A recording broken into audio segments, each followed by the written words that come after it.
when the arrogant young man encounters a black lotus flower, even more audacious than himself. The female protagonist is a descendant of Salazar Slytherin, cherished by the Dark Lord himself. It is the first time in my life that I have encountered a Slytherin who dares to disregard me in such a manner. Slytherins never engage in ventures that yield no profit. Yet I wager that Draco Malfoy is my sole traitor. Chapter 1. The Birth of Blood and Shadows. The rain of London weaves a gray-black net on the evening of November, illuminating the cobblestone path of the back street behind the leaky cauldron. Merope Gaunt curled up on a bench in a Muggle hospital corridor, her fingertips unconsciously caressing her abdomen, where a final hope resided, concealed within the fleeting love she had exchanged with a love potion. 3 days prior, Old Tom Riddle had vanished from the modest dwelling they shared. On the table lay the freshly baked apple pie, imbued with magical sweetness, while his suitcase, along with the arrogance of that Muggle aristocrat, had disappeared into the morning mist. Merope understood the reason. She had ceased to add the love potion to his breakfast. When the false affection faded, what remained was his disdain for her quirks, those inexplicable magical traits, and his fury at being bewitched by a mad woman. The Gaunts should not beg for the love of Muggles. Her father's final roar echoed in her ears. Yet she had believed that as long as she bore a child, one who possessed both the pure blood of the Gaunts and the wealth of the Riddle family, she could cleanse the family of its disgrace. Now it appeared that this was merely another lie woven by the love potion. A sudden, intense cramp gripped her abdomen, prompting Merope to stifle a moan as she grasped the iron armrest of the bench. A nurse at the end of the corridor was startled by the noise and approached with impatience, saying, "Hey, you woman, this is a hospital, not a place for you to lurk around men." Merope lifted her head, her pale face devoid of expression. Her eyes resembled the ancestral serpentite gemstone of the Gaunt family, dim and cold, causing the nurse to take a step back in fright. "I am about to give birth," she spoke in heavily accented English, a mannerism learned to please Old Tom, now rendered profoundly ironic. The ensuing hours unfolded like a chaotic nightmare. The acrid scent of disinfectant was overwhelming. The exclamations of the Muggle doctor grating and the clattering of metal instruments instinctively urged her to cast spells, yet was suppressed by the pain and weakness in her abdomen. When the first cry of the newborn shattered the silence of the delivery room, Merope had exhausted her final ounce of strength. She gazed at the nurse as she cradled the wrinkled infant, who bore the same black hair as Old Tom, yet with eyes shut tight, wailing like an enraged little beast. "His name is Tom Marvolo Riddle," she uttered with her last breath, embedding her father's name and her own into this name belonging to a Muggle. Then, her hand fell limply, her fingertips brushing against the cold metal railing of the hospital bed, the last vestige of warmth in her life. Tom Riddle grew up in the orphanage of London.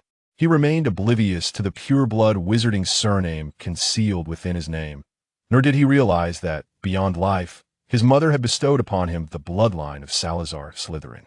The iron bars of the orphanage and the scent of disinfectant constituted the entirety of his world, while those children clad in the same coarse garments were his earliest enemies. He appeared more frail than his peers, yet his gaze was always as vigilant as that of a wolf. Other orphans branded him a freak for his ability to make faucets turn on by themselves and for the way toys of those who bullied him would suddenly fly to the ceiling. Most terrifying of all were his eyes. When he grew angry, his pupils would constrict slightly, icy like a serpent. "Thief, you stole my candy again." A boy named Billy shoved him into the muddy yard, fists raining down upon his back. Tom did not cry out.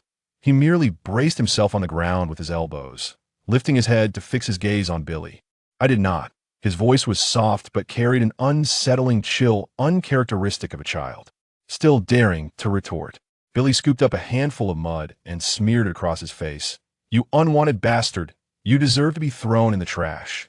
At that moment, Tom experienced a surge of heat rising from the depths of his heart, akin to a long-dormant volcano awakening. He beheld Billy's fist swinging towards him once more, and his hand involuntarily rose, not to block but to point. "Do not touch me," he uttered. In the next instant, Billy seemed to be seized by an invisible hand, hurtling backwards before colliding with the wall, producing a muffled sound of pain. The surrounding children screamed in terror, retreating in disarray. Tom stood rooted to the spot, gazing at his hand, a flicker of confusion crossing his eyes, soon supplanted by a strange, icy exhilaration. The events did not conclude there. That night, Tom lay upon the hard, unyielding bed, replaying Billy's terrified expression in his mind. He craved more, yearning to instill fear in those who had mocked him. He remained oblivious to the nature of his actions, only aware that this power bestowed upon him a sense of control. In the dead of night, the boy in the adjacent bed began to speak in his sleep, hurling accusations of monster at him. Tom opened his eyes. In the darkness, his gaze fell upon a withered potted plant on the windowsill. He concentrated his thoughts, sensing something stirring within him, much like the daylight hours. Suddenly, a faint flicker of flame erupted from the plant's desiccated branches, instantly igniting the nearby curtains. The flames crackled and surged, swiftly spreading as thick smoke began to envelop the entire room. The children awoke in a panic, screaming as they rushed towards the exit. Yet Tom lay motionless on his bed, observing the flames dance, his face devoid of expression, save for a glimmer of excitement flickering in the depths of his eyes. The inferno alarmed the entire orphanage. When the firefighters burst through the door, they beheld a boy curled up in the corner, unscathed by the flames, his gaze resembling that of a spectator to a drama in which he had no part. Billy lay nearby, his arm fractured, while Tom Riddle was deemed a perilous individual by the headmaster, labeled as the one who caused the fire and intentionally harmed a peer.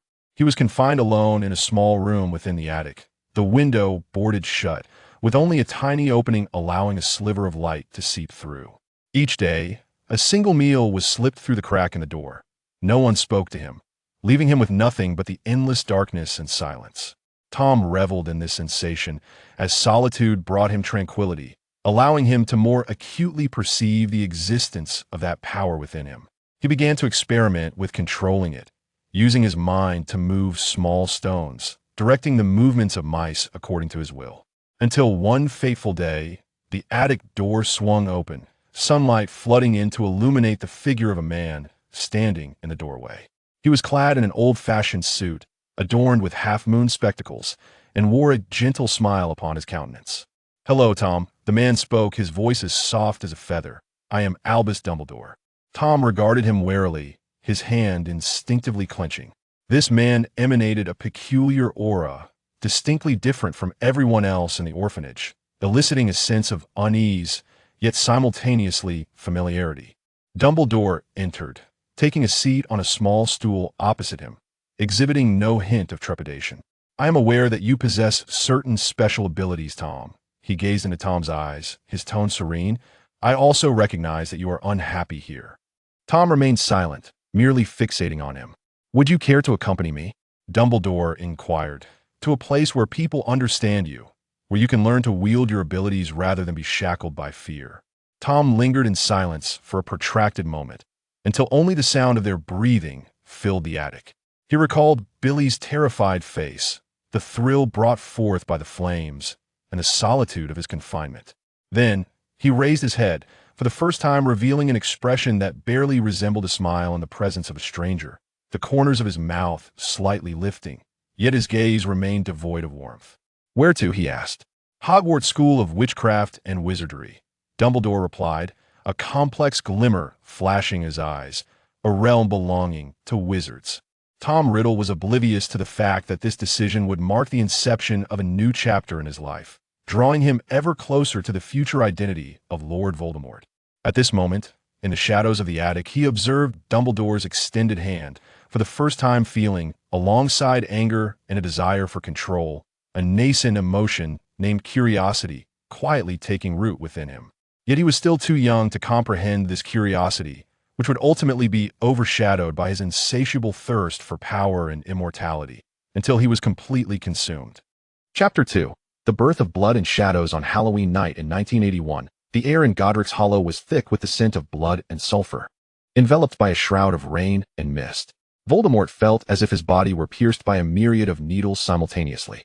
In the fleeting moment when green and red lights collided, excruciating pain gave way to an eerie sensation of detachment.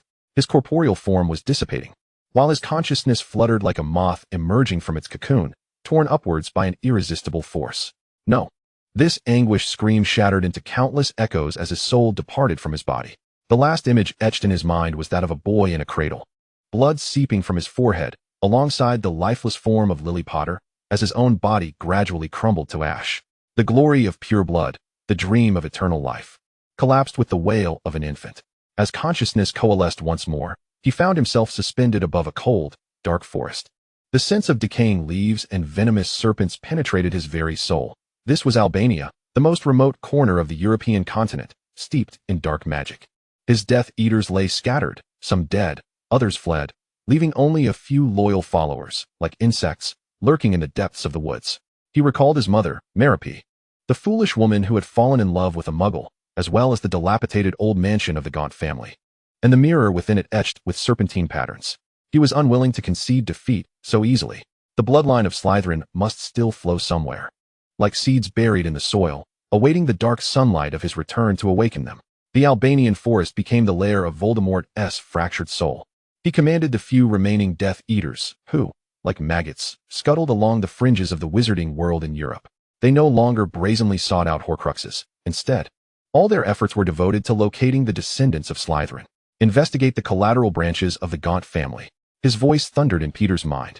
Bring me anyone bearing the name Gaunt or possessing the gift of Parseltongue. The Death Eaters executed his commands with a mixture of trepidation and obsequiousness. They scoured the dusty archives of the Ministry of Magic, infiltrated the libraries of numerous pureblood families, and even employed the Cruciatus Curse on several old-fashioned pureblood wizards to extract secrets regarding the Gaunt lineage. Yet, as time passed, the Gaunt family had withered. The direct bloodline had dwindled to Voldemort alone, while the collateral branches had largely concealed their identities or faded into the Muggle world. Until one fateful rainy night, a Death Eater returned with a 9-year-old girl. The narrow alleyways of London always carried a faint metallic tang, reminiscent of the rancid slop in the orphanage's dining hall in Vera's memory. She huddled in an abandoned cardboard box at the alley's entrance, rainwater seeping through the tattered cardboard, soaking her thin shirt. The mocking laughter of a group of boys echoed nearby. They called her a freak because she could make shattered glass reassemble and cause her tormentors to slip unexpectedly in the mud. Look, she's hiding by the trash can. A sharp voice sliced through the rain. Vera instinctively tightened her grip on her knees, her nails digging into her palms. She could feel a familiar surge of warmth within her, like an agitated serpent, but she dared not unleash the same force that had overturned the dining hall's tables. The headmaster had locked her in the cold storage room for 3 whole days without food, leaving her emaciated. Days prior, she had escaped from the orphanage, determined to survive on her own, to flee from the darkness and abuse that permeated that place. Yet it seemed she had failed. Since that day, she had consumed only half a salvaged biscuit. The footsteps drew nearer, mingling with the rhythmic patter of rain upon the ground. Vera shut her eyes, bracing herself for another shove and a barrage of insults. However, the anticipated pain never came. Instead, a dry, cedar-scented aura enveloped her. Look up, a deep voice commanded from above, imbued with an undeniable authority.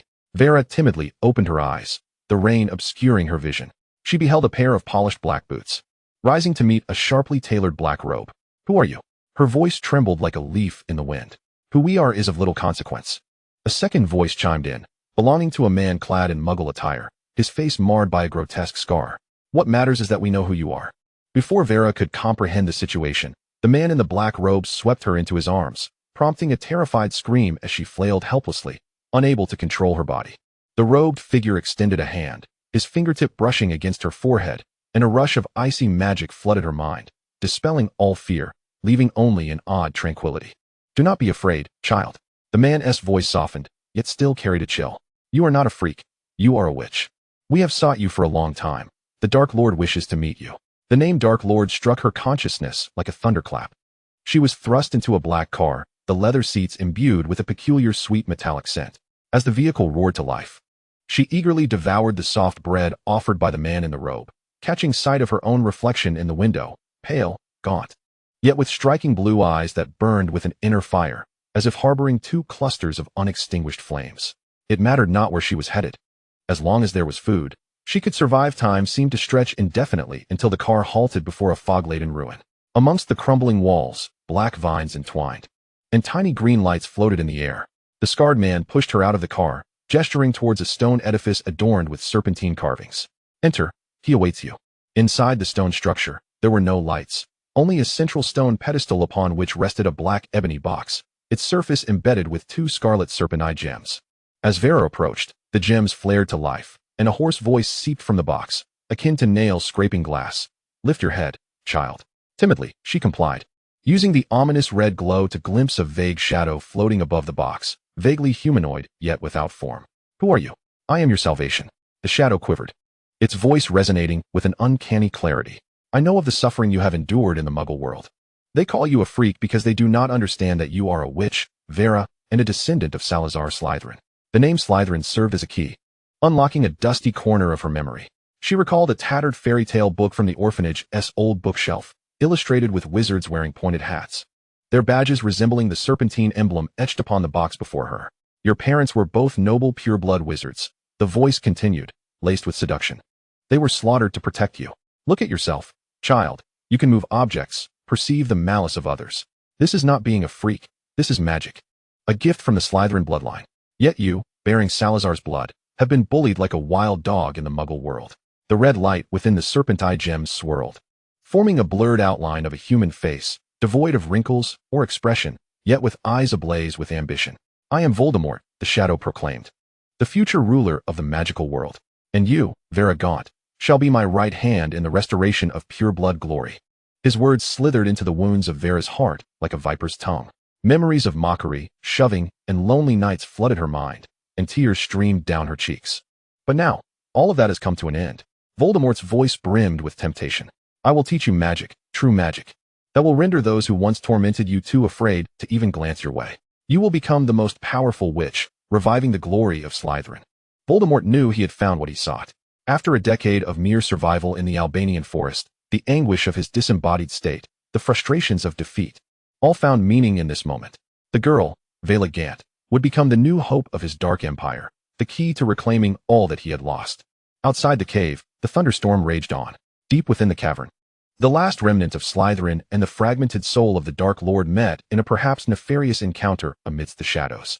Voldemort began to instruct Vela with the remnants of his power, teaching her the most fundamental aspects of Parseltongue and dark incantations, molding her into the sharpest of daggers aimed at the magical world that had shattered his existence and directed towards a boy named Harry Potter. The ensuing 2 years unfolded like a bizarre dream. Vela was taken to a secluded cabin hidden within the Albanian forest, tended to by Voldemort's followers. Each evening, she would sit before a wooden box, listening to the voice within as it guided her through the most basic spells. Voldemort's voice oscillated between stern and gentle.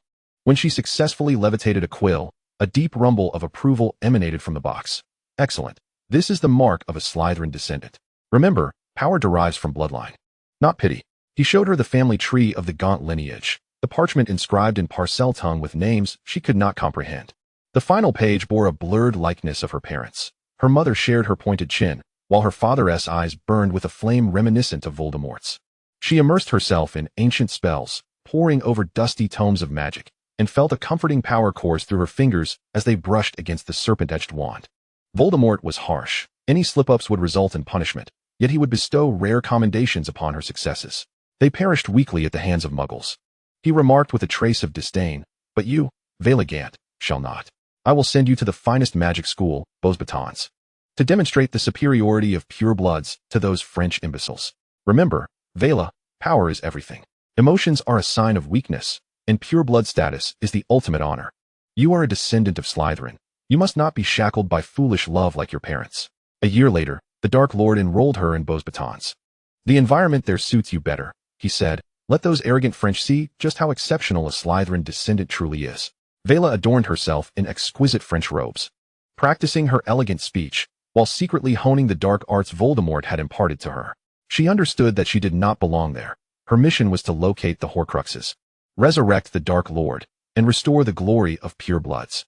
During her first year at Beauxbatons, the 12-year-old Vela absorbed new magical knowledge like a sponge, all the while maintaining contact with Voldemort through the silver comb he had given her.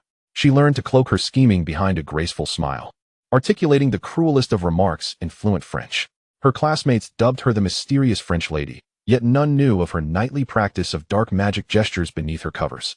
She presented herself as the perfect lady, excelling in her studies and displaying elegance, yet remained perpetually solitary. Her peers found her enigmatic and haughty, oblivious to the fact that every night she would report her progress to Voldemort through the silver comb, receiving new directives. As the summer of her second year approached, Voldemort unveiled a new plan. Hogwarts requires your assistance in a crucial matter. His voice echoed in the comb, tinged with urgency. You must transfer there to continue your studies. Severus will aid you. Additionally, you are to monitor Harry Potter and every wizard who associates with him, as well as Draco Malfoy. He will serve as an excellent pawn. Thus, on a sunlit September morning, Vela Rocher, the name she had adopted from Beau's Batons, appeared aboard the Hogwarts Express, clutching a gold-trimmed suitcase. She stood in the corridor, clad in a pristine magical robe, basking in the curious and wary gazes directed her way, a smile gracing her lips. Vela settled into a compartment, her fingertips grazing the serpent-shaped clasp of her suitcase. The raucous voices of boys resonated from the adjacent compartment. One boy's voice particularly grating. My father says there might be a transfer student from Beau's Batons this year. Let us hope they're not just some perfume-spraying fool. She smirked. The bullying from the Muggle world felt like a distant memory, the fists and jeers having transformed into a hard shell within her heart. Hogwarts would be her new battlefield, and those who had once tormented her were now mere dust beneath her feet, insignificant. As the mist outside the window gradually dissipated, the castle's spires pierced the clouds. Vela inhaled deeply, the air infused with the damp fragrance of heather, mingling with a faint, sweetish scent that belonged to dark magic. Her gaze fell upon her reflection in the window, the once trembling eyes of fear now replaced with the calm and sharpness of serpent-like pupils. Chapter 3. An Initial Encounter.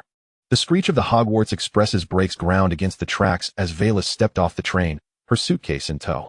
The black silk cloak cascaded elegantly over her shoulders, the pearl hairnet quivering slightly with each step, enhancing the porcelain-like pallor of her face, reminiscent of a doll from the banks of the Loire. She deliberately slowed her pace, her shoes making restrained splashes against the damp stone pathway. This was the French elegance she had cultivated during her year at Beau's Batons, a lace-clad armor. Transfer student from Beau's Batons? Filch's crow-like nose nearly brushed against her face, yet she deftly sidestepped, her fingertips brushing the wand concealed beneath her cloak. She chuckled softly in a nasal French accent, her tone perfectly balanced between politeness and an icy detachment. Indeed, sir. Follow me to the Great Hall, Filch instructed, his cat trailing behind him. The vaulted ceiling of the hall sparkled with stars as Vela entered, every gaze focused on her like spotlights. At the head of the Slytherin table, Draco Malfoy was poking at a pumpkin pie with a silver fork, his platinum hair gleaming under the candlelight. Upon noticing the glimmer of silver embroidery peeking from Vela's sleeves, the distinctive laurel pattern of Beau's Batons, his lips curled into a disdainful arc. Just a peacock in a fancy dress. He began, but his words were interrupted by Professor McGonagall's cough. Vela Rocher, Professor McGonagall unfurled the parchment, her gaze lingering on Vela's face for a moment before she stepped forward to place the sorting hat upon her head. Vela approached the chair calmly, observing the first-year students who were about to be sorted, most of whom were so nervous they were breathing deeply. As the hat settled upon her head, a sharp consciousness surged into Vela's mind. The sorting hat sprang to life, emitting a hoarse scream. Slytherin. The shout ignited the Slytherin table into a thunderous eruption of cheers, the sound of applause shaking the goblets of pumpkin juice. Another pureblood. Look at her blue eyes, how beautiful, the girls whispered excitedly. While the boys tapped their wands against the table, even the usually sullen pansy could not suppress a smile. Draco's silver fork clattered to the plate. He felt all eyes shift away from him, focusing on the newcomer.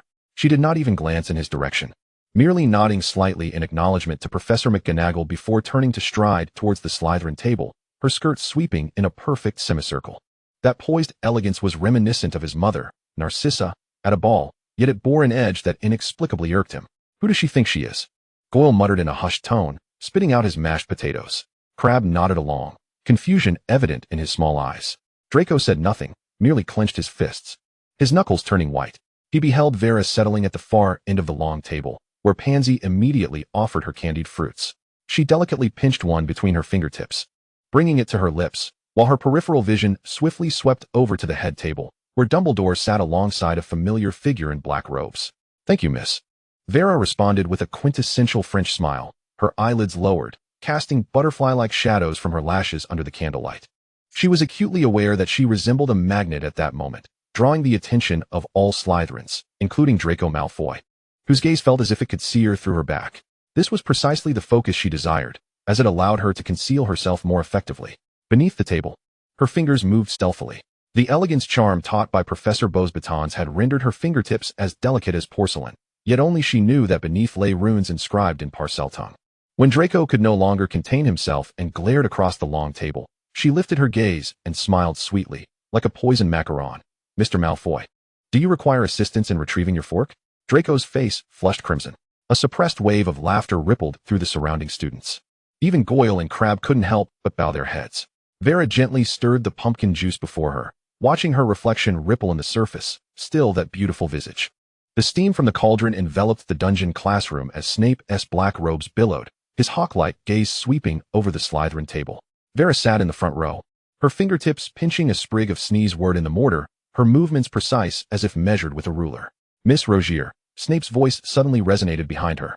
Laced with his customary sarcasm, though lacking a hint of cruelty, your potion steps are executed correctly, not a drop of excess on the beaker's wall. It seems Professor Beauxbatons has imparted more than just embroidery skills. Slytherin gains 5 points. A low murmur of astonishment arose among the Slytherin students. Draco was pouring moonstone powder into the cauldron with fervor when he heard this, causing him to spill the powder across the table. He witnessed Vera rise to display her beaker, her skirt brushing against the edge of his table, the embroidered silver laurel on her sleeve mere inches from his wand. As for certain individuals, Snape turned to the back row, his gaze slicing through Harry Potter, Mr. Potter, who sprinkles moonstone powder as though it were icing sugar. I suggest you transcribe intermediate potion making 20 times. Perhaps you will learn how to write the word caution. Harry's face turned beet red. Ron grimaced beside him, while Hermione busily flipped through her book. Vera's gaze discreetly flitted over to Harry. Was this the boy who had survived? More ordinary than she had envisioned. Save for the faintly glowing scar on his forehead under the candlelight. She recalled the Dark Lord's admonition in the silver comb. Keep a close watch on Potter. The second lesson was transfiguration. Professor McGonagall pointed her wand, and the toad on the desk instantly transformed into a pocket watch. Today, we will practice the foundational concept of wandless transfiguration. Draco immediately raised his hand, twirling his wand between his fingers. Professor, I've long been able to turn mice into snuff boxes. Is that so? McGonagall raised an eyebrow. Then let us see you turn this grape into a key. Remember, use your mind, not your wand. Draco took a deep breath, fixating on the grape while muttering incantations. The grape merely rolled on the desk, its skin wrinkling. Yet it transformed into nothing. Your focus is as scattered as a leaky bucket. Snape, having appeared at the door at some point, remarked coldly. Draco's ears turned beet red as he shot a furious glare at the chuckling Gryffindor students. When it was Vera's turn, she closed her eyes, her fingertips curling into claw-like shapes, a gesture taught by Voldemort to concentrate dark magic. The grape trembled in her palm, and suddenly, with a sharp pop, it transformed into a silver key etched with serpentine patterns, a miniature laurel charm dangling from its ring. Excellent, Miss Rogier. McGonagall's eyes twinkled with approval. Your concentration is commendable. And you have even considered the details. She picked up the key, inspecting it against the sunlight. The serpent pattern mirrored Slytherin's style remarkably well. Vera lowered her eyelids, concealing the brilliance in her gaze. She felt Draco's eyes boring into the back of her head like nails, while diagonally across. Harry Potter exchanged a look of astonishment with Ron. As Vera transformed the grape into a serpent-patterned silver key, Draco's nails nearly embedded into his palm.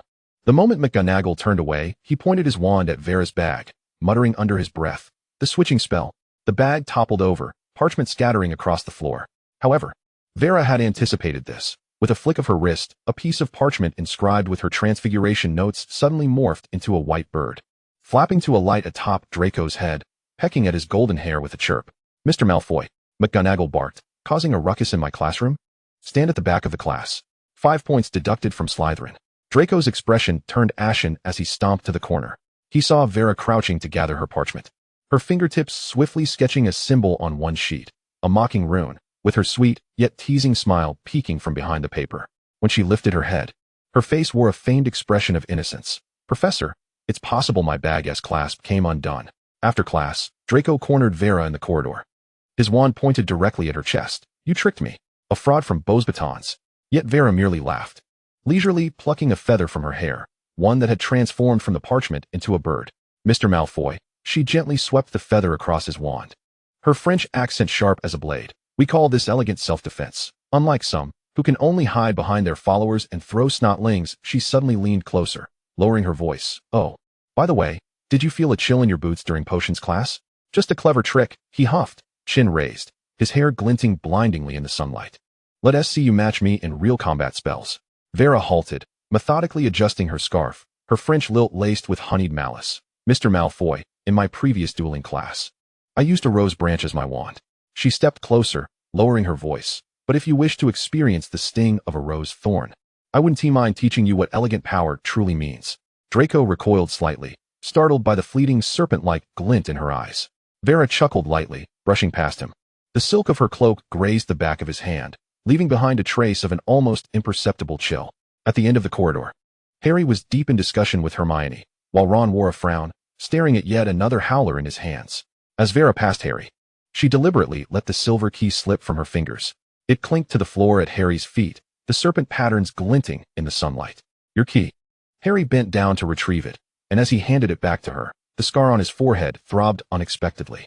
Vera accepted the key, her fingertips brushing against the back of Harry's hand, sending a jolt of faint electricity through her heart. She saw the confusion in his eyes and immediately flashed a sweet, innocent smile. "Thank you, Mr. Potter. Your green eyes are quite lovely." This statement rendered Harry momentarily speechless. The Dark Lord had once advised to ensnare one's prey without their awareness. And Draco, as the favored child of the Malfoy lineage, was best dealt with by stealing his limelight, allowing him to become a pawn in her game of jealousy. Vera tightened her grip on the silver comb in her pocket. She had encountered her target in the first lesson and had even garnered the favor of 2 professors. It seemed this chess match was turning out to be even more favorable than she had anticipated. Chapter 4. The Heir. The third lesson was Defense Against the Dark Arts. The classroom had been decorated by Lockhart to resemble an awards ceremony, golden ribbons cascading from the ceiling, perfume bottles lined up on the windowsill, and even the textbooks adorned with lace covers edged in gold. As Vera stepped into the classroom, she was greeted by an overwhelming fragrance of sickly sweet flowers, far more extravagant than even the most ostentatious etiquette lessons at Beauxbatons. "Oh, look who has arrived. The illustrious Miss Vera Rosier of Beauxbatons," Gilderoy Lockhart exclaimed, tossing aside his quill and striding across the desks, his bright blue wizarding robes shimmering in the sunlight, nearly blinding. "I have seen your house photograph in the Daily Prophet. You are truly the muse of the wizarding world." He exaggeratedly bowed, his wig nearly slipping onto Vera's silk cloak. Draco loudly remarked to Crabbe, "Look, Professor Lockhart has found his pink face."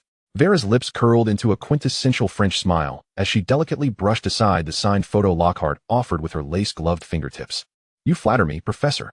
I have great admiration for your graceful yet powerful stance against trolls, as recounted during my studies at Beauxbatons." This statement was half-truth. She had indeed encountered Lockhart's fabrications in the dark arts materials provided by Voldemort, with a list of his appropriated accomplishments longer than the pink ribbons adorning the classroom. Lockhart began recounting his grand exploits, and after what felt like an eternity, he produced a quiz. "Now let us warm up with a little questionnaire."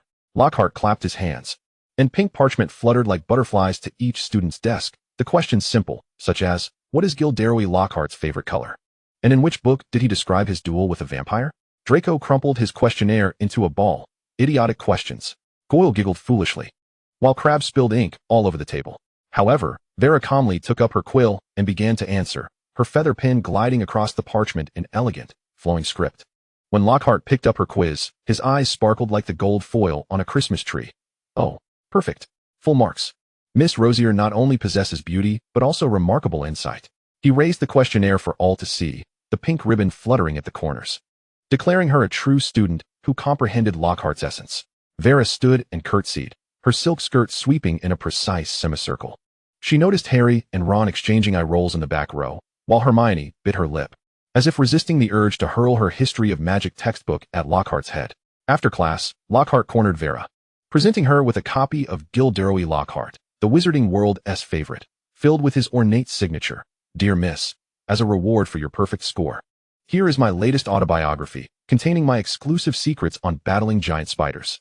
"Thank you for your generosity, Professor," Vera replied, accepting the book. Her fingertip lingered on the words giant spider on the cover, and in a voice only she could hear, she whispered in Parcel tongue, "The ink of a liar. Even the spiders find it foul." Draco intercepted her around the corner, clutching the crumpled questionnaire. "What exactly is your relationship with that fool Lockhart? Don't think you can secure your place in Slytherin by merely selling smiles." Vera raised the book Lockhart had given her, the bright blue cover glinting in the sunlight, causing Draco to squint. "Mr. Malfoy," she lightly tapped his chest with the bookmark, her French accent laced with sugary malice, "if you find yourself so bored, I would not mind letting you experience our rose branch wands." At the sound of this, Draco hastily retreated, returning to the common room, beneath the arched doorway. Serpentine bronze rings cast distorted shadows on the stone walls. She traversed the corridor adorned with tapestries of ancient pureblood families, her silk cloak brushing against the cold stone floor, producing a delicate rustle. Surrounding Slytherin students were gathered around the fireplace, discussing Lockhart's absurd questionnaire. Pansy attempted to wave at her upon seeing her, but was halted by Vera's icy gaze. At this moment, she craved solitude. Pushing open the oak door to her private quarters, the musty scent mingled with the aroma of aged parchment enveloped her. This was a privilege granted by Snape, and she shut the door behind her. Her fingertips swiftly tracing 3 serpentine runes on the door panel. Close your ears and seal them. Lock as a serpent. The door knocker, shaped like a copper serpent, suddenly came to life, flicking its tongue, completely isolating the room from the outside world.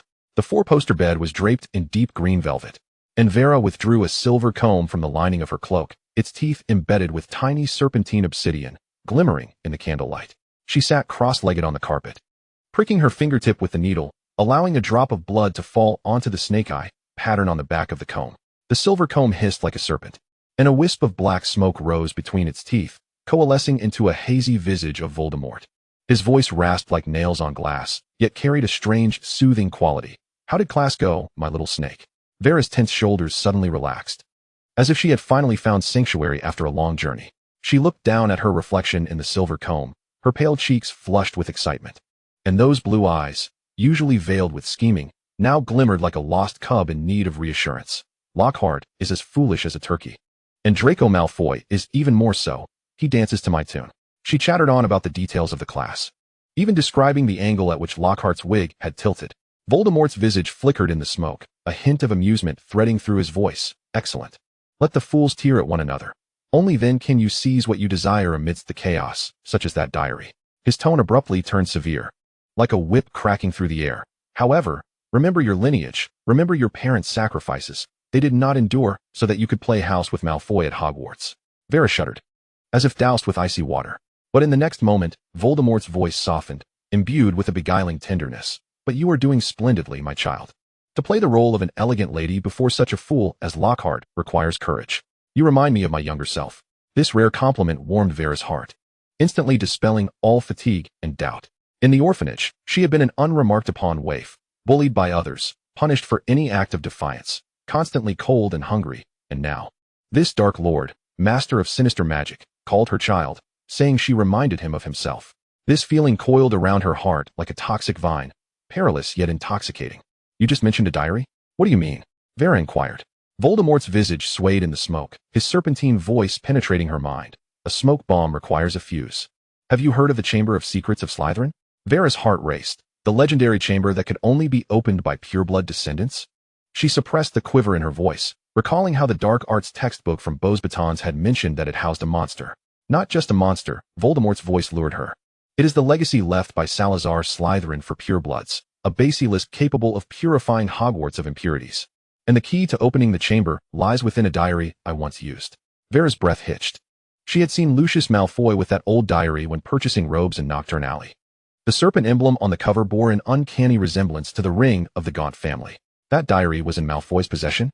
No, Voldemort's visage sneered. Lucius has already, as per my instructions, accidentally tucked it into the pocket of some fool from the Weasley family, perhaps that red-haired little girl, Ginny. The black smoke coiled around Vera's wrist. But she was too weak to bear the diary's power. What you need to do is, once the chamber is opened, ensure that everyone believes the heir is Harry Potter, and then seize the opportunity to reclaim the diary from that girl. Why not just have Malfoy, Draco? Voldemort's voice sharpened abruptly. It is not yet time. Currently, you are the only one I trust. Remember, Vera Gaunt. The black smoke constricted violently. Opening the chamber is merely the first step. You must undermine Dumbledore's authority, intensifying the conflict between purebloods and half-bloods.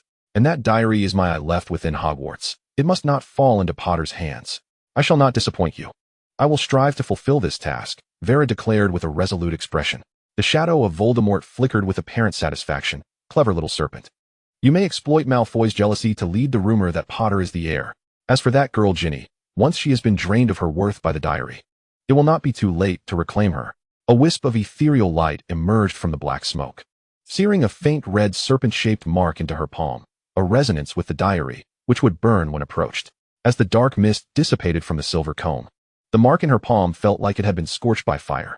Vera sank to the carpet, gazing at the flickering serpentine pattern within her hand. suddenly reminded of that rainy day in the orphanage when she was mocked as a freak.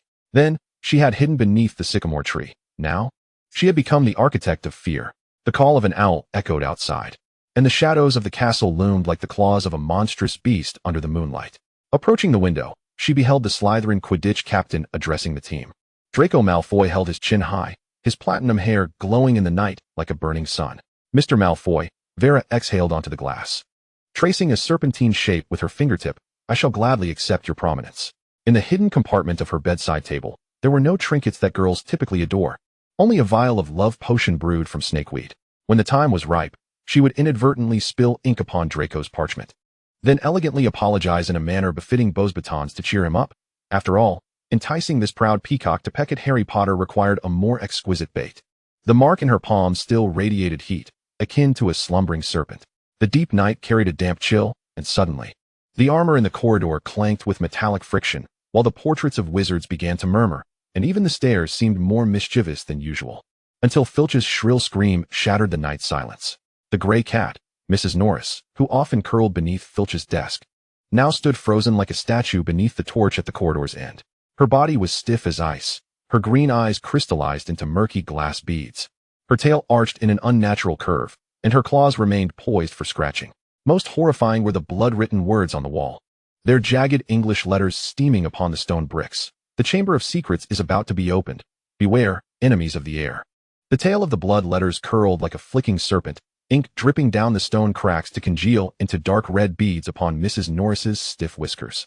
Filch lay sprawled on the ground, his plump face wrinkled like a damp rag, his trembling finger pointing at the blood letters. "My cat." It must be those filthy. Students crowded along the corridor, their terrified whispers swelling like a tide. Pansy Parkinson covered her mouth, retching, while Crabbe and Goyle cowered behind a pillar. Even the boldest Gryffindor students instinctively clutched their wands.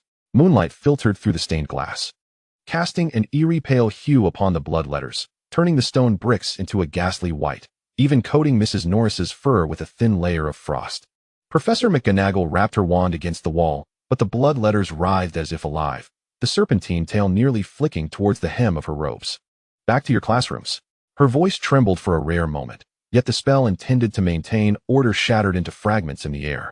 Hogwarts seemed to be gripped by an invisible hand, a faint hissing emanating from deep within the castle, mingling with the roar of water flowing in the pipes, scratching at every student's eardrum. Vera stood among the ranks of Slytherin students, her fingers gliding over the silver comb at her waist beneath her silk cloak. She could feel the serpent-shaped mark in her palm growing warm, not from fear, but because some familiar dark power was awakening. Mrs. Norris's petrified posture was too perfect, the angle of her frozen eyes, the curve of her curled tail, even the strokes of the blood letters exuded Salazar Slytherin's arrogance. "Look at her eyes," a Ravenclaw girl suddenly screamed, pointing at Mrs. Norris. "It looks like something terrifying." A louder gasp erupted from the crowd. Following her finger, Vera glimpsed in the cat's murky reflection a distorted serpentine outline. Suddenly, the armor at the end of the corridor clanged loudly, causing several first-year students to huddle together. It was unclear who cried out first. Fear spread like a plague, thickening the air into a chilling density. Filch continued to wail for the heir to be found, but his voice sounded alarmingly thin in the cavernous corridor. The blood letters gradually faded, leaving behind an indelible dark red stain on the stone bricks, like a wound that would never heal. In the unseen shadows, a faint curve of a smile graced Vera's lips. This petrified cat was merely the first frivolous serpent's kiss in the prelude to darkness. Chapter 5, Parseltongue. Draco Malfoy's parchment shimmered with ink in the morning sunlight. The ink pot that Vera had inadvertently knocked over trailing along the edge of the paper, forming distorted serpentine patterns. She clutched a lace handkerchief, her blue eyes filled with just the right amount of alarm. "Mr. Malfoy, I am terribly sorry. This is quick-drying ink I brought from France. And I heard that Slytherin's quills best harness its hue." Draco's platinum hair remained strikingly prominent, still meticulously styled. He initially intended to reprimand her, but softened his tone dramatically upon noticing the glint of the love potion on her wrist. "Oh, never mind, Miss Rogier." He straightened deliberately, using a silver paper knife to lift the stained parchment, adding, "Such minor errors do not concern me." Vera lowered her gaze, concealing the mockery in her eyes. Her fingertip glided across the tabletop, subtly affixing a gold leaf embossed with a serpentine design to Draco's sleeve, the gold leaf having been soaked in the love potion. "I have heard," she spoke in a hushed tone, like a serpent's tongue brushing against an ear, "that rumors circulating within the castle are quite alarming. Some say the heir has set his sights on mudbloods. Draco immediately bit, his nostrils flaring disdainfully. The heir? Who else could it possibly be but that Potter? Look at him, always hanging around Hagrid. He probably knows the secrets of the chamber by now. He deliberately raised his voice, prompting nearby Slytherin students to glance over. My father once said that Potter's bloodline conceals something unknown. Perhaps he is indeed the true descendant of Slytherin. Vera feigned shock, taking a step back. Is that true? But he seems like a savior? Draco scoffed, flicking the gold leaf from his sleeve. Miss Rogier, a pureblood's intuition never fails. He puffed out his chest intentionally, his hair glinting in the sunlight. The love potion causing him to misinterpret every glance from Vera as dependency, while turning the rumor of Potter being the heir into a stage for demonstrating his masculinity. Over the next few days, Draco flaunted his discoveries in the corridors like a peacock spreading its feathers. He, Crabbe, and Goyle loitered at the library entrance, declaring to anyone who would listen, Potter sneaked into the lavatory yesterday. He was surely looking for the entrance to the chamber. Did you not see the way he looked at Filch? That was clearly a Parseltongue hint. The rumor thrived like a poisonous vine, bolstered by Vera's covertly spread evidence of Potter's clandestine meetings with Hagrid, and increasingly more students began to whisper, their gazes towards Harry filled with suspicion and dread. Panic reached its zenith on the day Hermione was petrified. Her rigid form lay crumpled in the corner of the corridor, still clutching a copy of History of Magic open to the chapter on the basilisk. Filch's cries once again reverberated throughout the castle, and for the first time, Dumbledore's expression grew grave. The blood letters on the wall proclaimed, the heir has awakened. Beware, mudbloods. Like a serpent's tongue, they licked at the hearts of each student. In the Slytherin common room, Draco lounged with his legs crossed, engrossed in a book, when his gaze suddenly fell upon Vera, huddled on the carpet by the fireplace. She cradled her knees, her shoulders trembling slightly, and her profile appeared exceptionally pale in the flickering firelight, a fragile facade concocted by the polyjuice potion. Miss Vera, Draco exclaimed, pushing through the crowd to her side. The amortentia had rendered him oblivious to Hermione's petrification, perceiving it as an opportunity to display his gallantry. You are of pure blood. What are you afraid of? I've always said that Potter must be the heir. My father is already investigating and will soon unearth him. Clumsily, he removed his Slytherin scarf, attempting to drape it over Vera. Look, with me here, the basilisk cannot harm you. Vera obediently allowed him to wrap the scarf around her. But as her fingertips brushed against his sleeve, she discreetly wiped away traces of the gold leaf. She had absorbed the amortentia and no longer required it. She lifted her tear-filled eyes, her voice artfully choked. Mr. Malfoy, but I've heard that the basilisk's eyes are terrifying. Fear not, Draco declared, thumping his chest, entirely oblivious to the cold smirk that lurked behind Vera's scarf. Who dares to instill fear in you? I shall make them taste the might of the Malfoys. His proclamation elicited laughter and agreement from the surrounding Slytherin students, while Vera merely lowered her head, allowing the shadows to conceal the chill in her eyes. Draco, the serpent manipulated by the amortentia, indeed struck with precision towards the path she had dictated. Outside the window, the rain began to fall again, drumming against the lake's surface, reminiscent of those dreary, damp days. Yet this time, Vera was no longer the little girl hiding beneath the sycamore tree. She felt the mark in her palm resonating with the diary. It was growing hot because Ginny Weasley's bag contained Tom Riddle's diary, which had begun to siphon the girl's life force. Hermione's petrification had cast a colossal shadow over Hogwarts, like a stone thrown into stagnant waters. The corridors were deserted. The portraits of wizards had shut their doors, and only Draco Malfoy's raucous voice occasionally pierced the silence, weaving fear into a net with the rumor of Potter being the heir. Vera tightened Draco's scarf around her, still imbued with his familiar scent of incense. She raised her gaze towards the Gryffindor Tower, as if she could see Harry Potter surrounded by suspicious stares at that very moment. The serpent-like mark in her palm grew increasingly hot, heralding the dark overture that had commenced. The corridors of the castle were suffused with the bitter aroma of brewed mandrakes, and Professor Pomfrey's greenhouse had transformed into an impromptu tree-off, with the final steps of the petrification antidote bubbling greenly. But just as everyone believed Hermione's revival was imminent, news of Ginny Weasley's disappearance struck like thunder, shattering the taut nerves. Her bed lay empty. A copy of A History of Magic had tumbled to the floor, its pages crumpled with a strand of red hair caught within. Ron Weasley's face paled to the shade of parchment. His fists clenched as he smashed them against the wall, his nails nearly embedding into his palm. Harry Potter stood beside him, the scar on his forehead throbbing painfully as visions of Ginny's pale face and the serpent emblem on the diary flashed before him. It's the heir. Ron's voice trembled. It must be Draco. He abruptly turned towards Harry, only to see the same fear mirrored in his eyes. Do you remember the note Hermione had? Harry suddenly grasped Ron's wrist, gesturing towards the faded blood writing on the corridor wall. The basilisk moves through the pipes, and their moaning Myrtle. That ghost who always cries in the bathroom. They exchanged a glance, and, seizing the moment, they barreled through the door of the girls' restroom just in time to confront the fleeing Harry. Myrtle's wailing echoed like a dampened bagpipe. "It's you again. That red-haired girl was here yesterday, crying at the sink."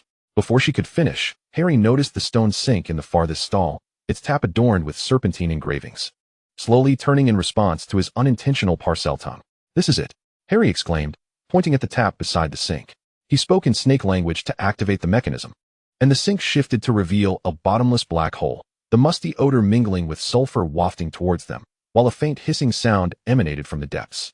The three slid into the darkness along the slick pipe, while Vera had already transformed herself into a translucent shadow using the Beauxbatons binding charm, gliding silently against the wall. The edge of her cloak not even brushing the moss on the tunnel's surface. At the tunnel's end lay a stone hall adorned with serpentine reliefs, stalactites hanging from the ceiling resembling frozen snake tongues. As Gilderoy Lockhart landed, he rubbed his hands together, eager to charge forward, muttering about striking a heroic pose for the rescue. "Look, the heir," Lockhart suddenly shouted, pointing ahead, seizing Ron's wand in a moment of distraction. "Now it is time for a true hero." His words were cut short as he waved the wand haphazardly, intending to cast a memory charm to erase Harry and Ron from existence. But due to his unstable grip, the spell rebounded against the rocky wall behind him. With a deafening crash, half the stone wall collapsed, debris raining down like a storm. Ron was knocked to the ground by the shockwave, and Harry instinctively reached to help him, only to be shoved aside by Lockhart in a panic. "Split up," Harry shouted at Ron. But he found his path blocked by a falling beam. As the dust settled, Ron had disappeared down a different passage, while Lockhart cowered in a corner, moaning into his hands. Harry gripped his wand tightly, advancing step by step. Vera lurked in the shadows, the serpent mark in her palm burning fiercely. The diary was draining the last of Ginny's life force, and deep within the Chamber of Secrets, the true threat was awakening. She saw Harry lift Ginny's diary from her hands, Tom Riddle's visage rising from the pages, a cold smile gracing his lips. "Potter, you have finally arrived." Meanwhile, a deafening hiss echoed throughout the chamber as a serpent-like creature emerged from behind a stone pillar, its ruby eyes glowing in the darkness. The basilisk. Vera held her breath, her fingertips brushing the silver comb at her waist. Voldemort's command was to wait until Harry was slain by the basilisk. At this moment, Ginny's breaths were mere wisps. While Harry stood defiantly with his wand raised, facing Riddle's apparition, she stealthily circled to the other side of the stone platform, her gaze fixed upon Ginny's tightly clenched fingers around the diary. The mark in her palm pulsed like a living thing, reminding her of her resonance with the wicked diary. Just as Harry avoided the basilisk's attack, Vera unleashed the silencing charm, her form gliding ghost-like towards Ginny. The basilisk's fangs grazed Harry's shoulder, splattering dark green venom across the stone platform, the rising mist infused with the scent of death. Tom Riddle's apparition cackled nearby, ink seeping from the pages like blood. "Feel, Potter, the wrath of Salazar Slytherin." Suddenly, a beam of golden light pierced through a crack in the ceiling. Fawkes the Phoenix descended, its wings ablaze, scattering sparks as its tail feathers brushed over the basilisk's head. Clutched in its talons was the sorting hat, flipping in the air, while a ruby-encrusted silver sword clattered to the ground, its blade reflecting the scarlet glow of Gryffindor in the darkness. Harry's pupils dilated. Fawkes's sharp beak lunged towards the basilisk's eyes, forcing the massive serpent to raise its head, the stench wafting against its brow. Seizing the opportunity, he grasped the sword, the blade clanging against the basilisk's fangs with a deafening metallic ring. This weapon, imbued with courage, could effortlessly slice through the creature's hardened scales. Vera crouched in the shadow of a stone pillar, her nails digging deep into her palm. Fawkes's arrival had disrupted her rhythm, the flames of the phoenix causing the remnants of the amortentia on her wrist to sear. She fixed her gaze on Ginny's drooping arm, the edge of the diary now stained with basilisk venom, Riddle's apparition within the pages writhing violently due to the basilisk's injury. Now is the time. As Harry plunged the sword into the gaping maw of the basilisk, Vera shot forth like an arrow released from its bow. She deftly evaded the splattering venom, her fingertips tracing serpentine runes upon Ginny's wrist, causing the unconscious girl to relinquish her grip on the diary with unexpected compliance. Just as Ginny's fingers were about to brush the cover, Fawkes suddenly took flight and turned, as if he had detected her presence, his golden gaze locking onto her movements like a blazing beacon. With a sudden whoosh, phoenix flames erupted, forcing Vela to roll backward just in time. The edge of her cloak singed. She raised her gaze to the stone platform, where Harry was piercing the diary with the basilisk's venomous fang. Tom Riddle's phantom emitting a piercing scream as the pages turned to ash, cascading gently to the ground. Ginny coughed violently, color returning to her cheeks, while the remnants of the diary disintegrated into dust with Riddle's vanishing. The serpentine mark upon her palm burned not with resonance, but with a sense of destructive agony. Vela bit her lip, watching as Fawkes enveloped Ginny with his wings, while Harry collected the remaining shards of the diary. His brow furrowed as he scrutinized the blurred serpentine emblem upon them. She realized she had missed the opportune moment. Voldemort's eyes, left behind at Hogwarts, were extinguishing utterly amidst the phoenix flames. Who is there? Harry suddenly spun around, his wand aimed directly at the stone pillar where Vela concealed herself. Her heart raced, her fingertips brushing against the silver comb at her waist. Yet, Fawkes' cry rang out, golden feathers cascading like a torrential downpour, obscuring Harry's line of sight. Seizing the moment, she cast the burrow's disillusionment charm, slipping into the shadow of the wall amidst the rumble of collapsing rubble, leaving only a faint, ephemeral scent of orchid in the damp air of the chamber. As she crawled back through the pipe to the washroom, the steady footsteps of Dumbledore echoed outside. Leaning against the cold stone wall, Vela gazed at the fading serpentine mark on her palm, feeling for the first time a chilling sensation not from failure, but from a strange sense of relief as the diary was destroyed. The mirror reflected her pale visage, her temples still dusted with the remnants of the chamber. Rushing back to her room, she retrieved the silver comb, finding it free of the black smoke that once swirled between its teeth.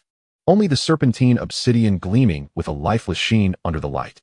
She recalled Fawkes' flames and the resolute gleam in Harry's eyes as he wielded the sword. Perplexed by his audacity to risk so much for the lives of others, shouldn't survival be the ultimate goal? From the common room came Draco's raucous voice, and Vela adjusted her cloak before pushing open the door, her blue eyes regaining their habitual indifference, as if everything that transpired in the chamber had merely been a fleeting illusion. Chapter 6. The Orphan. The celebratory bells of Hogwarts shattered the gloom of the chamber. The Great Hall was adorned with Gryffindor's scarlet ribbons, with Harry Potter at its center, the Sorting Hat Askew upon his head. The remnants of basilisk venom glistening eerily on the sword blade under the candlelight. Ginny Weasley stood beside him, her pale cheeks flushed from the thrill of survival. Vela sat in the shadows of the Slytherin table, the silver cutlery producing delicate sounds against the porcelain plates. At the back, Draco was vigorously cutting into his steak, voicing his dissatisfaction while attributing Hermione's petrification to the deserved curiosity of a mudblood, his sleeves still bearing the traces of the gold leaf Vela had stealthily wiped away, unaware that he had been but a pawn in this elaborate game. Upon entering her dormitory, the musty scent mingled with the odor of old parchment and a hint of sulfur struck her senses. A wooden box lay beneath the four-poster bed, the serpentine brass clasp glimmering coldly in the moonlight. Kneeling on the carpet, her fingertips pressed against the serpentine patterns on the box's lid, she inhaled deeply. Summoning the Dark Lord, black smoke seeped from the crevices of the box, slightly thinner than before.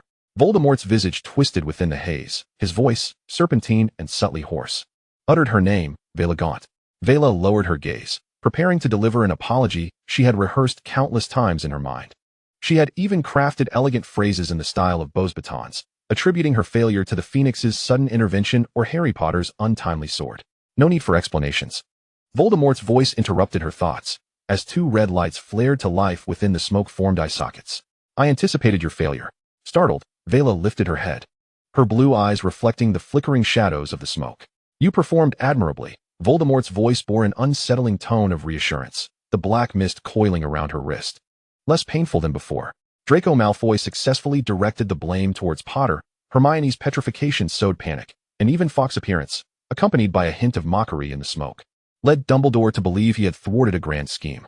He paused, lowering his voice to a whisper, akin to a serpent's hiss. They think the chamber incident is concluded, unaware that it merely deepens the rift between purebloods and half-bloods. The fool from the Malfoy family continues to boast, while the Weasley girl has become a frightened bird. And Potter, oh, the smoke trembles fiercely around him. He will attract more covetous gazes due to his title as the chosen one, while the secret of Parseltongue will breed further suspicion. Vela stood in stunned silence. The mark that once resonated with the diary now faded to a mere white scar. She could scarcely believe that failure was not unforgivable, nor the pivotal task the Dark Lord had entrusted to her. Finally regaining her voice, she inquired, "What now?" Voldemort's shadowy visage cracked into a sinister smile within the smoke. The farce at Hogwarts continues, and you, my little serpent, must merely play your role. Let Malfoy become infatuated with you, Allow the foolish Slytherins to regard you as the pride of pure bloods, and then seek your opportunity. His voice gradually diminished, merging with the sulphurous scent emanating from the wooden box.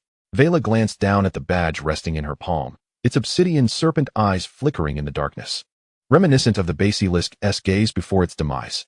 She returned to the great hall, the cacophony of celebration causing her head to ache, Harry Potter's name chanted repeatedly. She spotted Draco raising a cup towards her direction, his hair shimmering like a mirror under the torches.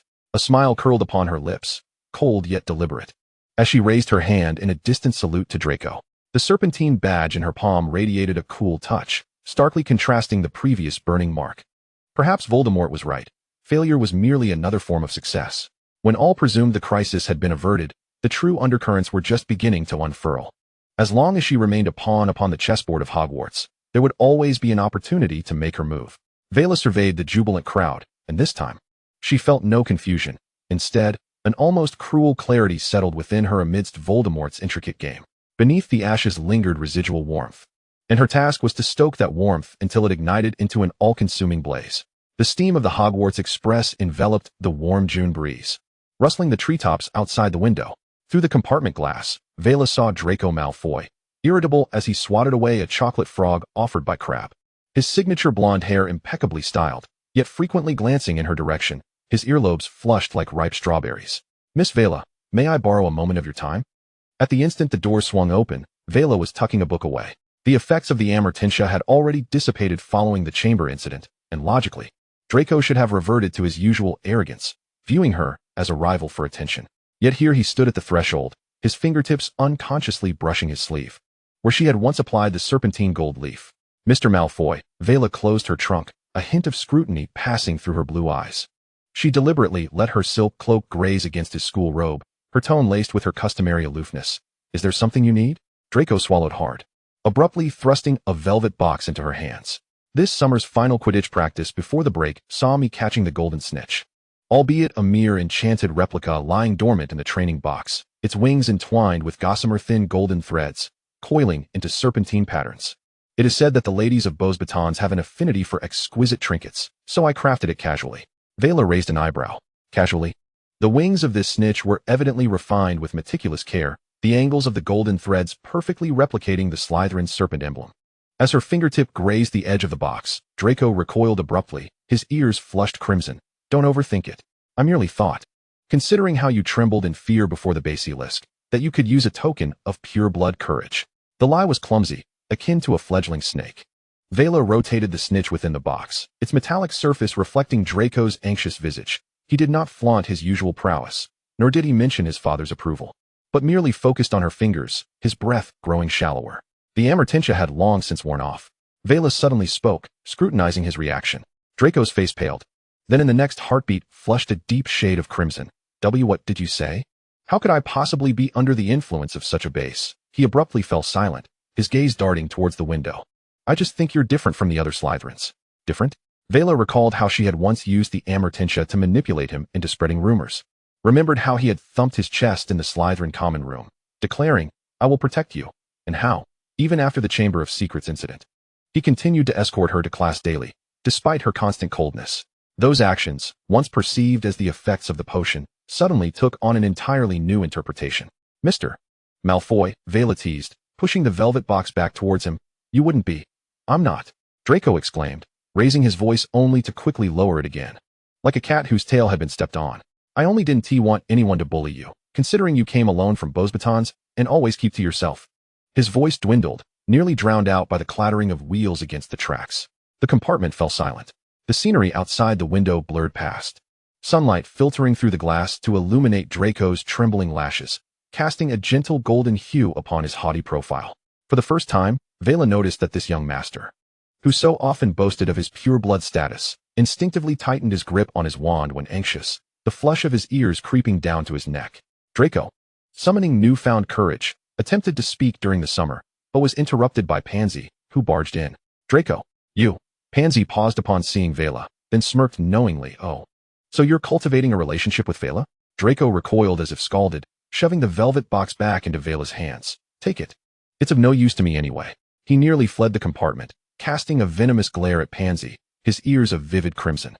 Vela clutched the box, the metallic snitch vibrating gently in her palm. She sensed Draco pause for 2 seconds in the corridor as he ran away, seemingly awaiting her reaction.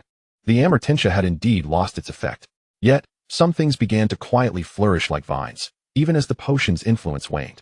The arrogant young master, whom she had treated as a mere pawn, had unwittingly interpreted her indifference as solitude, misconstrued her manipulation as a need for protection. As the train entered the tunnel, the carriage was briefly engulfed in darkness. Vela opened the velvet box, the golden threads on the snitch's wings glowing faintly in the dimness, coiling into a tender serpent shape. She recalled Voldemort's words, "Continue to play your role," and Draco's frantic silhouette as he fled, a complex smile slowly gracing her lips. She found this proud little creature to be quite intriguing. When the light at the tunnel's end emerged, Vela concealed the snitch close to her, pushed open the carriage door, and stepped into the corridor.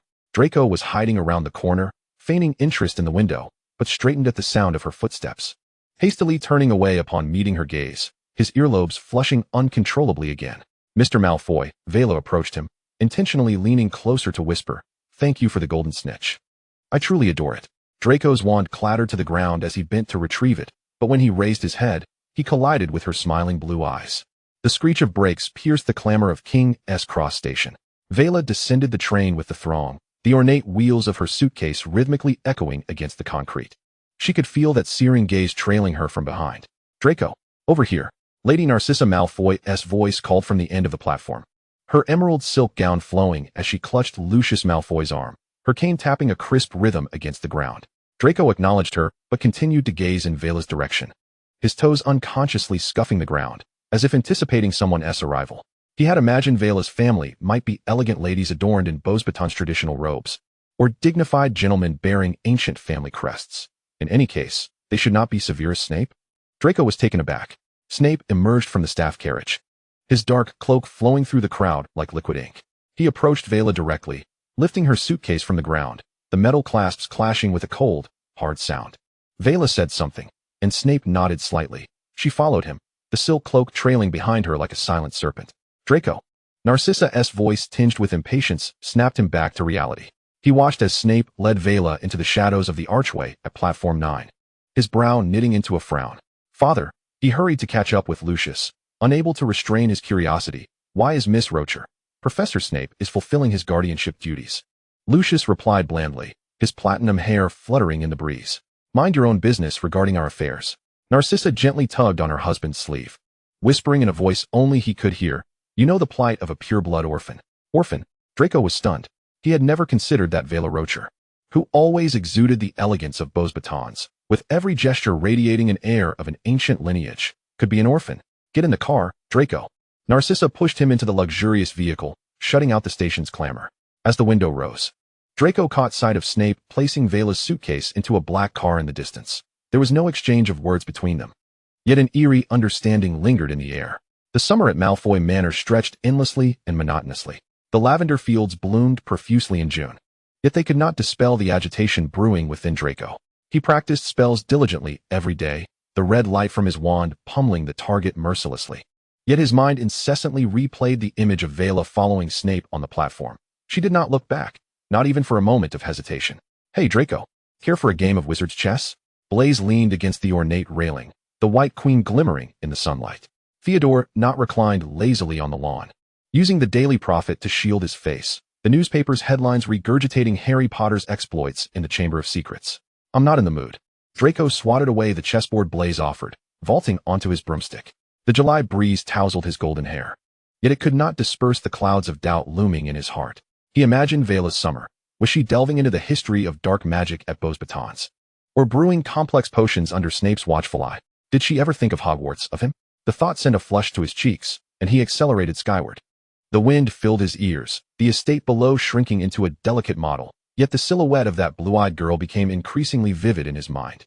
He remembered the chill of her fingertips when she returned the ink bottle, the trembling of her shoulders as she huddled by the fireplace, and the last cold smile she cast before vanishing into the shadows of the chamber. "Who exactly is she?" Draco murmured, his broom carving an irritable arc through the air. Blaise and Theodore exchanged a knowing glance. "I say," Blaise called out, tilting his head, "if you keep swaying like that, the house elf might think you've been hit by a wandering curse." Draco abruptly swooped down, the tip of his broom piercing the lawn and splattering mud. "Shut up, Zabanai." He snapped, tugging at his bow tie, which he could not seem to adjust properly. The entire summer had been spent in this muddled state. He cast spells at training dummies, yet each time he struck the target, he was haunted by Vera's indifferent gaze, while playing chess with Blaze. He repeatedly mistook knights for serpents. He even secretly rummaged through his father's pureblood family tree, searching the yellowed pages for Risher's name, only to find a shattered emblem long eroded by blood curses. When would he see her again? Chapter 7. Lodging. The sound of chess pieces clashing echoed dully in the vast room. Draco, Blaze finally broke the silence, pushing a white queen to the center of the board. You've been utterly distracted since you returned from Hogwarts. What is on your mind? Potter hasn't he bothered you, has he? Draco snapped back to attention, moving a black rook absent-mindedly, only to topple an entire row of pieces. Nothing. He raised his voice, then quickly lowered it. I just find the summer dreadfully tedious. Boredom? Theodore raised an eyebrow, twirling his wand. Didn't you say you were going to master the Cruciatus curse so you could give Potter a taste of his own medicine next time you see him? Of course. Draco forced enthusiasm, but his heart skipped a beat at the thought of Vera's smiling blue eyes. How had she become an orphan? Why had Snape become her guardian? And that snitch he had meticulously wrapped in gold thread, had she accepted it? Surely she hadn't discarded it? July rain pattered against the manor's glass windows, reminiscent of the sound the Hogwarts Express made as it sped through tunnels. Draco stood by the window, gazing at the blurred outline of the oak trees through the curtain of rain, for the first time feeling the opulent cage of Malfoy Manor pressing down on him. While Theodore and Not languidly lounged on the sofa, he took out a quill, yearning to write Vera a letter, yet he didn't even know her address. Beauxbatons. Or perhaps Professor Snape's private residence. This thought agitated him, causing him to ruffle his hair in frustration. Master, the house elf Dobby has come in with a silver tray. Madam requests your presence in the sitting room. There are guests. Draco sighed and shoved the quill into a drawer. Guests? Likely more of his father's pure-blooded friends, discussing how to purify the wizarding world or mocking the Weasley family's mudblood friends. He trudged toward the sitting room, but halted abruptly at the sight of a figure on the sofa. Vera Rusher, seated beside Narcissa, delicately holding an exquisite teacup, her blue eyes strikingly clear beneath the crystal chandelier. She wore a gown of moon-white silk, no longer clad in Hogwarts robes, yet still exuding an air of aloof elegance. Beside her was Severus Snape, engaged in a hushed conversation with Lucius, his demeanor even colder than it had been at school. Just as Vera's gaze was about to shift, Draco bolted upstairs at lightning speed. Theodore Not, standing by the balcony railing, had just swallowed half of Merlin's beard when he saw his friend dart up the spiral staircase as if chased by a dragon, the emerald cufflinks clinking against the railing. The door to his bedroom burst open, and Draco's fingers trembled as he loosened his dark green silk bow tie. He caught sight of his reflection in the mirror, his hair a chaotic mess as though trampled by a giant. He tossed his peacock blue formal robe onto the velvet sofa, dismissing the silver embroidery as too old-fashioned when he donned the black-trimmed cloak. He suddenly remembered that Vera was wearing a moon-white dress and promptly hurled the deep purple velvet coat into the cedar chest. Blaze, groggily lifting his head, asked what was wrong. Perhaps the person I've been thinking of has arrived, Theodore remarked with a resigned smile. Draco summoned Dobby to retrieve his most formal attire, then applied pomade to slick back his hair. He then stealthily borrowed Narcissa's perfume, spritzing it on himself. After all was said and done, he elegantly made his way to the sitting room. Before he could approach, Narcissa caught the familiar scent of perfume and couldn't resist a smile. Draco, come here. Lucius gestured. Professor Snape, your teacher, my old friend, and Miss Vera Risher, your classmate, will be residing here for a while. Vera lifted her gaze to him, a faint smile curving her lips, her fingers gently swirling the teacup, causing the red tea to ripple delicately. Draco stood frozen, his heart racing as if it were a snitch clutched tightly in his chest. Why was she here? Accompanied by Snape?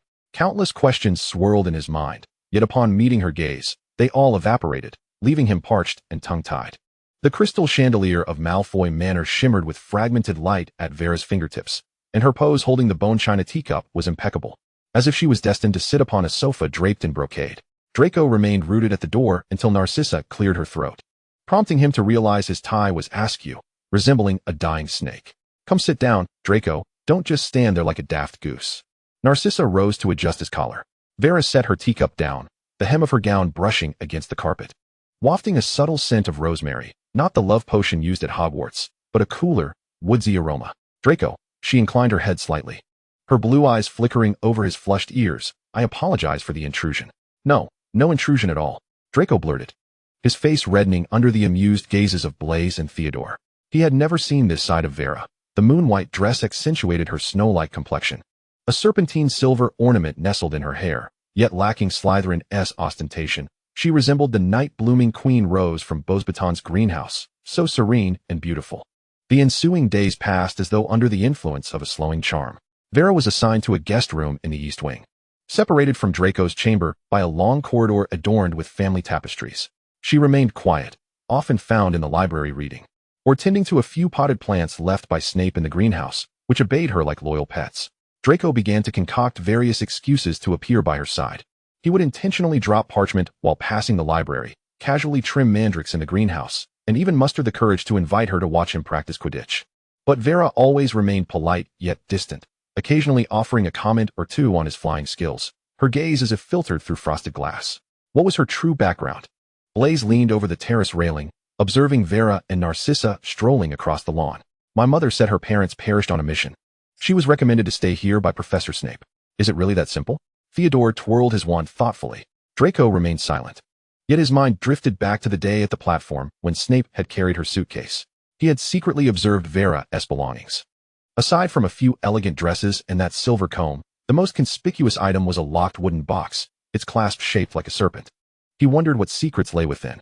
Since her arrival at the manor, Snape had sent packages weekly via a nocturnal owl, containing not only potion ingredients but also parchment documents marked with the Rusher's surname. Moreover, Lucius's demeanor toward her had transformed from initial scrutiny to almost reverent courtesy after returning from a trip. One afternoon, Draco hid behind a four-poster bookshelf in the library, catching sight of Vera perusing a forbidden book, The Origins of Dark Magic. As her fingertips glided over the passage concerning the Gaunt family, a serpentine glow unexpectedly emerged along the edges of the pages, an indication of the blood pact that could only be triggered by pure blood descendants. Draco cast a fleeting glance before turning away to search for a book of his own. What are you looking for? Vera's voice suddenly chimed from behind him, startling Draco into knocking over a stack of parchment. She crouched to assist him, her fingertips deliberately brushing against the skin of his wrist. Is young Master Malfoy also intrigued by the history of dark magic? Who wants to read such rubbish? Draco retorted, hastily retreating. Yet he found himself ensnared by the mischievous glimmer in her eyes. She clearly noticed him hiding behind the bookshelf and feigned an accidental encounter. This subtle sense of control left him both irked and breathless. And please, call me Draco from now on. In the study, Lucius was meticulously using a silver paper cutter to unveil a letter from Snape, the wax seal adorned with a serpentine emblem glinting coldly in the candlelight. The Dark Lord's directive mandated that Vera Gaunt would take up residence at the manor as the last scion of the Rosier line. Her safety and the progress of her tasks fell directly under your purview. Snape's handwriting, akin to a serpent's venomous whisper, served as a warning to your family, particularly your son. Should personal feelings interfere with the plan, consequences would be yours to bear. Her identity must remain a secret from everyone, including your wife and children. Lucius tossed the letter into the fire, watching as the flames consumed the name Gaunt. He recalled the stooped old wizard from 20 years past, the paviral crest emblazoned on the Gaunt family ring, and involuntarily swallowed hard. The Dark Lord's obsession with the Gaunt bloodline surpassed all expectations. And this seemingly frail young woman was, in fact, the true descendant of Salazar Slytherin. She was engrossed in the origins of dark magic within the library when Snape, having emerged from the shadows, his robes still damp with night dew, cautioned her against revealing her parcel tongue in Draco's presence. My son knows his boundaries. Lucius scoffed, yet his brow furrowed at the memory of Draco's dazed expression while gazing at Vera. But are you certain that allowing her proximity to Potter is the right decision? The incident in the Chamber of Secrets. The Dark Lord's plan is infallible. Only the timing is flawed, Snape interjected, his gaze sweeping over the Malfoy family tree laid out on the desk. Gaunt requires a public identity as a facade, while you must demonstrate to the Dark Lord that Malfoy Manor remains a trustworthy piece on his chessboard. Outside, thunder rumbled softly as Vera stood at the edge of the terrace, listening to the dwindling conversation from the study. She understood that Lucius had learned of her true identity from Snape. The Malfoy family would have to regard her as Miss Gaunt, someone requiring careful handling, rather than the easily manipulated Rosier orphan. Looking at the rain, Draco's voice came from behind, holding a stack of Quidditch yearbooks. I brought you some snacks. Mother said you enjoy the almond biscuits from Beauxbatons. As Vera turned, she caught sight of his sleeves, dampened by the rain. He had evidently lingered outside the terrace for quite some time, hesitant to enter. She accepted the ornate iron box, a gleam of mischief surfacing in her blue eyes. Draco was indeed considerate. Leaning closer, she offered him a French cheek kiss, her warm breath brushing against his flushed earlobe. Vera then glided into the drawing room, leaving Draco in the gust of the terrace wind, his hand instinctively touching his heated face, dazedly relishing the lingering warmth. The summer slipped away swiftly, the cobblestone streets of Nocturne Alley soaked from the previous night's rain, the air thick with the mingled scents of decaying parchment and aged potions. Lucius Malfoy strode at the forefront, the gold-rimmed glasses glinting coldly in the dim light, while Narcissa clung to his arm, her skirts sweeping past the rusted door-knocker of Borgin and Burke's. Draco deliberately slowed his pace to walk alongside Vera, while Blaise, Pansy, and Theodore whispered conspiratorially outside the Owl Emporium. The third-year charms textbook was 3 times thicker than that of second year. Draco kicked aside a mud-stained brick with a barely perceptible tone of complaint. Vera remained silent, her gaze drawn to the Daily Prophet affixed to the window of the diagonally opposite flourish and blots. The front-page photograph showcased Sirius Black in his prison garb, the magical lights casting a grayish-blue hue, with the headline in scarlet ink proclaiming, Azkaban's most dangerous prisoner escapes. The Ministry warns all wizards to remain vigilant. What's the matter? Draco followed her gaze, scoffing. Just a traitor who used Avada Kedavra to kill a dozen muggles. Remember that, Potter? His betrayal is what led to the deaths of Potter's parents. Mother says, regardless of others, such a traitor deserves to be kissed by a Dementor.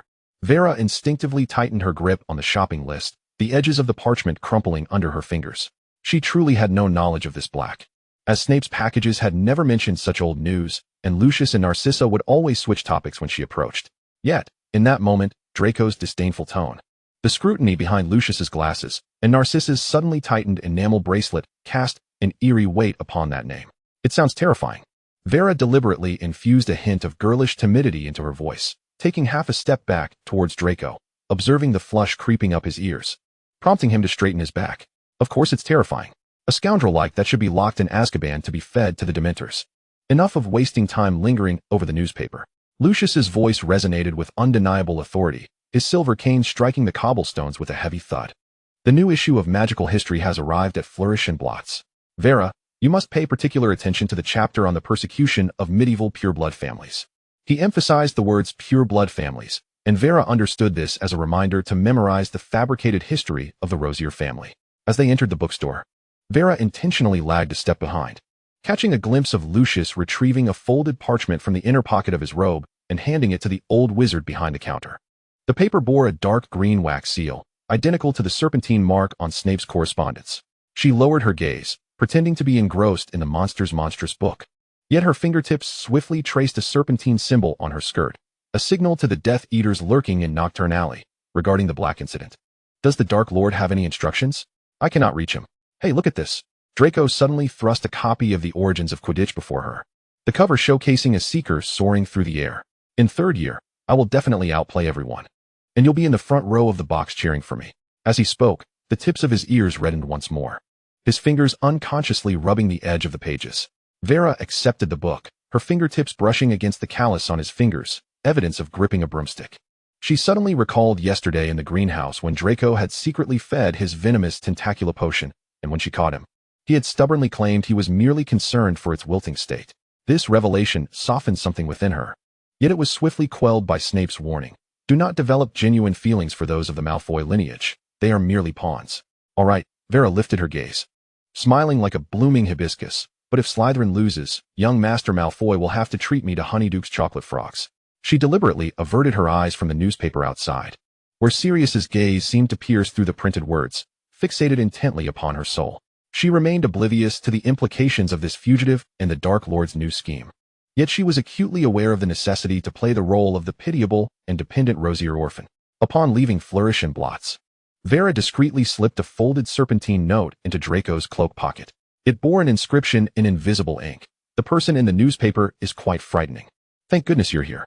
She observed Draco's rigid posture upon discovering the note, her smile becoming a touch more genuine, even within this game of subterfuge. To witness this proud peacock fluster for her was a rare delight amidst the monotony of the task. Chapter 8. Ginger Candies and Hot Cocoa. The steam from the Hogwarts Express blurred the window, as Vela rested her forehead against the frigid glass, watching the dark green fields rush by outside. Suddenly, Draco tossed a blanket over her lap, his platinum hair reflecting the magical light with an impatient flare. The cold air is getting in, you fool. Though he voiced his disdain, he discreetly adjusted his own window to block the chill. Pansy was tidying her hair in front of a mirror when she suddenly pointed out the window with a gasp. Look, what is that? The compartment fell silent in an instant. Following his finger, Vela gazed into the mist by the tracks, where several shadowy figures floated, their tattered black robes swaying like decayed seaweed. As a pale claw brushed against the window, a web-like frost formed on the glass, instinctively tightening her grip on her wand. She heard Draco suddenly yank her back, his back colliding with the partition with a dull thud, yet he still encircled her with his arm. His voice trembling imperceptibly. "Don't look at their faces." The Dementor's shriek pierced the compartment, a hollow roar that seemed to threaten the very essence of one's soul. The lights within the compartment began to flicker, and through the gap in Draco's embrace, Vela caught a glimpse of Potter in the adjacent compartment, suddenly slumping, his face as pale as parchment. Meanwhile, Draco's body grew increasingly tense, his fingertips digging painfully into her arm, yet he never loosened his hold. Only when a silvery light appeared did the shadows slowly retreat into the mist. "Are you all right?" Draco released her, noticing that his tie had become askew. His ears flushed crimson. Vela observed the strands of her hair clinging to his cloak and suddenly recalled how he had shielded her moments ago. Resembling a little peacock with its feathers ruffled, desperately trying to maintain an air of indifference despite her own trembling.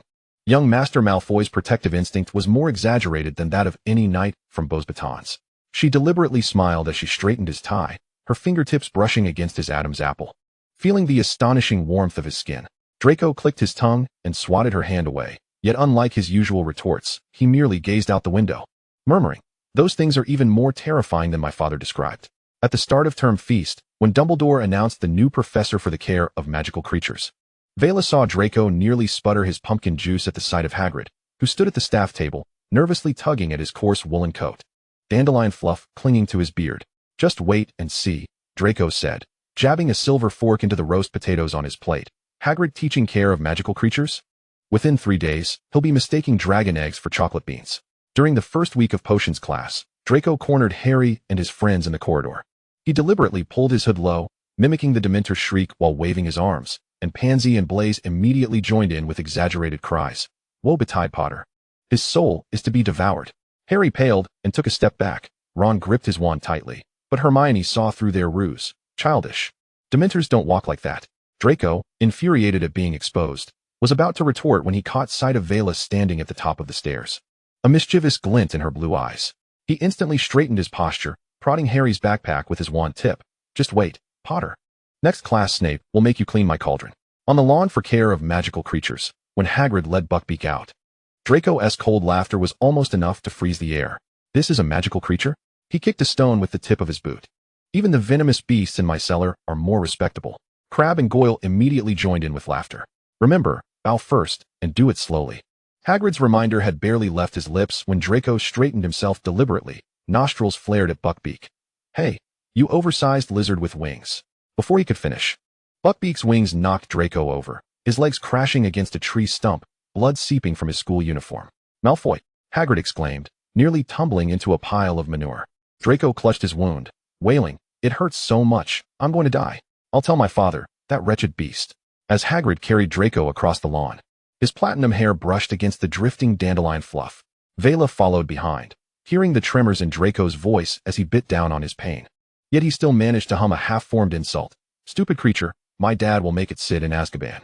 The moonlight of the infirmary filtered through the stained glass, casting fragmented light upon Draco's pale face. Madame Pomfrey gently lifted the blood-soaked trouser leg with her wand, and he suddenly grasped Vela's wrist, his nails digging into her skin with a force reminiscent of their encounter with the Dementor. "Bear with it, Mr. Malfoy." Madame Pomfrey's potion shimmered silver on the wound as Draco buried his face into the pillow, muffled cries of pain absorbed by the feather mattress. Vela noticed the fine hairs on the back of his neck stuck together with cold sweat, and suddenly remembered their first encounter, when they had faced off. His chin held high in feigned bravado. "The wound needs rest," Madame Pomfrey stated, taking away the bloody bandages. "You'll stay here tonight, and tomorrow. Your friends can bring your assignments." Draco shot up, the bandage on his knee flexing in protest. "I don't want that Blaze fellow." "I'll help you," Vela interrupted, her fingertips unconsciously brushing against her wrist where he had left red marks, just as Pansy mentioned that Snape had assigned an essay on the neurotoxicity of mistletoe venom. Draco's eyelashes fluttered, the moonlight catching the edges of his eyes like fragmented silver. He turned his face toward the stars in the stained glass, his voice muffled as though stuffed with cotton.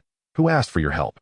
But as Vela turned to leave, he suddenly grasped the hem of her school uniform, the silk fabric crumpling in his fist. "Tomorrow morning at 8, Don't let anyone see you enter the boys' dormitory. The next morning, as Vela pushed open the stone-carved serpent's head, clutching her parchment scroll, she found Draco leaning against his four-poster bed, unsealing a letter from home. The wax seal crumbled into golden dust between his fingers, Lucius's penmanship flamboyantly declaring on the parchment, "Have Hagrid dismissed immediately. Or I shall submit 70 complaints to the Ministry of Magic. Your father is still as." Vela placed her essay on the bedside table. Catching sight of the bandage on Draco's knee, stained with a faint green potion residue, concerned about education, Draco scoffed, tearing the letter into shreds that fluttered like white birds into the fire pit. He snatched the essay Vela had brought and began to peruse it, muttering, "Potter's essay must be written like a troll." Vela noticed the lingering blush on his ears and suddenly recalled the moonlight from the infirmary the previous night. She rummaged through her bag and pulled out a glass jar filled with orange-yellow candies. "Madame Pomfrey gave me these ginger candies, said they can help with the potion's taste." Draco's silver quill hovered in midair, the candies clinking crisply against the glass jar. He stared at it for a while before suddenly tapping Vela's forehead with the tip of his wand. "You fool. Ginger candies need to be paired with hot cocoa to not be spicy." As he spoke, steam began to rise from the tin pot on the bedside table, the scent of cocoa mingling with the ink from the parchment, weaving a soft web in the morning light. Outside, the clamor of the Quidditch pitch filled the air as Harry soared past the tower on his Firebolt 2000. Draco abruptly shoved a ginger candy into his mouth, his muffled voice laced with sweet and spicy overtones. "That wretched guy. One day I will snatch the golden snitch right from under his nose." "Of course, young Master Malfoy." Vela laughed as she unwrapped the candy, the orange-yellow sphere warming in her palm. "But in return, you must tell me." She leaned closer to him, deliberately lowering her voice. "Last night in the infirmary, when you held my hand, were you trembling from fear?" Draco nearly choked, ginger crumbs scattering across the parchment. He glared at her with reddened eyes, but as his silver hair brushed against her hand, he subtly nudged the hot cocoa closer to her. "Nonsense. I was just worried you'd clumsily knock over a potion bottle." Sunlight climbed the velvet curtains of the four-poster bed, gilding the tips of his flushed ears. As the sun illuminated the golden embroidery of the drapes, Draco's ear, now tinged with red, appeared almost translucent in the light. He feigned pausing his fingers on a particular page for an inordinate length of time, that being the copy of advanced potion-making borrowed from Vela. The edges of the pages still adorned with the silver serpent patterns she had traced with her quill. The dampness seeped through the stone walls of the Slytherin dungeon. The flickering flame of the candelabra in the corner cast shadows on the wall, where the silhouettes of the two entwined. His shadow wavered, as if to brush away the fluff from her hair, yet ultimately, it merely resulted in the tip of his wand tapping lightly on the table, startling the moth on the windowsill, its wings coated in orange sugar glaze, into flight. Vela observed him feigning concentration as he scribbled on his paper, the silver quill tracing crooked arcs on the parchment, and suddenly realized that despite the chill of the Slytherin dungeon, it felt more like a warm nest than any other place in Hogwarts, even if that nest housed a small peacock prone to ruffling its feathers. The air in the dungeon of the Defense Against the Dark Arts class was thick with the scent of dust, and Professor Lupin's old cloak shimmered softly under the candlelight. He pointed at the swirling boggart, his voice gentle yet piercing. "The boggart will transform into your greatest fear, and the key to vanquishing it is to turn it into something amusing. Neville, why don't you give it a try?" Trembling, Neville stepped forward, his face paler than parchment beneath his silvery hair. As the cabinet door swung open, the boggart morphed into the cold visage of Snape, alongside his grandmother's pointed hat adorned with eagle feathers. Ridiculous. Neville's incantation came out in a quavering pitch, and in the next moment, the boggart transformed into Snape clad in a pink lace dress, the pointed hat askew atop his disheveled black hair. The classroom erupted into laughter, and Vela discerned a subtle weariness concealed within the smile at the corner of Professor Lupin's mouth. "Next, Miss Vela Rogier." As she stepped forward, she heard Draco clearing his throat deliberately from the back row. Her fingertips brushed against the icy cabinet door as she inhaled deeply. The boggart morphed into a thick darkness that instantly engulfed the entire dungeon, the chill creeping up her spine, like countless serpents' tongues caressing her skin. She heard Lupin's urgent reminder, "Concentrate. Think of something that brings you joy." Ridiculous. Vela's incantation emerged as light as a sigh. Yet only a few silver sparks flickered in the darkness. The boggart continued to spin, the void reminding her of the memory fragments Snape had first shown her, the cries of an infant mingling with the explosive sound of a green curse, and how she often found herself confined in the headmaster's little black room, faced with an eternity of darkness. It seemed that Miss Rogier's fear was rather abstract. As Professor Lupin closed the cabinet, a glint flashed across his glasses. When Draco intercepted her in the corridor, Strands of cobwebs still clung to his platinum hair. What was that mass of darkness? Are you afraid of ghosts? He reached out to brush the dust off her shoulder. But she sidestepped to evade him, wary that Mr. Malfoy's narcissism might block the corridor. Vela laughed as she dodged, her fingertips icy. She feared not the darkness, but the days of humiliation and betrayal. The moonlight bathed the exterior walls of Hogwarts, and the flickering firelight illuminated the ornate wooden box atop her bedside table.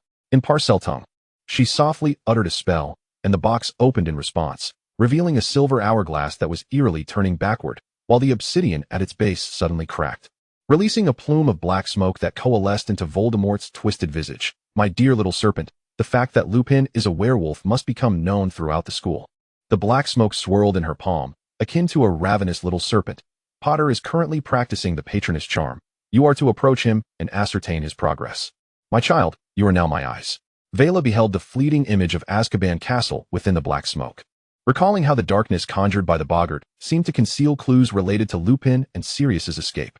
The Malfoy family was intent on using the Buckbeak incident to undermine Hagrid, and she murmured in response. Perhaps they could redirect Lucius's attention towards the care of magical creatures class, indirectly implicating Lupin. Excellent. The black smoke hissed with laughter. Draco Malfoy is a useful pawn. I trust you know what to do. No sooner had the words left its mouth than the black smoke abruptly retreated into the wooden box, restoring everything to its original state, as if the obsidian had never cracked. As Vela closed the box, she heard familiar footsteps outside the door. She swiftly lay back down, dispelling the locking charm, feigning sleep. Yet as Draco gently pushed the door open, she caught the scent of the herbal remedies for scratches clinging to his cloak. Vela sensed that he lingered by her bedside for an extended period, only quietly placing a package of Honeyduke's chocolate frogs down after the firelight in the hearth had dimmed. Tiptoeing away, moonlight streamed through the window, illuminating the chocolate frog wrapper, and Vela opened her eyes. Recalling Voldemort's directive to expose Lupin as a werewolf and to investigate Potter's patroness practice, she touched the serpentine scar on her wrist. The pale pink mark shimmering faintly in the moonlight, as if reminding her of her true identity. Tomorrow, in defense against the dark arts class, she would need to feign being a slacker and then spread gossip regarding Professor Lupin's frequent absences around the full moon. Approaching Potter might allow her to feign being frightened by Dementors, presenting a vulnerable side for Harry to see, thus casually probing his progress. The wooden box sat quietly on her bedside, and as Vela closed her eyes, her mind was filled with the darkness manifested by the boggart. The call of the night owl echoed outside, and Vela turned over, her fingertips brushing against the parchment hidden beneath her pillow, which contained the new diagram of the obscurest charm sent by Snape. Chapter 9, Serpents and Snowflakes. The stone walls of the potions classroom glimmered coldly. The blue-violet flames of the alcohol lamp danced upon the cast-iron stand, the air infused with the acrid scent of valerian root mingled with dragon's blood. Professor Snape's dark robes billowed as his hawk-like gaze swept over the desks, the parchment rustling under his fingertips with a sound that sent chills down the spines of the students, a unique noise synonymous with his grading of assignments. Draco sat upright in his seat, his platinum hair shimmering with an air of arrogance in the dim light. His paper was delicately lifted by Snape's wand, the edges of the parchment still retaining a hint of the unyielding Slytherin emerald glow. Malfoy, Snape's voice remained devoid of emotion, yet tinged with a barely perceptible approval.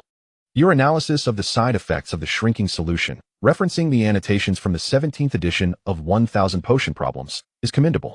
A smirk of satisfaction curled at the corners of Draco's lips as he subtly nudged Theodore beside him. Theodore's paper, equally placed at the corner of the lectern, featured a clearly structured molecular diagram of the shrinking solution drawn in silver ink, even eliciting a note of praise from Snape for its rigorous thought process.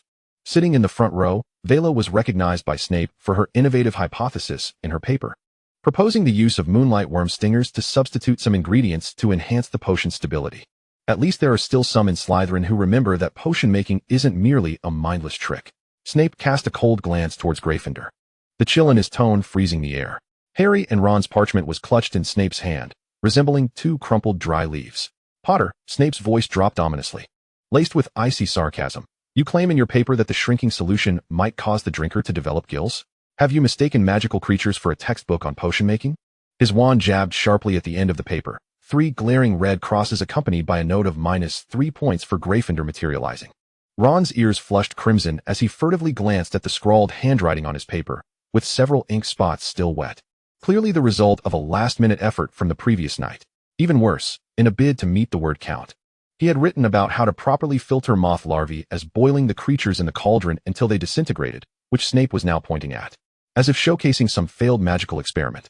Weasley, Snape's gaze darted to Ron's ink-stained fingers. If you cannot distinguish between a gentle simmer and a pot of chaos, perhaps you should seek out the house elves in the kitchen to learn how to make pudding. A series of suppressed chuckles echoed around the Gryffindor table. Hermione abruptly raised her hand to retort, only to be silenced by a cold glare from Snape. The flickering candlelight illuminated Professor Lupin's gentle visage as he rolled up his sleeves to reveal faint, old scars on his forearms. With a graceful motion, his wand traced a silver arc through the air. The shield charm could create a protective barrier around the body, akin to donning invisible armor. He instructed them to pay attention to the strength of their wrists, envisioning a supple shield defending them as they cast the spell. In the back row, Neville trembled as he raised his wand, and upon uttering the incantation, a burst of sparks erupted, nearly singeing his eyebrows. Lupin approached with a smile, adjusting his grip. Yes. Just like that. Focus your thoughts on defense. Hermione almost immediately succeeded. A faint blue barrier flickered before her, prompting Ron to emulate her with surprising accuracy. However, Harry faltered on his first attempt, but on the second, his barrier emerged particularly robust, earning a nod of approval from Lupin.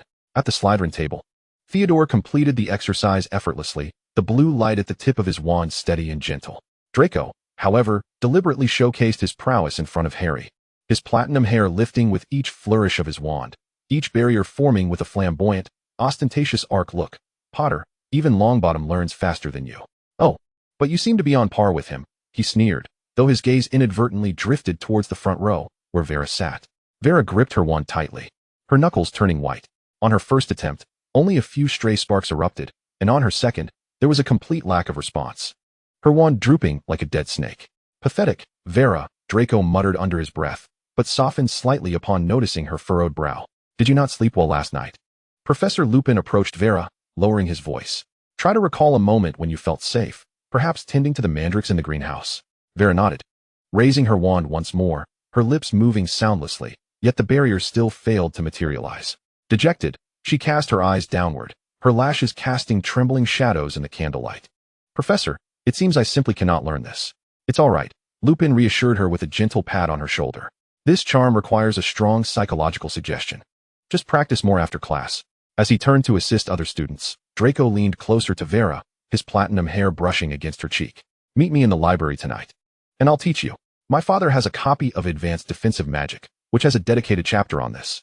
Vera lifted her head, a glimmer of mischief flashing in her eyes, though she feigned surprise and hesitation. Really? But aren't you very busy? When have I ever kept you from your tasks?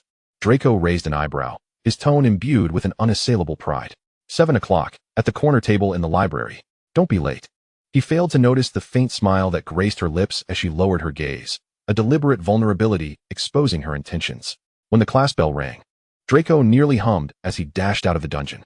In the corridor, he encountered Harry and his friends, immediately straightening his posture, the hem of his platinum robes sweeping arrogantly across the stone floor. Oh, Potter, I heard they're changing the professor for the care of magical creatures class. He elongated his words deliberately.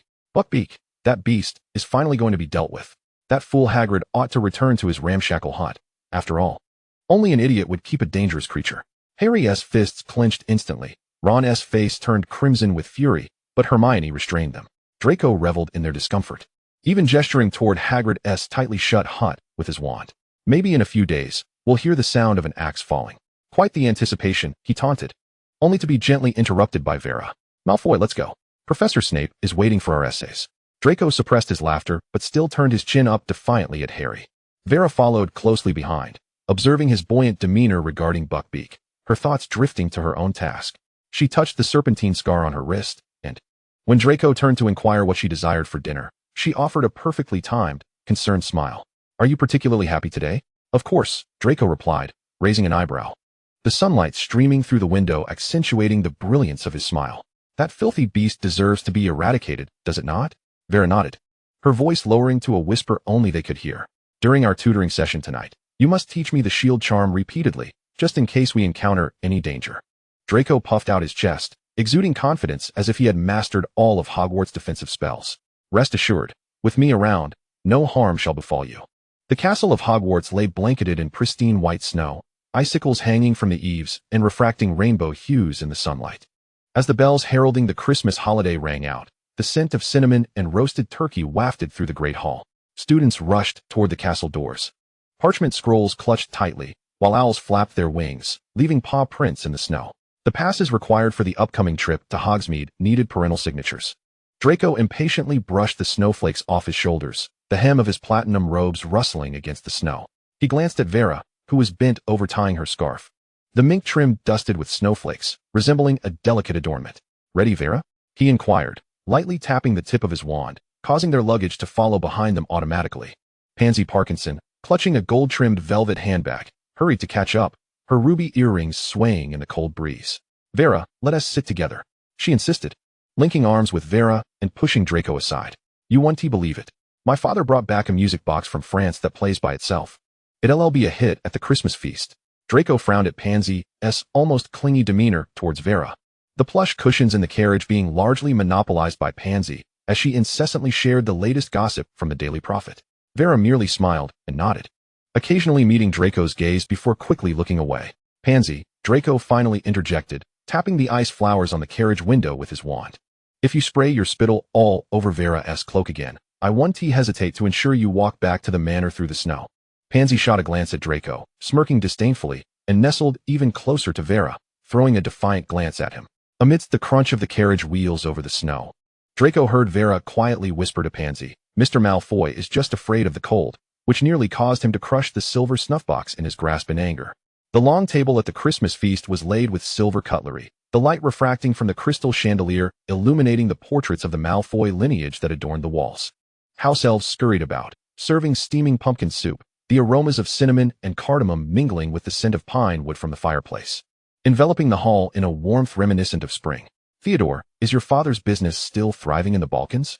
Lucius inquired, swirling his goblet of crimson wine, his gaze sweeping over the young man seated beside Vera. Theodore not set down his cutlery, sitting upright. "Yes, sir. We are currently acquiring a luminescent species of flyagric spores." Draco, impatient, prodded at the turkey on his plate with his wand, his attention still fixated on Vera. She wore a deep green velvet gown tonight, the serpentine scar on her wrist hidden beneath delicate lace cuffs, attentively listening to Pansy discuss her newly received diamond headband. "It's time for the gift exchange." Narcissa clapped her hands, and the house elves promptly brought forth boxes adorned with gold leaf. Blaise stood first, presenting Pansy with a velvet box. "Bulgarian Vela perfume. They say just a drop can leave a broom maker entranced." Pansy squealed dramatically, the fragrance of the perfume instantly overpowering the aromas of the feast. Goyle and Crabbe exchanged their dual gloves adorned with the Slytherin serpent emblem, clumsily gesturing with their fists. Theodore approached Vera and opened a wooden box intricately carved with the Knott family's Black Panther crest, revealing a silver snowflake pendant necklace. Each crystalline flake was embedded with tiny moonstones, casting a gentle halo of light under the illumination. "I heard you have a fondness for moonlight flowers in the greenhouse," he said, his voice slightly lower than usual. "This should complement your cloak quite nicely." As Vera accepted the necklace, her fingertips trembled slightly, and she was about to express her gratitude when Draco suddenly slammed a velvet box down before her. The lid sprang open, revealing a serpentine brooch crafted from moonstones and emeralds, its eyes glimmering with two pigeon blood rubies that danced softly in the candlelight. The craftsmanship of the Knott family remained steadfast, Draco remarked, deliberately ignoring Theodore's sudden change in demeanor. "Try this. It should pair well with your dress today." All eyes were fixed on Vera as she gazed at the two gifts before her. Suddenly, she recalled the forgotten bag of frosted cookies in her suitcase, her cheeks flushing slightly. "Thank you, gentlemen." She bit her lip and stood abruptly. "I didn't prepare a gift, but I baked something in the kitchen." Vera returned to the hall with a steaming baking tray. The crisp pie crust was sprinkled with sugar, golden apple chunks enveloped in cinnamon sauce bubbling enticingly. "I tried it in the manor kitchen. It should be fine." Theodore was the first to grab a knife and fork, the crust cracking loudly as he cut into it. Pansy cautiously took a bite, her eyes instantly lighting up. "My goodness, it's even better than apple pie." Blaise simply forked a large piece into his mouth, while Goyle and Crabbe scrambled over the remaining crust. Draco watched as Vera was surrounded, listening to the praises directed at her, and suddenly felt the silver fork in his hand grow warm. He discreetly used his wand to extract the cinnamon from his portion of the apple pie, only to discover an unexpected sweetness mingling with the apple chunks, reminiscent of the subtle cedar fragrance that wafted past him as Vera had lowered her head moments ago. Outside, the snow fell thicker, and the magical candelabra of Malfoy Manor brightened, enveloping the room in warmth amidst the laughter and aroma of food on this festive Christmas night. Unbeknownst to anyone, Theodore's gaze flickered with complexity over the gleaming serpentine brooch adorning her chest. Chapter 10. The Blue Lake of the Panther. The warmth of the Christmas dinner had yet to dissipate, as the corridors of Malfoy Manor glimmered with an amber hue cast by the magical candelabra. Theodore stood alone on the second-floor terrace, his fingertips unconsciously tracing the icy edge of the stone railing. The cold wind billowed his deep gray cloak, yet it could not dispel the tumult within his eyes. He saw Draco leaning against the staircase railing, using his wand to tease a strand of Vera's hair. While she playfully swatted his hand away, the brooch sparkled under the candlelight, casting shards of silver that stung the eyes. That necklace had been a carefully chosen gift from him.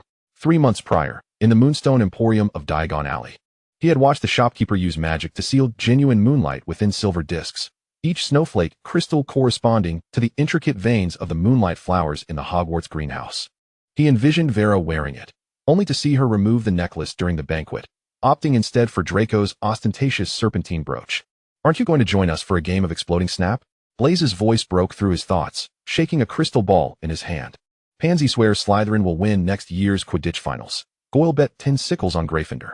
"Not interested," Theodore interrupted, his gaze still locked on Vera below. She was approaching the fireplace with a cup of hot chocolate, the hem of her skirt brushing softly against the carpet. He recalled the afternoon in the kitchen, when she had tiptoed to reach the apple pie on the rack, her hair accidentally brushing against his hand, the fleeting touch akin to a feather's caress, causing him to momentarily falter in his grip on his wand. Blaze followed his gaze, suddenly chuckling. "I was wondering why you keep staring at Vera. Could it be?" "Shut up." Theodore's voice turned icy, the tip of his wand unintentionally sparking, leaving scorch marks on the stone railing. He remembered his father's warning. The Knott family should not harbor emotions. Yet, he could not ignore Vera's furrowed brow when she mispronounced spells. Nor could he forget the serpentine scar that peeked from her sleeve when she had steadied the toppling mandrake in herbology. That scar inexplicably quickened his heart. Yet he was irresistibly drawn to the story hidden beneath it. "Do as you please, but Theodore, do not forget that Draco is currently quite taken with her." Blaze's parting words left Theodore with a headache. As the midnight bells tolled, the magical Christmas tree of the manor suddenly erupted in brilliant light. Draco was entangled with Pansy in a game of unwrapping gifts, nearly covering Goyle's face in colorful paper. Theodore, hidden in the shadows of the staircase, observed as Vera stealthily slipped out of the living room, cradling a tray covered with a white cloth. Compelled by an unseen force, he followed her. Moonlight streamed through the stained glass windows, casting a kaleidoscope of colors onto the corridor floor. Vera paused in front of a room adorned with a silver nameplate, the portrait gallery of the Malfoy family. As she pushed the door open, Theodore saw her place the tray on the long table, which held the remaining half of the apple pie and a small bouquet of magically preserved mistletoe beside it. "What are you doing?" Theodore's voice startled Vera, causing her to whirl around, the tray wobbling in her grasp. A flicker of panic crossed her eyes before she regained her composure. "I'm delivering some food to the portrait of Lady Malfoy. Madame Narcissa mentioned she enjoys sweets." Theodore stepped into the room, his gaze sweeping over the portraits adorned in elaborate gowns. In the farthest corner, a golden-haired lady's smile bore a resemblance to Narcissa's, yet her eyes brightened at the sight of the apple pie as she dipped her finger into the sugar glaze. "The Malfoy portraits never consume mortal food, but it does taste delightful." He moved closer to Vera, inhaling the lingering scent of cedar from her hair. "Who are you waiting for?" Vera's eyelashes fluttered, avoiding his gaze. "I'm not waiting for anyone, Mr. Knott. If you think I'm waiting for you, then I suppose I am, all right?" The logs in the fireplace suddenly crackled, and Theodore noticed Vera instinctively clench her fists, her knuckles turning white. He recalled the faint pink mark on her ring finger when she had cut the apple pie during the banquet, resembling the remnants of a certain binding spell. "Your hand," he began, but Vera abruptly stepped back, concealing her hand behind her. "It's nothing," she replied, her voice deliberately cold. "Mr. Knott, if there's nothing else, I shall take my leave."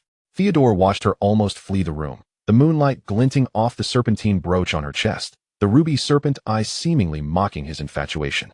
He glanced down at his empty palm, where the faint tingling sensation from brushing against her hair earlier lingered. Laughter erupted from the living room, accompanied by Pansy's shrieks. Theodore turned and exited the portrait room, passing the magical Christmas tree, where he noticed a parchment hanging beneath the star ornament. Malfoy Manor's Christmas wish list. He hesitated, summoned a quill with his wand, and gently inscribed on the paper, "May she no longer have to feign ignorance toward the protective armor. May the scar upon her wrist cease its torment." The ink lingered on the paper for a mere 3 seconds before dissipating into silver starlight in the air. He understood that Vera's vulnerabilities were intentional, and he recognized that her identity might harbor secrets. Moreover, he was acutely aware of the provocative glint in Draco's eyes as he casually draped an arm around Vera's shoulders, boasting about the brooch he had gifted her. The chimney of the Hogwarts Express exhaled emerald-hued steam, cleaving through the snow-blanketed fields. Inside the carriage, a cozy warmth enveloped the passengers. As the magical heating dispelled the chill from outside, the air was infused with the sweet aroma of toffee apples and pumpkin juice. The festive bustle of Christmas had not entirely faded, and most of the students, wearied, leaned against the plush seats, drifting into slumber. Pansy's head nestled affectionately against Vera's shoulder, her inky tresses brushing against Vera's cheek. In her grasp, she clutched a mirror, mumbling in her dreams about how exquisite the chandelier at Malfoy Manor was. Vera's breathing was calm, her lashes casting a fan-shaped shadow beneath her eyes, while the serpentine brooch on her chest rose and fell gently with her heartbeat. The snowflake pendant, a gift from Theodore, was carefully tucked inside her collar, the silver chain glimmering subtly. Draco reclined in the seat opposite, his platinum hair slightly tousled across his forehead, and his usually haughty eyes were now tightly shut. His wand remained clasped in his hand, though it hung limply towards the ground, the pale wrist exposed from his rolled-up sleeves betraying the aftermath of sleepless nights spent dueling with spells over the Christmas holiday. Goyle and Crabbe were squashed into the adjacent seats, snoring in unison, drool trickling from the corners of their mouths onto the Slytherin crest, sprawled in a careless manner. Blaise Zabinai's seat was vacant, the velvet curtains fluttering softly in the breeze, revealing him in the next carriage, leaning against the doorframe. Raising an eyebrow and smiling at a Ravenclaw girl, casually twirling his jeweled wand, evidently employing his usual half-blood prince style of flirting. Theodore sat in a corner diagonally. A tome titled History of Medieval Dark Arts spread open on his lap, though his gaze did not rest upon the pages. He observed the overlapping shoulders of Vera and Pansy, noting the furrow that formed on Vera's brow as the carriage jolted slightly. Pansy's head grew heavier, nearly pressing Vera entirely against the armrest, yet Vera merely adjusted her position gently, not pushing the girl away. As the train traversed a snow-laden viaduct, moonlight streamed through the glass, casting a cool patch of light upon Vera's skirt. She instinctively huddled her shoulders, her brow furrowing further, despite the warmth of the carriage. She seemed to feel a hint of cold. Theodore closed his book with a soundless motion. He retrieved his deep, gray velvet cloak from his luggage, a custom-made garment from the Knott family, lined with self-heating moonstone scales. With a silent flick of his wand, the cloak soared gracefully, as if animated, gliding over the slumbering Draco and the resounding snores of Goyle, and gently settled upon Vera's shoulders. The cloak's warmth seemed to elicit a comfortable sigh from her, her tightly knit brows beginning to relax. She leaned closer to Pansy, unconsciously rubbing against the soft velvet, a faint, reassuring smile gracing her lips. As Theodore watched her serene visage, the turmoil within him dissipated slightly, the moonstone scales shimmering in the dim light, like the unspoken thoughts he dared not voice. He did not approach to adjust the cloak's position, but quietly returned to his seat, reopening the hefty tome on magical history. Laughter from Blaise filtered through from the adjoining carriage, mingled with a girl's gentle reprimand. In his sleep, Draco smacked his lips, his wand clattering to the floor. Yet no one stirred. Theodore's gaze returned to Vera, who was enveloped in his cloak, her head resting against Pansy's, resembling two young creatures seeking warmth in the winter chill. He gently rotated the family ring on his ring finger, an obsidian band embossed with a Black Panther emblem. Outside, the snowy landscape whizzed past, leaving behind the Christmas night at Malfoy Manor and the hidden snowflake necklace far behind. The train entered a pitch-black tunnel, plunging the carriage into fleeting darkness. In that obscurity, Theodore shut his eyes, yet visions of Vera wearing the pendant he had gifted her, tending to moonlit flowers in the greenhouse, vividly floated in his mind. As the train emerged from the tunnel, he noticed Vera's fingers subconsciously clutching the edge of the cloak, as if seeking some dependable warmth. Unbeknownst to him, in the moment he averted his gaze, Vera slightly opened her eyes, remaining still as she peered through her lashes towards Theodore in the corner, a flicker of complexity flashing in her gaze. She gently tugged at the velvet cloak draped over her shoulders, burying her face deeper within it, the corners of her lips curling into a subtle, unnoticed smile. A warmth that quickly vanished into the rhythm of Pansy's steady breathing, as if it had never existed. At what moment did it begin? Theodore himself could not discern. His feelings for Vera did not arise from a singular, fleeting glance, but rather simmered gradually, like the fragrant essence of a potion brewing, taking root in a myriad of fragmented moments. On the last weekend before the start of their second year, Theodore accompanied his father through the back alley of the Leaky Cauldron. The damp walls oozed a mossy green. The cursed wands in the shop window glimmered faintly in the shadows, as his father's dark gray cloak swept over a pile of empty bottles, producing a soft clattering sound. Remember, the Knot family seeks only profit. His father's voice was low and commanding, akin to a spell. The robe shop owner owes us 3 crates of Felix Felicis. We'll collect the robes and depart. He fixated on his polished shoes, yet was drawn to the corner by a stirring. A girl reaching for a silver-buckled belt at the top of the shelf, her black braids swaying as she moved. A deep blue satin dress adorned with pearls cascading around her. Beside her stood a man clad in black robes, Severus Snape, who was currently tapping the shelf with his wand. Vera, watch the size. The girl named Vera nodded, and as she turned, her gaze collided with Theodore's. Her eyes were a crystalline blue, akin to a lake enchanted with the clear water charm, reflecting fragmented lights in the dimness of the alley. Theodore had never encountered eyes so luminous, so strikingly bright. He instinctively clenched his fists, his father's warning buzzing in his ears. Yet his gaze remained riveted upon her face. She seemed slightly embarrassed by his scrutiny, her blue eyes crinkling as she offered a polite smile. Theodore. His father's voice suddenly turned harsh, the wand tip poking him lightly in the back. Had enough of your staring? He quickly bowed his head, his heart racing as if it might leap from his chest. At the sorting ceremony of their second year, Theodore sat at the Slytherin long table, his fingers unconsciously tracing the serpentine carvings along its edge. When Professor McGonagall called out Vera Rogier, he straightened his back almost instantaneously. The girl he had seen in the alley stepped forward, her braids replaced by flowing hair, her blue eyes shining even brighter beneath the candlelight. As the sorting hat barely touched her head, it proclaimed at once, Slytherin. The Slytherin table erupted into applause, and Theodore's heartbeat was louder than anyone else's. He watched as she strode calmly toward the table, the serpent emblem on her chest glinting under the light, reminding him of the sparkle in her eyes in the leaky cauldron. Nothing special, Draco remarked, tilting his chin. Blaise nudged him with his elbow. She's not bad looking. Just seems a bit fierce.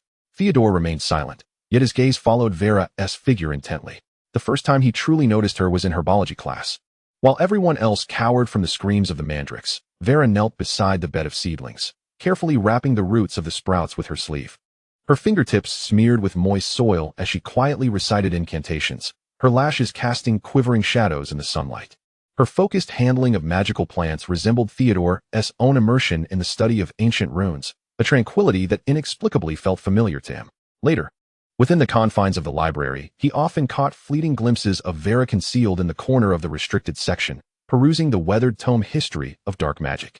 On one occasion, a sharp piece of parchment sliced her finger, droplets of crimson staining the illustration of the Death Eater's mark, yet she remained entranced by that scarlet trace, her fingertips absent-mindedly brushing against the scar on her wrist. It was at that moment that Theodore realized the serpentine mark beneath her sleeve was not a symbol of familial pride, but rather an unhealed wound of sorts. This clandestine fragility, like an incantation, beckoned him to explore further. The Knot family doctrine advocated for the suppression of emotions, yet Vera, akin to an uncontrollable enchantment, shattered the barriers he had erected with reason. He beheld her feigned arrogance before Draco, as well as the desolate solitude she exhibited when lost in thought beneath the moonlight. This dissonant authenticity rendered him willing to dwell in the shadows of unrequited love, becoming the silent observer who meticulously catalogued her every flaw. Just as that snowflake pendant she had hidden away, obscured by the serpentine brooch, yet perpetually resting against the place where her heart beat. Theodore understood that some stirrings of the heart, though left unspoken, had long since taken root in unnoticed corners, growing into an inextricable vine.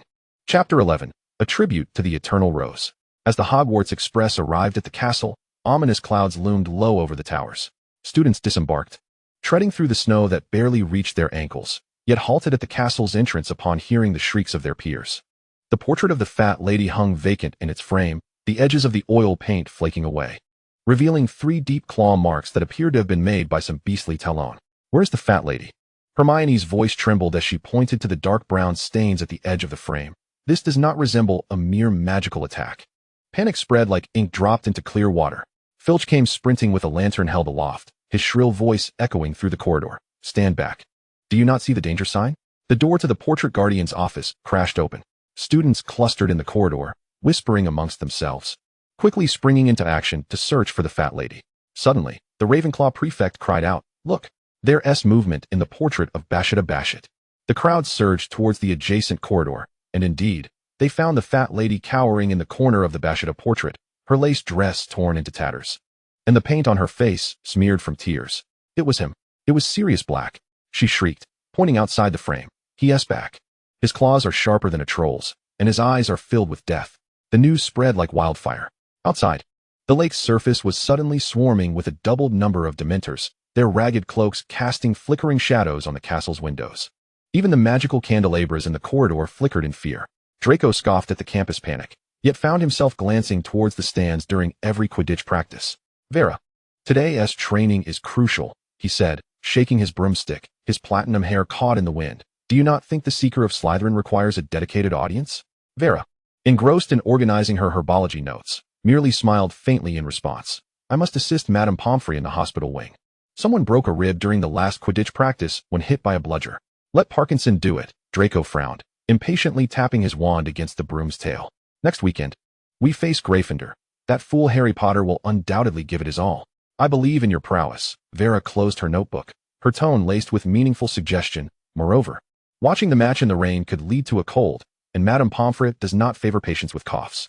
As she turned to leave, Draco heard Theodore's quiet voice behind him.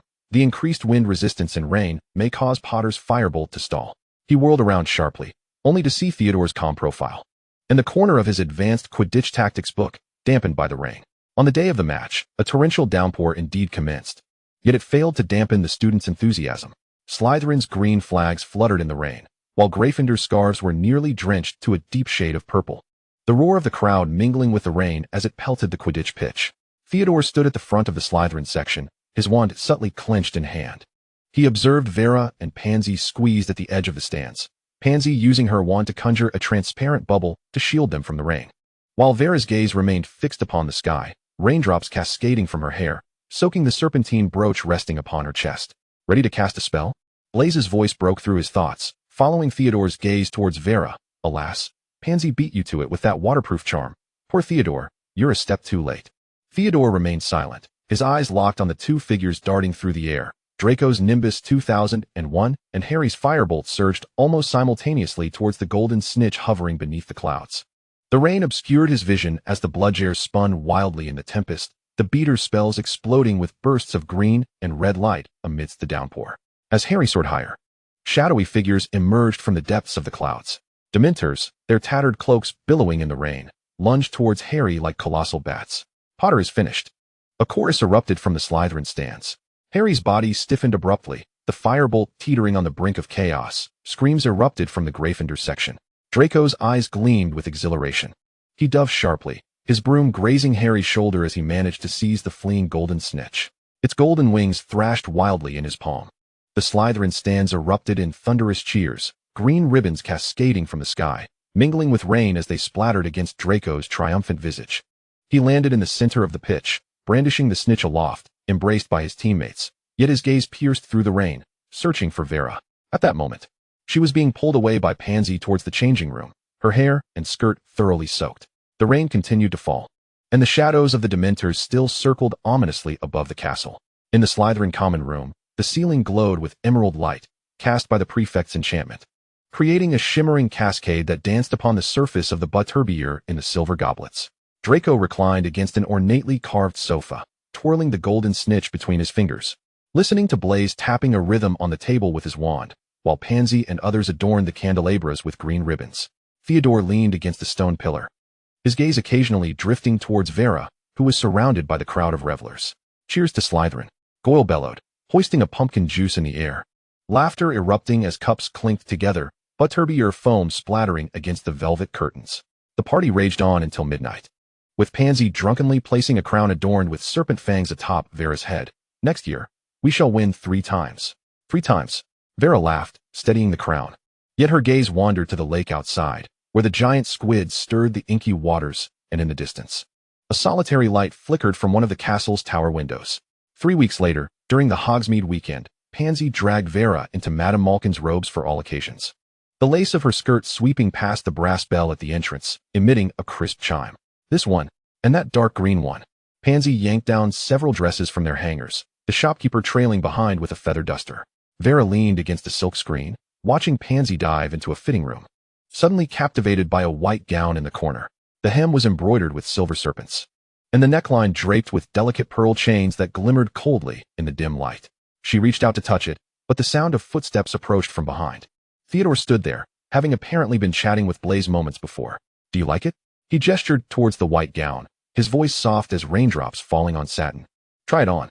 Vera's fingertips hovered over the pearl chain, then recoiled as if scalded. "I don't suit white," she replied, turning to leave, only to be halted by Theodore's presence. He lowered his gaze to the faint scars adorning her wrist, then lifted his eyes to the white dress, its silver serpentine pattern glimmering under the light. "I believe white suits you remarkably well," Theodore remarked in a tone that was uncharacteristically flat, yet he elaborated just this once, adding, "And when a snake sheds its skin, the new scales are also white." Vela abruptly raised her head to meet his gaze, seemingly surprised that he thought white complimented her. Suddenly, the fitting room door burst open, and Pansy emerged, twirling in a peacock blue puffy dress. "What do you think, Blaise?" she began, but her words halted as she sensed the palpable tension in the air between Vela and Theodore, along with the dress that shimmered like fresh snow. "Oh." Pansy rushed over to embrace the white dress. "This gown seems tailor-made for you. Vela, you must try it on." "No need." Vela stepped back, inadvertently knocking over a lace support stand. "I wish to buy a lemon snowball from the Honey Duke." She bolted from the clothing store, snowflakes quickly blanketing her cloak. While Theodore stood before the white dress, noticing the tag hanging from the pearl chain, inscribed in delicate script, "For the Eternal Rose." As Vela exited the shop, the snowfall intensified, and she sought refuge beneath the Honey Duke's eaves, twisting the hem of her cloak. Suddenly, she spotted Draco racing toward her with Goyle and Crabbe, the three of them bearing the serpentine emblem, violently swaying as if pursued by an unseen threat. "Draco!" Vela called out, but they abruptly skidded to a halt. Draco adjusted his crooked hat, panting as he tidied his clothes, yet his gaze darted toward the woods behind him, his tone deliberately casual. "Oh, Vela, why are you running?" Vela noted crumbs of butterbeer biscuit clinging to Crabbe's robe. "Were you being chased by a troll?" "Impossible," Draco scoffed, tapping his wand against the rainwater on his sleeve, a mocking smirk playing on his lips. "I merely encountered some mudbloods and a red-haired mole nearby." He emphasized the term mudblood with disdain. Goyle nodded vigorously beside him, snorting, "Yes. And we saw a ghost in broad daylight." "Shut up, Goyle," Draco snapped, suddenly pointing his wand at Vela. "Where's Pansy? Why are you alone?" Following his gaze, Vela turned to see the white dress in the window of the elegant witch's shop, glowing coldly in the light, the pearl chain resembling a string of frozen tears. When she turned back, she caught sight of Theodore exchanging a glance with Draco, who had appeared at the alley's entrance. "Pansy's trying on clothes." Vela's voice was somewhat muffled under the snow. "What did you mean by seeing ghosts?" Crabbe opened his mouth to speak, but was silenced by a fierce glare from Draco. "Nothing," he replied, removing his hat and slicking back his hair, his tone suddenly light. "Goyle probably mistook some beggar for a troll." As he spoke, he pulled Goyle and Crabbe toward the shop, their boots leaving a muddy trail on the cobblestones. He turned back to Vela. "Aren't you going to buy some Honey Duke sweets?" "Of course," Vela replied as she followed him. 3 weeks after their trip to Hogsmeade, the snow blanketing the castle lawn finally melted, revealing the frost-bitten grass. During Wednesday evening's astronomy class, Professor Sinistro waved her star-studded wand, projecting the constellation of Cygnus onto the observatory dome, silver points flickering in the twilight, illuminating the students' parchment with a cold glow. "Pay attention to the position of the Northern Cross." The professor's voice mingled with the wind at the tower's peak. "As the spring celestial paths shift, it will be crucial for navigation." Draco leaned over the telescope, his platinum hair brushing against the stargazer, when he suddenly turned and muttered a curse. "Pansy, you wretched girl. You've swapped my spyglass for a butterbeer bottle cap." He tugged at his bow tie in irritation, yet his gaze drifted towards Vela, who was frowning at the star chart. "The hearing for Hagrid is next week." Blaise's voice came from behind the telescope, adjusting the bronze star chart. "My father says the ministry has found witnesses. They're going to make an example of Buckbeak." Draco scoffed. "Who told it to hurt me? It's just a pet of a troll. It deserved to be dealt with." As soon as he finished speaking, Vela interjected softly, her voice as delicate as dandelion seeds scattered by the night breeze. "Buckbeak must die. It is the only way to warn all those who dare challenge the authority of purebloods." As the class bell rang, twilight had deepened. Students descended the spiral staircase. And as Draco turned a corner, he was momentarily blinded by a flash of bright red hair. Ron was whispering to Harry, while Hermione clutched a stack of the Daily Prophet, the front page glaringly announcing the countdown to Buckbeak's hearing. "Well, if it isn't the red-haired mole," Draco said, shaking off Goyle's grip and deliberately bumping into Ron's shoulder, his platinum hair glinting defiantly in the dim light. "Next month, you might not see your beloved half-giant anymore. Oh, and that silly hippogriff is also to be executed." How tragic. He elongated his words with a whistle, and Crabbe snickered beside him. Maybe Hagrid will weep over Buckbeak's head. Mudbloods don't cry, do they? Draco taunted. Hermione abruptly halted, the newspaper crinkling in her grip. She turned, her dark eyes ablaze with fury. Say that again. I said, Draco began, but his words were abruptly cut off by a swift right hook that struck his nose. The sound echoed through the staircase, and he staggered back, blood instantly staining the silver-embroidered collar of his robe. How dare you hit me? Goyle bellowed, lunging forward, but Harry raised his wand to his chest. Expelliarmus. Crabbe's wand clattered to the floor, and Ron brandished his wand protectively over Hermione. Blaise and Theodore swiftly pulled Draco back, shielding him with their shoulders. In the shadow of the stone pillars, Vela leisurely twirled her wand in her hand. Miss Granger, Theodore's voice pierced the air like an icicle, his gaze sweeping over Hermione's reddened knuckles. Rule 73 clearly prohibits the use of physical violence against classmates outside of dueling circumstances. Would you like me to summon Filch? His tone was flat, but he deliberately emphasized the words physical violence, the serpent emblem on his sleeve glinting coldly in the twilight. Vela let out a light laugh, stepping forward to stand beside Theodore. She lowered her gaze to straighten the hem of her damp dress, the silver serpentine pattern twisting in the dim light as if alive. How amusing, she remarked, raising her eyes, droplets of water clinging to her lashes, her gaze fixed on Hermione, as if she were an experiment on the table. The noble Gryffindor, who prides itself on justice and bravery, resorts to fists to make a point? No wonder Hagrid's hearing needs the backing of violence. Hermione shook her slightly reddened fist, glaring at Draco. Hagrid is 100 times kinder than you pure-blood supremacists. Buckbeak understands what respect means better than any of you. She grabbed Ron and Harry's hands, rushing into the shadows below without a backward glance, her dress sweeping past Draco's feet like a gust of wind. Draco leaned against the stone pillar, clutching his bleeding nose as he watched the Gryffindor trio disappear, muttering through clenched teeth, too violent. Vela observed Draco's disheveled state, blood streaming from his nose, and suddenly let out a scoff.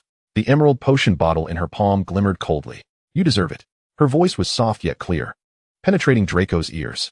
Who told you to constantly let Goyle use his mouth to get himself into trouble? Pansy gasped, covering her mouth. Draco peered out from behind Theodore, blood dripping onto his silver tie.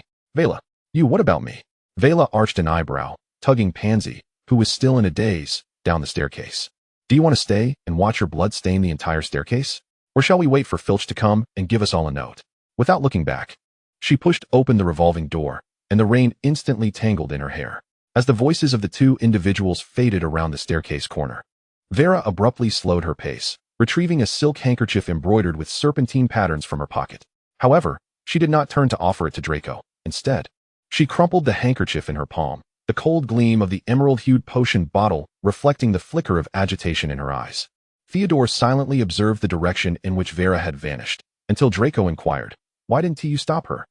Only then did he slowly retract his wand, producing a clean handkerchief from his pocket and extending it with a calm demeanor. Enough, Draco. I suggest you attend to your nosebleed. After all, you are the finest seeker in Slytherin and should not appear in such disarray. Chapter 12, Coax Me. Draco burst into the Slytherin common room, flinging the blood-stained handkerchief as the emerald light cascaded gently from the ceiling. Crabbe and Goyle attempted to approach but were deterred by a glare from him. The droplets from his platinum locks splattered onto the intricately carved coffee table, leaving Blaise momentarily speechless. Leave me be, he yelled, kicking aside a cushion and diving into the high-backed sofa, burying his face in the serpentine-embroidered cushion, revealing only a portion of his ear, flushed with anger. Pansy approached, holding a chocolate frog from Honeydukes. Draco, I had a message for you, but was abruptly silenced by his curt reply, I don't want it. The atmosphere in the common room grew palpably tense. Throughout dinner, he remained huddled on the sofa, indifferent to the tantalizing aromas of roast beef and pumpkin pie laid before him, not even touching his beloved fire whiskey. Theodore sat by a stone pillar, leafing through the history of blood magic, though his gaze frequently drifted to the curled figure of Draco, whose shoulders trembled slightly in the moonlight, whether from rage or cold. It was uncertain. As the midnight chimes echoed, the only sound in the common room was the crackling of the fireplace. Just as Draco was on the verge of slumber, a familiar scent of rosemary wafted through the air. Startled awake, he found Vera standing before him, a potion bottle emitting faint green smoke in her hands, the silver chain around her neck glinting coldly. Get up, she said, placing a porcelain bowl on the coffee table, her tone devoid of emotion. Your nosebleed is almost scabbed over. Draco grunted, burying his face deeper. It's none of your business. Vera raised an eyebrow and casually seated herself on the cushion opposite him. I heard you skipped dinner. Pansy practically stole all the pudding from the kitchen. She paused, noting his lack of response, before adding leisurely. Or is it that after being punched by Granger, you lack the strength to eat? Draco shot up abruptly, the bruise on his nose glaring against the green glow. Do I look like someone without strength? He bit back his words, his ears gradually reddening. How dare you say I deserve it? His voice dwindled to nearly a whisper, almost drowned out by the crackling of the fireplace. Vera paused her stirring of the potion, her gaze lifting with a smirk. Oh? So the young master requires coaxing? Then why not coax me, Draco? He averted his gaze, fiddling with his fingers. She poured the potion from the bottle. Come here. Reluctantly. He turned his head, his hair brushing against Vera's hand. I don't need. But before he could finish, she grasped his chin. The cool potion swiftly applied to his nose, a refreshing minty scent flooding his nostrils, the bruise tingling with relief. Next time you find yourself in such a state, I shall hand you over to Madame Pomfrey, and she will have you sobbing with her bone-mending potion. As she stood, moonlight cascaded upon her. Draco instinctively clutched the corner of her robe, his gaze drifting to the silver chain around her neck, the snowflake-shaped ornament glimmering beneath the emerald glow. Hey, he said, his voice muffled, fingers rubbing the velvet fabric of her robe. Take that ugly necklace off. Vera glanced down at him, the snowflake chain glinting with her movement. Why? It's hideous. Draco turned his face away, his silver hair brushing against the serpentine embroidery on the sofa's cushion. Since when does Malfoy care about what others wear? She teased, tilting her head, her lashes casting butterfly-like shadows beneath her eyes. It's just an accessory. Do you really think a snowflake would ruin your platinum hair? Draco frowned, a flush creeping to his ears, and released his grip on her robe, flopping back onto the sofa, burying his face in the cushion. Whatever, it's ugly. Vera fell silent, tucking the snowflake necklace into her collar as she turned to leave for the spiral stairs. Upon reaching the staircase, she suddenly paused, her slender silhouette framed by moonlight. Good night, Draco. Her voice echoed softly in the stillness of the common room, just as a spark from the fireplace erupted. Draco peered out from the cushion, catching a glimpse of her vanishing around the corner, the silver chain catching the last glimmer of light in the shadow of the doorframe, resembling a droplet of moonlight on the verge of solidifying. A month later, the verdict of Hagrid's hearing arrived. Buckbeak was sentenced to death. Draco celebrated exuberantly in the Slytherin common room, his platinum hair quivering with excitement as he tapped his wand on the table, humming a cheerful tune. Meanwhile, Vera remained alone in her room, her fingertips tracing specific patterns on a wooden box. As she recited an incantation, the lid of the box creaked open, a wisp of black smoke rising, coalescing into the vague outline of Voldemort. Buckbeak has been sentenced to death. Vera's voice was low. Previously, I feigned an inability to master a certain dark magic defensive spell, seeking private tutoring from Lupin, only to be turned away. I cannot access his office, and thus cannot steal the Wolfsbane potion. The black smoke swirled, hissing softly. Clever little serpent, I trust you will accomplish the task. On the night of the full moon next month, I expect to see your results. Vera bowed her head in acknowledgement as the black smoke within the box gradually dissipated, leaving behind a faint scent of serpentine essence in the air. Clutching a scroll of star charts, Vera sought out Professor Sinistra as twilight enveloped the observatory's copper railings. She pointed to the lunar phase annotations on the star chart, her voice laced with just the right amount of curiosity. Professor, isn't the night of the full moon next month rather special? Professor Sinistra adjusted her star-studded glasses, tapping her wand lightly against the dome to project the image. Indeed, a rare blood moon will occur that night, reaching its fullest phase. Before she could finish, Vera had already circled the date on the star chart, the emerald ink blooming on the parchment, perfectly aligning the full moon night with the execution date. Her fingertip traced the words blood moon, and suddenly the hissing of the Dark Lord's black smoke from the box echoed in her mind. Clever little serpent. On the morning before Buckbeak's execution, just after the class bell rang, Vera ambled down the corridor with her parchment, deliberately slowing her pace to wait outside Lupin's office. When Lupin emerged carrying his briefcase, she seized the opportunity to feign a stumble, colliding into a first-year student beside her. The boys' quill scattered across the floor, teetering dangerously close to the stone steps. Watch out, Lupin exclaimed, hastily bending down to assist, his briefcase swaying to his side. In that fleeting moment, Vera's wand darted from her sleeve like a striking serpent, the silent potion slipping from her fingertips, a drop of dark green viscous liquid flying from the concealed vial in her sleeve, landing precisely in the Wolfsbane potion bottle within Lupin's briefcase. The potion bottle jostled within the bag, the previously clear pale green liquid instantly swirling with murky black patterns, rapidly expanding like ink in water before returning to its original hue in an instant. Vera retracted her wand, pretending to help the boy gather his quills, her eyes glancing sideways as Lupin stood upright, entirely oblivious to the potion's transformation within his bag. "Sorry, Professor Lupin," she apologized, her head lowered. Strands of hair obscuring the fleeting glimmer in her eyes. "I didn't see him."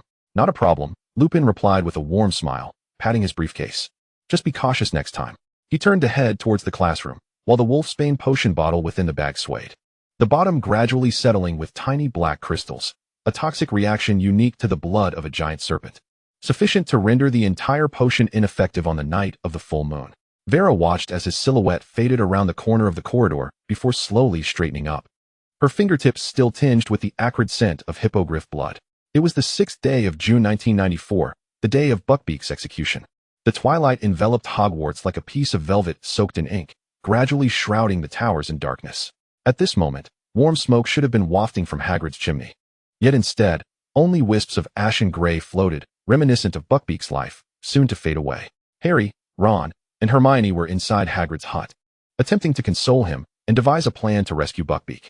Hermione's breaths came in quick bursts, akin to a frightened bird, while Ron's hand, gripping his wand, was taut with tension, and Harry's profile appeared as pale as parchment in the dusky light, his eyes ablaze with a near-manic determination. They were resolved to save Buckbeak, even if there was but a sliver of hope. Just then, Harry's head was struck by a stone thrown by an unseen assailant, and they noticed Dumbledore and Minister of Magic Fudge approaching, accompanied by the executioner. Vera pressed herself against the gnarled trunk of an ancient oak, her fingers deftly casting the invisibility charm, a soft silver glow enveloping her, rendering her form entirely concealed in the shadows. The creaking door of the hut swung open, revealing Dumbledore's tall figure first, his crescent-shaped glasses glinting coldly, his demeanor as grave as a tombstone. Following closely was Minister Fudge, his rotund belly protruding, his gaze scrutinizing and impatient behind his gold-rimmed spectacles, while the executioner, bearing a gleaming axe, resembled a moving tower of black iron, its blade glinting ominously in the twilight. "Hagrid, it is time," Fudge's voice carried across the yard, laced with an undeniable chill. Almost simultaneously, Harry yanked Ron and Hermione, and the trio darted out from the shadows of the back door, bolting along the muddy path like startled hares. They scarcely dared to glance back, their footsteps echoing frantically in the stillness of the twilight.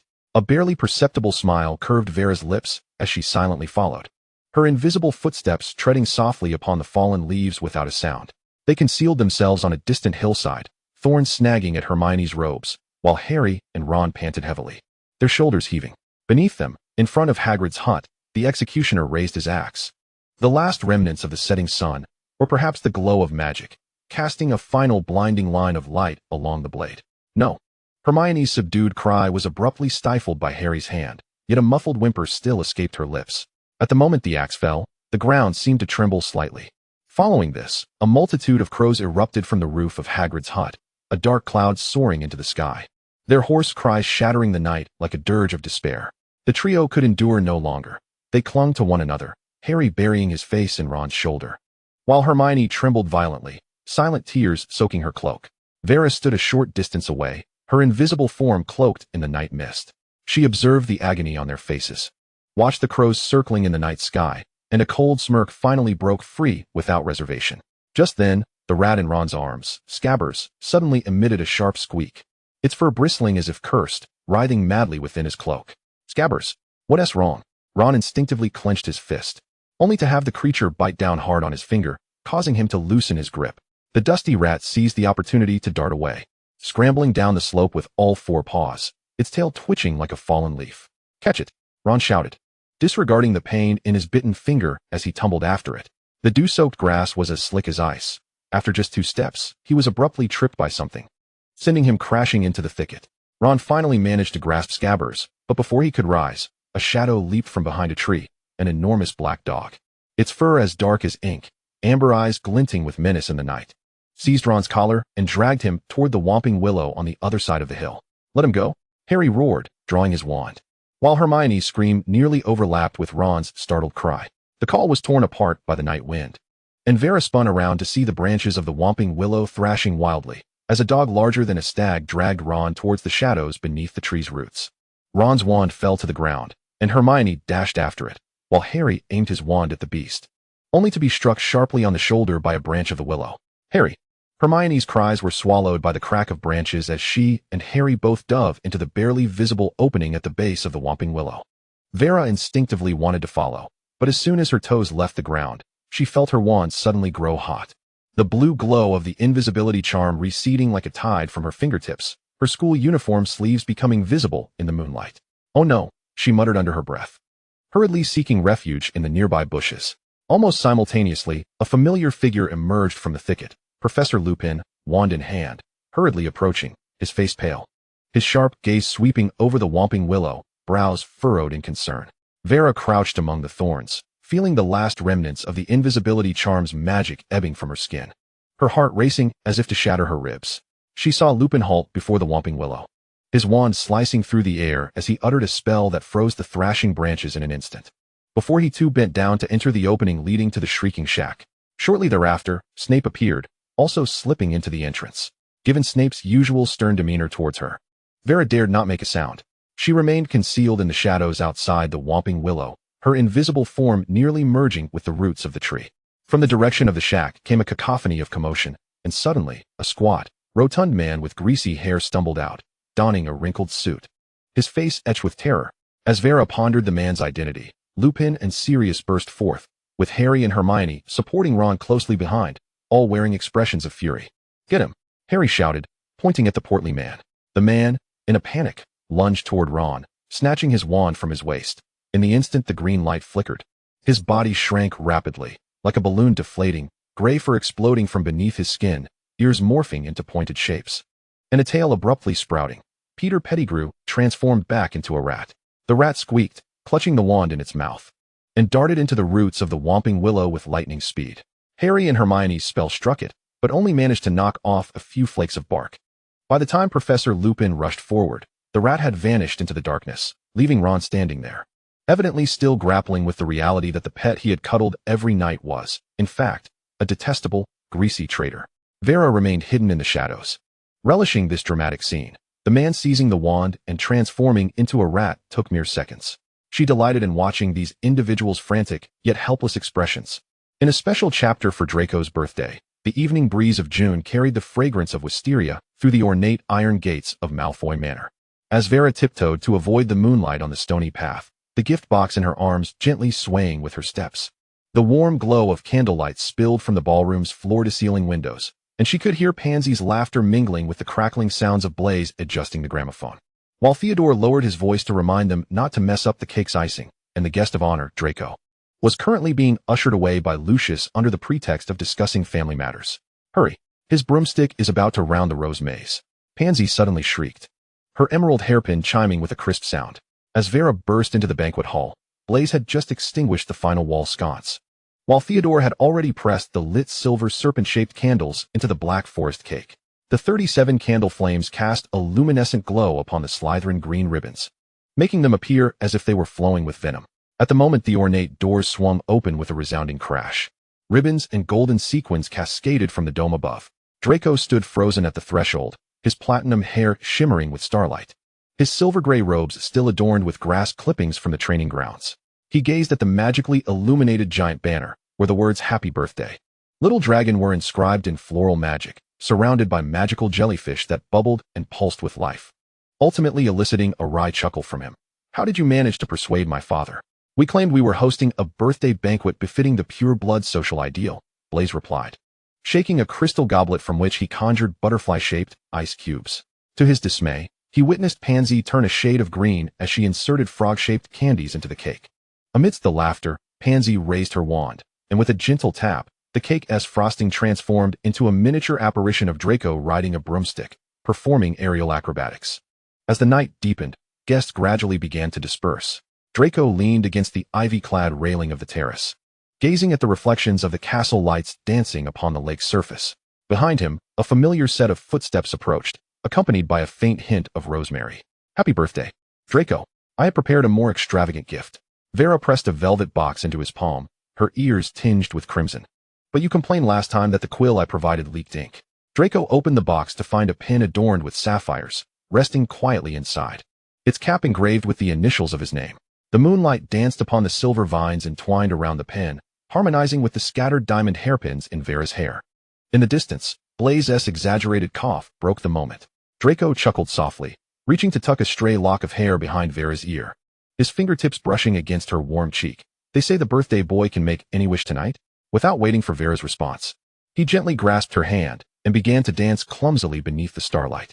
The night breeze lifted Vera's skirt, intertwining the fragrance of roses with the warmth of the boy's breath, weaving the sweetest of dreams. The ivy on the terrace's stone columns rustled softly as Draco and Vera's movements gradually slowed. Vera looked up at Draco, her eyes sparkling with curiosity, the moonlight casting a gentle silver rim around her profile. Quickly, tell me, what did you just wish for? Draco's lips curled into a mischievous smile, intentionally teasing her. As he gently pinched her flushed cheek, wishes lose their magic once spoken. Humph, miser, Vera feigned annoyance, pouting as she attempted to escape Draco's embrace, only to find him holding her tighter. She lightly shook their clasped hands, her voice tinged with playful reproach. Please, just tell me, what did you wish for? Draco lowered his gaze to her rosy cheeks, his throat involuntarily tightening. He feigned a stern expression, adopting a slightly arrogant tone. It's a wizarding tradition. Wishes lose their power once uttered. Yet, his fingers quietly tightened around Vera's hand, as if fearing that the beauty before him would vanish if he let go. Unyielding, Vera rose on her toes, her crystalline gaze locking onto his. Just tell me. I promise I won't tell anyone. The faint scent of rosemary mingled with the roses of the terrace, enveloping Draco's senses and making his heart race uncontrollably. He turned his face away, a subtle blush creeping to his ears as he gazed at the shimmering surface of the lake in the distance, where the manor's lights flickered like the chaotic yet sweet thoughts swirling in his mind. Countless memories flashed through his mind, Vera always trailing silently behind him in the corridors of Hogwarts, the late-night library sessions shared beneath the glow of a single lamp, and those moments spent at Malfoy Manor, shrouded in danger and unease, yet warmed by her presence. Silently, he wished, my wish is simply to remain by your side forever. You really can't say? Vera's voice bore a hint of disappointment, her gaze dropping as her long lashes cast small shadows beneath her eyes. Draco felt a tightening in his chest, almost instinctively raising his hand to gently brush the corner of her eye, his touch tender, as if caressing a fragile treasure. Once the wish is fulfilled, I shall tell you, he murmured softly, his voice imbued with an unintentional tenderness and resolve. Then, he gently enveloped Vera in his arms, resting his chin atop her head, listening to the rapid rhythm of her heart, which quickened due to their sudden intimacy, causing his lips to curve into a smile. Draco lowered his head, his nose nearly brushing against Vera's, warm breaths mingling as he spoke in a hushed, gentle tone. Some wishes are most precious when kept within the heart. His gaze was filled with deep affection, as if he wished to etch Vera's image into the depths of his soul. In his heart, he quietly repeated, my wish is to always be by your side. Vera refrained from pressing further, and together they stood on the terrace, gazing at the moon, savoring this tranquil yet blissful moment. Today is June 5th. Happy birthday to our dearest little dragon. May you find joy. Chapter 13, The First Farewell. Vera lingered in the distant shadows, idly tapping her wand against her robes. She tilted her head back, observing the leaden clouds churning in the night sky, the moon resembling a dulled silver disk, piercing through the gaps in the clouds with a chilling light. The moment had arrived. Taking a deep breath, she aimed her wand at the clouds and forcefully cast Dissipation Charm. The pale golden spell burst forth like a spider's web, instantly dispersing the dark clouds. The full moon broke free from its constraints, pouring forth its radiant glow and transforming the entire clearing into a frosty white. No, Hermione cried out. But it was too late. Just as Lupin raised his eyes to behold the moonlight, his body began to tremble violently, hands gripping his chest as if in agony, veins bulging at his temples like twisted earthworms. Remus? Sirius's voice shifted in pitch, reaching out to assist, only to be rebuffed by Lupin. You didn't drink the wolfsbane potion? I definitely did. Lupin's voice became hoarse and shattered, the sound of bones cracking erupting from within him, as something beneath his skin writhed in frenzy. His eyes suddenly turned a murky yellow, fangs piercing through his lips, and in an instant his robe tore apart, giving way to a wolf-like creature. Fur bristling and claws glinting in the moonlight, letting out a primal roar. Rationality vanished from Lupin's eyes as he lunged toward Hermione. Harry pushed Hermione aside. And just as Sirius tore open his cloak in a desperate moment, his body twisted like a wisp of dark smoke. The massive black dog lunged toward the werewolf, claws and fangs clashing in a shower of sparks beneath the moonlight. Run! Sirius shouted. The two beasts tumbled together, crashing through dead wood and toppling stones, their battle reverberating across the clearing, gradually retreating toward the forbidden forest. Sirius! Harry yelled, chasing after them. At that moment, the wooden door of the shack burst open with a bang, and Professor Snape emerged, his cloak billowing as he surveyed the chaotic scene with a darkened expression, ultimately resting his gaze on Ron, who sat on the ground, and the shaken Hermione. "Potter, stop!" Snape's voice pierced the night like an icicle. But Harry had already vanished into the shadows of the trees. With an exasperated huff, he bent down to grasp Ron's injured arm, then pointed his wand at Hermione. "Follow me. Don't expect me to clean up this mess." His eyes swept across the debris-strewn clearing as he swiftly led the two students toward the castle. The struggle between the werewolf and the black dog faded into indistinct shadows in the distance, Harry's footsteps dissolving into the depths of the forbidden forest, while Snape, along with Ron and Hermione, slipped into the shadows of the castle. Vera gradually lowered her wand, the moonlight illuminating the unmasked triumph in her eyes. The blood of the giant serpent had indeed rendered the wolfsbane potion ineffective. Vera's gaze was fixed intently on the stumbling figure of Harry ahead. The young wizard clutched his wand tightly. Each crack of the brittle twigs beneath his feet resonated with palpable anxiety, while the distant sounds of the struggle between the werewolves and the black dog were swallowed by the shimmering surface of the lake. As they burst forth from the last thicket of hazel trees, the silvery glow of the full moon poured over the surface of the black lake, illuminating the scene. On the island at the lake's heart, Sirius, having reverted to human form, was half kneeling at the water's edge, with Harry standing protectively before him. The tip of his wand trembling as it coalesced into a silvery light, conjuring dozens of dementors that loomed like a dark cloud, their hooded forms greedily siphoning the warmth from the air. "Expecto Patronum!" Harry's shout was torn asunder by the chilling wind. A feeble silver mist erupted from the tip of his wand, barely managing to take the shape of a stag before it was instantly shattered by the claws of the dementors. Sirius's breaths grew increasingly shallow, and it seemed that the foremost dementor was about to swoop down upon his shoulder. Vera concealed herself behind a tree at a distance, a flicker of anticipation flashing in her eyes. She was eager to witness whether this supposed savior could truly conjure a patroness in the face of despair. Just as she focused her attention, a sudden, piercing chill swept over her neck, as if something were reaching out from the shadows. Vera spun around abruptly, only to find a decaying hand clawing towards her, the tattered hood concealing an abyss of darkness. Unbeknownst to her, a dementor had circled behind. In that heartbeat, her heart seemed to stop as she instinctively reached for her wand hidden in her sleeve, but her panic caused her to falter. At that critical moment, a force yanked her backward, her back colliding with a warm embrace scented with fur. In an instant, a brilliant silver light exploded beside her. Cleaving through the shadows like a sword, a lithe silver leopard sprang forth, its tail sweeping through the air, causing the dementors to emit a chilling shriek as they dissipated into black smoke under the moonlight. Vera, still shaken, extricated herself from the embrace to find Theodore not standing before her, his wand still dripping with silvery liquid, his normally indifferent brown eyes now filled with an unusual urgency. "You." Vera's inquiry caught in her throat, but Theodore interrupted her. He stowed his wand and brushed away non-existent dust from her shoulder. His tone edged with barely concealed annoyance. "Don't ask me why I'm here, Vera Rosier." He paused, his gaze sweeping over the gleaming necklace at her neck before returning to her astonished face, his voice dropping lower. "I know what you're up to." The wind from the lake tousled Theodore's dark hair as he observed the taut line of her jaw, and then he sighed. A sound laced with resignation and a more complex emotion. "I followed you not to expose anything, but simply because I didn't want to see you fall victim to your own cleverness." A silver light emanated from the distance, illuminating the seriousness in Theodore's gaze. Dementors do not distinguish between criminals and ordinary students. If you wish to play the part of a spectator next time, at least bring along a companion capable of casting the patroness charm.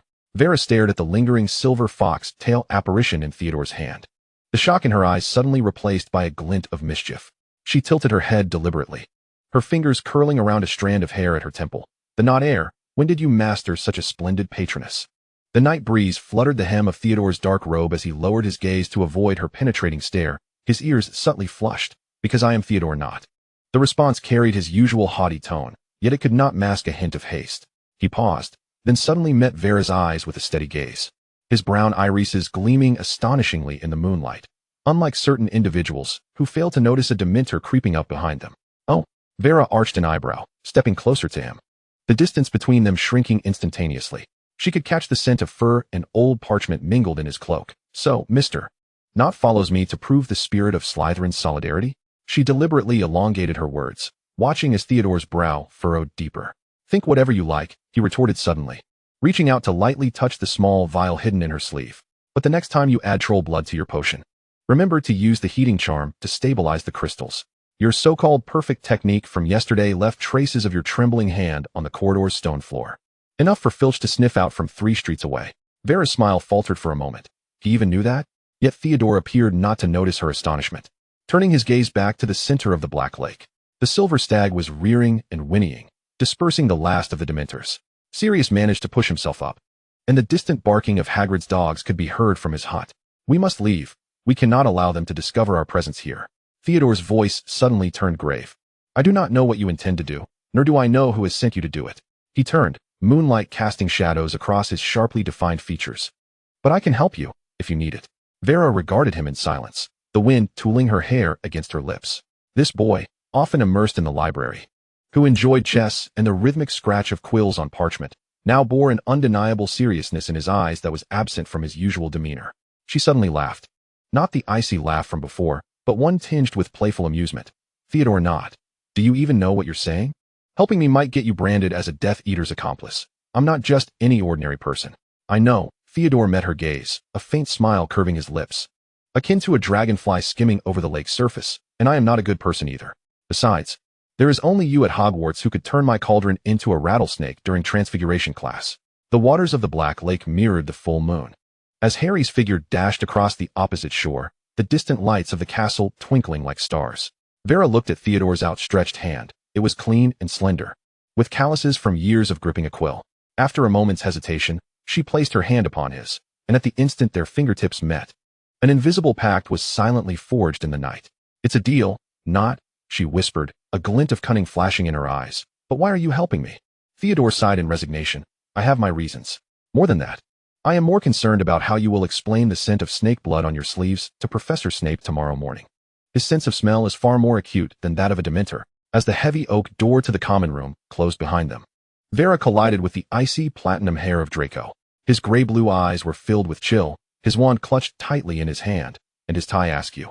Resembling a dying eel, this was decidedly not how a young master should appear. Where on earth were you last night? His voice was laced with a deliberately restrained fury, the tip of his wand tapping out a rapid rhythm against the stone wall. The whole of Hogwarts was on the hunt for Sirius Black.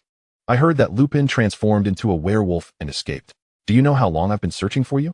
The wailing of a ghost echoed from the end of the corridor, but it could not drown out the violent rise and fall of his chest. Vera lowered her gaze, adjusting her skewed scarf as she pondered her response. In Professor Snape's laboratory, she managed to force out a smile that was more pitiful than sorrowful. I was brewing the 13th failed shrinking potion. You can go ask. Before she could finish, Draco suddenly seized her wrist. The cold light at the tip of his wand swept over her, revealing fresh burn marks on her arm that glimmered in eerie blue in the moonlight, evidence of potion splatters.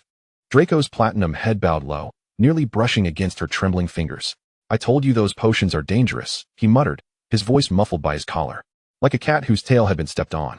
My father just donated brand new protective gloves to the school last month. Why didn't you tell me? It was then that Vera noticed the grass clippings clinging to the hem of his robe. He really had searched for her for a long time. She cast her gaze downward, concealing the tumult of emotions swelling within her throat, and softly murmured, Thank you. She reached to adjust her scarf once more, attempting to mask the inner turmoil with the motion. Draco grunted awkwardly and turned to leave. I'm off to breakfast. Striding purposefully towards the hall, the sound of boots striking the stone steps echoed with an inexplicable urgency. Upon the long table in the hall, pumpkin juice glimmered with an amber hue in the morning light. Blaise, wielding his wand, deftly lifted a sandwich while casting a sidelong glance at Theodore. Theodore, you're actually drinking pumpkin juice today? And you appear quite cheerful. Have you secretly indulged in some exhilaration potion? Theodore set down his cup, a flicker of amusement dancing in his brown eyes. Perhaps it's because summer break is approaching. Naturally, my spirits are high. My father is taking me to France for the holidays. Draco sliced into his steak, carelessly adding a piece of pudding to Vera's bowl. You could also return to Bubaston's. My dad mentioned that the professors there often speak of you. Vera paused momentarily, her hand gripping the fork, before gently laying down her utensils to say, I want to be visiting Malfoy Manor this summer. Professor Snape has some matters to attend to with me. Pansy leaned in, the scent of her perfume mingling with that of roasted turkey. What could be so mysterious? Where are you going? I don't know yet, Vera murmured, stirring her pumpkin soup, the steam obscuring her vision. Draco continued cutting his steak, though his movements had grown somewhat heavier. Well, that's unfortunate. It seems you want to be spending the summer with me after all. He feigned indifference, yet the tightly pressed corners of his mouth betrayed his disappointment. Theodore silently sipped his pumpkin juice, his gaze frequently darting toward Vera. He was acutely aware of what those matters entailed. The initial step of this secret alliance was proving far more arduous than anticipated. Steam billowed above platform 9 3/4. As Vera's suitcase snagged in the crevice between the tracks, producing a jarring sound. As she bent down to tug at it, a shadow suddenly loomed behind her. "Why didn't you call for me?" Draco's voice dripped with familiar disdain, his platinum hair brushing against the top of her head. The young man effortlessly lifted the heavy suitcase with one hand, while the other discreetly pressed down on her wrist, reddened from the handle's friction. With a flick of his wand, the snagged wheels regained their smoothness instantly. Vera was enveloped in a cloud of lavender-scented perfume as Pansy tiptoed to wrap her arms around her neck, the pearl hairpins sparkling in the sunlight. 2 whole months without seeing you. I'll surely burst if I can't practice my new divination spells. Blaze leaned against his silver cane, chuckling softly, his wand tracing elegant arcs in the air. Remember to send us letters filled with tales of your mysterious adventures. Don't let the summer be too dull. Theodore lingered at the edge of the crowd, his brown eyes filled with unspoken words. His knuckles turned white around his wand, and he finally managed to murmur, "If you encounter any unfinished business," but was interrupted by Draco's impatient voice. "Enough, not. Shinta child." Draco shoved the suitcase heavily in front of Vera, his eyes swirling with complex emotions. He retrieved a small velvet box from his pocket and tossed it into her lap. "New heat-resistant gloves. Don't injure yourself." Upon seeing Vera's surprised expression, he quickly averted his gaze, a suspicious flush creeping up his ears. Vera opened the box to reveal a pair of exquisite dark green gloves, their edges embroidered with serpentine patterns in platinum thread. When she looked up, she met Draco's panicked gaze. As he turned away, the corners of his robe lifting to reveal matching cufflinks hidden beneath. "Don't start crying just because you'll miss us," Draco said, his back to her, yet his voice softened unconsciously. "Or we won't dare visit you at Snape's. You're not going to cry because you'll miss me, are you?" Vera retorted. Draco's voice was cut off.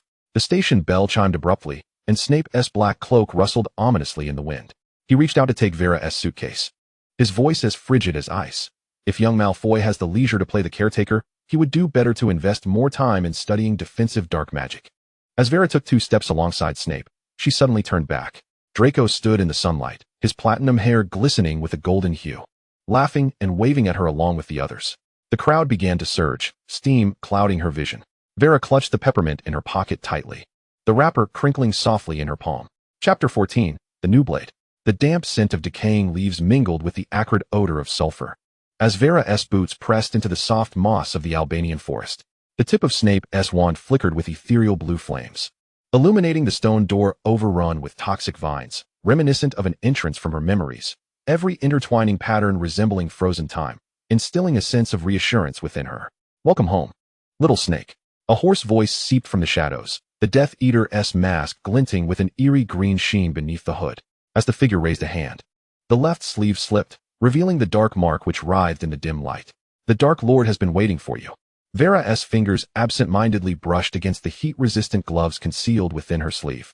When the stone door thundered open, a low chuckle, mingled with the fluttering of bat wings, echoed through the air, awakening something dormant within her bloodline. Deep within the stone chamber, a pale infant curled within a cauldron-shaped vessel slowly opened its scarlet slit-like eyes, sticky tendrils wrapping around her ankles like living entities. "Here is where you truly belong." She heard her own voice, mingled with the dripping sound of water from the stone walls, startling the bats overhead. Her nails dug painfully into her palm. The sweetness of the peppermint mixing with the old scars of potion burns into a bitter lump. The sunlight of Malfoy Manor was far too blinding. In the sulphurous mist rising within the stone chamber, the infant's body, curled in the center of the cauldron-like stone platform, began to writhe slowly. Those dark red slit-like eyes burned bright in the gloom, and as a hoarse, sticky voice seeped from its shriveled skin. Vera's old scars on her wrist suddenly itched with intensity. This was her first confrontation with the Dark Lord's corporeal form, as opposed to the drifting shadow of smoke. "My little snake." The infant's misshapen fingers glided across the slimy stone platform, leaving damp trails on the rough surface. "You executed your task splendidly this time." The stench of decay assaulted her senses, and Vera fought to suppress the nausea rising in her stomach. Noticing the grotesque lumps on the pale flesh that pulsed with each breath, "You returned because the true feast is about to commence." Kneeling on one knee, the sharp rocks digging into her skin, her throat tightened. "But I don't bear the dark mark." Before the last word escaped her lips, the infant emitted a piercing shriek, and the candles illuminating the stone chamber flickered to an otherworldly green. Snape's black cloak billowed in the shifting air. Yet he remained silent as a statue. The mark will sear your delicate skin. The Dark Lord's voice slithered like a serpent's tongue. My little snake. You should not endure such suffering. Warm, sticky liquid dripped onto her collarbone, and the stench of rot in his words caused Vera's pupils to constrict. You are more precious than those foolish Death Eaters. Unbeknownst to her, Vera had already gripped her wand, pointing it towards the stone platform, causing Snape to draw his wand in an instant, but she merely rolled up her sleeve, revealing the faint pink scar on her wrist. I want to be like the other Death Eaters. She gazed into those dark red slit-like eyes, her nails digging deep into her palm. Let me become a true blade. Silence lingered for 3 seconds before the infant's body erupted into a maniacal cackle, sending the stalactites above trembling and crashing down. Snape's wand tip ignited with blinding green light, intertwining with the black mist emanating from the Dark Lord's fingertips, forming a swirling vortex. Vera felt her skin pierced simultaneously by countless silver needles, the flesh of her old scars beginning to boil. Amidst the sulphurous smoke, a silver serpent coiled beneath her skin, each movement accompanied by the excruciating sound of bones shattering. As you wish. The Dark Lord's raspy laughter mingled with Vera's muffled groans. From this day forth, you shall no longer be a snake lurking in the shadows. The searing dark mark finally took shape, and Vera collapsed to the ground. Witnessing the potions dripping from Snape's wand, special elixirs meticulously brewed over 3 years to alleviate the agony of the brand. The sound of flesh scraping against stone echoed as the infant's body slowly crawled towards her trembling fingertips, as the frigid touch brushed against her forehead. Vela revealed a smile amidst the excruciating pain. This mark, still imbued with warmth, offered her far more solace than the sunlight of Malfoy Manor. The sulphurous mist swirled ominously within the cavern, while the Dark Lord emitted a hissing chuckle, his grotesque fingers beckoning toward the shadows. Come, meet my loyal servant, Wormtail. The sound of fabric rustling emanated from a damp corner, and a hunched figure slowly emerged. Vela recognized him as the man who had escaped Sirius's watchful gaze that fateful night. Indeed, he was Peter Pettigrew. At this moment, Peter donned an ill-fitting, tattered robe, his rodent-like eyes darting anxiously, and his calloused hands twisted the hem of his garment, a sycophantic grin stretching almost to his ears. Oh, my dear Miss Vela. It is truly an honor to behold you. As he bowed, the flesh at the nape of his neck folded into creases, resembling a timid, gray rodent. The Dark Lord emitted a satisfied hiss, the grotesque bulges on his infantile form quivering violently. She is my most cherished little serpent, my most dexterous nightingale. Should you encounter her again, it will be as though you are in my presence. Dare not show her a modicum of disrespect. Before he could finish his sentence, Peter had already dropped to his knees, his forehead striking the damp stone floor with a heavy thud. I would not dare. My loyalty to Miss Vela is as unwavering as it is to you. Vela's gaze fell upon the pulsating veins at Peter's nape, her wand warming slightly within her sleeve. She recalled Ron's tender touch upon the speckled cat, a cold laugh rising in her throat. Those warm, serene images were nothing more than a sugar-coated poison. Rise, she commanded. Her voice as frigid as tempered steel, yet her outstretched finger was pressed down by the Dark Lord's clammy palm. My little serpent need not sully her hands. The Dark Lord's hoarse laughter echoed in her ear as Peter scrambled to his feet, his back drenched in cold sweat. Remember your words. Vela advanced toward Peter, the newly branded dark mark beneath her skin radiating warmth. Let me see your myopic foolishness once more. She paused, observing Peter's pallid face gradually turning blue, before curling her lips into a smirk. I shall have Professor Snape concoct the most extraordinary transformation potion, ensuring you remain a true rat forever. Peter nodded repeatedly, backing up until he collided with a stone pillar, producing a dull thud. The Dark Lord's delighted hiss reverberated through the cavern as Vela turned, locking eyes with Snape's inscrutable gaze. 3 years ago today, you knelt upon this stone, offering yourself to the darkness. The Dark Lord's grotesque fingers traced an arc in the air, his dark red slitted gaze fixated on Vela's newly branded dark mark, a cause for celebration. From the shadows emerged a Death Eater donning a spider mask, cradling an ebony ornately carved cage, within which curled a pure white figure. As moonlight streamed through the crevices of the cavern, Vela discerned the creature inside, a cat, its fur as white as frost, devoid of any blemish. Possessing a pair of blue eyes reminiscent of her own, as if dipped in an icy lake, coldly surveying its surroundings. Accept it, my little serpent. The Dark Lord's raspy voice wrapped around her like a miasma of decay. It has yet to be named, captured within the dark magical lair of Romania, feasting solely on human fears. The feline seemed to comprehend its master's words. elegantly stretching its body, revealing glimmering claws, a low, haunting whine emanating from its throat, echoing like a resonance from the abyss. He paused, a sinister chuckle reverberating through the cavern. Look, its eyes are like yours, cold enough to freeze a soul. When you gaze upon it, it is as though you are staring into another self. Vela's fingertips lingered hesitantly before the cage door, recalling the blue roses upon Draco's study windowsill and Pansy's soft cooing as she cradled the cat. These memories suddenly felt distant and blurred. But I have never owned an animal. Her voice tightened unconsciously. What if I cannot care for it? It is merely a plaything, the Dark Lord cackled, his infantile form contorting into a grotesque arc upon the stone slab, viscous liquid dripping from the corners of his distorted mouth. If it dies, we shall simply acquire another. Should you find it displeasing, I also possess a fire-breathing basilisk hatchling. The snow-white cat abruptly lunged toward the edge of the cage, its blue eyes locking onto Vela's gaze. That gaze was as frigid as ice, yet concealed a disquieting familiarity that sent shivers down her spine, akin to the way Draco's eyes secretly sought her when he pretended to be indifferent. The dark mark upon Vela's skin suddenly flared with heat, a reminder of her current identity. She inhaled deeply, her wand lightly tapping the cage lock, allowing the cat to gracefully leap onto her shoulder, its icy nose brushing against her cheek. She cast her gaze downward, concealing the turmoil roiling within her, as the cat's tail entwined around her neck, bringing an unfamiliar warmth that did not belong to the Albanian forests. Moss slipped beneath her boots, the dark mark lantern held by the Death Eater emanating a ghostly green light, twisting the shadows of Vela and the snow-white cat. As they turned the corner choked with thorny vines, the silhouette of the once quaint wooden cabin finally appeared, its crooked chimney still exhaling sulphurous black smoke, the charms upon the window flickering erratically, yet adorned with silver bells and velvet cushions. The Dark Lord has commanded a redecorating. The guiding Death Eater's voice was muffled behind the skull mask as he kicked aside the poisonous toad blocking the door, the decayed wooden entrance creaking open in response. A musty scent mingled with catnip wafted toward her, and Vela's attention was immediately captured by the new adornments on the walls, 7 or 8 distinct styles of scratching posts haphazardly arranged, the beaded curtains cascading from the headboard adorned with glowing mouse-shaped bells.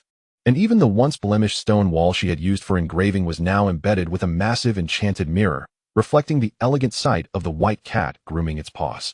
The feline leapt gracefully from her shoulder, its claws sinking into the newly laid Persian carpet, yet its tail remained entwined around her wrist. Vela caressed the bronze cat-shaped candlestick upon the headboard, her fingertips brushing against the serpentine dark patterns etched into its base, an artisan mark identical to that of the Malfoy Manor study.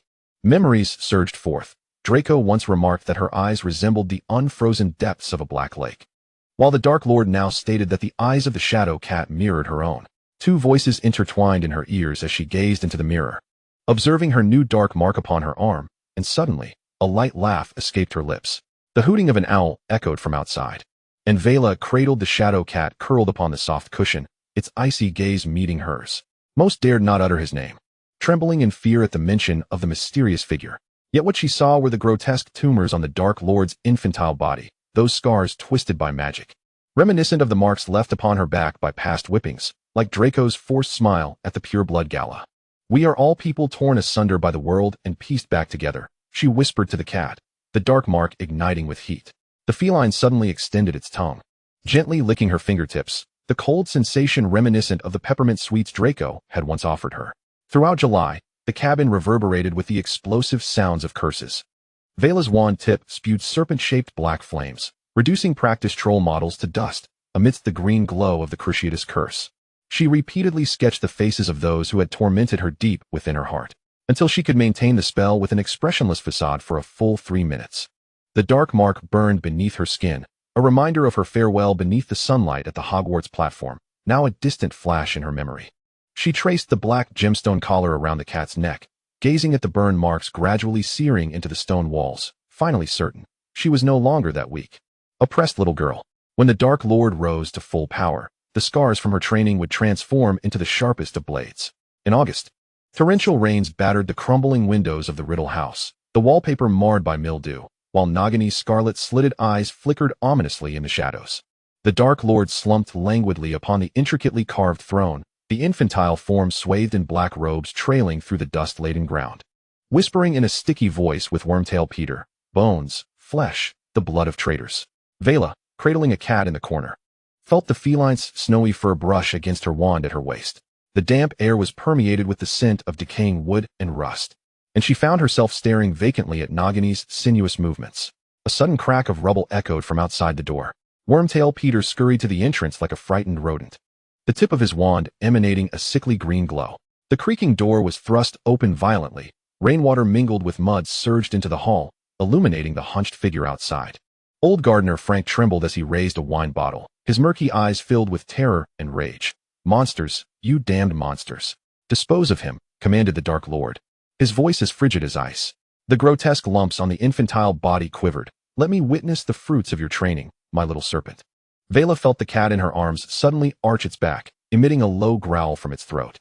Cold sweat beaded on her palm, clutching the wand. As Frank's foggy gaze reflected her trembling figure, his weathered face etched with fear and despair. In that moment, countless images exploded in her mind. The Hogwarts Express. The chocolate frog wrapper Draco had stealthily handed her, the light-hearted tune Pansy hummed while braiding her hair, and the delicious pumpkin pies baked by Mrs. Narcissa, the warm aroma lingering at the tip of her nose. Yet the Dark Lord's hoarse command slithered into her ears like a venomous serpent, the quivering lumps on the infantile form reminding her of the searing Death Eater mark on her arm. As Frank lifted the wine bottle, Vela suddenly saw not the elderly man before her, but a multitude of scornful gazes from those in tinted glasses who had tormented her in the orphanage. The muggles who had kicked her in the streets, branding her a wretched beggar, those who called her a monster and wished her dead. "Do it," she urged herself inwardly, her nails digging deep into her palm.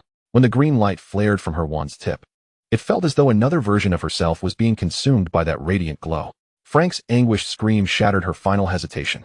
The searing pain of the dark mark intertwined with the sound of rain, the metallic scent of blood pulling her irrevocably into the abyss of darkness. The warm blood splattered across her robe, resembling a grotesque flower.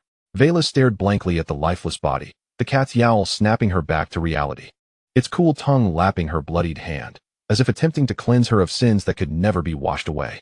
The scent of blood permeated the torrential rain. The Dark Lord's gleeful hissing laughter mingling with the sound of the downpour echoed throughout the old manor. "Well done, my little serpent." The infantile body extended its misshapen hand to applaud her. "From this day forth, you shall no longer be a fledgling hiding in the shadows."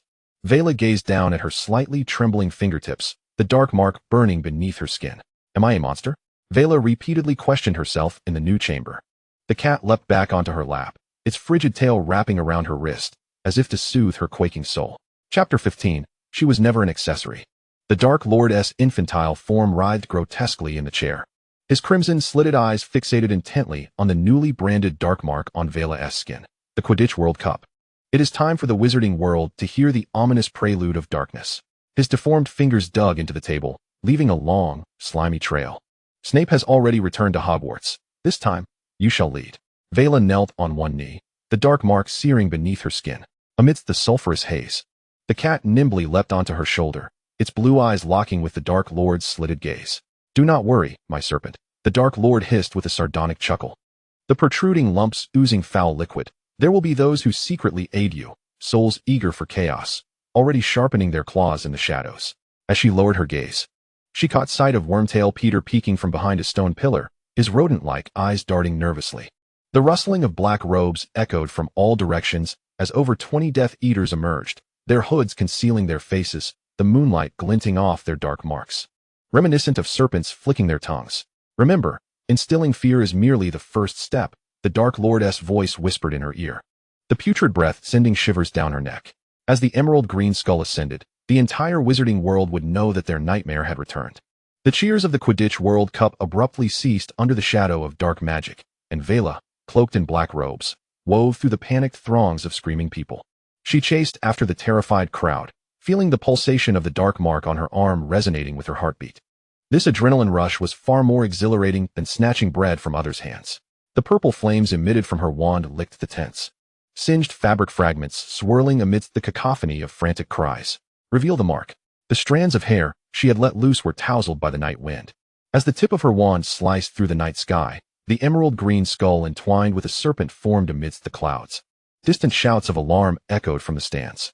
Vela's lips curled into a smile as she beheld that emblem of fear and power. As she turned past the burning vendor's stall, a shadow on the ground made her pause. Harry lay pale amidst the rubble, and a Death Eater nearby cackled wickedly, his wand already aimed at the boy. "Wait." Vela's command was interrupted by Arthur Weasley's spell. A red beam whizzed past her ear, and a silver barrier unfolded before her. Armoris. The familiar incantation sent a jolt of recognition through her heart. The Death Eater, similarly garbed in a black cloak with a hood, maintained the posture of casting a spell, yet the face hidden beneath the brim of the hood was obscured in shadow, revealing only a pair of eyes faintly glimmering in the dark, making it impossible for her to discern clearly. Retreat. The distant signal from the Death Eaters rang out, and Vela cast one last glance at the unconscious Harry before vanishing into the thick smoke. The decaying wooden steps of Riddle Manor groaned beneath her boots. With each step she ascended, the dark mark burned more fiercely. As she pushed open the intricately carved door, thick with cobwebs, the mingled scent of sulfur and blood assailed her senses. In the center of the hall, the Dark Lord coiled upon a chair adorned with serpentine insignias. The infantile body exuding an eerie gray hue, his dark red slitted eyes flickering in the shadows like two dancing will-o'-the-wisps. "My little serpent has returned. Well done," rasped the voice emanating from that form, as Nagini slithered forth, her scarlet tongue sweeping across Vela's ash-smeared skirt. She knelt, her hood slipping back to reveal a new bruise on her forehead, the result of evading an Auror spell that had left her marked by debris. The Dark Lord let out a soft, eerie chuckle, his deformed fingers pointing towards the shadowy chest. "Rise and see what lies within." The sandalwood box felt cool against her palm. The moment she opened it, a ghostly blue light spilled forth. The new wand, wrapped in black velvet, lay silently within, its ebony body entwined with silver filigrees sculpted into serpentine patterns, the sapphire-studded handle casting a cold, sharp glimmer at the wand's tip. The instant she grasped the wand, a familiar surge of magic coursed through her palm, yet it was more violent, more ravenous than before. "Use it to continue tearing apart the light for me." The Dark Lord's voice mingled with the tremors of the grotesque lumps. Vela rose, thanked him, and sought to return to her chamber. As she turned down the crack-riddled corridor, a piercing scream suddenly shattered the stillness. Vela halted on the third step, the cat leaping from her shoulder, its blue eyes fixed intently towards the basement. The rattling of an iron cage, the bubbling of potions, and the desperate sobs of a wizard penetrated her ears like an incantation. The iron door to the basement stood ajar, and within the dim yellow light of the potion lantern, 3 Death Eaters circled around 2 individuals sprawled on the ground. The Muggle woman's skirt soaked in blood, while the young wizard, curled in the corner, dangled from chains, blood dripping incessantly from the wound on his forehead. As Vera's gaze met that of the wizard, a sudden spark of hope ignited in his amber eyes, reminiscent of the boy from Hogwarts herbology class, who often borrowed her scissors. The cat emitted a warning hiss, prompting Vera to swiftly turn her head away. She heard the piercing shriek of the Cruciatus curse behind her, accompanied by the fiendish laughter of Death Eaters. Yet she fixated on the peeling mural at the corner of the staircase, forcing herself to count each step as she ascended. When the bedroom door finally slammed shut behind her, she realized her hand, clutching her wand, trembled uncontrollably, cold sweat seeping from the sapphire at an unknown moment. The sudden knock at the door sent shivers down her spine. "Who?" Her voice emerged raspier than anticipated, the tip of her wand glowing faintly. The door creaked ominously as she opened it, revealing Theodore Knott, his black hair glistening with night dew, his brown eyes glinting with an icy light under the potion lamp, the edge of his black cloak still bearing scorches from the Quidditch World Cup. "Knott, what are you doing here?" Vera's wand instinctively drooped. Theodore retracted his wand, swallowing his unease. "My father is a Death Eater. You probably didn't know, did you?" He glanced at the shifting shadow at the end of the corridor. "May I come in?" The moment the wooden door closed heavily behind them, Vera heard her heart pounding violently. Theodore's gaze swept over the bruise on her forehead as he produced a small emerald vial from his cloak, the potion inside shimmering with a pearl-scent glow. "The healing spell won't work for your scar, but this might." "Thank you." She uncorked the vial, the scent of the potion mingling with the lingering stench of blood from the basement, swirling into a bitter lump in her nostrils. The cat suddenly leapt onto Theodore's shoulder, its blue eyes drawing near to his injured fingers. Theodore's long fingers gently combed through the white fur at the cat's neck, and the feline contentedly closed its eyes, emitting a low purr. Moonlight poured through the broken window panes, casting a frosty sheen on his black hair. "Your father is a Death Eater, so you must have already known my identity?" Vera's voice involuntarily chilled, her wand still gripped tightly in her other hand, the sapphire handle glimmering with a menacing glow in the moonlight. Theodore paused, his gaze lifting to meet hers. His eyes retained the familiar gentleness she knew, yet were shrouded in an inescapable gloom. "A Death Eater? I only found out yesterday," he murmured, fatigue barely perceptible in his tone. "My father suddenly took me away from home, claiming the Dark Lord needed more loyal followers. It wasn't until I saw you standing in the Great Hall and heard the conversations of other Death Eaters His gaze lingered on the faint wound at her neck, his throat tightening. That I understood everything. The cat seemed to sense the gravity of the situation. Leaping from Theodore's arms to the windowsill. Outside, the distant cackles of Death Eaters mingled with anguished moans, carried in by the night breeze. Vera's eyes fell upon the dark mark peeking from Theodore's sleeve, the fresh brand still inflamed, and she suddenly recalled the excruciating pain she had felt when she was branded. Does it still hurt? So now you are one of us. Vera turned her face away, unwilling to meet the complex emotions in his eyes. The new wand twirled in her hand, the serpentine carvings pressing against her palm's old wounds, a grim reminder of the irrevocable choice she had made. Theodore remained silent for a long moment, bending down to pick up the fallen emerald vial, extending it towards her once more. It's all right, regardless. His voice was low and resolute. Just apply the potion first. Keep this secret or... Vera began, but Theodore did not press further, merely nodding.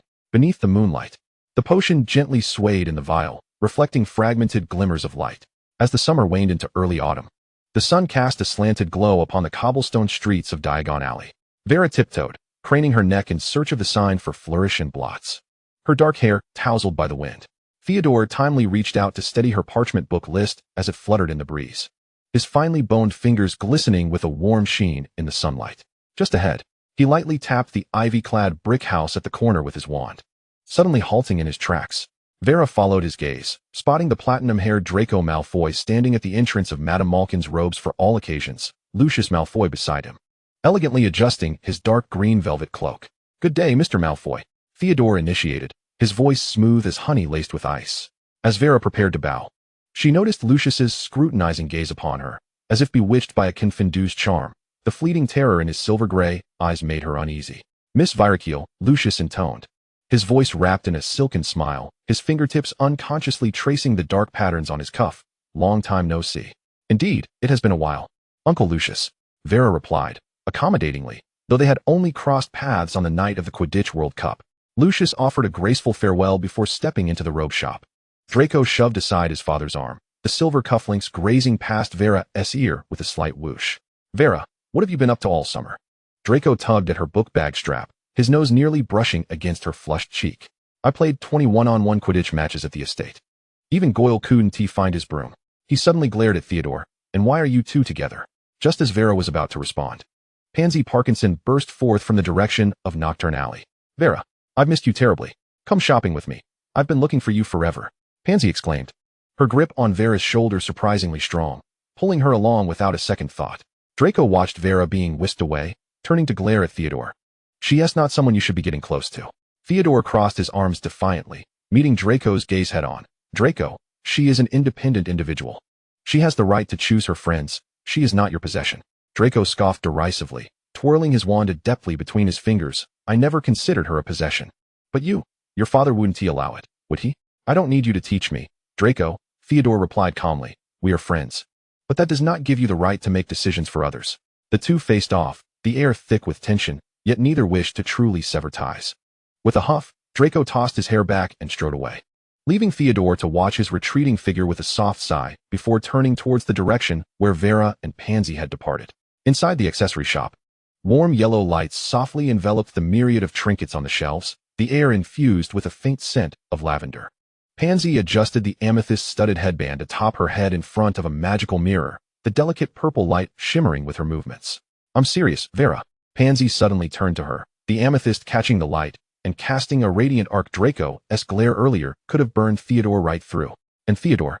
She leaned in with a mischievous glint in her eye. "Didn't you feel anything?" Vera's fingertips absently brushed over a silver brooch on the shelf, the cool touch sending a shiver through her. She remained silent for a long moment, until the brooch's edge pressed a faint red mark into her palm, finally whispering, "What feelings could there be? They are just ordinary friends." "Ordinary friends?" Pansy exclaimed, her eyes widening dramatically, the amethyst on her headband quivering slightly. "You have no idea. Draco has been talking about you the entire summer. If that's ordinary friendship, then my friendship with Zabanai's owl must be brotherhood." She poked Vera's shoulder playfully. "Don't hide it from me, you know what I mean." Vera delicately returned the brooch to its place, the metal clinking softly against the wooden frame. She gazed at her placid reflection in the mirror, yet beneath the surface, she detected a tinge of complex emotion that even she found hard to decipher. "Pansy," she paused, as if her throat were constricted by an unshakable cloud of potion steam. The future remained uncertain for everyone. Love, in this regard, felt far too extravagant for me. Pansy's smile gradually faded, her amethyst headband shimmering atop her head like stars descending into a deep pool. She sighed gently and linked her arm with Vera's. You always carry such heavy thoughts. Regardless of what the future holds, I will always stand by your side. I wish to be your lifelong friend. Suddenly, she tugged at Vera's sleeve, adopting a playful expression, but honestly, if I had to choose one. All right, enough of that. Vera interrupted with a note of indulgence in her tone. She turned towards the shelf displaying earrings, as the glass beads refracted a kaleidoscope of colors under the light. Yet they failed to illuminate the shadow lurking in her eyes. Indeed, I was far more preoccupied with the new classes starting this term. Pansy opened her mouth, but ultimately swallowed her words. She removed the amethyst headband and tossed it into the shopping basket, then picked up a pair of peacock blue earrings and shook them playfully. Well then, let us discuss something serious. How do you think these earrings would pair with my new robe? Perhaps I could enchant a host of handsome younger students. Vera studied her friend's forced lightheartedness, a flicker of guilt rising within her. She took the earrings from Pansy and held them up to her ear. They're utterly hideous. You should wear the amethyst headband instead. At least it could dazzle Blaze's eyes. Oh, you! Pansy exclaimed, laughing as she lunged toward her. The two of them playfully chasing each other among the shelves, setting off a delightful chorus of jingling bells. Yet, as Vera turned her back, her smile unconsciously faded. She understood that some sentiments need not be voiced, as they were mutually felt. Chapter 16, You Should Be Afraid. The evening breeze of September swept through the towering spires of Hogwarts, laden with damp mist. The constellations shimmering on the vaulted ceiling danced in harmony with the flickering candlelight, while the long tables overflowed with mountains of pumpkin pasties, sizzling roasted turkeys, and bubbling butterbeer, enveloping the entire space in a warm, sweet aroma of magic. As the last first year was called into Hufflepuff by the Sorting Hat, the applause and cheers resonated throughout the hall, and the ghosts joined in merriment. Gliding through the ceiling amidst the golden chandeliers, Vera was gently stirring the steaming pumpkin soup with her wand when she suddenly felt the bench to her left dip. Turning, she found herself face to face with a first-year student, his round face adorned with glistening brown eyes, who had somehow squeezed in beside her. Sister, the boy exclaimed brightly. His rosy cheeks dusted with a bit of ash. You're so pretty. Can you teach me to turn into a little lamb? Just as he finished speaking, a loud clatter of cutlery erupted to her right. Draco slammed his silver soup spoon down onto the intricately patterned plate. His platinum hair glinted coldly in the candlelight, and his steel blue eyes resembled a frozen lake. He arrogantly flicked his robe, embroidered with serpentine motifs, and narrowed his eyes at the boy from across Vera. His voice dripping with warning, You should come to me for lessons. My magic is far superior. The boy, startled by the sudden intimidation, recoiled like a frightened fawn, retreating behind Vera. The animated joy in his expression diminished, replaced by a downcast demeanor. Theodore, who had intended to ease the tension, caught sight of the jealousy simmering in Draco's eyes and merely sighed silently, pushing a freshly baked pumpkin pastry toward Vera. At the Slytherin table, Pansy rolled her eyes at Draco, deliberately praising the boy's curly hair, only to receive a disdainful huff in response. Before Vera could comfort the little one beside her, Dumbledore, the headmaster, rose slowly from the high table at the end of the hall. His blue eyes sparkled behind half-moon spectacles, and his silvery beard cascaded down to the intricately carved table, shimmering with starlight as he waved his wand. Welcome back to Hogwarts, everyone. His gentle voice cut through the clamor, and the hall fell instantly silent. Even the ghosts ceased their frolics. This year, we shall embark upon a time-honored and illustrious tradition, the Triwizard Tournament. Gasps and murmurs spread like wildfire. The cutlery on the long tables began to rhythmically strike the surfaces, creating a dissonant percussion. Vera felt the boy beside her bounce with excitement, his hair brushing against her chin. Champions from Beauxbatons and Durmstrang will compete alongside our representatives from Hogwarts. Dumbledore's wand flicked, and suddenly the air erupted with tricolor fireworks, pink roses, blue flames, and golden snitches intertwined into a dazzling web of light. And, of course, please prepare your partners for the Christmas ball, which will take place on the eve of the holiday. Next, allow me to introduce our new defense against the dark arts professor, Alastor Moody. Dumbledore's voice momentarily vanished beneath the howling wind. Just as the crowd began to murmur, the grand doors of the hall were suddenly thrust open. A gust of damp night air swirling in with fallen leaves. A figure, leaning on a black wand, strode purposefully forward. His magical eye glowed eerily red in the darkness, and his metal prosthetic leg thudded heavily against the stone floor, producing a jarring clack. His gaze swept across the room, that rotating eye making each student feel as though their innermost secrets were laid bare. The boy beside Vera shrank into her shadow, his warm breath brushing against her arm through the fabric. Instinctively, she pulled her cloak closer around him, only to find Draco and Theodore's eyes fixed on her protective gesture from across the table. Draco raised an eyebrow, his wand unconsciously tapping the tabletop. Theodore quietly continued eating his pudding. Suddenly, a golden rain descended from the ceiling, tiny specks of light landing on everyone's shoulders before transforming into flickering fireflies. The serpentine flames dancing in the fireplace cast a ghostly green hue over the Slytherin common room. The silver serpent reliefs on the marble walls exhaling wisps of mist in the shifting light. Vera carelessly tossed her sheepskin bag onto the velvet sofa, the tips of her hair still damp from the corridor's moisture. Behind her, the sound of soft footsteps approached, carrying a familiar chill. Draco's platinum head suddenly appeared in her line of sight, his robe barely making a sound as it swept across the Persian carpet. "What is the matter?" Without waiting for a response, he sidled down beside her, the tip of his wand unconsciously tracing the Slytherin emblem on the armrest. "I noticed your complexion was worse than that of a bat's spleen in a cauldron when you returned to the common room." Vera's fingers hesitated, retrieving an unfinished Honeyduke's chocolate frog from her pocket. The crinkling of the wrapper was particularly pronounced in the silence. "You sought me out just to say that?" Draco suddenly leaned closer, his gray-blue eyes reflecting the flickering flames. "Did you have a pleasant summer?" His voice was soft, yet the undertone carried an undeniable pressure. The light from the crystal chandelier fell upon his eyelashes, casting shadows along his prominent nose. Vera tightened her grip on the chocolate frog, the metallic wrapper crinkling softly. Outside, the sound of the giant squid slapping the surface of the black lake mingled with the soft trickle of sand from the hourglass in the corner of the common room. "Nothing different from usual," she murmured, lowering her gaze to peel the wrapper, only for the chocolate frog to suddenly flutter its wings and take flight, still busy with potions. "I didn't go to France," Draco abruptly interrupted, his wand flicking with precision, freezing the escaping chocolate frog midair. "My father was called away to handle some family matters." As he spoke, his wand traced an intricate pattern in the air. "You truly ought to witness the prowess of Ireland's seeker at the Quidditch World Cup. Their skills far surpass those of our house team." He suddenly lowered his voice, as if wary of the flames crackling in the hearth. "But did you catch sight of the dark mark in the night sky that evening? A green skull, with a serpent slithering from its mouth." Draco's pupils constricted into thin slits in the eerie green light, revealing an unusual seriousness. "Fortunately, you were not present.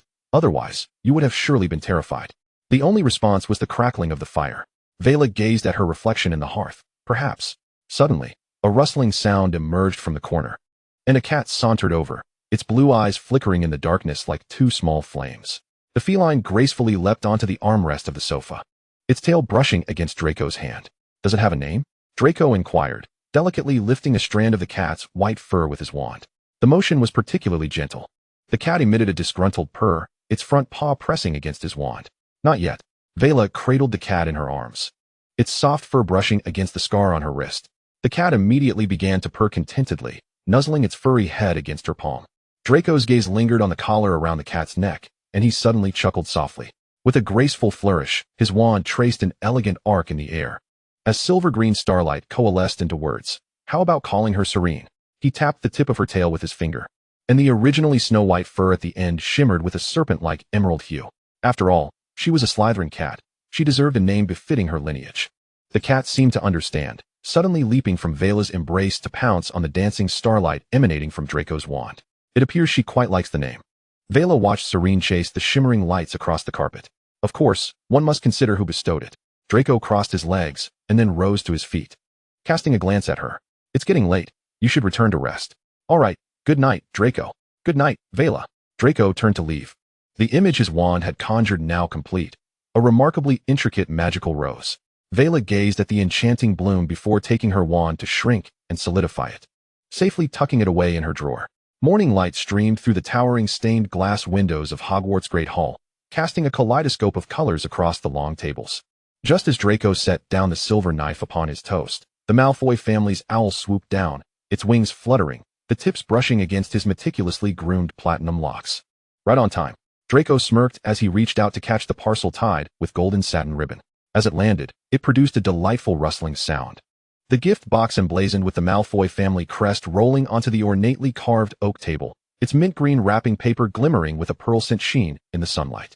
He nonchalantly untied the ribbon, and an array of candies tumbled forth: gold-flecked pepper imps, waltzing chocolate frogs, and a chocolate cauldron cake adorned with candied rose petals. "Try this."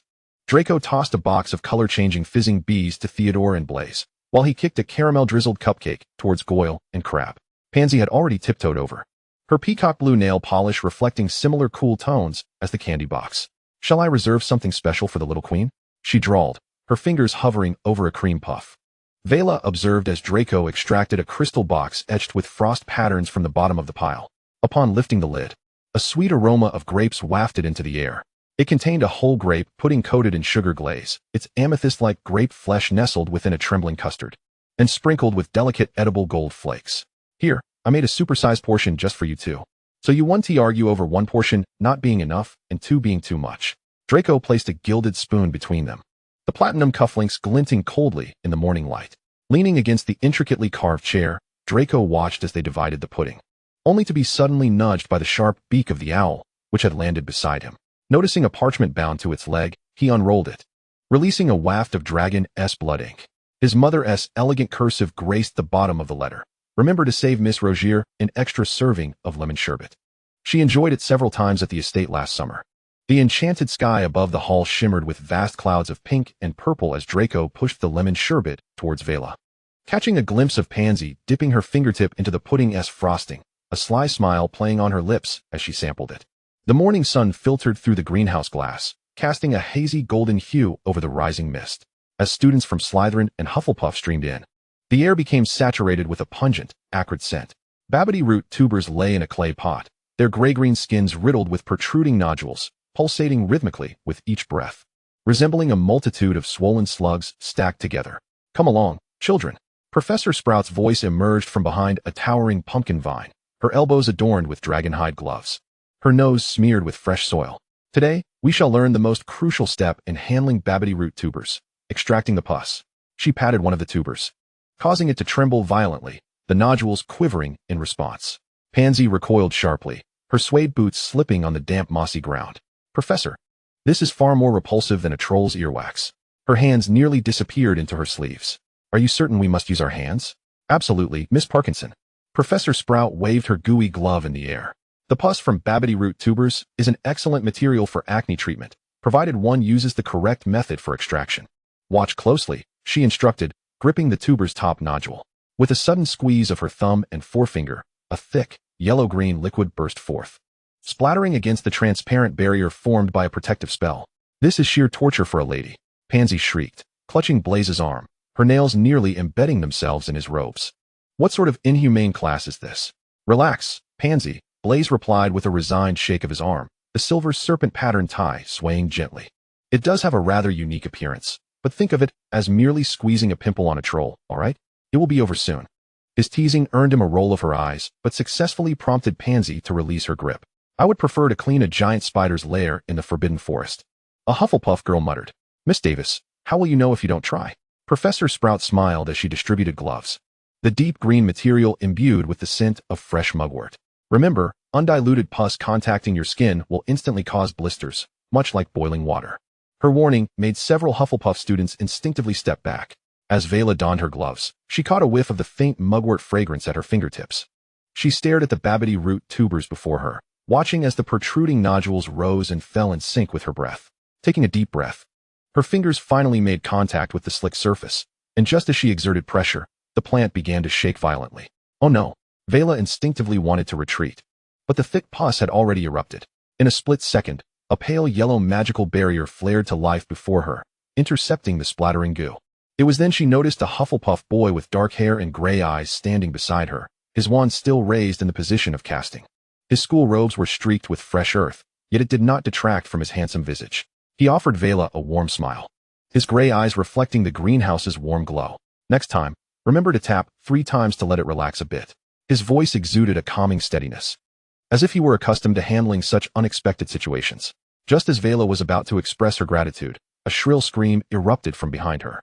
Pansy's skirt was splattered with the yellow-green goo, and she was hopping about, cursing Malfoy. "Did you push me on purpose?" Draco stood a few paces away, his gray-blue eyes reflecting the figures of Vera and the Hufflepuff boy, the tip of his wand still resonating with the lingering echoes of a spell.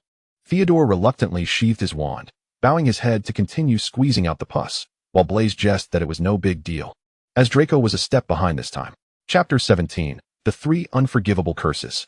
The bell signaling the end of herbology reverberated through the castle. As Slytherin students trod the gravel path towards Hagrid's hut, the sun warmly bathed the lawn, and Pansy jubilantly bounced across the grass, her skirt fluttering with each step. She linked her arm with Vera's, the adornments in her hair gently swaying in the breeze. I quite enjoy these outdoor classes. They spare us from the stuffiness of the classroom. How about you? Pansy tilted her head back, her lashes casting delicate shadows in the sunlight. Vera allowed her to pull her forward, replying, "So do I. At least out here, I don't have to worry about a bubituber suddenly spraying me with pus." The memory of the thrilling moment in herbology made her chuckle softly. Pansy suddenly lowered her voice, a glint of mischief in her eyes. "But I think today's greatest gain was that Hufflepuff boy who shielded you from the pus. Isn't he incredibly handsome?" Vera paused, her mind conjuring the image of those gray eyes and gentle smile. "Who is he? You don't know him?" Pansy halted in disbelief. "I think he's the most handsome boy in our entire school. During the Quidditch match, he looked absolutely..." Cough, cough. Blaise had approached them unnoticed, his long fingers gripping his wand as he lightly tapped Pansy on the head, the silver serpent winding around his wand glinting coldly. Instantly, Pansy clung to Blaise's arm, her peacock blue nails lightly tapping at his sleeve as she raised her voice. "But if we're talking about charm, our very own Blaise from Slytherin is undoubtedly the best." Blaise turned his head at her words, the silver serpent pattern tie swaying with the motion, a languid smile gracing his lips. "Pansy, your flattery skills have indeed improved." His gaze swept over Vera, but she is not wrong. Cedric Diggory, the Hufflepuff Seeker, recently led his team to victory over Gryffindor. That was merely defeating Gryffindor. Should he encounter us Slytherins next time, it would not be so simple. Draco raised his chin, twirling his wand in his fingers. Crabbe and Goyle, munching on sweets, eagerly nodded in agreement. As they conversed, the distant noise of Gryffindor's students grew louder. Ron and Harry were walking shoulder to shoulder, while Hermione hurried after them, clutching a hefty copy of Fantastic Beasts and Where to Find Them. Hagrid appeared at the door of his hut, waving his large hand like a fan, calling out, "Come here, children. Today, I have a new friend to introduce to you." Pansy tightened her grip on Vera's arm. "I wonder what magical creature Hagrid will unveil this time. I hope it's not a flobberworm. That thing gave me nightmares for a week." Vera shook her head with a smile, her gaze inadvertently sweeping across the crowd on the lawn. In the distance, she spotted that familiar figure, Cedric, bending down to converse with several Hufflepuff classmates, his dark hair glistening softly in the sunlight. As if sensing her gaze, he lifted his head, his gray eyes meeting hers, offering a gentle smile and a nod. Vera politely returned the gesture. After the lunch break, the time finally arrived for the last class of the day, and the atmosphere in the Defense Against the Dark Arts classroom was as heavy as lead. Professor Moody paced before the podium on his wooden leg, the faint clicking of his magical eye echoing as it scanned each student huddled behind their desks. "Today, we shall discuss the darkest and most malevolent entities in the magical world, the 3 unforgivable curses." Moody's voice was low and gravelly, imbued with a chilling authority. A palpable silence fell over the classroom, broken only by the occasional sound of nervous breaths. Draco even sat up straight, feeling the tension radiating from his fellow classmates. Pansy gradually edged closer to Blaise. "Cruciatus," he suddenly bellowed, pointing his wand at the glass jar on the desk containing a spider. In an instant, the spider began to convulse violently, its legs twisting as if it were enduring unimaginable agony. Those afflicted by the Cruciatus curse endure endless torment, a suffering that can drive one to madness. It strips the victim of reason, leaving them trapped in despair. Moody's voice was cold as ice, his expression devoid of any emotion, as though he had grown accustomed to the brutality of such magic. Vera leaned slightly forward, her peripheral vision catching Draco gently tapping the table with the tip of his wand, his platinum hair falling to obscure his eyes. The students gazed in horror at the spider. Many girls covered their eyes, unable to bear the sight. Neville's face turned pale, his body trembling slightly as beads of sweat trickled down his neck. Harry felt a chill run down his spine, unable to fathom the sensation of being struck by such a curse. "Imperio." Moody waved his wand again, and the spider ceased its writhing, becoming eerily still. It began to perform a strange dance on the podium, like a puppet devoid of thought.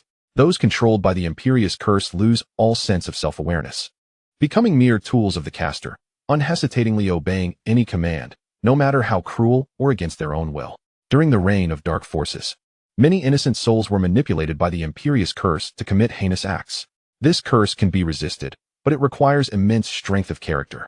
"So you would do well to be cautious," he added. "Lastly, we come to the killing curse." Moody's voice deepened further, as if imbued with the essence of death. He aimed his wand at the spider, a flash of green light illuminating the room, and the spider collapsed instantly, lifeless. This is the most sinister of curses, with no means of counteraction. The moment one is struck by the killing curse, they are met with immediate death, without pain, without any chance of reprieve. Throughout the annals of magical history, countless lives have been extinguished by this green light. It is the very embodiment of death. Vera distinctly saw the spider's legs twitch thrice in the air before it fell, motionless, to the ground. In the front row, Pansy screamed, clutching Blaze's arm, while Hermione shouted, "Professor, this is utterly cruel." Utterly cruel? Vera recalled the gardener she had slain in the Riddle House. The 3 unforgivable curses are explicitly prohibited by the Ministry of Magic.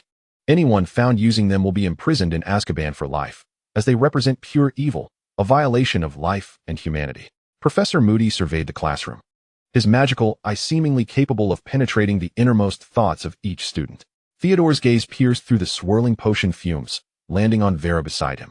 She remained composed, her silver-green tie neatly tied at her white shirt collar, the slight tension in her neck betraying a flicker of emotion. Her blue eyes, like still waters, reflected the tiny shadows cast by the spider's carcass on the floor. "Now it's your turn." Moody suddenly approached Harry, pressing his wand to his chest. "You go first." "Harry Potter. Focus, resist this force, Imperio." Harry stumbled back a step, his knee involuntarily colliding with the podium, but as he finally steadied himself, Moody emitted a cool, approving grunt. Next came the other students, nearly all of them uncontrollably performing strange movements. As the icy tip of the wand pressed against Vera's forehead, a torrent of memories surged forth. Yet, she merely inhaled deeply, summoning the focus that had been meticulously cultivated by the Dark Lord. In the instant the soul-snatching curse was unleashed, she submerged her consciousness deep within her heart, standing resolutely before Moody. "Splendid." Moody's wand suddenly retracted, his magical eye gleaming with an unusual brilliance. "Potter," and he paused momentarily, their gazes fleetingly skimming across Vera's eyes before swiftly averting. "Miss Rogier, this is precisely how defense against the dark arts should be executed." Draco exhaled a sigh of relief, an involuntary smile gracing his lips, tinged with pride. However, his gesture of caressing his wand abruptly ceased, his slate-blue eyes betraying a complex ripple of emotions. Theodore revealed a knowing smile, nodding gently, while Pansy silently exclaimed, "Vera, you are incredible." Outside, the clouds loomed ominously low, and as thunder rolled over the castle steeple, Vera found herself entranced by the beetle crawling slowly beside a spider's corpse. The lingering chime of the class bell echoed through the stone corridor, and as Vera clutched a roll of parchment, her attention was suddenly captivated by a flicker of luminescence dancing within the corridor. As the nearby Ravenclaw girl turned, the bronze badge upon her chest refracted shards of light, the crooked golden letters spelling SPW particularly pronounced in the twilight. Following her gaze, Theodore instinctively smoothed the silver-green tie with his long fingers. "Pardon the intrusion," he spoke in a voice as crisp as chilled peppermint, infused with just the right amount of detachment and courtesy. "My companion and I noticed the badge upon your chest. May we inquire about its origin?" The Ravenclaw girl's eyes narrowed cautiously, her gaze flitting over Theodore's robe adorned with serpentine embroidery. She anxiously twisted her wand, the parchment in her arm creaking softly. "This is the Society for the Promotion of Elfish Welfare." She bit her lip, seemingly weighing whether to continue. It was founded by Hermione Granger of Gryffindor. "We strive to secure wages, holidays, and—" "Utterly preposterous. What do mudbloods understand?" Draco scoffed derisively from the side, his platinum hair glinting coldly in the shadows. "House elves take pride in serving wizards. Only traitors like Dobby would desire freedom." He deliberately elongated his words, his wand performing a provocative arc in his palm, and his followers erupted into a cacophony of derisive laughter. Blaze jeered, flicking his robe dismissively, the heels of his boots striking the floor heavily. "House elves have served wizarding families for centuries. Do you really think they need your charity of freedom?" Vera cast her gaze downward, twirling her wand, noting the flush on the Ravenclaw girl's face and her clenched fists. Yet, she simply tucked her fallen hair behind her ear. "Thank you, but I must take my leave." Vera said, taking Pansy's hand, "We should go. If we linger, the pumpkin pasties at dinner will surely be snatched away by Goyle and Crab." The flickering firelight transformed the Slytherin common room into a honeyed hue. Vera reclined against the emerald velvet sofa, the pages of a comprehensive guide to ancient runic illuminated and shadowed by the dancing candlelight. Pansy knelt on the carpet, blowing gently at the potion polish within a crystal vial. The sweet scent of wisteria mingled with the distinctive tang of the polish filled the air. "Vera, look at this new shade," Pansy suddenly exclaimed, kneeling beside the velvet sofa and raising her fingers, painted in a deep ebony polish, to Vera's eyes. "It's called the Abyss of the Black Lake. It perfectly complements our house colors." Before she could finish, a light laugh emanated from the chessboard where Blaise sat. Theodore's fingertip lightly tapped, guiding a silver knight adeptly around the opponent's defenses, casting a victorious glow upon the board. His long fingers hovered above the piece, a mischievous smile curving his lips. Checkmate. Blaise, I warned you. You shall never outmaneuver my strategy. Blaise gazed at the contorted knight on the board, shaking his head with a resigned smile. Perhaps it is time for you and Draco to face off. Your strategies are equally devious. Draco was tossing a cat treat to Saran, observing the feline's silver-white fur extend as it leaped. Next time we battle, I've not played in ages. The sound of Goyle bursting through the door startled the cat, sending it leaping onto Draco's shoulder, curled into a ball. Goyle's hefty palms slammed onto the intricately carved table. Significant news. He unfurled a crumpled Hogwarts Daily Bulletin. The bold headline declaring, October 30th, Beauxbatons Academy of Magic and Durmstrang Institute to visit. Draco raised an eyebrow, taking the newspaper, his eyes scanning the phrase welcoming distinguished guests. Finally, something new. Pansy's fingers, still adorned with the abyss of the Black Lake polish, suddenly froze, the glossy black hue glinting coolly under the candlelight. She lifted her head, her lashes fluttering as she looked at Vera, a feigned look of grievance masking the mischief in her eyes. Beauxbatons, you say? Will your former friend be attending as well? When she arrives, will I still be your best friend? Are you referring to Fleur? Vera closed the book, the creased edges of the parchment digging into her palm. Memories surged forth, the cafe streets of Paris, fragrant with macaron-sweetened coffee, where Fleur would often use her wand as a conductor's baton, tapping rhythmically against her china cup, adorned with a similar agate hairpin nestled within her silver locks. Fleur, 3 years her senior, was a senior student in a different year. On Vera's first day at Beauxbatons, Fleur was among the welcoming committee, the first to speak to her, a girl of such beauty and grace. The firelight illuminated Pansy's face, flickering between shadows and light, her biting her lip reminiscent of a kitten deprived of its toy.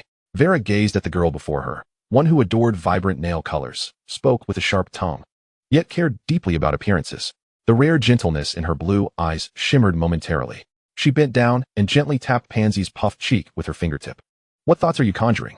But every time you mention her, Pansy mumbled, turning her face away, the ends of her hair falling to obscure her flushed ears. You shall always remain my best friend, understand?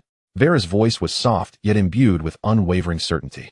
With a flick of her wand, she conjured a small velvet box, inside which lay an exquisitely crafted silver brooch, shaped like the giant squid of the Black Lake, an item Pansy had longed for half the term. Pansy's eyes sparkled like stars reflected in the Black Lake. Even the polished brush that fell to the carpet was forgotten. Is this for me? You actually remembered that I wanted this. She lunged forward, enveloping Vera in a hug, the scent of Lily of the Valley perfume enveloping her in warmth and surprise. Draco exaggeratedly pretended to gag. How nauseating. Parkinson, at least maintained the dignity of a Slytherin. Yet, despite his words, he instinctively pulled Saran closer to himself.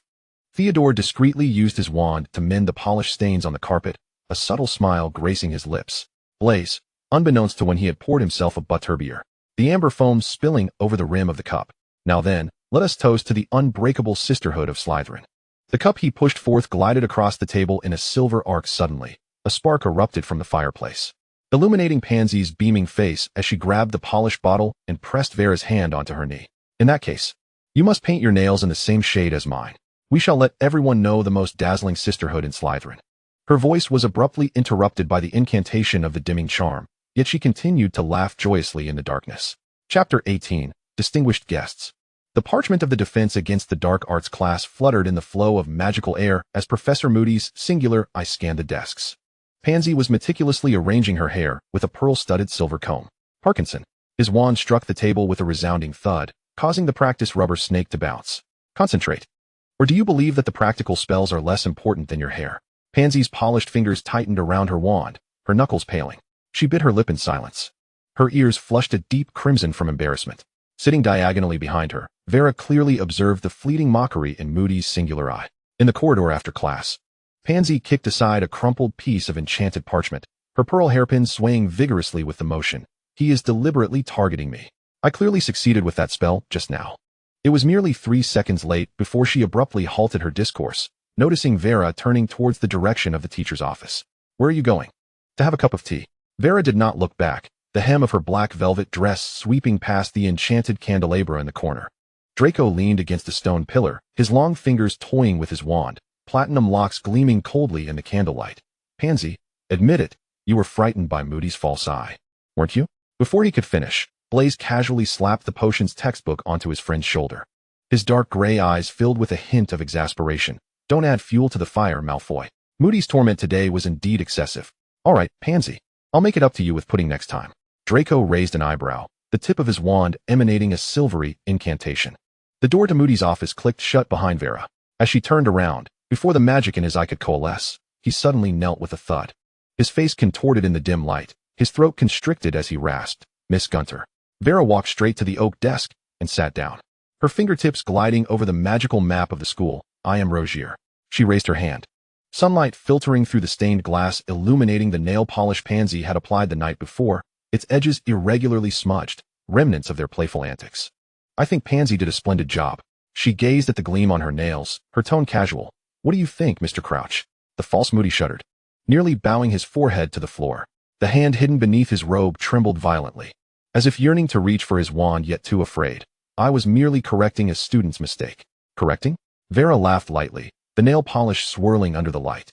"Should I inform the Dark Lord that your teaching at Hogwarts is exceptionally diligent? Or do you believe Azkaban suits you better?" "No, Miss Vera."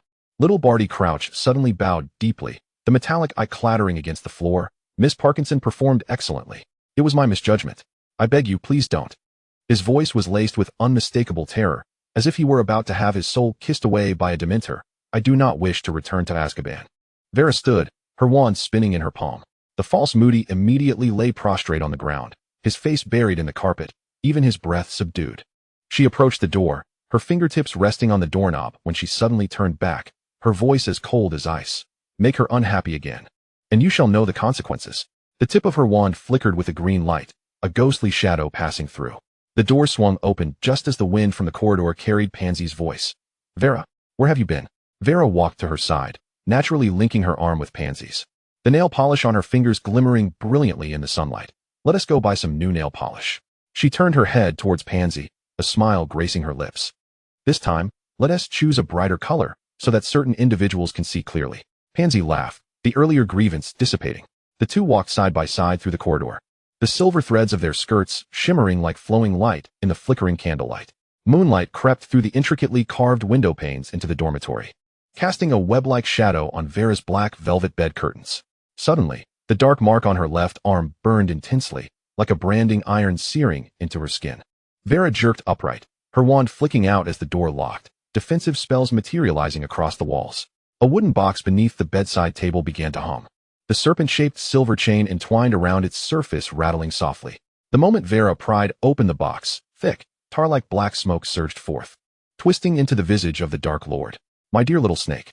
The Dark Lord's voice, laced with the scent of sulfur, brushed past her ear, the scarlet serpent-like eyes scanning her wrist. "It seems little Barty Crouch has been distracted lately." Vera knelt on one knee. "Miss Parkinson is merely a minor episode." Out of the corner of her eye, she caught a glimpse of her reflection in the vanity mirror, the scattered pearl hairpins and trembling lashes becoming indistinct under the shroud of black smoke.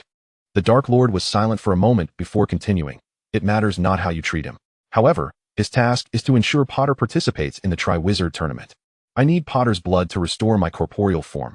You shall oversee and assist him, should there be any mishaps." Before he could finish, the temperature in the room plummeted. Vera dug her fingertips into her palm, the metallic taste of blood filling her mouth. "Rest assured, any threat to the plan will be eliminated by my own hands." Vera concluded the thought. The black smoke suddenly emitted a shriek, transforming into countless tendrils that burrowed into her dark mark, the agonizing pain causing Vera to stifle a groan, yet she continued to bite her lip firmly. As the last trace of black mist dissipated, an owl outside hooted in the night. Vera slumped onto the floor, cold sweat soaking her back. In the moonlight, she stared at her pallid reflection in the vanity mirror, recalling the little tune Pansy had hummed while painting her nails, and Draco's secret adjustments to the silver chess pieces, her fingertips unconsciously tracing the serpentine embroidery on her skirt. Suddenly, she let out a light laugh, the sound echoing in the stillness of the room.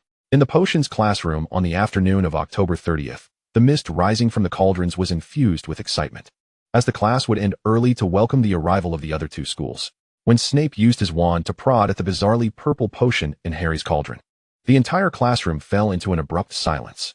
"Potter," Snape's voice was as cold as ice, his black robes sweeping across the stone floor. "Is this the potion you brewed? I thought it was the vomit of a troll." With a flick of his wand, the liquid in the cauldron exploded, caustic slime splattering onto Harry's textbook, burning holes into it. Hermione shot up. Professor, Harry's proportions are completely correct. Malfoy did it on purpose.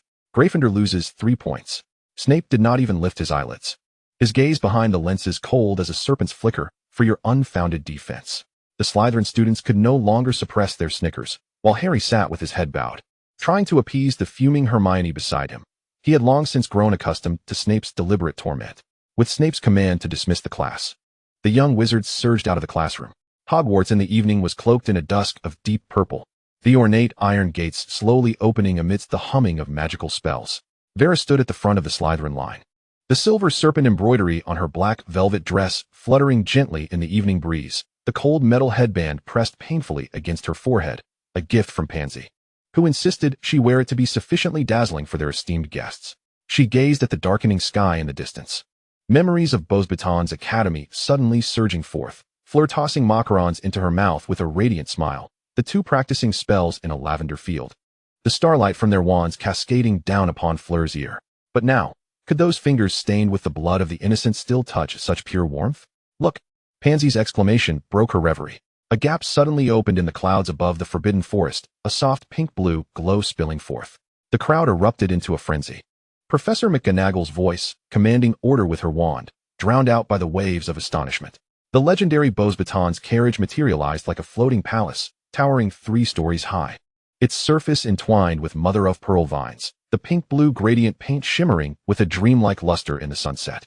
At the door, the gilded emblem glimmered brightly. 12 thestrals adorned with crystal-studded harnesses, their golden manes billowing in the wind, fiery red eyes resembling burning flames, each thunderous hoofbeat upon the clouds scattering fragments of starlight. A wave of astonishment erupted from the crowd, and Draco could not help but whistle, while Pansy clutched Blaze's hand tightly, repeatedly exclaiming how beautiful and magnificent it was. Without warning, the carriage plunged downward, the wind howling past their ears, causing the people below to instinctively retreat. 12 magnificent thestrals, like arrows released from a bow, dragged the colossal carriage down at an astonishing speed, the thunderous sound of hooves shattering the clouds ringing in their ears. At the last moment, the carriage came to a steady halt in the clearing before the castle, its wheels crunching over the grass with a heavy rumble that made the ground tremble. A boy in a light blue robe leaped down from the carriage, and with a gentle flick of his wand, a golden spiral staircase adorned with pearls unfurled from the carriage door to the ground. Madame Maxime elegantly emerged, her towering figure, twice the height of an average person, enveloped in flowing black satin robes. The opal necklace around her neck swayed gently with her movements, refracting a cold, sharp light. Behind her, the students of Beauxbatons donned ethereal light blue robes, gliding gracefully like clouds. Adorned with laurel leaf hairpieces, they exuded a sweet fragrance of orange blossoms and honey. And with every step, the silver embroidery on their skirts sparkled in rhythm with their movements. Dumbledore, accompanied by a cadre of teachers, approached with open arms. The elderly headmaster wore a warm smile, his hands folded across his chest as he bowed slightly. Madame Maxime, welcome to Hogwarts. Madame Maxime extended her silk-gloved hand, shaking Dumbledore's gently, her voice deep and elegant. Headmaster Dumbledore, it has been a long time. Thank you for your gracious invitation. The two exchanged a formal embrace, her voluminous sleeves almost enveloping Dumbledore entirely. Amidst the pleasantries, Madame Maxime's gaze inadvertently swept towards the front row of Slytherin. Oh, my goodness. Vera inhaled deeply, maintaining her graceful demeanor. Good evening, dear Madame Maxime. The half-giant paused momentarily, her deep black eyes suddenly alight. A gentle smile graced her lips as her gown brushed against the floor, and she stepped forward to Vera, leaning down. Madame Maxime opened her arms to envelop Vera in a tender embrace, the scent of orange blossoms enveloping her. Good evening, dear Vera. Her voice was as soft as velvet, her palm gently patting Vera's back. It has been too long. You have grown even more beautiful. Vera's heart raced within her chest, the dark mark seemingly burning hot upon her skin. She caught a faint whiff of the delicate perfume in Madame Maxime's hair, reminiscent of the Beauxbatons library. The thestrals behind her were still tossing their heads, and as they pawed the ground with their silver hooves, the surface of the Black Lake suddenly began to bubble ominously. Bubbles surged from the depths, casting an eerie bluish-white hue in the twilight, as if some great beast were awakening from the depths. Just as Vera stepped away from Madame Maxime's embrace, she heard Draco gasp beside her. In the center of the Black Lake, a barnacle-covered mast pierced the surface, followed swiftly by the battered bow of a ship, its decayed wooden figurehead staring hollowly at the sky. strands of water plants still clinging to its mouth. The entire vessel rose slowly from the lake, like a specter returning from the underworld. Its hull, as dark as a coffin, was covered in luminescent moss, and a misty green light emanated from the portholes, resembling countless ghostly eyes peering from the darkness. At both the bow and stern stood a skeletal figure, hollow eye sockets alight with ghostly blue flames, while the sides of the ship bore the enormous emblem, beneath the outstretched wings of a two-headed eagle. The antlers of a stag entwined with Cyrillic letters, glimmering rust-red in the damp air. "Welcome, Durmstrang." Dumbledore's voice resonated as the ship fully emerged from the water. The figures on deck gradually coming into view, dozens of students draped in heavy wolfskin cloaks, their curved blades glinting coldly in the dim light, each bearing the distinctive mark of their academy upon their foreheads. As the wooden gangway was lowered, a figure wrapped in a mink coat stepped forward, treading upon the scattered wood shavings. Karkaroff's silver brooch glinted coldly in the subdued light, the family crest, adorned with a two-headed eagle, swaying gently with his stride, echoing the emblem on the Durmstrang ship. His silver hair was slicked back with pomade, artfully styled into a languid curve, yet could not conceal the fine lines at the corners of his eyes, an eternal mark left by the Dementors during his time in Azkaban. "Dumbledore." Karkaroff approached, arms outstretched, his heavy accent tinged with feigned warmth. "How have you been?" "Welcome, Karkaroff." "I am quite well," Dumbledore replied. "Shall we head inside? I trust it will be warmer."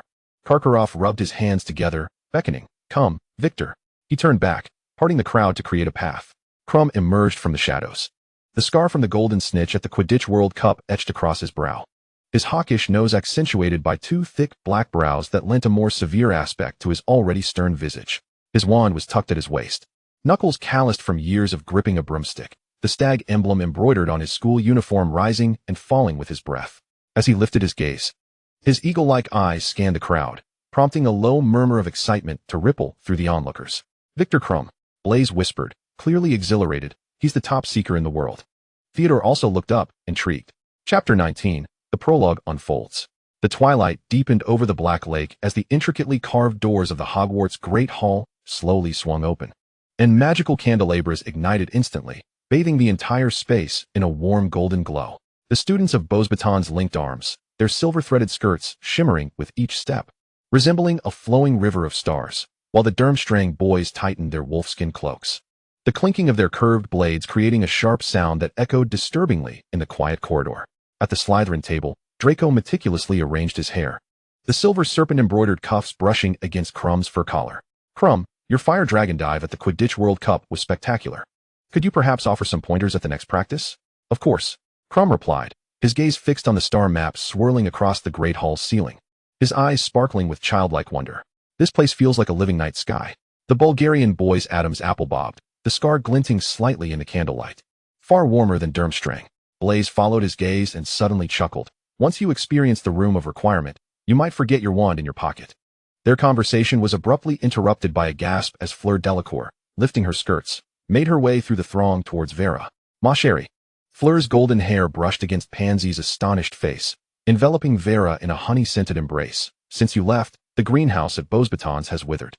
Her sapphire-painted fingers gripped Vera's shoulders, her eyes glistening with moisture. "Every day spent brewing potions with those old scholars is far less entertaining than sneaking lipstick in the washroom with you." Vera's smile remained gentle. "I too have been counting the days until your return." Catching a glimpse of Snape watching them, she added quickly, "You should head back. I'll find you when I can. Your admirers are about to trample the Great Hall floor." Indeed, as Fleur turned, the murmurs in the hall escalated. The Weasley twins at the Gryffindor table whistled, the Ravenclaw top students exchanged flushed glances, while Ron's fork clattered to the plate, his face reddening to a hue that rivaled his hair. Meanwhile, Draco languidly twirled his wand, while Theodore studied the flaming steak on his plate, seemingly unfazed by the commotion around them. As Dumbledore ascended to the main podium, the hall fell silent in an instant. The elderly headmaster raised his wand and tapped it lightly, filling the air with a crystalline chime, as a goblet carved from ancient oak, entwined with silver vines, slowly rose from the floor. The goblet, intricately etched with enigmatic runes, blazed with cerulean flames, casting the hall in a profound azure hue. The blue flames within the chalice surged suddenly, causing the star map on the dome above to shimmer and sway. First and foremost, let us extend a warm welcome once again to the students of Beauxbatons Academy of Magic and Durmstrang Institute. The hall erupted into enthusiastic applause. Dumbledore adjusted his spectacles and unfurled a parchment, Due to the competition involving high-risk elements such as defense against the dark arts and magical creature confrontations, participants must be no younger than 17, as stipulated by the International Confederation of Wizards. His gaze swept over the eager younger students in the front row. Any attempt at deceit will be met with the harshest of penalties. Karkaroff suddenly rose, his fur cloak sweeping across the table laden with pumpkin pastries. Dumbledore. Shouldn't we demonstrate Hogwarts fairness? He deliberately elongated his words, for the selection of the Goblet of Fire has always been shrouded in mystery. At his remark, Madame Maxime of Beauxbatons nodded slightly, her pearl earrings swaying and reflecting a flicker of unease. Dumbledore smiled gently and waved his wand, conjuring a ring of flickering flame around the goblet, the scorching air tooling the hair of the students seated in the front row. This age line will accurately discern your true age. Any attempts at deception will be met with severe consequences. Mr. Karkaroff's concerns are not unfounded. Therefore, I have established an age line. Students under 17, regardless of any magical means, will not be able to cross this barrier. In the heat of the rising flames, Harry and Ron exchanged glances filled with reluctance, while Hermione nudged her glasses and whispered a reminder. This is for your own good. Professor McGonagall added, brave souls wishing to test their mettle, please submit a parchment inscribed with your name into the Goblet of Fire before Halloween tomorrow. Remember, once the goblet selects your name, it signifies that you shall embark on an irreversible journey. Her eyes scanned the eager younger students, a warning glint present within them. Next, I would like to introduce the members of the judging panel for this competition. To my left, Mr. Barty Crouch, Director of the Department of International Magical Cooperation. The hall fell into a hushed silence, and Hermione quickly led the applause, with Harry and Ron following suit, resulting in a scattering of applause throughout the hall. To my right, we have Mr. Ludo Bagman, Director of the Department of Magical Games and Sports, alongside myself, Mr. Karkaroff, and Madame Maxime, all of whom will ensure fair and impartial judgments for this competition. The hall erupted into a cacophony of excitement, with murmurs, cheers, and the crackling of flames intertwining, the air thick with anticipation and tension. As the banquet commenced, the blue glow of the Goblet of Fire danced in harmony with the golden candlelight above the dining tables. Vela gazed at the flickering flames within the goblet, suddenly reminded of the dark silhouette of the Dark Lord. This so-called competition would ultimately become a sacrificial stage for a certain young boy. She instinctively glanced towards the Gryffindor table, where Harry was still engrossed with Ron, examining the French cuisine on the table. Amidst the raucous clinking of glasses, Vela heard Pansy's exuberant voice. I can't wait for tomorrow's Halloween. Perhaps the goblet will select a warrior from our Slytherin house. It won't be me, right? Blaise joked, shaking the pumpkin juice in his hand. And laughter erupted from the Slytherin table. As the bell signaling the end of the banquet rang, the candlelight of the Slytherin common room illuminated the marble walls. Draco reclined on the velvet sofa, his platinum hair tousled, while a golden snitch spun rapidly between his fingers. Vela, you should have seen Crumb's performance at the Quidditch World Cup. He was just sitting beside us. I can hardly believe it. I'm not interested in broomstick acrobatics. Vela replied with a smile, shaking her head. Theodore sat silently on the adjacent sofa, cradling Celine. Blaise tossed a log into the copper fireplace, the dancing flames casting his shadow upon the serpent-embellished walls. You've missed more than just the match. The Bulgarian team's tactics concealed at least 3 dark arts enhancement spells. As the conversation gradually succumbed to the embrace of drowsiness, Pansy's murmurs echoed from the neighboring dormitory. Vela drew aside the velvet drapes adorned with silver threads. Moonlight streamed in through the arched window, casting a cold frost upon her. The corridor of the hall was so silent that one could hear the breathing of the enchanted statue. Vela treaded softly in the shadows, her boots making no sound upon the enchanted stone steps. Turning a corner, Moody's single blue eye pierced through the darkness. His hand concealed beneath his robe clutched a slightly warm parchment. How goes it? Vela scanned her surroundings warily, the ghostly phosphorescence flickering in the distance.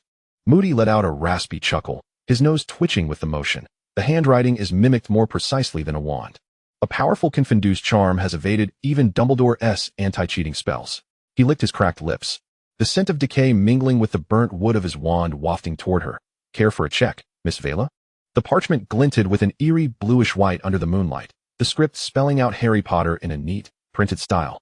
Vela's wand emitted sparks as she forcefully crossed out the prefix. Do not mention the name of the school. When she tossed the revised parchment to Moody, the dark mark seared painfully, as if rejoicing for the impending sacrifice. The parchment was cast into the goblet, the blue light of the Goblet of Fire suddenly swelling, illuminating Moody's distorted visage in a flickering glow. Vela's gaze locked onto the parchment inscribed with Harry Potter, her throat tightening. As the flames greedily enveloped the edges of the parchment, she felt the mark on her wrist ignite, the scorching sting racing through her veins to her heart. The scroll vanished in the blaze, and Vela's nails dug deep into her palm. At this moment, the writhing flames were propelling another boy toward the abyss, casting her pale face into a mask of despair. "We must return," Moody's gravelly voice snapped her out of her reverie. Vela cast a final glance at the calming flames, and as she turned, the rustle of her skirt against the floor resonated sharply in the stillness of the hall. The blue glow of the goblet of fire pierced through the corridor, and Moody's wooden leg crunched the moonlight scattered across the floor. At the moment the parchment turned to ash and dissolved into the flames, Vela heard the distant shriek of a night owl. The sound as piercing as if someone were gnawing at the very soul. As the dawn light pierced through the mist gathering atop the castle spires, Draco's silver boots heavily struck the marble steps of the common room, shattering the tranquility of Slytherin's lounge. "Everyone, rise and shine." He waved his robe adorned with silver serpents, the gemstone cufflinks glinting coldly in the candlelight. "It's time to check on the goblet of fire." Blaze, ruffling his tousled hair, burst from his room, a wand still wedged between his fingers. "Malfoy, if you keep this up, Pansy will stick you to the ceiling." Just as he finished speaking, Pansy, clad in a silk dressing gown, descended the spiral staircase, her hair still adorned with unkempt pearl accessories. Draco Malfoy. Theodore, rubbing the sleep from his eyes, a wand tucked at his waist, appeared like a somnambulant specter, his pajamas stained with last night's spilled butterbeer. Merlin's beard. "It's barely 6 o'clock. Before he could finish, Draco seized his arm and dragged him forward, the crystal chandelier swaying above them, awakening the disgruntled serpent sculptures. Just as the first rays of sunlight illuminated the goblet of fire, Pansy, wrapped in her fur robe, with hair frizzing, cursed as she made her way down the spiral staircase. "Draco Malfoy, if you dare wake me like this again," she stumbled and grabbed Vela's wrist, her nails leaving creases on the fabric of Vela's skirt. "Vela, you must rein him in. He listens to you the most. Has he been hit in the head by a bludger?" Vela shook her head. "I can't control him." Suddenly, Draco turned, his platinum hair billowing in the morning breeze, a rare seriousness gracing his features. "If you're willing to take charge, I will heed your every command." The atmosphere in the lounge froze instantaneously. Pansy's eyes widened in shock, Theodore's yawn caught in his throat, and Blaze let out a whistle before hastily covering his mouth. Vera, taken aback, forced a smile and tugged Pansy back a step. "I certainly lack the ability to tame a dragon." Without waiting for Draco's reply, she hurriedly led the chattering and complaining Pansy towards the dungeon exit. Upon entering the great hall, they found the goblet of fire surrounded by a throng of people, the age line pulsating around it like a circle of burning blue serpents. Fred and George exchanged a glance, mischief gleaming in their eyes. Suddenly, an uproar erupted in the crowd as the twin brothers produced 2 small glass vials from their pockets, tilting their heads back to down the oddly glowing green aging potion. The moment of witnessing a miracle had arrived. Fred shouted, taking George's hand, and without hesitation, they leaped into the age line. The great hall fell silent in an instant, everyone holding their breath, their gazes fixed intently on the 2 figures. However, in the next moment, the age line erupted in a blinding blue light. The twin brothers were struck as if by an invisible giant hand, screaming as they flew backward, crashing heavily onto the stone floor. Their hair and beards turned white and elongated at a visible pace, their once youthful faces now etched with wrinkles, resembling 2 centenarians. The hall was first engulfed in stunned silence, followed by uproarious laughter. Hermione laughed so hard she could hardly stand, while Ron's face flushed, a mix of embarrassment and mirth. The girls from Beauxbatons giggled behind their hands, and even Crumb rarely broke into a smile. "It's all your fault." George yanked at Fred's white beard, exclaiming how foolproof the aging potion was. "It was your potion," Fred retorted defiantly, and the 2 became entangled in a scuffle, their long white beards intertwined. Draco stood among the Slytherin crowd, a sardonic smile curling at his lips. "What did I tell you? Foolish Gryffindors." Beside him, Pansy laughed uncontrollably. Amidst the raucous crowd, Vera stood quietly to the side, knowing this farce was merely the prelude to a conspiracy. The sun shone brightly on the Quidditch pitch, its intensity almost blinding. As the match had just concluded, the air still thick with the mingled excitement and tension. Crumb descended slowly on his broom, his hair damp with sweat, clinging to his cheek, and a slight smile graced his thin lips, clearly satisfied with the outcome of the Quidditch match against Slytherin. As he and his teammates bantered, they walked towards the castle, their Quidditch uniforms still dusted with dirt and grass. Turning into a corridor, Crumb suddenly halted. Not far ahead, Hermione was surrounded by a group of classmates. She held some badges in her hands, passionately introducing them to her peers, her eyes sparkling with determination. "Look, everyone. These are badges for SBW, the Society for the Promotion of Elfish Welfare. House elves have long suffered unjust treatment. They have toiled endlessly yet receive neither the respect nor the freedom they deserve. Krum unconsciously edged closer, standing quietly as he watched Hermione speak fervently. The afternoon sunlight streamed through the corridor's stained glass, casting a golden halo around her voluminous brown curls. On this day of respite, Hermione wore a pale yellow sweater, which accentuated her fair complexion. A Gryffindor boy frowned and remarked, "Hermione, house elves actually enjoy being enslaved. Isn't this a futile effort?" Hermione immediately retorted, "That's because they have been oppressed for so long that they've lost their desire for freedom. But that does not mean we can ignore their rights." Krum observed Hermione's earnest demeanor, a subtle smile tugging at the corners of his mouth. It was his first encounter with Hermione, yet she had already etched herself into his heart. Hermione seemed to sense an intense gaze upon her. She inadvertently looked up, her eyes meeting Krum's. She blinked in surprise before breaking into a radiant smile. "Krum, would you like to join us? House elves truly need our help." Krum stepped forward, accepting the badge Hermione offered. Examining it carefully, "This SBW. I shall support your cause, Miss Granger." Hermione's eyes brightened. "Really? That is wonderful. With your support, we can surely raise more awareness for house elf rights." The surrounding classmates began to whisper, astonished that the famed Quidditch star would take an interest in Hermione's advocacy. Krum remained unfazed, his gaze fixed on Hermione's face, attentively listening as she spoke about house elves, despite his teammates calling for him multiple times. In the Gryffindor common room, the flickering firelight cast a rosy hue on Ron's ears as he paced back and forth before Hermione, clutching a piece of parchment, his boots echoing hastily on the wooden floor. Harry, reclining in an armchair while perusing the Daily Prophet, was startled by the commotion, causing the newspaper to rustle. He leaned out, the lightning scar on his forehead flickering in the firelight. "Ron, with you pacing like that, I can't even focus on Professor Flitwick's assignment.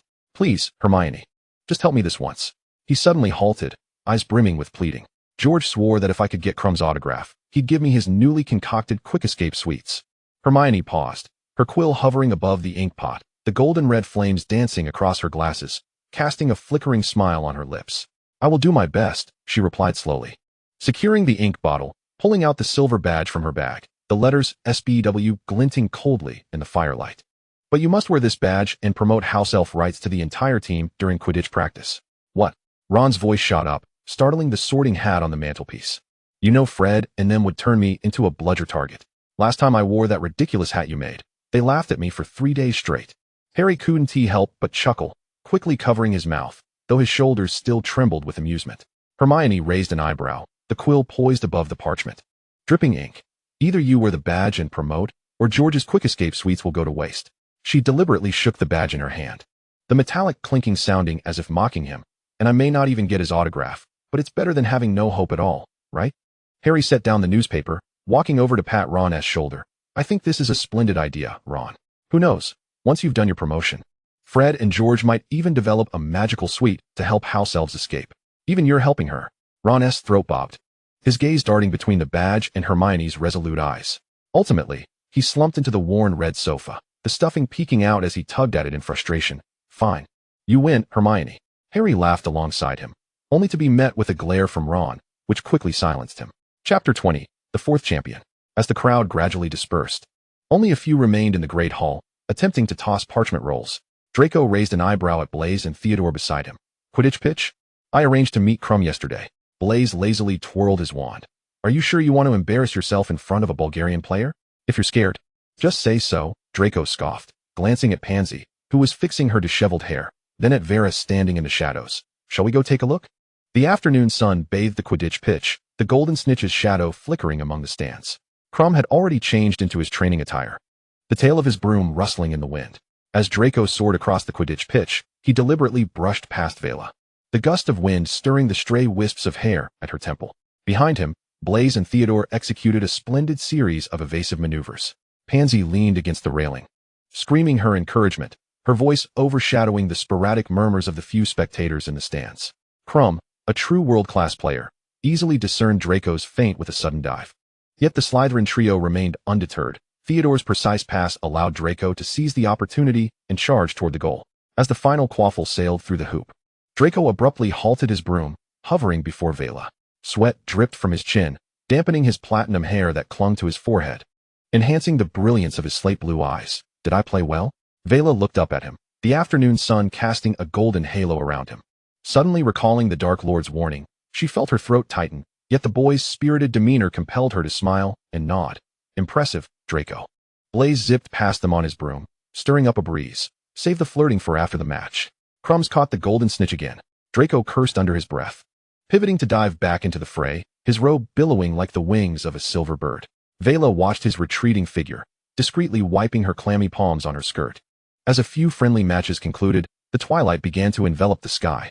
Draco extended his hand to Crumb, and as the Bulgarian star's rough palm clasped his, both revealed rare smiles. Your feint was quite good, Crumb rumbled, his wand tracing an icy blue arc through the air, instantly drying everyone's uniforms.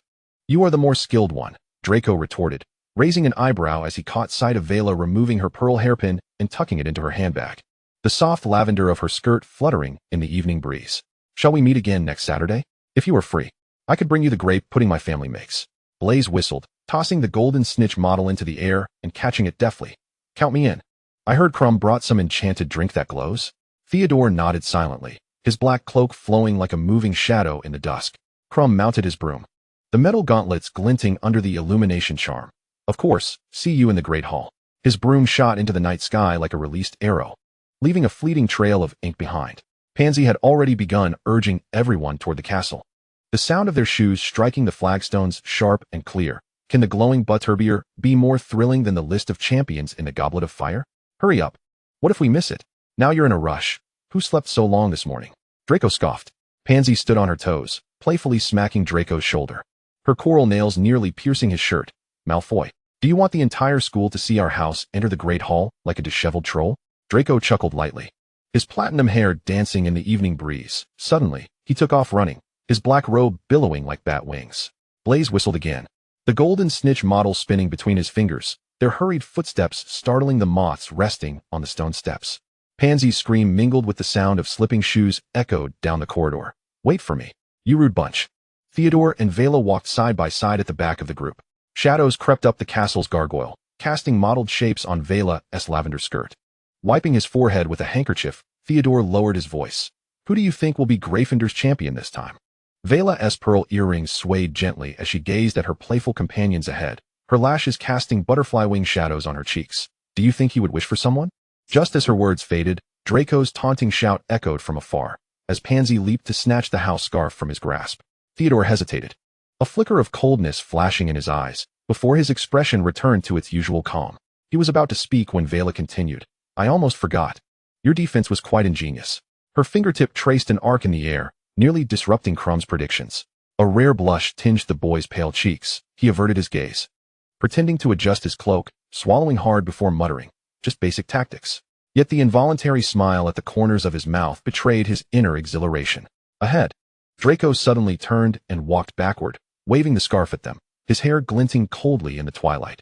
Vela, Theodore, Pansy wants to turn you two into specimens. Vela stifled a light laugh, quickening her pace as her skirt fluttered in the wind. When the serpent-shaped entrance to the Slytherin common room came into view, Pansy was breathlessly thumping Draco on the back, while the distant lights of the Great Hall flickered like stars emerging in the night sky. At the Slytherin table, Draco idly twirled his silver fork, arranging peas into neat rows. Pansy's incessant touch-ups paused mid-air, her powder compact trembling slightly in her palm. Vela continued to eat her simple dinner with grace. Only Crabbe and Goyle's plates remained piled high, grease from the roasted meat dripping from their mouths onto the Hogwarts crest, their chewing mingling with the gurgles of pumpkin juice. Draco cast a disdainful glance, about to speak when an abrupt silence enveloped the hall, as all plates levitated under magical influence, disappearing without a trace, leaving only a few scattered crumbs in the air. Dumbledore's half-moon spectacles glimmered in the candlelight, his white beard quivering gently with each step. His aged voice pierced the stillness. The time has come, young wizards, to announce the champions of the Tri-Wizard Tournament. Blue flames suddenly erupted from the goblet, slicing through the stagnant air like a bolt of burning lightning. A parchment, charred at the edges, soared into the air, and Vela lowered her gaze to conceal the turmoil roiling within her. Victor Crumb from Durmstrang. The hall erupted like a boiling cauldron. The Beauxbatons students applauded gracefully, while cheers and whistles erupted from the Gryffindor table, and over at Slytherin, Blaise let out a long whistle, Pansy excitedly grasping Vela's wrist, the Bulgarian heartthrob. I knew it would be him. As Crumb rose, the metallic clink of his gauntlets against the long table rang out clearly. He nodded slightly to Karkaroff, and, led by Professor McGonagall, passed through a side door, his dark gray cloak sweeping the threshold, the clamor of the hall abruptly cut off. At that moment, the blue light from the goblets surged again, and a second parchment, swirling with tendrils of smoke, shot skyward. Dumbledore's bony fingers deftly caught it, the ashes drifting down to the podium. Fleur Delacour from Beauxbatons. Gasps erupted as if the hall had been hit by an expansion charm. A flurry of satin skirts rose from the Beauxbatons table as Fleur, stepping gracefully in her high heels, illuminated by the shimmering crystal hairpieces woven into her silver braids, seemed to dazzle all. She slightly raised her swan-like neck, blowing kisses to the audience, while Draco heard Pansy huff heavily. Just a French vase who knows how to flirt. Blaise lazily swirled his goblet, the sound of ice clinking melodiously, recalling that last month the Daily Prophet featured her in an article on wandless magic. Vela watched Fleur's elegant figure glide toward the front of the hall, her smile deepening unconsciously. For the third time, the goblet spewed forth blue flames, the parchment, singed, spiraling toward Dumbledore. As the old headmaster unfurled it, a hush fell over the hall, holding its breath. Who would be Hogwarts champion? Cedric Diggory from Hogwarts. The Hufflepuff table erupted in a tidal wave of applause, their yellow and black banners soaring high. As Cedric rose, the light fell perfectly upon him, casting a golden sheen over his sun-kissed skin. The captain of the school team slightly raised his chin, his light golden curls trembling gently with the motion of his hand. His sapphire-like eyes calmly surveyed the entire hall, absorbing the rising chants of Cedric. Cedric, echoing throughout the auditorium. Ron's silver fork scraped harshly against his porcelain plate as he scoffed. Can that oaf from Hufflepuff truly be considered a champion? Harry merely shook his head in indifference. Pansy screamed, waving at Vera. Did you see his smile? It's as sweet and gentle as honey. If I were a judge, he'd be my first choice. Vera's nails dug deeply into her palm as she gazed at Cedric's tall figure, recalling how he had merely appeared as an ordinary wizard when he had helped her in the greenhouse.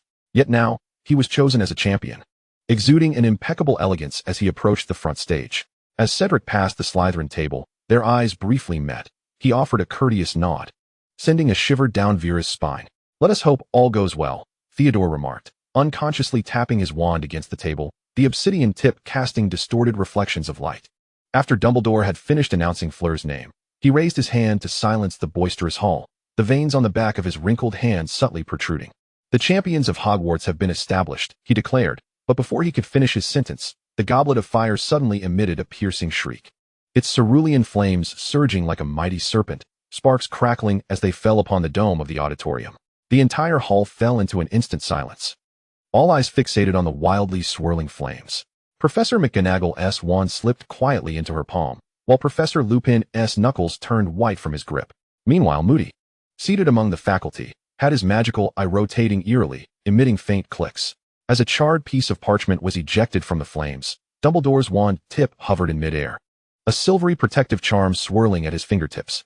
The old headmaster's movements were notably slow as he took the parchment, its edges still emitting wisps of smoke. The air in the hall seemed to freeze, every breath held in anticipation. When the aged yet authoritative voice resonated, Harry Potter. Those 4 words shattered the silence like a spell of division, exploding into countless fragments throughout the hall. The sound of porcelain shattering emanated from the Gryffindor table, while Hermione's spilled pumpkin juice spread dark stains across the tablecloth, and Ron stared at Harry in shock. This is impossible.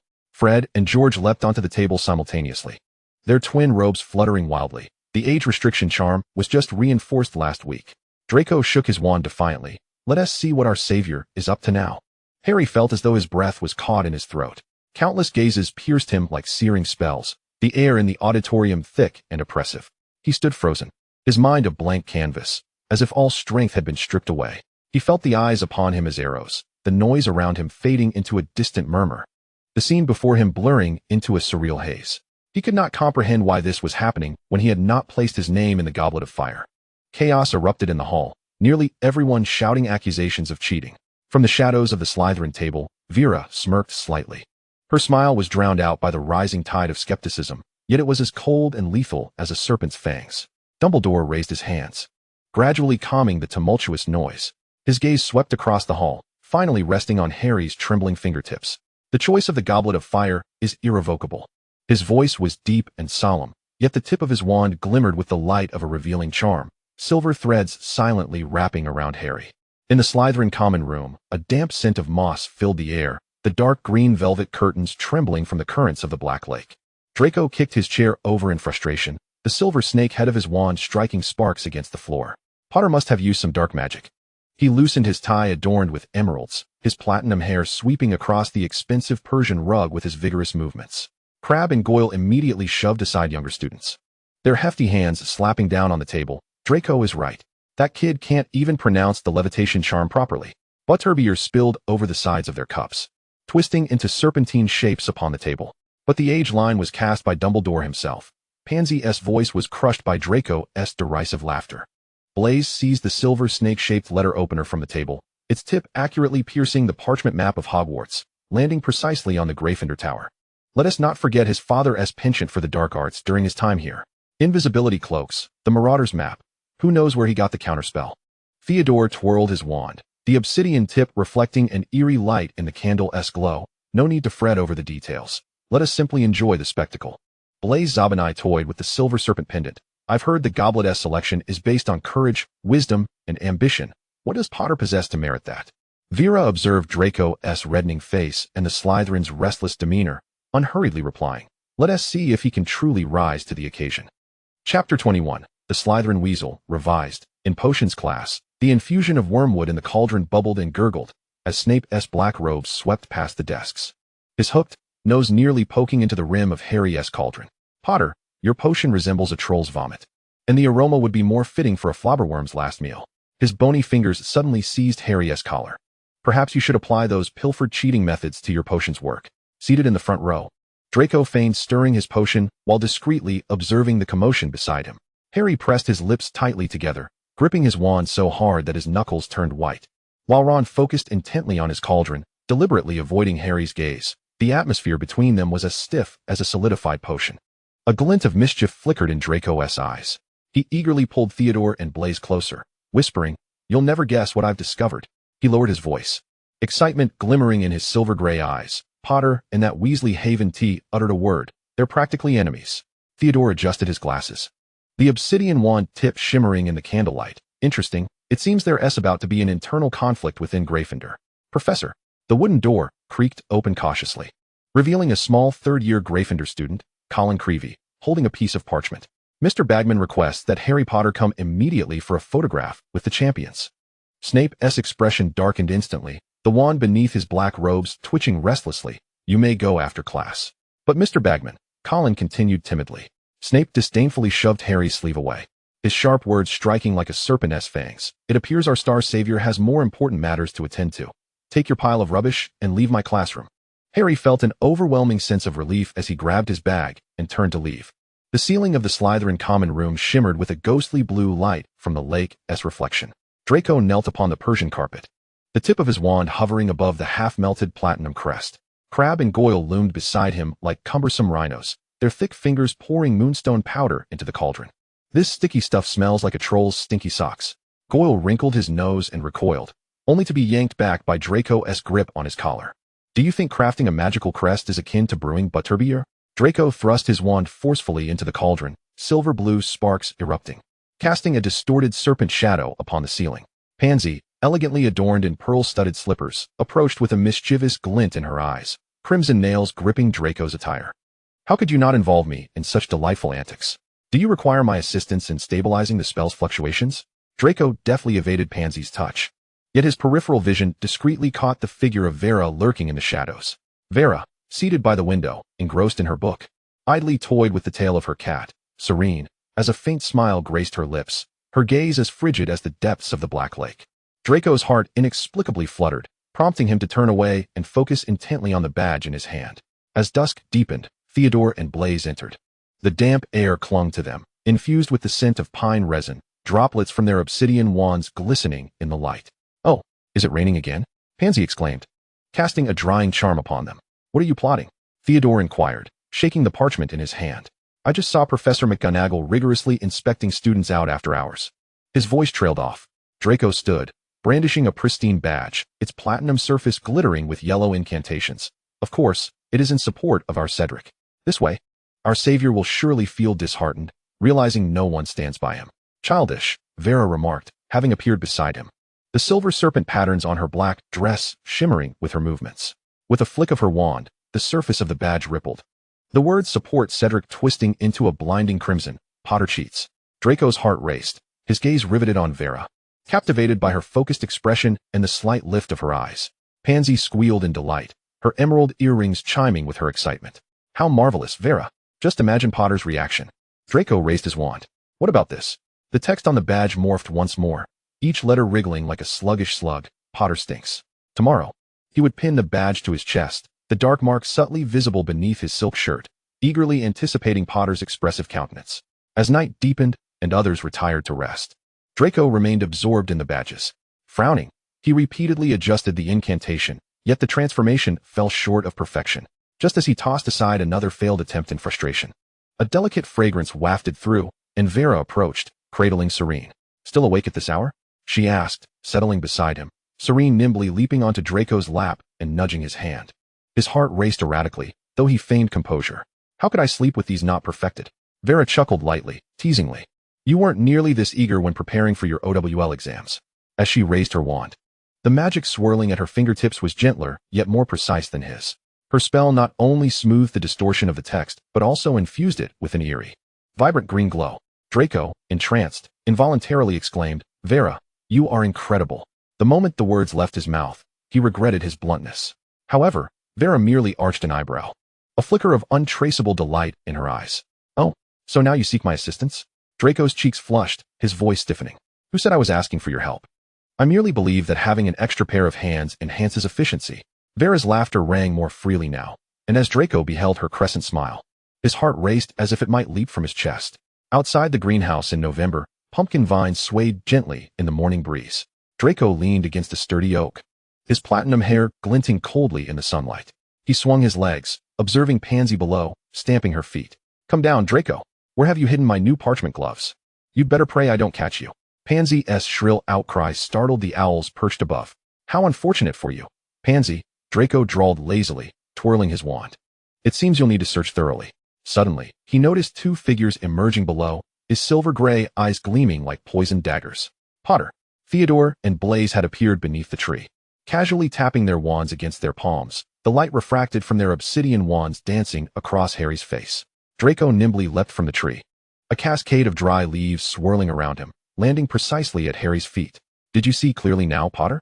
Draco tugged at his shirt to reveal the platinum badge pinned to his chest, the glowing yellow text of support Cedric shimmering in the sunlight. Of course, that wasn't its only purpose. He slapped the badge heavily, the words Potter stinks bursting forth like a viper's strike, twisting grotesquely across its surface. Hermione clenched her book tightly, her knuckles whitening against the cover of History of Magic. You despicable, shoo, Draco shushed, raising a finger to his lips, then raising his voice. Am I mistaken? A worthless fool who cheats his way into the competition, too cowardly to face his own friends.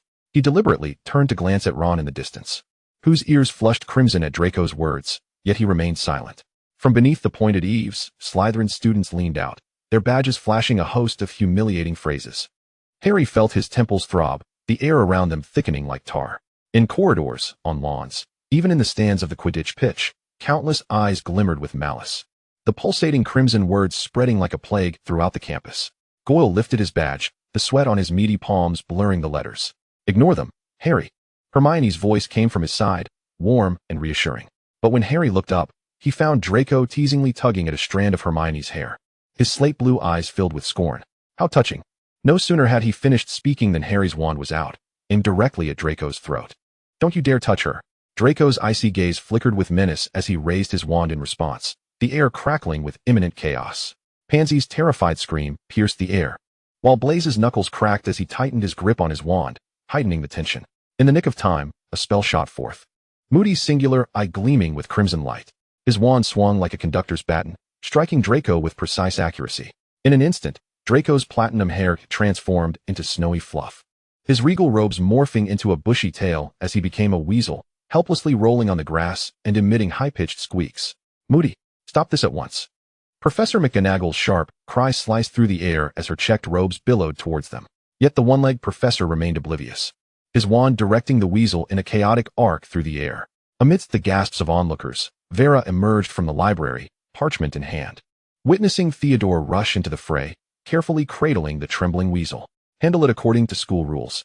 McGonagall pressed down on Moody's wand, her nose nearly touching his eye patch. Students are not your experiments.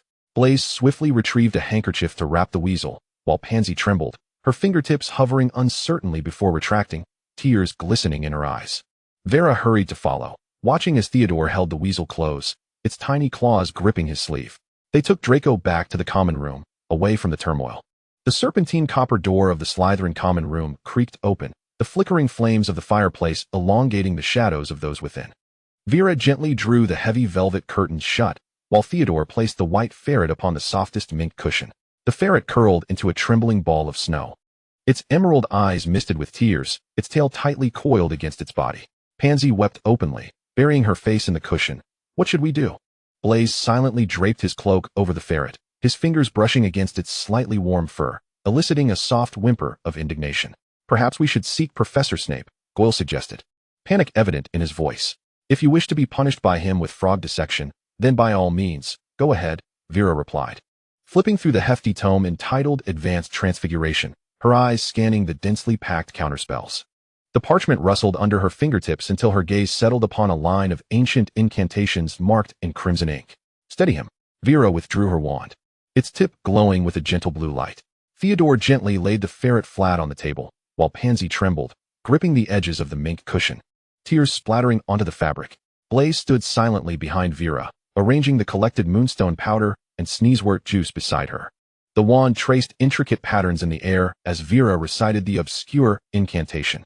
As the final syllable fell from her lips, a warm white light enveloped the ferret. Draco, coughing violently, propped himself up, his slate blue eyes filled with a mixture of terror and defiance. Damn Potter. Damn Moody. I will tell my father. How could Malfoy endure such humiliation? Calm down, Draco. Do you wish to be the ferret cradled in Theodore's arms? Vera remarked from her seat on the adjacent sofa. Observing Draco's disheveled state, Draco caught sight of his reflection in a mirrored candelabrum, his hair in disarray, his pallid complexion still showing traces of the transfiguration spell, the remnants forming an eerie bruise-like hue around his neck. He abruptly snatched Pansy's mirror from the table, reflecting his own disheveled appearance. His ears flushing a deep crimson as he met Vera's gaze, who was seated on the sofa, legs crossed, observing him. You, do not look. His voice cracked as he stumbled toward the spiral staircase, the heavy oak door slamming shut behind him.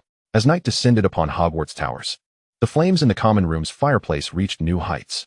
Vera, clutching a stack of potions textbooks, stood beneath the ornate railing, gazing up at the firmly closed attic door. Draco, do I need to carry you to the dining hall like I did with the ferret? No sooner had she spoken than the door swung open with a sudden crash.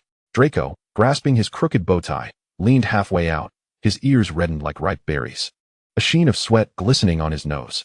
Malfoy does not require pity from others. Let us go. I am starving. He descended the stairs swiftly but slowed as he passed Vera, a gust of wind stirring a lock of hair from her temple. At the long table in the dining hall, Draco stabbed his steak with a silver fork, his peripheral vision catching a hint of amusement on Theodore's face, which made him cough violently. He leaned closer to his friend, a glint of threat in his slate blue eyes. You best forget about me turning into a ferret this afternoon, and how you and Vera were holding me.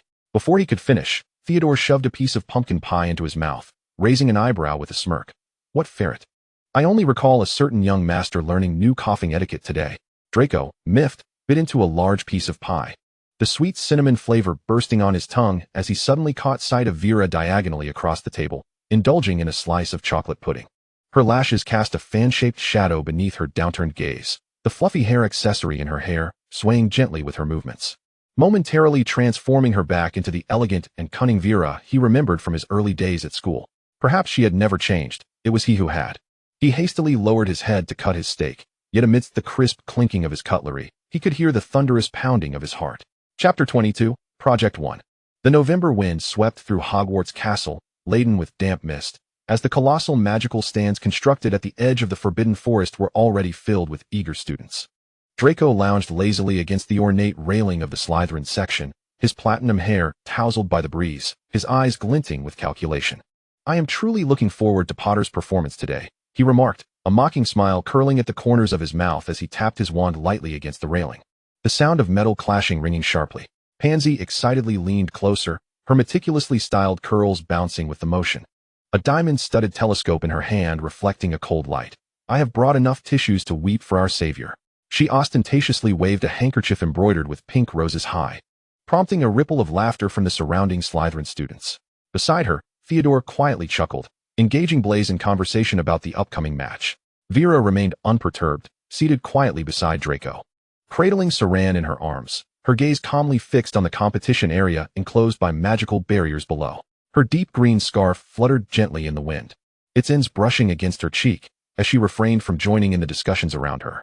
The enclosure at the edge of the Forbidden Forest was shrouded in 300 protective spells, with 10 care of magical creatures instructors encircling the area, wands at the ready. Dumbledore's silver robes glimmered slightly at the judge's table as he began. The maroon magical barrier shattered amidst the intertwining incantations. The audience gasping in unison as the Chinese fireball dragon-esque golden red scales shimmered like molten lava in the sunlight, its tail sweeping across the ground and causing the reinforced granite to melt into charred trenches. Beneath the dragon's claws lay a golden egg embedded with sapphires, warping under the heat of the dragon's breath. Is it there to retrieve the golden egg? Theodore stood, frowning, but that dragon looks far too terrifying. Goyle chimed in. Victor Crumb entered the arena, Ludovico Bagman-esque commentary drowned out by the dragon's roar. The flames spewed by the Chinese fireball scorched the ground into a 5-meter-wide pit. Yet Crumb glided along the edge of the heat like a matador. The black hem of the Durmstrang champion's robe brushed against sparks, the tip of his wand unleashing cobalt blue light that precisely struck the dragon's right eye. What spell is that? Blaise sprang to his feet, peering through his telescope at the scene. The stunning spell, Vera replied coolly. Amid the cheers of the audience, Draco set off Slytherin's silver-green fireworks, which proclaimed Crumb's inevitable victory. As the dragon roared in temporary blindness, Draco leaped into the shadow of the dragon's wings, empowered by the ironclad charm. The moment Crumb tumbled out of the arena clutching the golden egg, the stands erupted with fervent applause. At the judges' table, Madame Maxim awarded him 8 points, while Karkaroff smugly granted his own student a perfect score. A very clever stunning spell. Dumbledore's crescent-shaped spectacles glimmered with blue light as he inscribed 9 points on the scoreboard. Draco slammed his dragon-hide gloves onto the table, exclaiming, "Now that is true magic." Potter will surely be in tears when he steps onto the field, searching for his hippogriff nanny. As the end of November brought biting winds filled with fine snowflakes, the relentless cold lashed against the Hogwarts Quidditch pitch. Vera shivered at the piercing chill, her figure shrinking slightly beneath the black cloak. Sitting behind her, Theodore's gaze flickered, his wand subtly shifting beneath his sleeve, casting an invisible warming charm that enveloped her like a gentle barrier. Blaise keenly observed this moment, exchanging a knowing glance with Theodore before silently giving him a thumbs up, a mischievous glint in his eyes. Draco, still immersed in the excitement of Crumb's recent performance, caught sight of Vera's trembling shoulders, his actions abruptly halting. He seized the elegantly prepared silver-green robe beside him and draped it over Vera's shoulders, remarking with a hint of mischief, "I shall not be responsible for your plight should you succumb to the cold."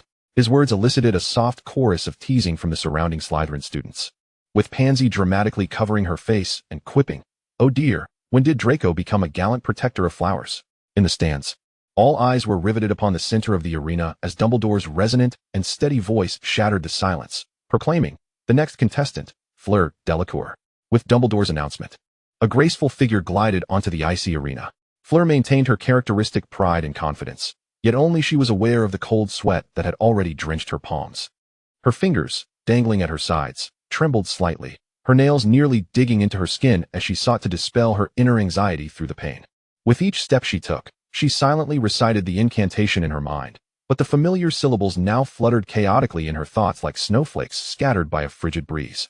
Beneath her light blue magical robe, her legs felt weak, and while she endeavored to uphold an elegant stride, she took deep breaths in an attempt to calm her tumultuous heartbeat. The silver adornments in her hair trembled slightly, casting shards of uneasy light.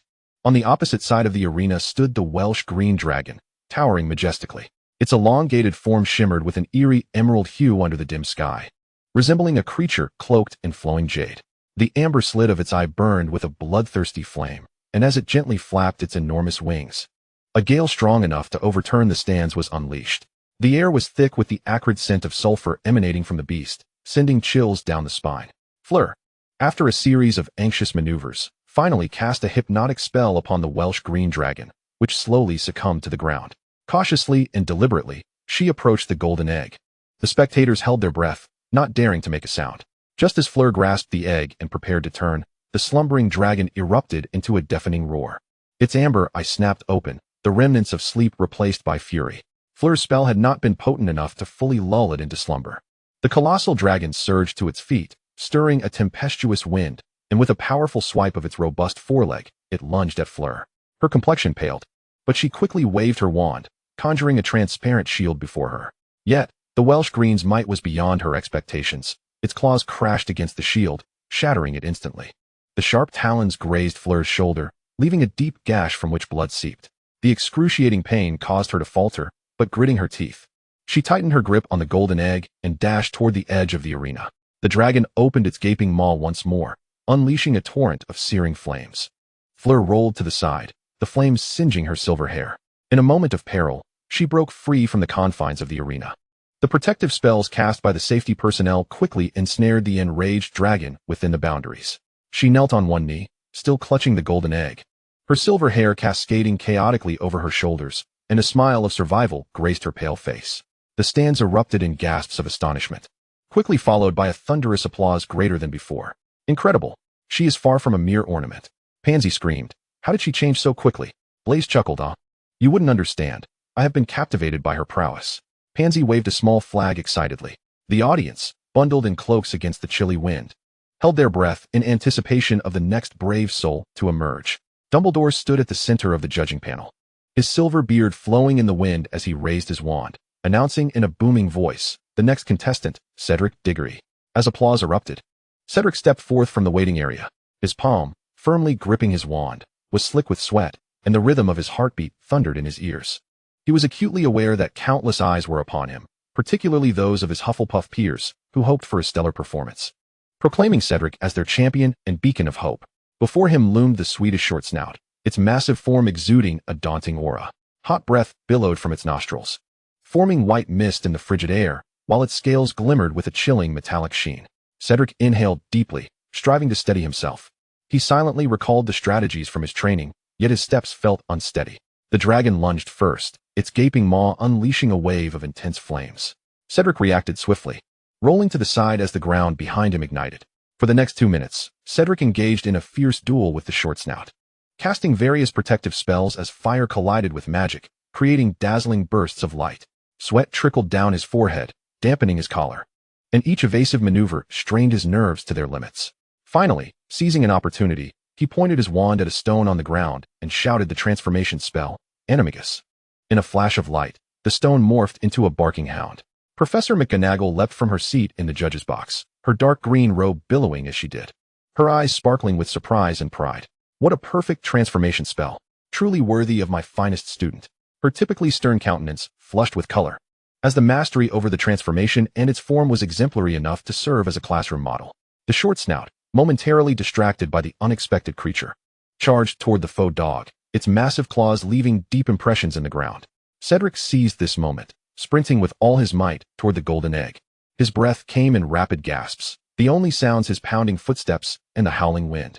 Just as he grasped the egg, the dragon realized it had been deceived and roared in fury, pivoting to pursue Cedric. Cedric bolted, the dragon's roar ringing painfully in his ears, the heat from its breath singeing his shoulder as it sought to engulf him. He cast acceleration spells, the scorched earth erupting beneath his feet. In the final moment, he leapt over the boundary of the arena, safely returning to the protective zone. The stands erupted in fervent applause and cheers, with Hufflepuff students enthusiastically waving their house flags, chanting his name. Cedric gasped for air, tightly clutching the golden egg, and then smiled as he showcased it to his peers in Hufflepuff, revealing not only his classmates but also his father, Amos Diggory, who was now in tears of joy. Vera, observing Cedric holding the golden egg aloft, sighed with relief. Those who had shown her kindness would always receive her attention. Bagman remarked approvingly. Clever. Using the transformation spell to divert attention demonstrates great ingenuity. He paused, a flicker of concern crossing his gaze. Yet, against such a formidable foe as a dragon, this method may not be the most prudent. A slight misstep could lead to dire consequences. Dumbledore's voice resonated once more across the arena. The next contestant, from Gryffindor, Harry Potter. Snowflakes landed upon Harry's face as he walked with his head down from the waiting area, his throat tightening nervously. The murmurs from the audience pricked at him like countless needles, making his temples throb. He was aware that those gazes held varying degrees of expectation, skepticism, and malice. especially from the jeering Slytherin stance. Potter has finally emerged. Draco exaggeratedly clapped, his gray-blue eyes glinting with derision. What sort of blunder shall we witness today? Perhaps the Hungarian horntail would regard him as a roasted pig. A wave of laughter erupted around, and Gaul raised the chocolate frog in his hand, shouting that Potter was doomed. Harry tightened his grip on his wand. In the center of the arena, the Hungarian horntail stood tall, even larger and more fearsome than the dragons that had come before. Its scales shimmered like burning coals, and its wings spread wide enough to cover half the Quidditch pitch. The flames erupting from its nostrils vaporizing the snow and ice upon the ground instantaneously. When its slitted eyes locked onto Harry, a deep growl emanated from its throat, causing the stands to tremble with its ferocity. The moment the competition whistle blew, the horntail launched its attack. Its massive tail swept through the air, sending shockwaves that toppled stones from the ground. Harry narrowly dodged to the side, his back slamming hard against the protective barrier. His heart raced as if it might burst from his chest, Sirius's urgent admonition echoing in his mind. Stay calm. Harry, use your brain. As he maneuvered around the dragon, his robes were singed by flames, and the heat curled his hair. Each strike from the horntail sent Hermione's heart into her throat, and she muttered anxiously, "Hurry, Harry. Think of something." Gradually, he regained his composure, his gaze sweeping to the edge of the arena where the firebolt arrow he had hidden lay in wait. "Come to me." Harry suddenly raised his wand high and shouted hoarsely.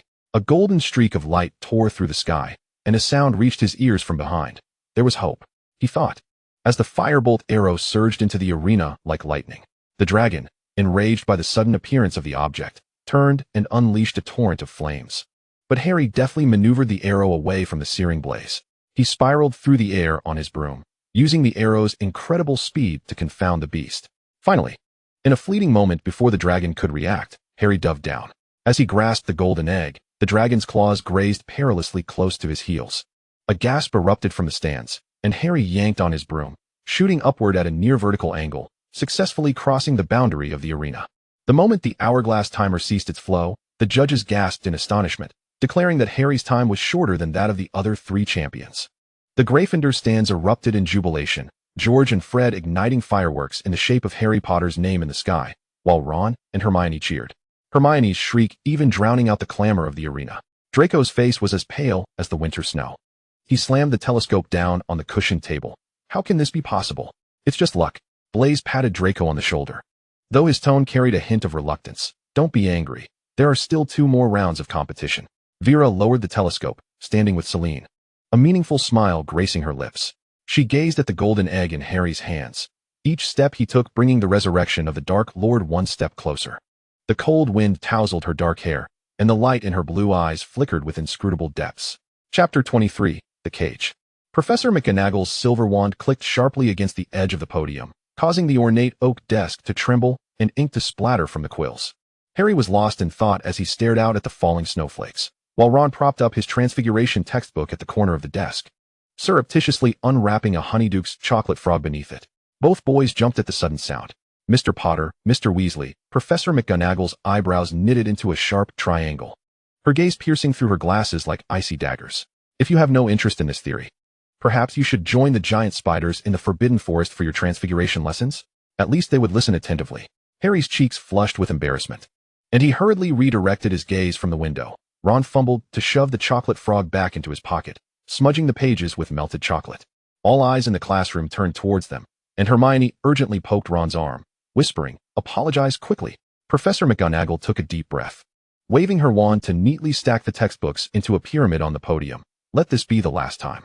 Now, I must announce something that requires even more of your attention than Transfiguration. The Christmas ball is only 2 weeks away. Have you all found a partner?" Upon hearing this, the classroom erupted into excited whispers. McGonagall raised her hand to restore silence, continuing, "This is not merely a ball. It is a moment to showcase the talents of Hogwarts students. I hope each of you will find a suitable partner and prepare an elegant and appropriate outfit. Do not bring shame to Hogwarts." "How wonderful. Time to buy a new dress," Pansy exclaimed, her face radiating with delight. Blaise smiled indulgently, softly replying, "Of course. I will help you choose the most beautiful one this time." Draco tilted his head slightly, glancing at Vera beside him. A confident smile crept onto his lips as he murmured, "Did you hear that?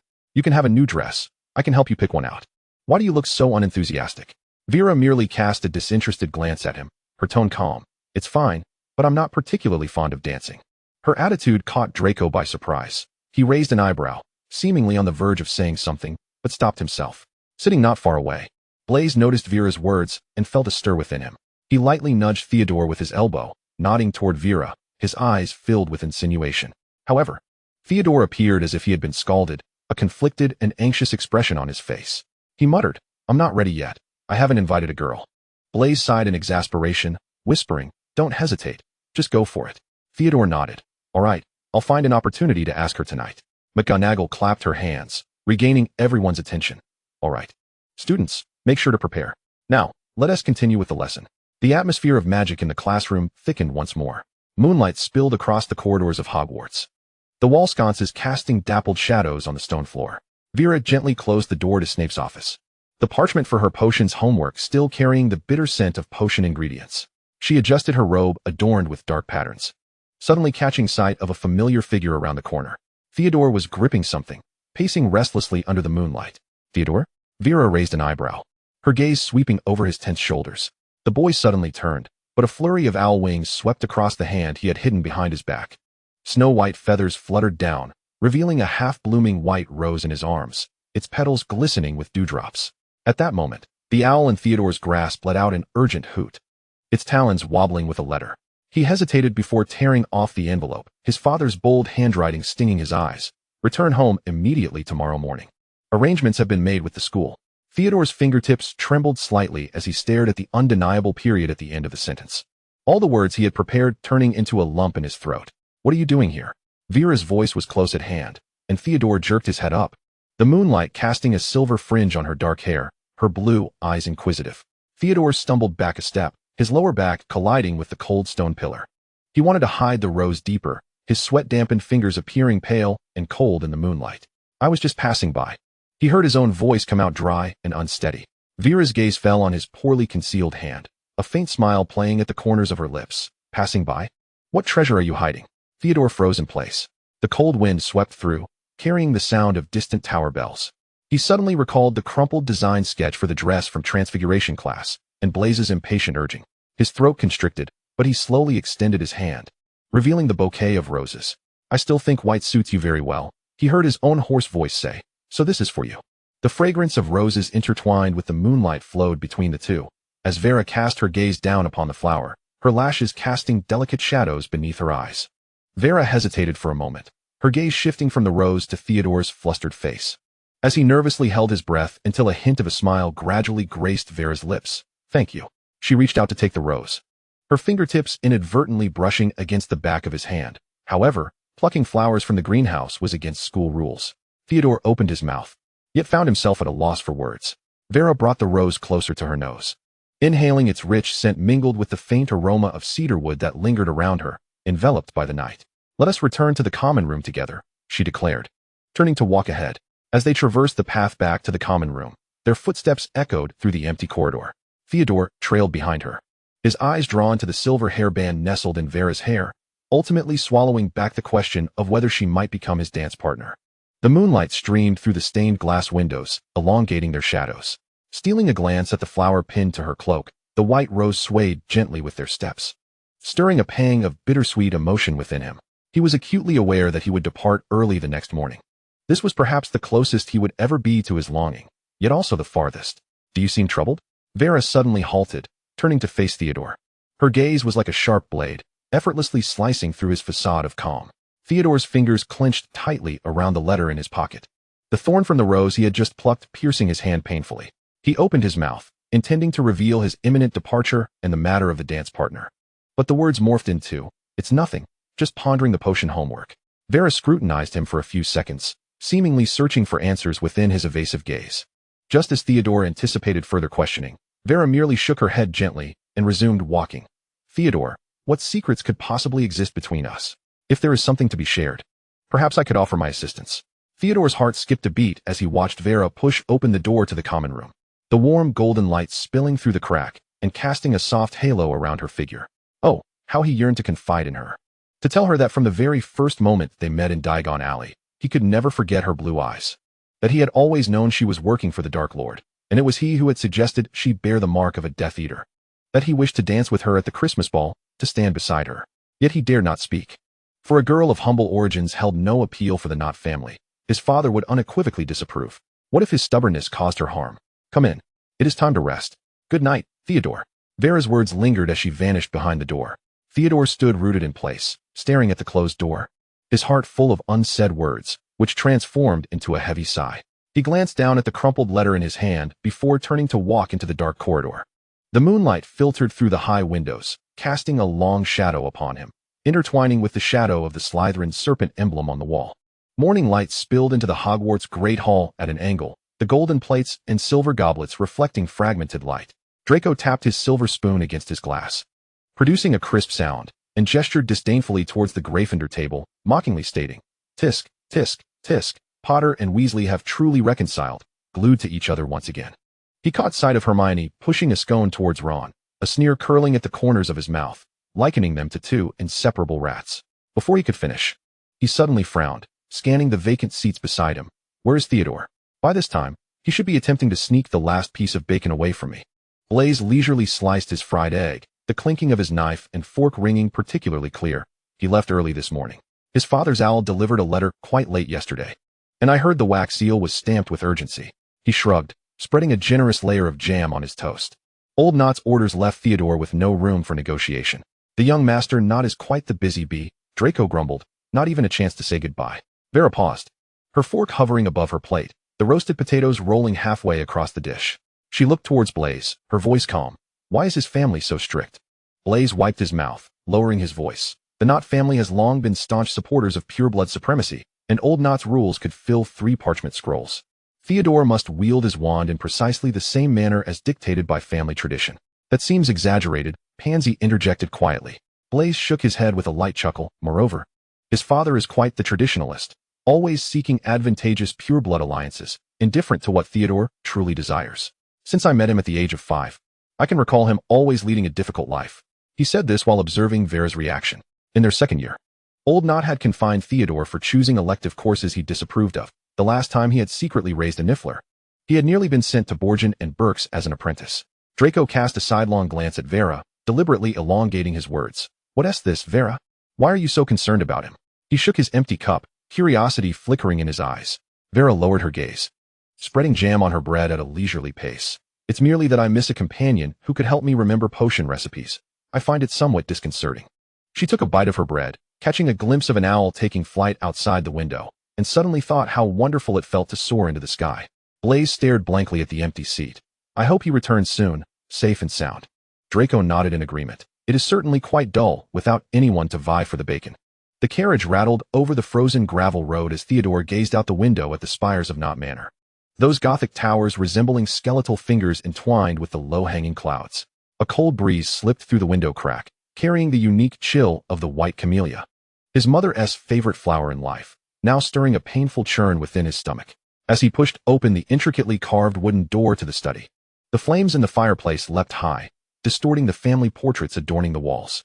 Old Knott sat with his back to him on the sofa, the silver-headed statue of a thestral atop his cane glowing a ghostly blue in the firelight. Father, I have returned. Theodore's voice echoed in the spacious room, sounding particularly frail. In response, a sharp whistle of magic sliced through the air. Theodore barely had time to react before his knees crashed heavily against the mosaic floor. As Old Knott slowly turned, his eyes behind the glasses as frosted as glass. Have you forgotten what I said? Do not think I am unaware of your actions at school. Theodore's head shot up, a rusty taste rising in his throat. You were spying on me? The study fell into an oppressive silence, the only sound being the crackling of the fire. As Old Knott rose, the hem of his robe swept across the floor, brushing against the parchment rolls. Many of my associates are at the school. His wand pressed against Theodore's chin, forcing him to tilt his head back. Delivering flowers to Miss Royer? Discussing Quidditch privately with Gryffindor's Lee Jordan? Assisting a muggle born from Ravenclaw in capturing a runaway rabbit? Each word pierced Theodore's eardrums like ice shards. A member of the Knott family should not act in such a manner. Theodore felt something within his chest shatter. Those warm memories turned to ashes in the wake of Old Knott's words. You have no idea. I do not wish to hear your excuses. All I know is that you have brought shame upon the family. Old Knott's wand suddenly erupted with a blinding light, flooding Theodore's vision with a searing white. He felt as though the world tilted, and when he opened his eyes again, he found himself in his own room. The sound of the heavy door being locked resounded from outside. Theodore pounded furiously against the iron door, his knuckles striking the gilded patterns until blood emerged, his screams causing the nightmare reliefs on the doorframe to crumble into dust. Why me? Let me out. I have grown weary of these damn rules. The sound of old Nort's wand striking the ground echoed outside the door, the icy tone laced with disdain, simply because the blood of the Nort family courses through your veins. The Master's furious roar set the portraits throughout the fortress into a frenzy, the ancestral faces contorting within their frames, collectively whispering scornful rebukes. Theodore's back slid slowly down the door, his blood-stained palm leaving a grotesque imprint on the polished surface. He huddled in the corner, memories piercing his mind like shards of a shattered magical mirror. At the age of 5, after secretly reading a Muggle book deemed forbidden by Old Nort, he was confined to the attic for a full 3 months, only able to observe the snowflakes fall through a narrow air vent. At 7, the broomstick his father had snapped in half. At 12, the moment when his father, upon discovering his clandestine care for a Niffler, obliterated the furry little life before his very eyes with the killing curse. He knelt amidst the starry fluff of Niffler fur, his father's furious voice ringing in his ears. You should not show compassion to lowly magical creatures. Why must it be me? His voice mingled with sobs, suppressed like a wounded beast. Thunder rumbled outside, lightning illuminating the family tree hanging in the room. A dense array of names resembling chains that bound him within the cage woven by the Nort surname. Struggling to rise, Theodore approached the window. His final glance fell upon the picture frame atop the bookshelf, showing a 4-year-old him standing amidst a bush of white camellias, his mother's hand resting upon his shoulder. Now, however, the protective charm over the frame had long since faded, dust obscuring his mother's gentle smile. Chapter 24. The Romance of Malfoy. The moonlight reflecting off the black lake cast fragmented silver spots upon Draco's sheets. Irritated, he pulled the velvet blanket over his head, the sound of the satin pillowcase rustling, unable to drown out the incessant questions swirling in his mind. How should he invite Vera to be his dance partner? Draco sat up, reaching for the ornate silver mirror at his bedside. The reflection revealed his furrowed brow and slightly disheveled platinum hair, resembling a frizzled cat. He raked his fingers through his hair, muttering under his breath, Merlin's beard. Inviting a dance partner shouldn't be harder than facing a boggart. Vera was nothing like the girls who flitted around him at Hogwarts. She was always clutching thick tomes, quietly reading in a corner of the library during Quidditch matches.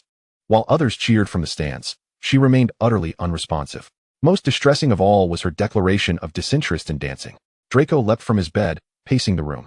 The carpet muted his footsteps, yet could not quell his restless heart. He seized a quill, scribbling on parchment, only to furrow his brow and crumple it in frustration. Vera, would you accompany me to the Yule Ball? Too straightforward. I believe you should dance with me. After all, no one deserves you more than I do. No, too arrogant. Draco despondently flopped back onto his bed, staring blankly at the ceiling. When Draco knocked over the moonstone powder for the second time, Professor Snape's icy glare pierced through the classroom, leaving a burning mark on the nape of his neck. In a flurry, he wiped away the smudged ink. But his gaze involuntarily drifted towards Vera, who was evenly sprinkling whale horn powder into her cauldron. The rising purple mist caused shadows cast by her eyelashes to quiver gently with the stirring rhythm. Malfoy, if you continue to be distracted, your potion will turn into a vomit-inducing concoction. Blaze's voice dropped to a whisper, the tip of his wand gently nudging Draco's tilted cauldron upright. Draco choked on the steam laced with a hint of licorice, letting out a sigh. In the Slytherin common room, everyone was eagerly preparing their formal attire. Pansy, what do you think of this peacock green silk gown? Do you like it? Blaze held up the satin dress, the silver serpent embroidery shimmering in the candlelight. Draco leaned against the marble column of the Slytherin common room, feigning nonchalance as he turned his cufflinks. Just help me this once, Pansy. You and Vera are the closest of friends. Is there any way to make her? Absolutely not. You weren't like this when you hid my gloves last time. Pansy spun around sharply, her emerald hairpin clinking as it struck. How could I betray my friend's preferences? She lifted her chin, her nose nearly touching Draco's cravat. Until Draco produced a limited edition gilded lipstick gift box, Pansy's pupils lit up with a cunning glint. The dark green gown complemented her complexion beautifully. Pansy twisted open the lipstick cap, retouching her makeup in front of the mirror. The deep blue satin gown is also lovely, but it should have dark patterns. Just like her eyes. Suddenly, she leaned in, the scent of her perfume mingled with mint wafting toward him. I suggest you ask her to the astronomy tower to watch the meteor shower. Remember to bring a blanket and hot butterbur. But that's all the intel I'm giving you about the lipstick. Draco pressed the lipstick into her palm, and as he turned away, he heard Blaze's suppressed laughter and Pansy's manicured fingers tapping the gift box. If you succeed, remember to thank your love strategist. In the dim dormitory late at night, Draco was writing a letter to his mother. Dear mother, I hope this finds you well. I would like to expedite the order of a deep blue satin gown. As you know, I wish to invite Miss Rosier to be my dance partner, and I am striving to make it happen. If you would be willing to assist your son. Draco composed the letter with flourish, attaching his chosen gown-esque design, before summoning the family owl to deliver it. 3 days before the ball, the astronomy tower stood quietly against the contours of Hogwarts at night. Vera ascended the spiral staircase, clutching her book, the moonlight filtering through the stone cracks, outlining her footsteps in silver. Upon opening the door, a gust of cold wind surged in, and she looked up to see Draco, clad in a suit, standing at the tower's edge. Pansy said you urgently needed to see me. What is it? Vera approached, the light catching the ends of her hair. He suppressed the tumultuous heartbeat within his chest, feigning ease as he raised an eyebrow. Nothing much. Just heard there's a meteor shower tonight. Thought we could watch it together. With that, he stepped aside to reveal the laid-out plush blanket and steaming butterbeer, the intricately carved goblet gleaming warmly in the moonlight. Vera glanced at the arrangement, a slight smile curving her lips. Is it customary to dress so formally for a meteor shower? Since when has the illustrious Mr. Malfoy become so romantic? Draco's ears flushed hot, yet he retorted defiantly. I have always been romantic. You just never noticed. Now, only you can see it. As the words escaped, Draco was momentarily taken aback, realizing that the rehearsed elegance of his speech had transformed into the most sincere truth before Vera. They settled down, the silver serpent patterns on the blanket brushing against the hem of Vera's gown. Draco stole glances at her, observing as she opened her potions book, his breath hitching again as he spotted the notes he had secretly placed within the pages. Intending to catch her attention, a slip filled with potion recipes adorned with simple drawings of 2 little figures dancing, the edges stained with starry purple potion residue. Look! Draco suddenly pointed to the night sky, where the meteor shower, painstakingly orchestrated by Goyle and Crabbe, streaked across the ink-black canvas, leaving behind glimmering tails. Vera's eyes lit up, her blue gaze resembling a serene lake, reflecting the brilliance of the meteor shower. Draco gazed at her, his breath lightening with joy, momentarily forgetting the invitation he had intended to extend. As the meteor shower began to wane, they had drained 2 cups of butterbeer. Vera leaned against the plush blanket, dozing off, and he watched her serene face, gently brushing his fingers against her hand resting beside her, only to retract them quickly, his ears burning with embarrassment. The night breeze swept through the astronomy tower, intertwining their silhouettes with the trails of stars. The tranquility was shattered by Vera's movement. She sat upright, rubbing her sleepy eyes, her voice clear. The meteor shower has ended. Why have you not yet spoken? Draco jumped in surprise, his body swaying slightly. Nearly dropping the invitation, he held tightly in his hand. I merely observed you as you succumbed to slumber, he stammered, the crimson hue creeping up his ears and along his neck. In a flurry, he straightened his posture, infusing every ounce of courage into his frame, his demeanor unusually earnest. Well, I must confess, Vera, would you do me the honor of being my partner for the upcoming ball? Vera gazed at him, a lingering smile gracing her eyes as she leisurely responded. Of course, I would be delighted. Upon uttering these words, Draco's ears flushed a shade comparable to Pansy's lipstick. Yet within him danced a jubilant little bird, fluttering eagerly against his ribcage. He looked at Vera and, parting his lips, managed to stammer. How did you know? Did Pansy betray me? Vera chuckled, her fingertip poking the tightly clenched invitation he held. From the moment you knocked over my potion vial in class and insisted on replacing it, I suspected you were up to something. Then, Pansy, in her mysterious fashion, showed me a picture of a dress. And when you invited me to watch the meteor shower tonight, I pieced it all together. As she spoke, she waved her fingers, the moonstone ring glinting softly in the starlit night, a thoughtful gesture from Draco previously hidden within his potion book. Draco felt a surge of embarrassment, yet couldn't suppress his laughter. His platinum hair tousled in the night breeze, mirroring the tumultuous excitement of his heart. He leaned closer, his voice barely above a whisper, as if afraid of startling the stars. Then why didn't you expose me? Vera tilted her head, her eyes sparkling. Watching you meticulously prepare is quite entertaining. And besides, she paused, gazing at the celestial tapestry beyond the tower. I am curious to see what kind of romance the young Malfoy has to offer. Draco's cheeks burned at her words, yet his smile radiated brightly. He gently placed the invitation upon Vera's lap, the elegant script on the parchment illuminated by the moonlight, appearing almost luminescent. On the evening of the ball, I shall come to escort you. Vera smiled in agreement, and as she rose, Draco clumsily reached out to assist her. Their hands brushed accidentally, igniting a spark akin to a magical flame, prompting them both to retract swiftly. Clearing his throat, Draco tidied the blanket and meticulously checked the butterbeer cups, as if completing a vital potion procedure. Vera leaned against the tower's edge, observing him, their laughter carried away by the night breeze across the rooftops of Hogwarts. Merging into the starlit sky. On the journey back, Draco's steps were buoyant, even when encountering Filch on patrol. He managed to concoct a plausible excuse regarding his studies on nocturnal astronomy potions. The moonlight streamed through the arched windows of the Slytherin dungeon, casting serpentine shadows upon the floor. As Vera pushed open the dormitory door, the invitation still radiated Draco's warmth in her embrace. Siren scampered towards her, its fluffy tail twining around her ankle, emitting gentle mews of delight. "There's a surprise today," she said, squatting down to retrieve new cat treats from a hidden compartment in the bedside table. Siren's blue eyes sparkled instantly, its furry head nuzzling against her palm, crumbs falling onto her stardust-speckled skirt. Watching the cat relish its treats, Vera felt her lips involuntarily curl into a smile, her fingertips absent-mindedly tracing the gilded Malfoy crest on the edge of the invitation.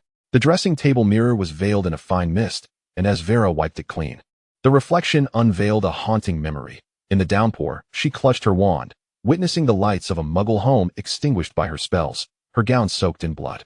The Dark Lord's low voice echoed in her ears. The path to reviving purebloods must not be hindered by sentiment. Yet why? When Draco clumsily concealed the ring within his potion book and stammered about watching the meteor shower together, did her long-dormant heart awaken like a phoenix? Remembering Draco's awkward invitation, recalling his flustered demeanor, Vera's smile blossomed uncontrollably. She trembled as her fingers brushed her left arm, the dark mark beneath her skin pulsing with warmth. A stark reminder of her status as a Death Eater, forever inscribed upon the altar of darkness by fate.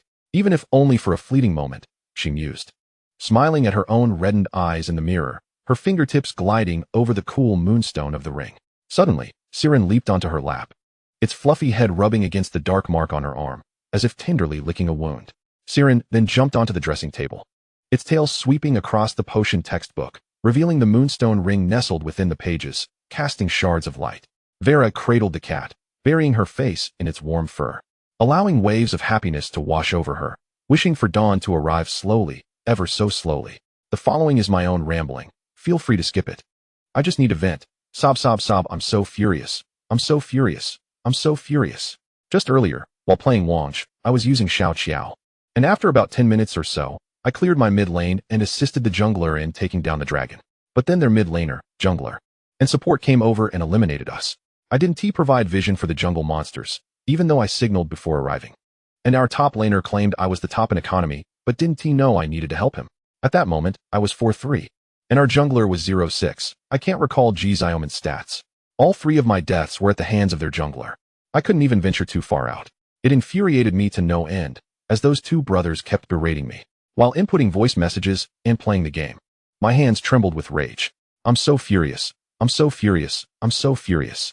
In the end, we still lost. My jungler had 1-8, while I had 5-5.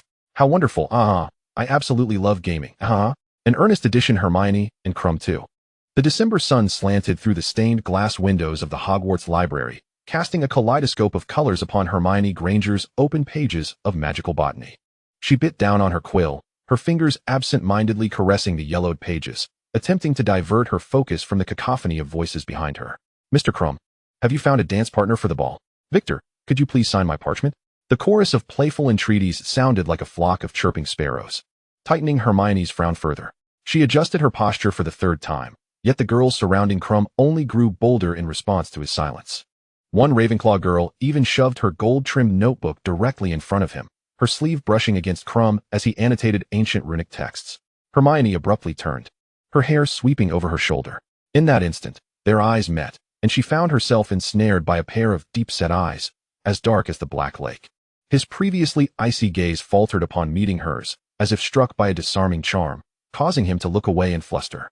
Crumb's throat bobbed nervously, a suspicious flush creeping onto his pale cheeks as he quickly bowed his head, his nose nearly grazing the page. "You're disturbing my reading." His voice was low and gravelly, thick with a Bulgarian accent, yet resonated clearly in the hushed library like an incantation. The girls encircling the table exchanged glances, releasing disappointed sighs. One red-haired girl, still undeterred, slipped a note with her name into his sleeve before reluctantly departing, looking back 3 times. As the air returned to tranquility, Hermione turned back, her heart inexplicably racing. She stared at the densely annotated pages, yet not a single word registered. Behind her, The rustling of parchment accompanied by the soft scratching of the quill against paper created a secret rhythm. Krum's gaze seemed to cast an invisible spell, lingering on the crown of Hermione's brown hair.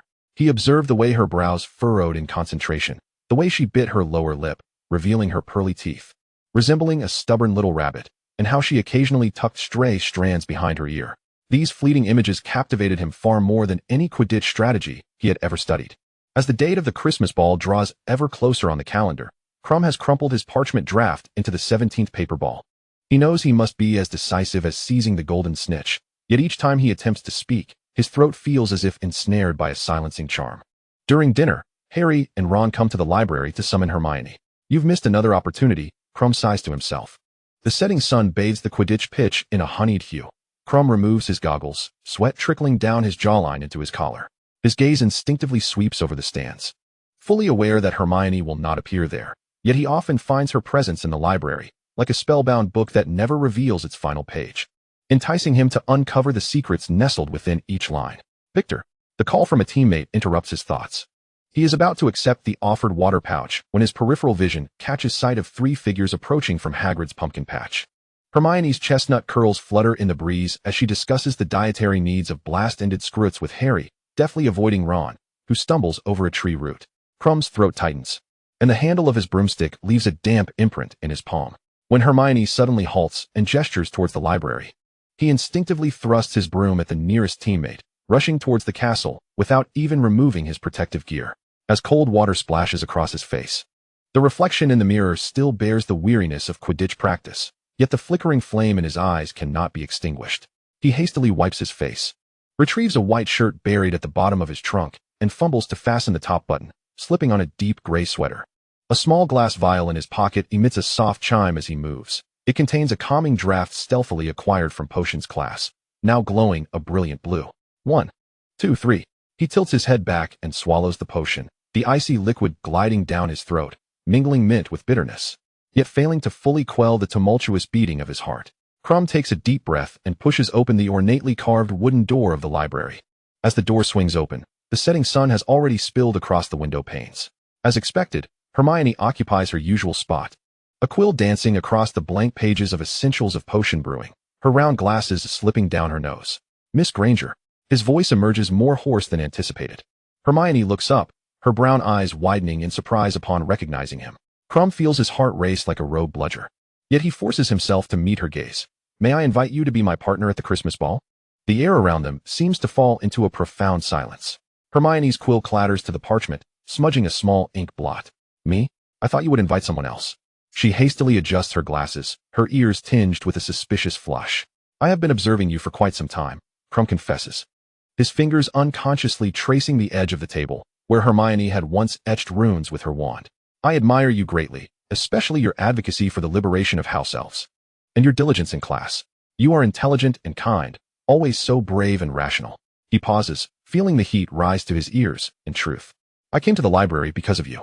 Each time I see you engrossed in your studies, it brings me a sense of calm." Hermione's eyelashes flutter, akin to a startled butterfly. The evening glow filters through the stained glass, casting delicate speckles of light upon her cheeks. Her face flushes as she struggles to comprehend his words. "But you are so renowned. Why would you choose me?" "Because you are unlike anyone else," Krum replies earnestly, locking his gaze with hers. "You do not revolve around me simply because I am a Quidditch star. You possess your own thoughts, your own radiance. You are truly dazzling." He pulls out a simple invitation from his pocket, a parchment bearing his earnest request for the ball. "I know this is rather humble, but I am sincere."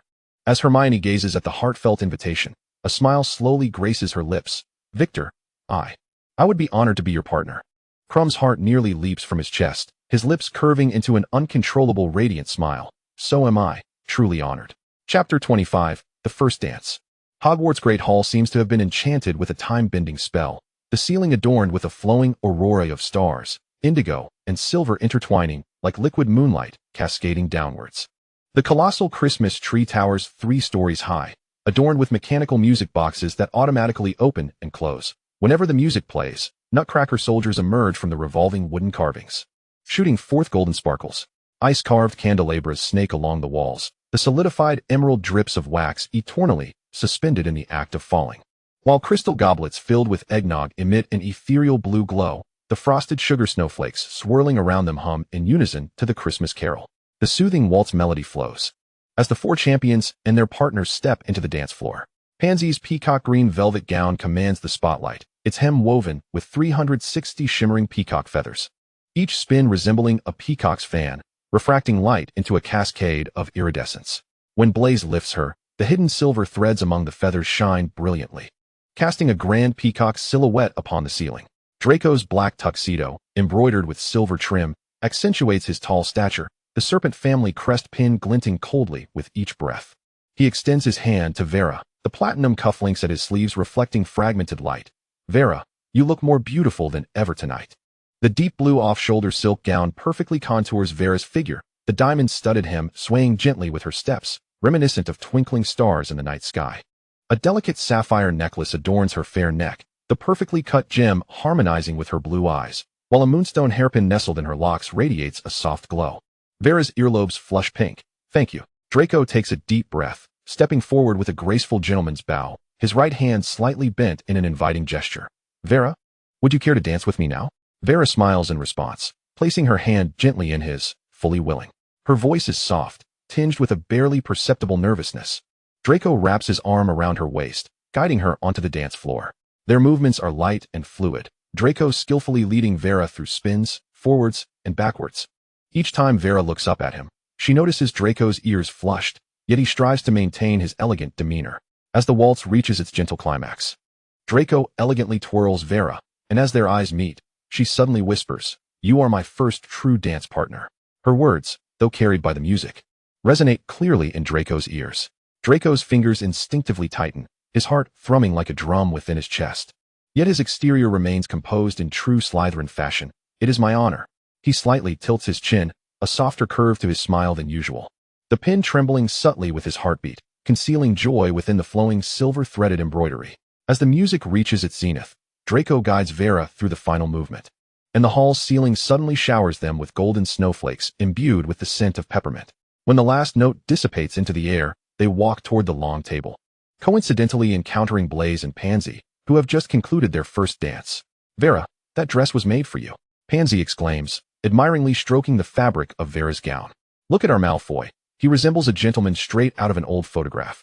Blaise pats Draco's shoulder, yet his gaze suddenly fixes on the far side of the dance floor. "Wait, is that Crumb's partner?" Pansy stood on her tiptoes, her peacock feather adornment quivering. "The one in the dark green gown? Which lady belongs to that house?" No sooner had she spoken than Crumb passed by, leading Hermione in his wake. Hermione's chestnut curls were meticulously styled, adorned with crystal hairpieces, and her aquamarine gown elegantly accentuated her slender figure, with silver ivy embroidery winding along the hem. "By Merlin's beard." Blaise nearly spilled his butterbeer. "Is that Granger?" Pansy's eyes widened in astonishment. "She has become so beautiful." Draco casually swirled his goblet, the clinking of ice resonating. "It's just a dress."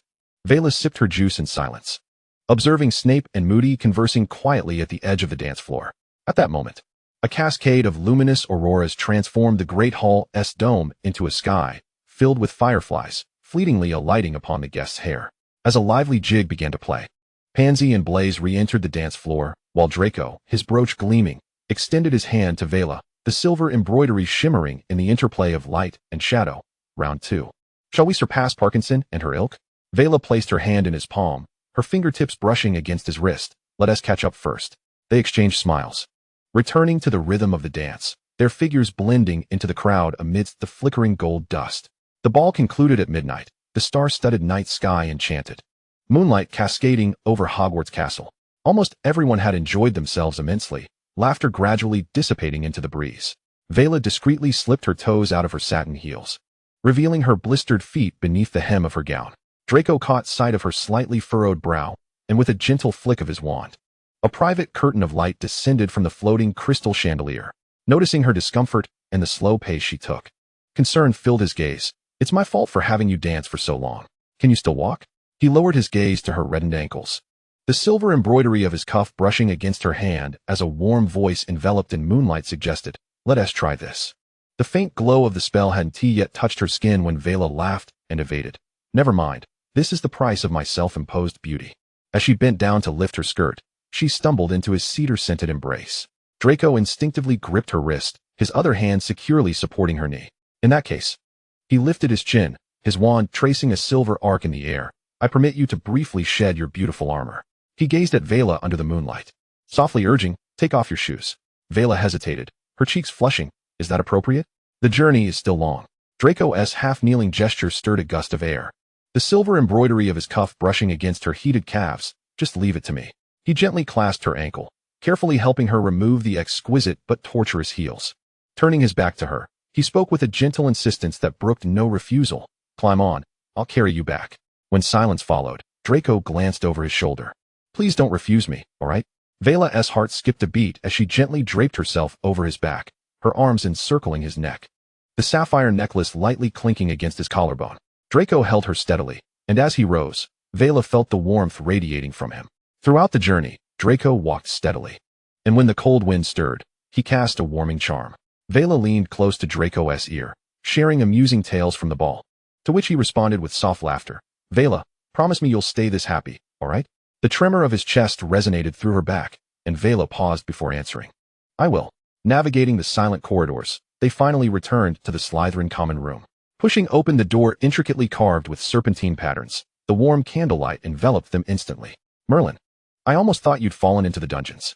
Goyle, head down at a snack, looked up, his apple pie suddenly less appetizing.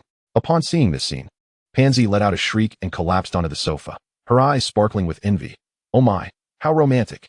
She cradled her face in her hands, a broad smile of excitement illuminating her features. Blaise leaned against the doorframe, a teasing smile playing at the corners of his mouth. Thank goodness Snape didn't he see? Or we'd be hearing about rule violations again. Draco gently set Vela down on the plush sofa, crouching to examine her injuries. Frowning, he noted, you've really scraped your skin. Wait here, I'll fetch some ointment. Saying this, he swiftly made his way to his room. Vela watched Draco's retreating figure, a faint smile unconsciously gracing her lips. Pansy leaned in, her face alight with gossip. Quick, tell me, what is it like to be carried by Draco? Vela's cheeks flushed. I can't quite describe it. It feels very secure, I suppose. Draco emerged from his room with the ointment, hastening towards Vela. Pansy flopped onto the dark green velvet sofa, her feather adornments cascading like peacock plumes, yet she couldn't resist raising an eyebrow at Draco. I must say, Malfoy, this is far more romantic than your last meteor shower. Suddenly propping herself up, her peacock green nails pointed at Vela. Come clean. Was the moonlit carry a scheme of yours? I'd like to think so, Vela laughed, leaning against Draco's shoulder, her fingers tracing the silver embroidery on his attire. But I suspect this gentleman believes he is starring in a live rendition of the complete etiquette of pureblood families. Draco chuckled, waving his wand. Extend your foot, my lady. His deliberate removal of the snow-white gloves exuded a certain elegance, and the moment the cool potion touched her skin, Vela's trembling ankle glowed with a healing blue light. Next time, I promise your shoes won't hurt. The crackling flames in the fireplace illuminated the entire common room, bathing it in a melting emerald glow. On the third day of the holiday, icicles hung from the eaves of Hogwarts towers, and amidst the swirling snowflakes, Draco wrapped his scarf, adorned with platinum floral patterns, tightly around his neck, his slate blue eyes sweeping over the group. It's Saturday, let us head to Hogsmeade. Going out, Pansy twirled with glee, snow cascading from her peacock blue coat. The elegant wizarding apparel store just received its winter collection this morning. I heard they have a wool shawl that changes patterns automatically. She looped her arm through Blaise's, the pearl hairpin at the tips of her hair shimmering in the snowlight. Blaise, with one hand in his pocket, casually conjured a snowball with his wand that coalesced into a crystal sphere. Perfect. I'll help you choose. That lilac cloak last time was simply. Before he could finish, Pansy's pom-pom gloves had already smacked against his chest. Draco turned to Vela, his eyelashes casting delicate shadows. What about you? Where would you like to go? The Honeyduke Sweet Shop, perhaps. Vela's voice radiated warmth as she gazed at the snow-enshrouded sign of the pointed rooftops. I heard they have new mint hard candies that sing. The four of them tread through the snow towards Hogsmeade, the crunch of boots against brittle ice intertwining with the gentle whisper of falling snowflakes. Suddenly, Blaise halted, his wand lifting a snowball, his expression darkening. It's a pity I can't spend Christmas with Theodore this year. I wonder how he is faring. Draco stroked the moonstone brooch on his lapel, the cold wind carrying the scent of fur brushing against the silver embroidery of his collar, knowing old Knot. I suspect we'll have to wait until after Christmas for him to let Theodore return. As soon as he spoke, a gust of wind whipped snowflakes in their direction, and Blaise stepped protectively in front of Pansy. Draco instinctively raised his hand, guiding Vela inward, a magical barrier enveloping them in a warm cocoon. The four of them continued on through the gently falling snow, the warm light from Honeydukes now breaking through the snow curtain. Pushing open the intricately carved wooden door of Honeydukes, the sweet aromas of cinnamon and toffee enveloped them. Vera gazed up at the spiraling ribbons of candy wrappers on the shelf, her eyelashes brushing against the flickering candlelight. Just as her fingertips brushed against the luminous butterfly-shaped gummy, a soft chuckle floated in from behind her. Draco leaned against a pillar adorned with frosting, his wand tip swirling the cotton candy that drifted through the air, while the moonstone brooch on his chest glimmered softly in the warm light. You have such a sweet tooth. I believe the fizzing bee sweets from last time are still untouched, aren't they? He raised an eyebrow at the crystal candy jars piled in Vera's arms. The gift box containing singing peppermint candies gently humming Christmas carols in the crook of her elbow. Vera shook the bag of candy in her hand. Don't you think? The sweetness can wash away all the unpleasantness. Meanwhile, the chime of the brass bell at the elegant wizarding attire shop startled the magically affixed snowdrop decorations in the window. Pansy, wrapped in a magically shifting patterned wool shawl, twirled before the fitting mirror, the peacock blue hem brushing against the fur catalog that Blaise was perusing, scattering delicate silver threads. How does this new robe match my wand? She fiddled with the newly placed pearl hairpin in her hair, the earrings casting a dancing shadow on her porcelain skin. Blaise, lifting his wand to catch a falling silver-threaded tassel, suddenly pointed towards the window. This one looks fantastic on you, but that cloak next to it, it truly echoes Draco's scarf. Before he could finish, Pansy's feather fan had already tapped his shoulder, a few shimmering flakes of glitter falling from the peacock feathers. Ah, indeed, I've said they ought to wear matching outfits for ages. She suddenly lowered her voice, nodding toward the neighboring candy shop. What a pity, it seems we won't have a chance with Theodore. Blaise shrugged. What can we do? Well, not that fellow. Draco observed as Vera popped a candy glowing with an orange-red aura into her mouth, his throat tightening, suddenly emboldened, and inexplicably reached out to touch the corner of her mouth, his fingertips brushing against her soft hair. Is it really that delicious? Would you like to try? Vera leaned in, her breath, infused with citrus, grazing his cool earlobe. Before he could react, a piece of candy was already lodged in his mouth. The fleeting warmth of her fingertips against his lips sent ripples through Draco's heart. The fiery rock candy exploded on his tongue with a scorching sweetness, mingling with the faint scent of cedar that clung to Vera, intoxicating him. Blaise's whistle abruptly shattered the intimate atmosphere. He shook the cup of hot butterbeer in his hand, the amber liquid crystallizing on the cup's rim. I say, you two, if you're going to flaunt your affection, at least wait until we return to the lounge. Pansy's new cloak is practically jealous enough to run away. Get lost. Pansy laughed, playfully swatting at Blaise with her plush hand fan. Have you two made your purchases? We're all set. Vera turned her face away, pretending not to notice the blush blooming on Draco's ears. We're ready too. Let us go. The snow continued to fall heavily, quickly covering the four friends' footprints, while in the distance, the sign of the three broomsticks flickered through the swirling snow. Chapter 26. The Prisoner. The first thaw after the school term began wafted in the scent of fur and earth into Hogwarts. The emerald walls of the Slytherin common room reflected the dancing candlelight. The moment Theodore pushed open the serpent-shaped brass door, Pansy's scream nearly toppled the silver shield of the ceiling. Merlin's beard. You finally returned. She rushed over in her newly exchanged leather boots, her feathered ornament brushing against Theodore's pale cheek. We hadn't heard from you in almost 2 months. I thought old Knot had locked you in the family cellar to pickle you. As she spoke, she pulled a gift box from under the velvet sofa, the wrapping paper adorned with a magical reindeer dancing merrily. She opened the sequined box to reveal a deep purple silk robe. Look, this is the latest magical patterned silk from the elegant wizarding attire shop. The collar and cuffs were embroidered with playful little leopards, Pansy added. Blaise reminded me. So I made sure to get it. Blaise leaned against a stone pillar etched with the family crest, his wand tip conjuring a swirl of deep blue flames, making the fire in the fireplace blaze brighter. It's a pity you missed Pansy trying on 30 dresses. I had a feeling you would miss Christmas. So I saved this for you. Blaise raised his hand to produce a box containing a feather quill adorned with serpentine silver designs. I saw this in Hogsmeade last time. They say it writes potion essays particularly smoothly. Draco emerged from the shadows, the moonstone brooch on his chest glimmering coldly under the candlelight. He carelessly tossed a slender box towards Theodore, who caught it deftly. Upon opening it, he raised an eyebrow at the obsidian wand cap intricately carved with the Knot family crest. It seems quite fitting for you. Draco twirled his own wand absent-mindedly, concern flickering in his eyes. Vera quietly produced a delicate candy box and a deep blue gift box from behind her. The candy box contained glowing snowflake-shaped gummies. With all the rules at Knot Manor, you surely haven't had a chance to indulge in sweets, have you? Her eyes sparkled as she added. These are the new creations from the Honey Duke. especially sweet with strawberry filling the deep blue gift box, was opened by Theodore, revealing a pair of cufflinks set with serpentine gemstones. I wasn't too sure what to get, but I hope you like it. Theodore traced the gift with his fingers, his throat tightening. It turned out that the void left by missing the holiday could be filled with warmth. He tucked his wand into the pocket of his robe and popped a gummy into his mouth. As a return gift, I'll throw my coat onto the sofa. Next time we go to Hogsmeade, it's all on me.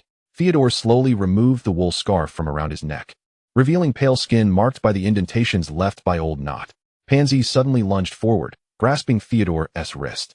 You've lost so much weight. Her voice sounded nasally, her fingertips trembling as they brushed against his gaunt knuckles. Blaise stared at Theodore's slightly sunken cheeks, his throat tightening as he spoke. That madman knot. I thought it would be at most a month. I never imagined it would stretch on for so long. Welcome back. Vera's voice broke the stagnant air. She took a step forward, her toffee-scented scarf brushing against Theodore's trembling fingertips. Draco moved forward almost simultaneously, the silver-threaded cuffs of his robe inadvertently covering the bandage on Theodore's wrist, as Blaise wrapped his arm around Theodore's frail shoulders. His wand flickered with a healing light. Pansy buried her face in his shoulder, silent tears soaking into Theodore's collar. The overlapping shadows of the five friends were stretched long by the firelight, resembling a slanted yet warm tapestry. Vera could clearly feel Draco's rapid heartbeat, alongside Theodore's gradually easing, trembling back. Draco whispered, in a voice only they could hear, tomorrow, I'll take you to the Three Broomsticks and have Rosmerta prepare venison pie. Blaise added, and a large jug of fire whiskey. Meanwhile, Pansy had already begun chattering about plans. We also need to go to the elegant wizarding attire to get you a new robe. The one you have now looks like it's been trampled by a troll. Theodore responded softly, the corners of his mouth, nestled among everyone's shoulders, finally curling into a long mist smile. He knew, at last, he was home. The door to the potions classroom creaked open, and Vera, clutching her assignment smeared with dragon blood ink, carefully maneuvered through the corridor filled with the scent of mugwort and sage, avoiding other playful students. As she turned the corner, she heard the faint sound of metal clinking. Cedric was leaning against the cool stone wall, the golden egg in his hand casting an ominous red glow in the dim light. Haven't T cracked the clue yet? Vera paused, the edge of her parchment brushing against the icy steps. Cedric looked up, the Hogwarts crest on his deep blue robe swaying slightly, his usually bright smile now tinged with fatigue. I've tried the Incendio spell, the Transfiguration spell, even sang the Hufflepuff anthem to it, he said with a wry smile, shaking the golden egg, but all I got in return was a piercing scream. Keep it up, Vera said softly, her fingertips tracing over Snape's hasty comments on her assignment. Perhaps the answer lies in the most unexpected place. The door to Snape's office swung shut heavily behind her, the potion formula inscribed on parchment still swirling in her mind. As she re-entered the corridor, twilight had bathed the stained glass in hues of amber. Laughter echoed from afar, and Cedric's silhouette leaned against the windowsill, elongated by the setting sun, the golden egg in his hand having mysteriously morphed into a bouquet of lilies of the valley. Vela's wand trembled gently within her sleeve as she passed by the two with an air of nonchalance. As her skirt brushed against Cedric's satchel, a folded piece of parchment fluttered down like a butterfly, inscribed in elegant cursive, to be tested in water. The brisk wind of early spring still carried a chill, prompting her to quicken her pace, the deep blue headband adorned with scattered diamonds glinting in the dusk. Inside the great hall, the sweet aroma of butterbeer mingled with the savory scent of roasted turkey. Draco plunged his silver knife viciously into a fried egg, as the yolk splattered. He tilted his chin toward the Gryffindor table, sneering, look at Potter. All he did was unlock a golden egg, and his ego is practically brushing the ceiling. Pansy elegantly spread jam on her bread, the sound of her nails scraping against the porcelain plate sharp in the air. No rush. The second task should be more challenging, right? Let us see how he fares. Vela settled down with her tray, her gaze sweeping across the far end of the long table. Cedric was animatedly conversing with his classmates, the gloom that had previously surrounded him completely dissipated. Harry exaggeratedly waved his knife and fork, causing Ron to choke with laughter while Hermione, passing over pumpkin juice, shook her head in exasperation. She twisted the silver serpent bracelet around her wrist, the cool metal heightening the depth of her smile. As twilight crept up the tower, Vela stood atop the astronomy tower, gazing at the eerie green light flickering upon the surface of the Black Lake. Her wand traced wicked runes in the air as she softly uttered incantations toward the lake, and swarms of Grindylows emerged from the depths, their scarlet eyes glimmering like will-o'-the-wisps in the night. It will come soon, she whispered to the biting wind, the dark mark on her sleeve warming slightly in the moonlight. This would be a flawless sacrifice. as Vela pushed open the intricately carved wooden door to her dormitory. The lock clicked softly. She secured the bolt, opened the wooden box within her cabinet, and was met with the damp, musty odor mingled with the aged scent of potions. Kneeling on the velvet cushion, droplets of blood fell from her fingertips into the box. The runes on its surface flared to life in a crimson glow. The latch snapping open as thick, tar-like black smoke surged forth. The smoke writhed in the air, gradually forming the silhouette of the Dark Lord. His hoarse hiss piercing the silence. "My little serpent, how goes the plan?" "All is progressing smoothly," Vela replied, watching the distorted face coalesce from the black mist. Flickering in the candlelight, Potter has already obtained the clue for the second task. Her gaze flickered over the faintly visible remnants of bone within the smoke, her nails instinctively digging into her palm. The black mist hissed in satisfaction, morphing into claws that gripped her shoulder, a chill racing up her spine. "Well done. We must ensure Potter wins. He must enter the maze unscathed." The stench of decay whispered in her ear. "Remember, only his blood can complete the ritual." "I understand." Vela felt the dark mark on her wrist pulsating, pausing to meet the horrifying grin that split the black mist's mouth. "Very well." The black mist constricted suddenly, enveloping her entirely. "This plan, you haven't disclosed it to anyone else, have you?" "Of course not." Vela's voice echoed within the black fog. "Only you and I are privy to this. It is a mission you personally entrusted to me." The black mist surged violently, splitting into two serpentine forms that coiled above her head. "What of Snape? He was the one who took you from that wretched cardboard box. He knows nothing. Not even about Moody." Vela felt a suffocating pressure around her neck. "The secret task you assigned me, I have not breathed a word." Amidst the hissing laughter, the black mist swirled into a vortex and rapidly dissipated, leaving a sulphurous odor in the air that made her cough violently.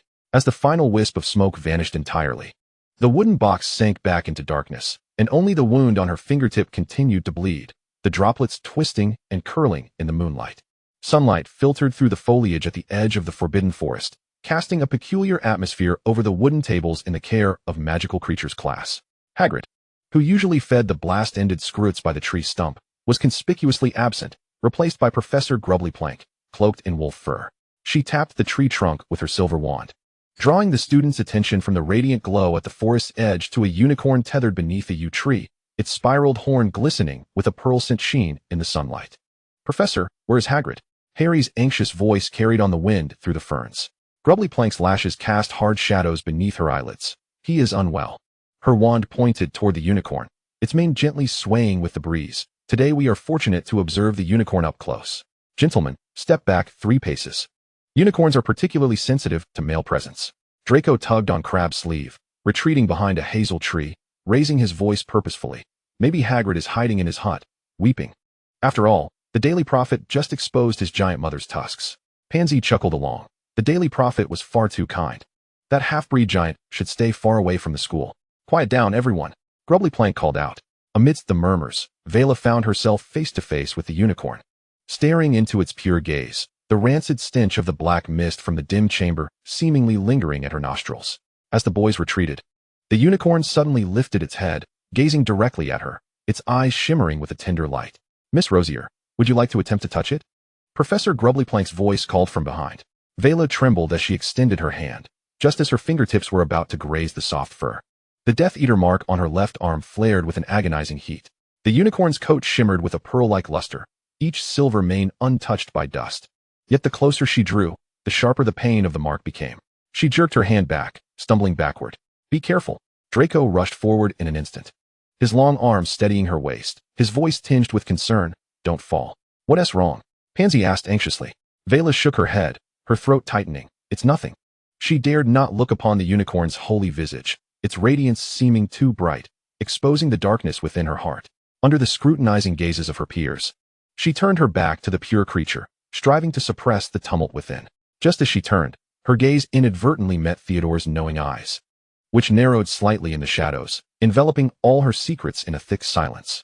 Theodore smiled silently, twirling his wand between his fingers. The brief exchange held a weighty significance. As Theodore grasped the depth of her turmoil, she was a prisoner trapped in darkness, forever unable to cleanse her hands of sin, destined to linger at the fringes of light, watching the sacred souls while sinking her shadow deeper into the mire. With sincerity, I present an additional chapter, Hermione and Crumb 3. Victor Crumb stood before the mirror in the hall, while his companions debated the details of their attire. He had already settled on a vibrant red robe for the day, as though to ignite the dullness of the winter night.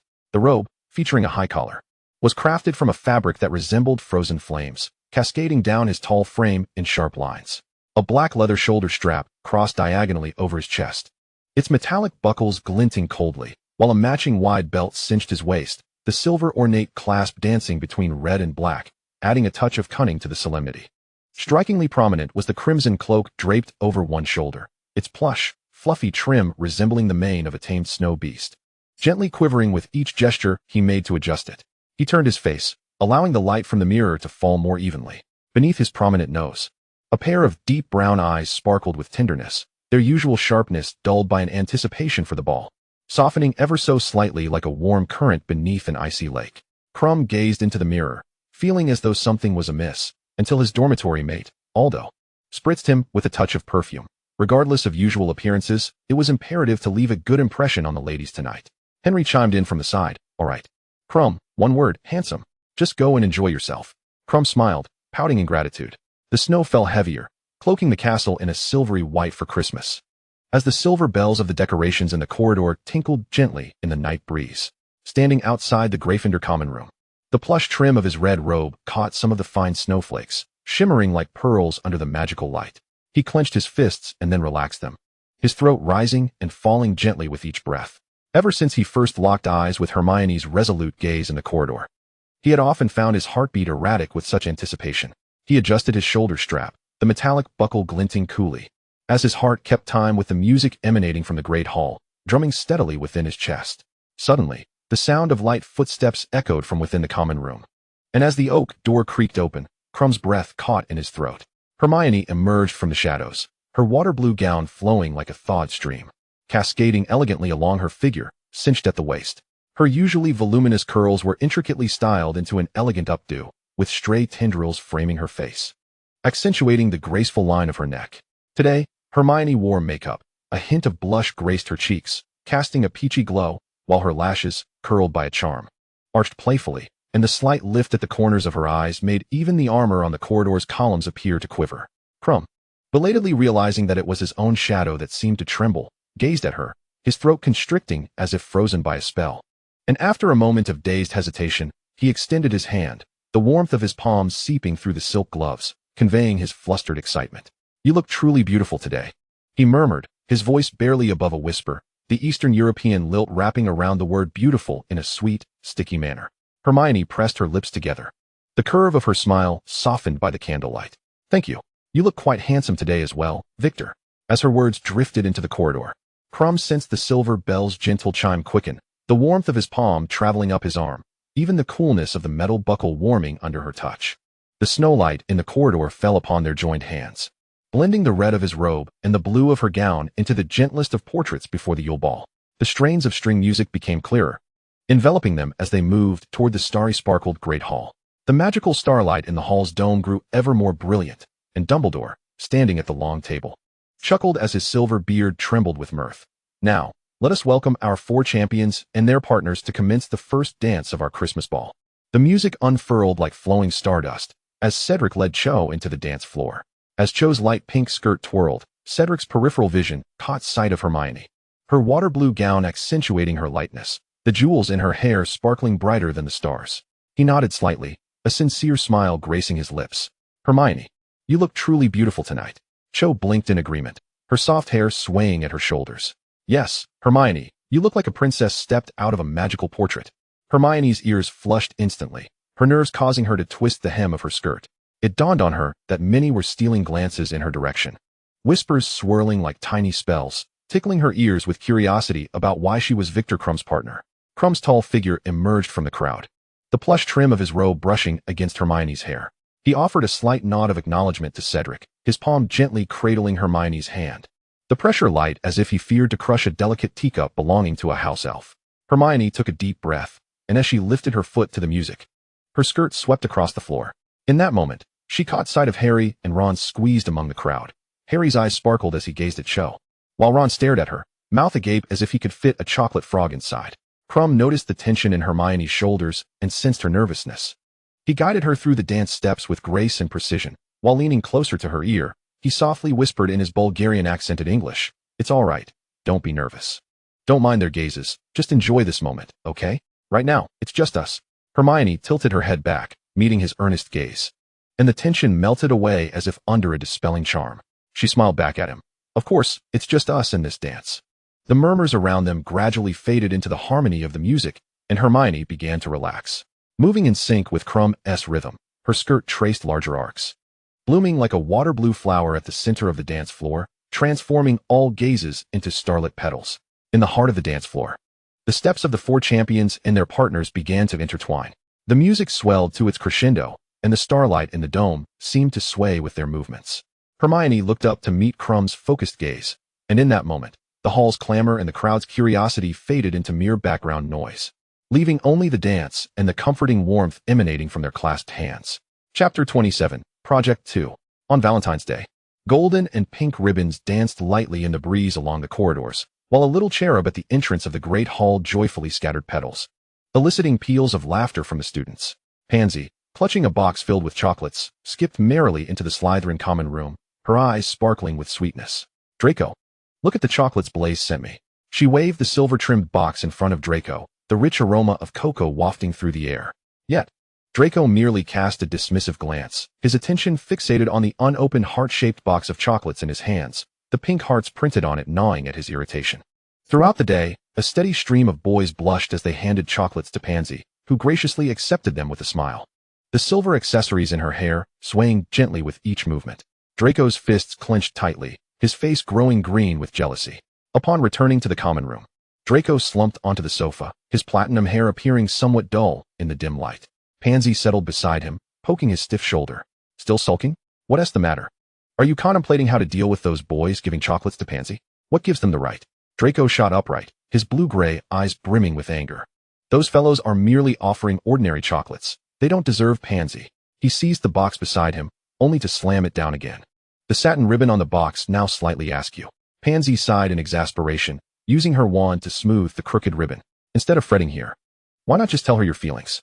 If you hesitate any longer, someone else will snatch her away. She blinked playfully. The esteemed heir of the Malfoy family wouldn't lack the courage to confess, would he? Draco abruptly stood, his black robes swirling like a gust of wind. Those fools dare to meddle. He grabbed the box of chocolates and strode out of the common room, his wand performing a graceful arc in his hand. Just as Draco stepped halfway over the threshold, his peripheral vision caught a glimpse of a familiar black skirt. His heart nearly shattered against his ribcage. He abruptly halted, stumbling backward and colliding with the ornate doorframe, producing a dull thud. Vera leaned against the doorframe, her cerulean gaze sweeping over the flush of his ear tips and the whitened knuckles of his clenched fingers. Cradled in her arms were a dozen boxes of chocolates. Where was the young master headed? She raised the corners of her lips, her voice imbued with an alluring lilt. The black gemstone pendant in her hair, swaying with her movement. Draco's Adam's apple bobbed nervously as the carefully crafted confession he had prepared turned into a disordered jumble lodged in his throat. His wand trembled restlessly within the confines of his sleeve, inadvertently toppling a cauldron in the corner, causing a burst of purple smoke that sent him into a fit of coughing. Aye. His face flushed crimson as he thrust the gift box forward, the gilded satin ribbon loosening in his trembling hands. Happy Valentine's Day, this is for you. Before the words had fully escaped his lips, he turned and slammed the door of the lounge, his flowing black robes sweeping across several rows of potion vials. The sound of shattering glass mingled with the hurried footsteps echoing in the corridor, startling the owl resting on the windowsill. Vera lowered her gaze to the exquisite velvet gift box, her fingertips grazing the indented Malfoy crest on its surface. Still in disbelief at the unfolding scene, she pondered for a moment before raising an eyebrow towards Pansy, who was struggling to contain her laughter, rose petals fortuitously landing in her hair. What is he so shy about? Who knows? Pansy replied, twirling a strand of hair, suppressing her amusement. I suppose the young master of the Malfoy family has just realized that his embarrassment is harder to manage than a potion. With a flick of her wand, the chocolates hovering in the air arranged themselves neatly in a line. But I wager 5 galleons that before breakfast tomorrow, Draco will return with the audacity to ask whether you fancy rosemary filling. Outside, pink petals fluttered down into the lounge, casting a sweet yet chaotic silhouette against the scattered shards of potion vials. Vera unfastened her dark green scarf adorned with intricate patterns and returned to her room. The assorted boxes of chocolates she had received during the day lay in a heap in the corner of her vanity. Yet none could compare to the unassuming square box perched on her bedside. The surface bore a discreet Black Panther crest, the dark golden lines shimmering with a cold luster under the moonlight. Vera's fingers hovered above the lid, hesitating to descend. She could sense the faint warmth emanating from the chocolate within, suggesting it had only recently been placed there. Beside it, a corner of the parchment note curled slightly. The hurried script exuding an unmistakable sharpness. Happy Valentine's Day. The ink gradually dissipated in the air, leaving behind a final line in smaller print. No need to respond. This is a gift solely for the shadows. The moonlight pierced through the lake's surface, reflecting within the room. Suddenly, Vera recalled Draco's flushed face from earlier, his flustered demeanor causing her lips to curve involuntarily. However, when her gaze once again fell upon the Black Panther crest, her smile gradually faltered. She was all too familiar with this emblem. Theodore, the boy who always wore a lazy grin yet concealed a dense darkness within his gaze. Memories surged forth like a tidal wave. They were all marked individuals, souls steeped in shadow. Those who had taken innocent lives bore the stench of decay even upon their shadows. Vera slowly opened the box, revealing 12 dark chocolate pieces, each encrusted with delicate gold leaf, shimmering mysteriously in the moonlight. She picked one up and placed it in her mouth, the bittersweet flavor spreading across her tongue. The clock in the dormitory chimed the hour, startling Vera back to reality. In the stillness of the night, she felt the dark mark on her left arm pulsating. The cold wind at the end of February swept across the Black Lake, rippling its surface into countless fragmented silver scales. Students crowded along the shore. With only 5 minutes remaining before the second task commenced, everyone had gathered, yet Harry had not arrived. Draco's platinum hair stood out conspicuously in the crowd as he flicked the hem of his robe and scoffed. I told you. Potter is nothing but a coward hiding beneath Dumbledore's wing. Blaise lazily twirled his wand, the cold light reflecting off the metal tip sweeping across the lake's surface. Perhaps he's somewhere in a corner, crying. Laughter erupted among the Slytherin students, startling the owls resting among the reeds. Vera looked up to see Hedwig circling amidst the dark clouds, the parchment in her claws rustling in the wind.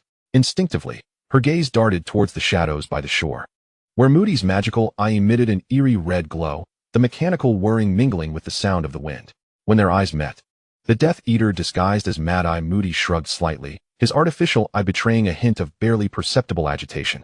Vera furrowed her brow, caressing the wand concealed in her sleeve. Karkaroff's fur cloak rustled in the wind as he impatiently glanced at his pocket watch, the silver dial glinting coldly. Dumbledore, the competition is about to begin. If Potter doesn't show up soon, according to the rules of the Triwizard Tournament, he will be considered to have forfeited. 3 minutes remained. Dumbledore's crescent-shaped glasses glimmered with a mysterious light as he gently turned the switch of the lamp, causing the distant warm lights to flicker in response to his movements. The champions chosen by the Goblet of Fire would not easily disappoint. The star patterns on the headmaster's robe seemed to come alive, shimmering and swirling among the folds, suppressing the murmurs of doubt surrounding them.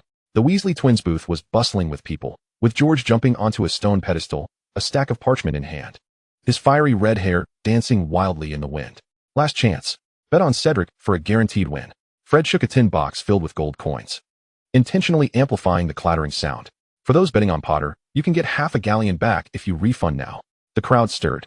Several students clutching their Potter victory prediction tickets, flushed with embarrassment. The twins' shouts reverberated through the air, heating it up, just as Fred tossed a galleon into the air. A distant shout caught everyone's attention. They turned to see Harry sprinting out of the castle. Sorry I'm late. Harry gasped, leaning on his knees, the lightning scar on his forehead glistening ominously under the cold sweat. There's no time to explain. Moody suddenly burst from the shadows, his metal eye gleaming with magical light. His bony hand gripped Harry's shoulder tightly, almost dragging him toward the other 3 champions. Ludo Bagman leapt from the judge's table, his bright yellow suit standing out starkly among the sea of black. He waved a microphone enhanced with amplification spells and shouted, "Ladies and gentlemen, please pay attention. In this round, the champions must locate the treasure that has been stolen from them at the bottom of the lake within an hour. Any magic that aids in underwater breathing and movement may be used, but harming the hostages is strictly prohibited." His voice crackled with electric interference, startling the cracks in the ice on the lake's surface, causing them to spread further. Dumbledore raised his wand, and the magical clock on the lake's surface abruptly halted, the scarlet hands freezing at the 0000 mark. Everyone is here. The competition starts now. The old headmaster's voice, imbued with undeniable authority, resonated in the air. In an instant, the Weasley twins' booth was once again thronged with people. Fred tapped the tin box with his wand, raising his voice. The chance for Potter to turn the tide is here. Before he could finish, George was already engulfed by the crowd of people waving coins. Draco frowned, and Theodore patted him on the shoulder. What is the rush? The competition has just begun. Vera finally relaxed, the searing pain of the dark mark having faded away unnoticeably. Across the lake, Moody's magical eye spun rapidly, and Vera heard his laughter, mingling with the sound of the waves, dissipating into the cold wind. Cedric's wand traced a smooth arc in his palm, and a pale blue bubble charm erupted above him, encasing his slightly tense features within. He nodded slightly in the direction of the Hufflepuff team, took a deep breath, and nimbly leaped into the black lake, the splashes of water quickly swallowed by the edges of the ice. With a delicate flick of her fingers, Fleur summoned her wand, and a melodious incantation in French, imbued with the fragrance of roses, floated into the air. The iridescent pinkish-purple bubbles above her head shimmered in the ambient light, before diving into the water like a fish. As Crumb's wand erupted in a blinding violet light, gasps echoed around him. His facial bones emitted a series of sharp cracks. His upper body rapidly adorned with silvery gray scales, and shark-like teeth pierced through his lower lip, his crimson-slit pupils radiating a feral gleam. Yet, the spell had evidently gone awry. His muscular human legs stubbornly remained unchanged. After a stuttering step at the water's edge, he let out a reluctant growl and plunged into the depths, splashing water mixed with shedding scales. Moody observed the Bulgarian warrior's disheveled state, raising an eyebrow in mockery. Is this what you call transfiguration? More akin to the love child of a giant squid and a humanoid beast. However, Vera remained fixated on the surface of the black lake, hoping for everything to proceed smoothly. Harry grasped the slippery gillyweed, cold winds whipping snowflakes against his face as he scanned the shore. Karkaroff was tapping his pocket watch with his wand. Dumbledore's deluminator flickered silently in his palm, and Moody's magical eye turned mechanically, casting a piercing red glare at his back. The instant the herb entered his throat, Harry erupted into a violent cough, as if countless tiny blades were slicing through his windpipe, and a searing pain ripped through his ears. His gill covers unfolded like the wings of a butterfly emerging from a chrysalis. Trembling, he reached for the moist scales at his ear, the icy lake water suddenly transforming into a refreshing scent. Taking one last look at the overcast sky, he straightened his back and plunged into the water. The dark green lake enveloped him instantly, leaving behind a trail of quickly rising and shattering bubbles, akin to fleeting promises. The north wind howled across the shores of the black lake. Swirling ice crystals traced silver arcs in the air, while the warm lamps on the shore swayed violently in the gale, casting distorted shadows. Gasps arose from the crowd, wands were waved, and the soft golden glow of warming charms flickered in the daylight, like scattered stars upon the earth. It's nearly March, yet it remains so cold, Pansy complained. Draco furrowed his brow, tightening his emerald velvet cloak, his ears reddened by the biting wind. He glanced at Vera beside him, though she did not huddle. Her face had turned red from the cold.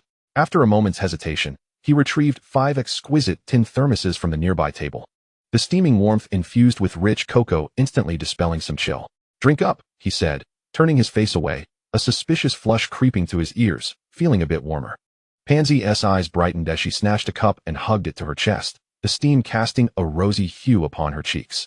Oh my, Vera, how fortunate I am to be with you, she exclaimed, nudging Vera's shoulder, tiny ice crystals clinging to her eyelashes. Unbeknownst to them, Blaise had approached, his long fingers gently encircling Pansy's hand holding the cup, the tip of his wand lightly tapping, sending warm light flowing along his fingertips. Isn't it unhappy to be with me? He raised an eyebrow, a smile tugging at the corners of his mouth. Oh, it's quite happy. Pansy playfully glared at him, yet leaned closer. Being with all of you is absolutely delightful. Her laughter chimed like bells. Amidst the laughter, Theodore leaned against a tree, nodding slightly, a rare glimmer of joy in his eyes. He waved his wand, though his gaze lingered on Vera, whose fingers cradling the hot cocoa still trembled, the icy droplets at her hair tips refracting tiny shards of light in the sunlight. The warming charm enveloped the 5 of them.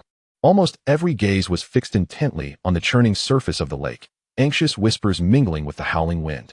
Karkaroff occasionally raised his hand to check his pocket watch, while Dumbledore remained relaxed, engaging in conversation with Madame Maxime, and Moody's magical eye scanned the dark waters with mechanical precision.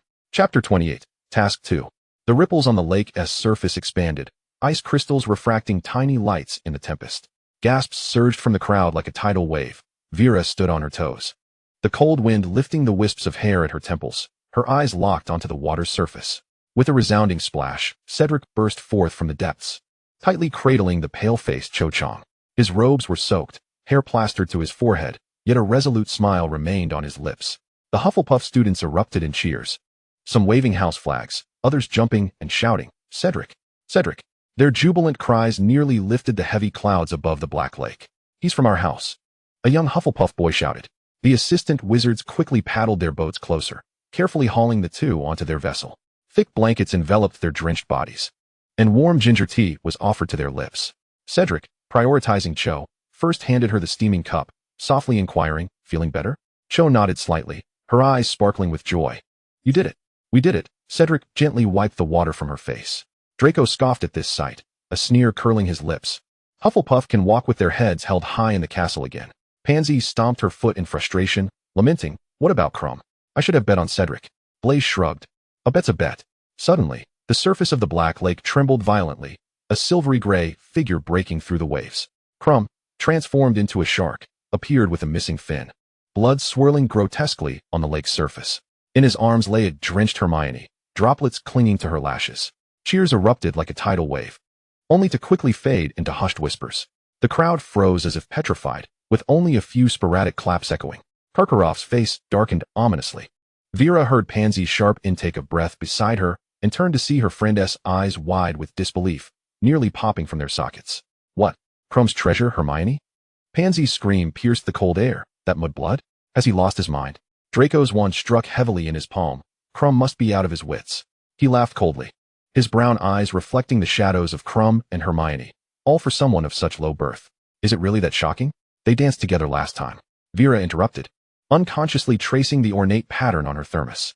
She watched as Hermione was assisted ashore, Crumb awkwardly draping a blanket over her. Blaise suddenly chuckled, the tip of his wand lifting a flurry of snowflakes. "I find it amusing. Just imagine, what would Rita Skeeter say about this? Then they'd become famous throughout the wizarding world," Theodore remarked, and applause erupted from the crowd. Fleur emerged from the water like a broken mermaid, her damp hair disheveled against her face, her robes torn, blood seeping from a wound on her shoulder, mingling with the lake water. Her hands were empty, and Gabrielle was nowhere in sight. The cheers abruptly ceased, replaced by a chorus of gasps and murmurs. An unsettling atmosphere enveloped the crowd. All eyes widened in disbelief at the unfolding scene. What happened? Where's her treasure? Good heavens, she returned alone. Staggering, Fleur walked towards the shore with the help of others, tears mingling with the lake water as they fell. Her lips trembled, her eyes filled with terror and despair. Madame Maxime clutched her chest. "Oh my child." Vera's heart tightened, and she rushed forward. Swiftly, she took the blanket and gently draped it over Fleur's trembling shoulders. "What happened?" Fleur grasped Vera's hand, her nails nearly piercing the flesh, her voice a choked whisper. "The Grindylows attacked me. I kept casting spells, but there were too many. They pulled me away. Gabrielle is still down there. What should I do? What should I do?" Her voice escalated in pitch, nearly culminating in a scream, her desperate cries echoing in the night sky. The murmurs around them grew louder, as people exchanged worried glances. Dumbledore observed the scene from the judge's table. "Calm down, everyone. Madame Pomfrey, I implore you." Vera supported Fleur as they moved toward the medical tent, where Madame Pomfrey began to administer healing spells. The north wind howled with icy crystals, while the churning waves of the Black Lake gradually subsided, yet the final figure remained elusive. As Bagman produced his pocket watch for the third time, the metallic clink of the case was jarringly loud in the oppressive silence, and Dumbledore's fingers tightened around the crescent-shaped glasses. Potter wouldn't he have fallen asleep underwater, would he? Draco leaned against a gnarled tree, idly poking the frozen ground with his wand, scattering tiny shards of ice, perhaps engaging in idle chatter with the Grindylows. Pansy snickered, covering her mouth, while Blaise remained unusually silent, his wand instinctively tracing the path of a defensive spell in the air. Colin Creevey stood on tiptoe, raising his camera above his head, his eyes wide behind the lens, the shutter cord entangled in his fingers. This devoted fan of Harry had been standing in the biting wind for half an hour, his nose reddened from the cold, yet oblivious to it all, murmuring, "Come on out, Harry." Vera's nails dug deeply into her palm, her woolen gloves soaked with cold sweat. She could hear the thunderous beating of her heart. Harry Potter must not come to harm. Suddenly, a scream erupted from the crowd. As Harry's figure burst forth from the water, the setting sun pierced through the clouds, casting a golden halo around him. His pale face bore traces of blood, and the torn Gryffindor robe oozed dark crimson. With his left arm securely around Ron, he cradled Gabrielle's limp body in his right. 6 mermaids, their bodies covered in scales, surfaced behind him, their green hair swaying with the waves, sharp tails slapping the water. Good heavens! He saved 2 people. Hermione broke free from Crumb's support and stumbled toward the shore. Cheers erupted from Hufflepuff and Gryffindor, the red and yellow house banners swirling in the wind. Someone raised their wand to the sky, golden sparks cascading like shooting stars. Draco clenched his fists, the gray-blue of his eyes reflecting the youthful figure in the water. Amidst the astonished gasps from the shore, a mountain-like figure surged through the crowd. Hagrid waved his enormous hand, his boots crunching on the snow. "Make way! Clear the way!" Hagrid's booming voice sent snow tumbling from the tree branches. As he shoved past those nearby, his chaotic hair revealing a face filled with concern. Just as Harry was dragged onto the boat's edge, Hagrid caught him securely, the boy's pale face still glistening with lake water. "Good lad." Hagrid's voice trembled, his rough fingers shaking as he wrapped a thick blanket around Harry's shivering form, quickly covering Ron as well. "I knew you'd be all right." Merlin's beard, saving 2 people is an unprecedented feat. He carefully lifted Harry, as if cradling a fragile treasure, even moderating his own breath. Harry leaned against Hagrid's broad chest, managing a weak smile before Hagrid's booming voice interrupted. "Don't speak yet. The medical tent is just ahead. Madame Pomfrey will take good care of you." With that, he strode forward, his boots thudding against the snow. Fleur, weeping, rushed forward, collapsing to the ground upon seeing her sister safe, crying out her thanks to Harry. Harry noticed Dumbledore by the lakeside, bending to converse with the mermaid leader. This mermaid, adorned with gray-green scales and sharp teeth, slapped her tail against the water, producing peculiar sounds. Dumbledore listened intently, nodding occasionally, his silver beard fluttering in the wind.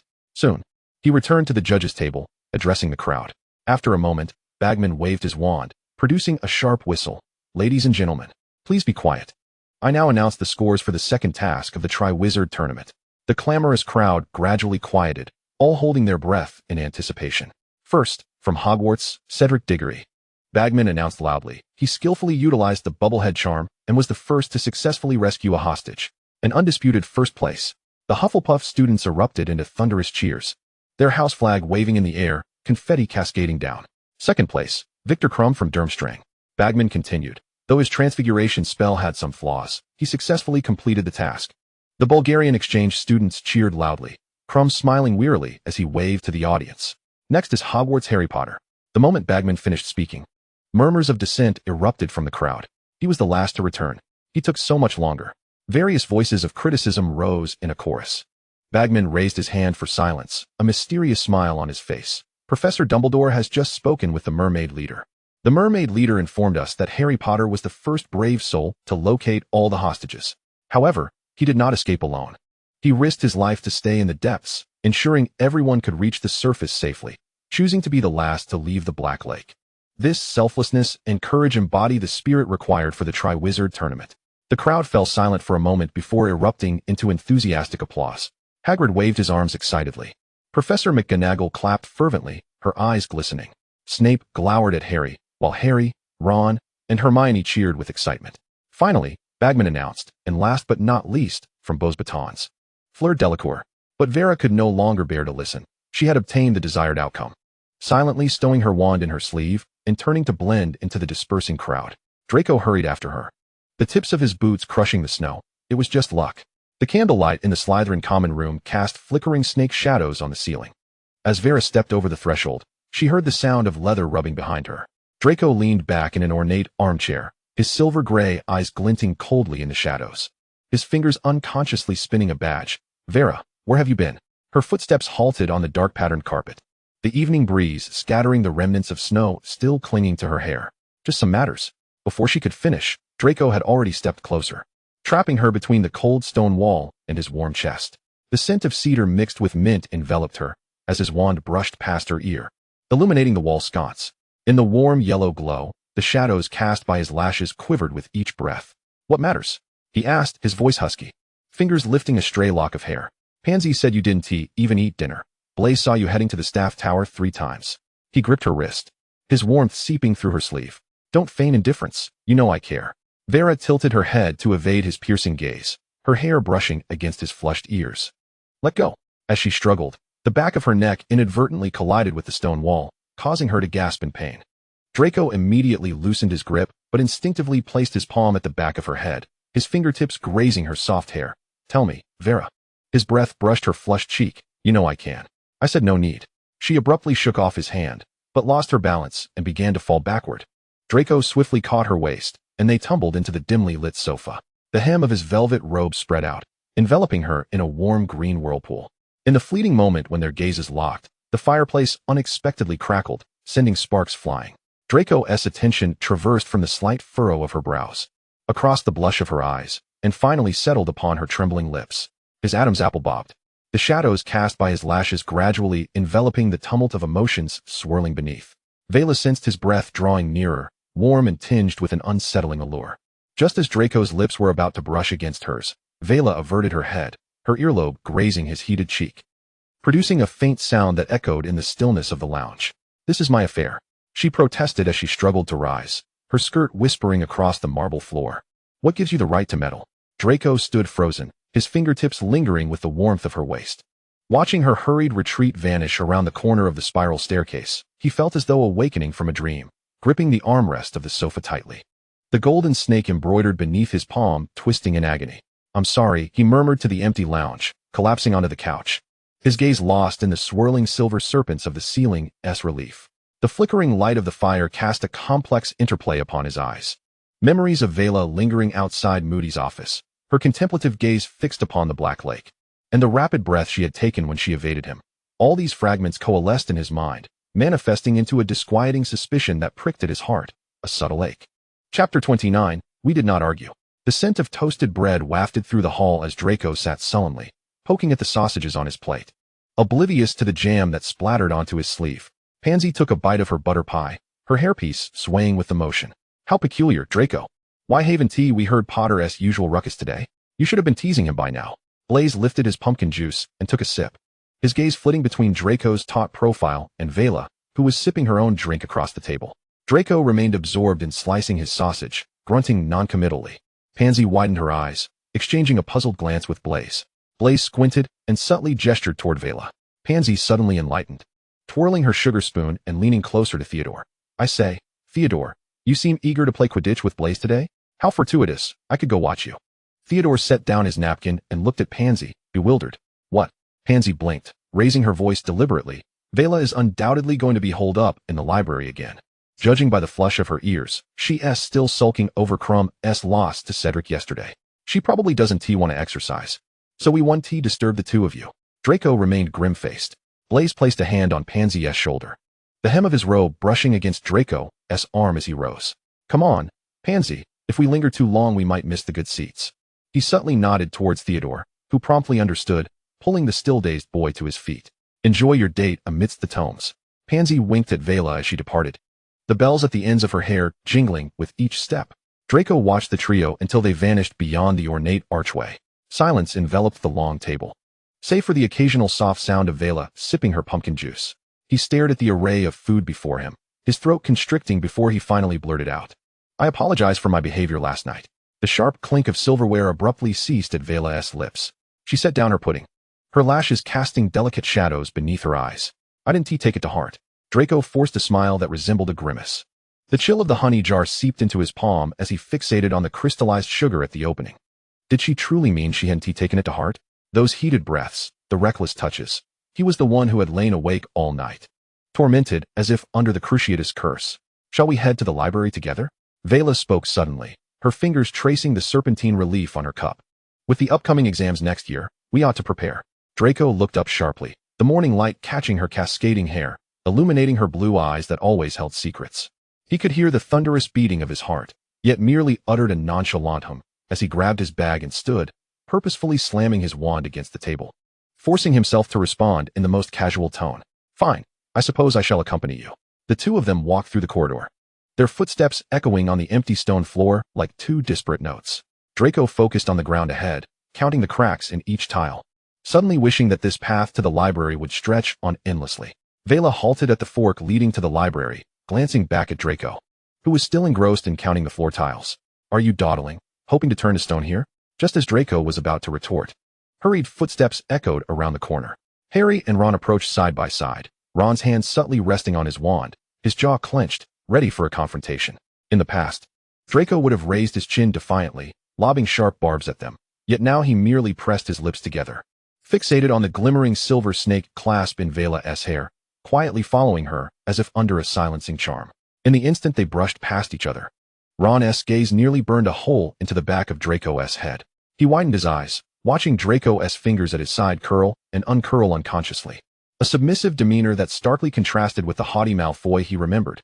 Was that really Malfoy? Ron abruptly turned, colliding with a suit of armor that clanged in protest. He didn't even insult me, not a word. Has he been cursed with the Imperius? Harry observed the two receding figures. Vela pointing at the enchanted map on the wall, speaking to Draco, who, typically so proud, was now slightly bent, listening to her intently. I don't know, Harry frowned, carefully choosing his words, but their dynamic feels strange. Ron scratched his unruly red hair, muttering, who cares, as long as that git doesn't come looking for trouble. Yet his gaze could not help but follow Draco's dark robe until it turned the corner, disappearing completely into the morning light. As the heavy oak doors of the library closed behind them, the mingled scent of parchment and old book pages enveloped him. Draco's eyes swept through the towering shelves, immediately locking onto a familiar cascade of chestnut curls. Hermione Granger, seated at the long table, her nose nearly touching an open copy of Advanced Potion Making, her quill gliding across the parchment. At the table diagonally opposite her, Krum rested his chin on his hand as he read, occasionally lifting his gaze to exchange glances with Hermione. They appeared to be quite taken with one another. Draco involuntarily scoffed, the sound escaping just as he felt Vela's gaze upon him. Those eyes, like sapphires tempered in ice, held an unamiable authority. He abruptly shut his mouth, his throat tightening with unease, a flicker of panic flashing in his gray-blue eyes. Draco turned and strode toward an empty seat by the window, the sound of his boots striking the floor echoing conspicuously in the hushed library. He plopped down heavily, the gust of air ruffling the corners of the books on the table. The golden-haired youth deliberately dropped his bag onto the table with a thud, yet his peripheral vision discreetly followed Vela as she moved between the shelves. Her fingers brushed along the spines of leather-bound tomes, the Slytherin silver and green scarf swaying gently, resembling a sinuous serpent. Sunlight streamed through the stained glass windows, casting diamond-shaped patterns of light upon Draco's desk. Bored, he twirled his wand, watching the golden specks dance at its tip, his thoughts wandering far beyond the confines of the library. Only when he heard the familiar sound of footsteps approaching did he hurriedly sit up straight, feigning an interest in perusing a history of magic. At that moment, he found her. Vera's voice suddenly resonated above him. Draco looked up and collided with a thick stack of books cradled in her arms, the top volume, the complete guide to wizarding examinations, showing signs of wear, its corners frayed from countless hands that had turned its pages. The tips of her hair were dusted with the residue of the top shelf, glimmering like scattered jewels in the sunlight, inexplicably reminding him of the flickering candlelight in the Slytherin common room the previous night. Draco quickly averted his gaze, an uncharacteristic flush creeping to his ears. I thought you had been devoured by the bookshelf, taking your sweet time. He reached out to take the book from Vera, who remarked that she was likely to turn into a gargoyle. Draco smirked, just as Krum across the table happened to glance up, his eyes sweeping between them, an inquisitive eyebrow raised. Vera pretended not to notice Draco's suddenly flushed face as she neatly arranged the books on the table. Sunlight illuminated her profile as she focused on the pages, casting butterfly-like shadows from her lashes onto her cheeks. Draco observed her delicate fingers turning the pages, and, unexpectedly, the dust motes floating in the library seemed to acquire a gentleness, while the distant rustling of others reading became mere background noise. Draco's wand idly spun between his fingers before coming to an abrupt halt.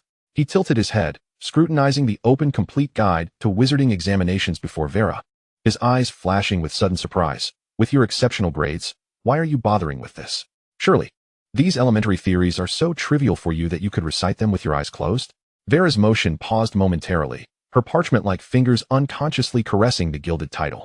Sunlight danced through her hair, casting fragmented light upon her face. This is for you. Her voice was soft yet imbued with undeniable certainty. Study well. And if you have any questions, just ask me.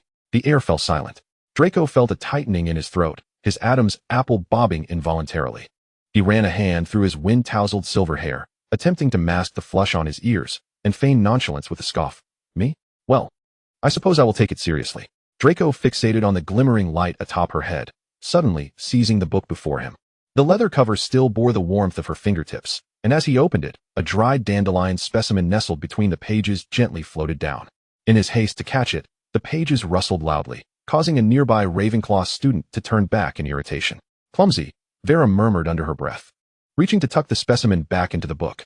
The moment her fingertips brushed against the back of Draco's hand, they both froze. Sunlight filtered through the stained glass, casting a patchwork of silver and green upon their entwined shadows. In the distance, Krum's quill clattered to the floor, shattering the suffocating silence. Draco lightly tapped the book against the table, grabbing the quill to scribble aimlessly, What's so interesting? After shouting softly at the girl across the table, he quickly lowered his head to the book again. Vera, observing the crimson hue of his ears, silently chuckled and resumed her quiet reading. The drifting dust in the library now imbued with a honeyed warmth. As the sun ascended higher in the sky, Draco's wand traced erratic lines on the parchment until it clattered to the ground.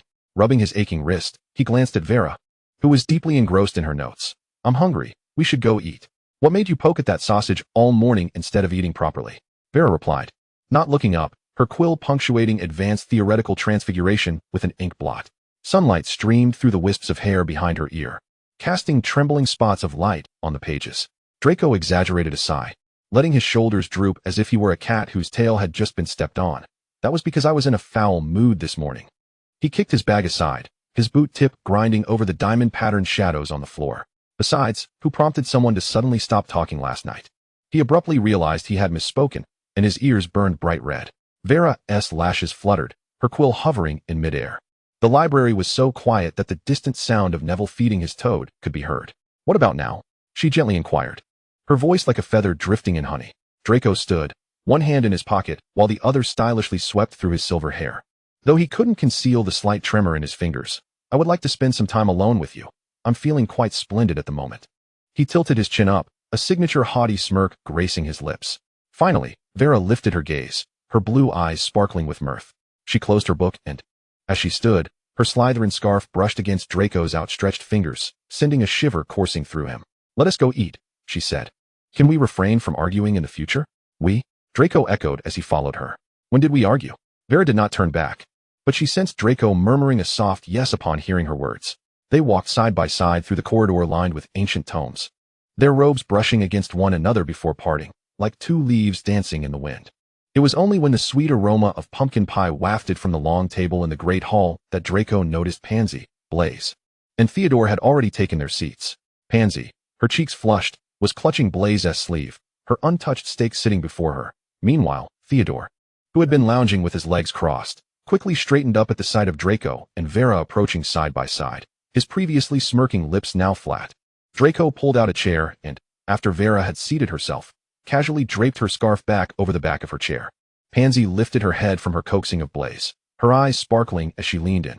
Are you two back together?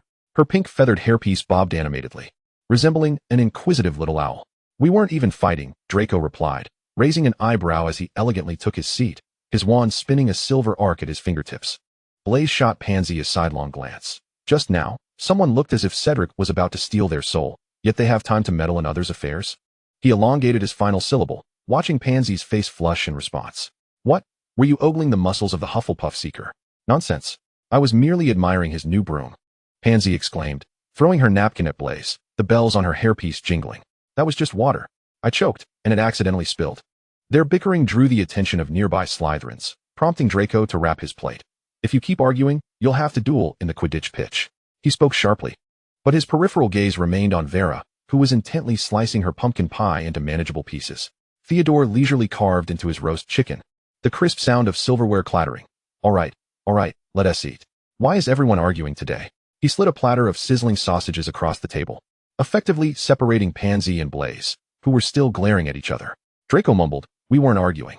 Theodore eyed him skeptically. That's quite fortunate, it better be. Draco pushed a slice of apple towards Vera. When she quietly thanked him and offered him some of her pumpkin juice, his ears flushed, and he clumsily rummaged through his plate, unable to savor a single bite, his mind preoccupied with the shadows cast by her lashes in the sunlight, along with the faint scent of jasmine lingering on her scarf. Chapter 30, Embrace. Vera's footsteps echoed distinctly in the hollow corridors of the night, each step sounding as if it were treading upon a frozen lake, the cracks reverberating in the silence. She had just received news from outside regarding the Death Eaters. Barty Crouch had been spotted at the edge of the Forbidden Forest, and they could not approach to address the situation. The door to Moody's office stood ajar, a warm amber glow spilling out, stretching her shadow into a slender bowstring upon the cold stone floor. She pushed open the door. Professor. The luminescence at the tip of her wand flickered across the distorted magical eye on the wall, ultimately landing on the hunched figure behind the desk. If you wish to continue serving him, then you must keep your father in check. He has ventured to Hogwarts, just at the edge of the Forbidden Forest. The parchment on the desk rattled softly as the wand tapped it, and the quill in the inkpot stood upright abruptly, resembling a crow grasping at its throat. The imposter masquerading as moody, little Barty Crouch, slowly lifted his head, a twisted smile splitting his face in the shadows. "Miss, you always bring such intriguing news." His wand tapped the desk rhythmically, producing a steady sound akin to a dark ritual's metronome. "Rest assured, I shall attend to it immediately." The wind from the astronomy tower carried the essence of the night, causing Vela's cloak to flutter. She stood at the railing, her gaze penetrating the thick darkness toward the edge of the forbidden forest, where Harry was presently emerging, racing into the castle. Suddenly, the forest erupted in a blinding green light, followed closely by intersecting streaks of red and blue, tearing through the night like a wound, briefly illuminating the circling owls above the treetops. The crisp sounds of wands clashing were shattered by the wind, dispersing into fragmented magical echoes, causing the distant lake to ripple with shimmering silver waves. She counted the moments, from the extinguishing of the green light to the final flicker vanishing deep within the thicket, a duration of 10 minutes. Upon seeing Harry and Dumbledore head toward the forbidden forest, she turned and departed, her cloak sweeping over the stone steps, leaving behind a chilling resonance. The clock in Moody's office had just passed 7 o'clock when the copper ring on the doorknob emitted a low hum. Vela lifted her gaze from the armchair to see little Barty Crouch entering, his breath heavy with the scent of blood, his twisted face concealed in shadows, with only the sparks from his wand illuminating the bloodstains on his forehead. "Miss," he said, bending slightly, his voice gravelly as if worn down by sandpaper. Snowflakes from his cloak fell softly onto the carpet. "I have taken care of it." Vela's silver ring glinted coldly in the candlelight as she fixed her gaze upon the mud-stained soles of his boots, which still bore remnants of the forbidden forest's unique decaying leaves and moss. "How did you handle it?" Little Barty fell silent for a moment. The only sound remaining was the soft crackling of the fire in the hearth. He suddenly lifted his head, licking his lips, his magical, shifting eyes devoid of emotion, akin to two deep wells. "I killed." The air instantly thickened. Vela instinctively tightened her grip on the armrest, her knuckles whitening.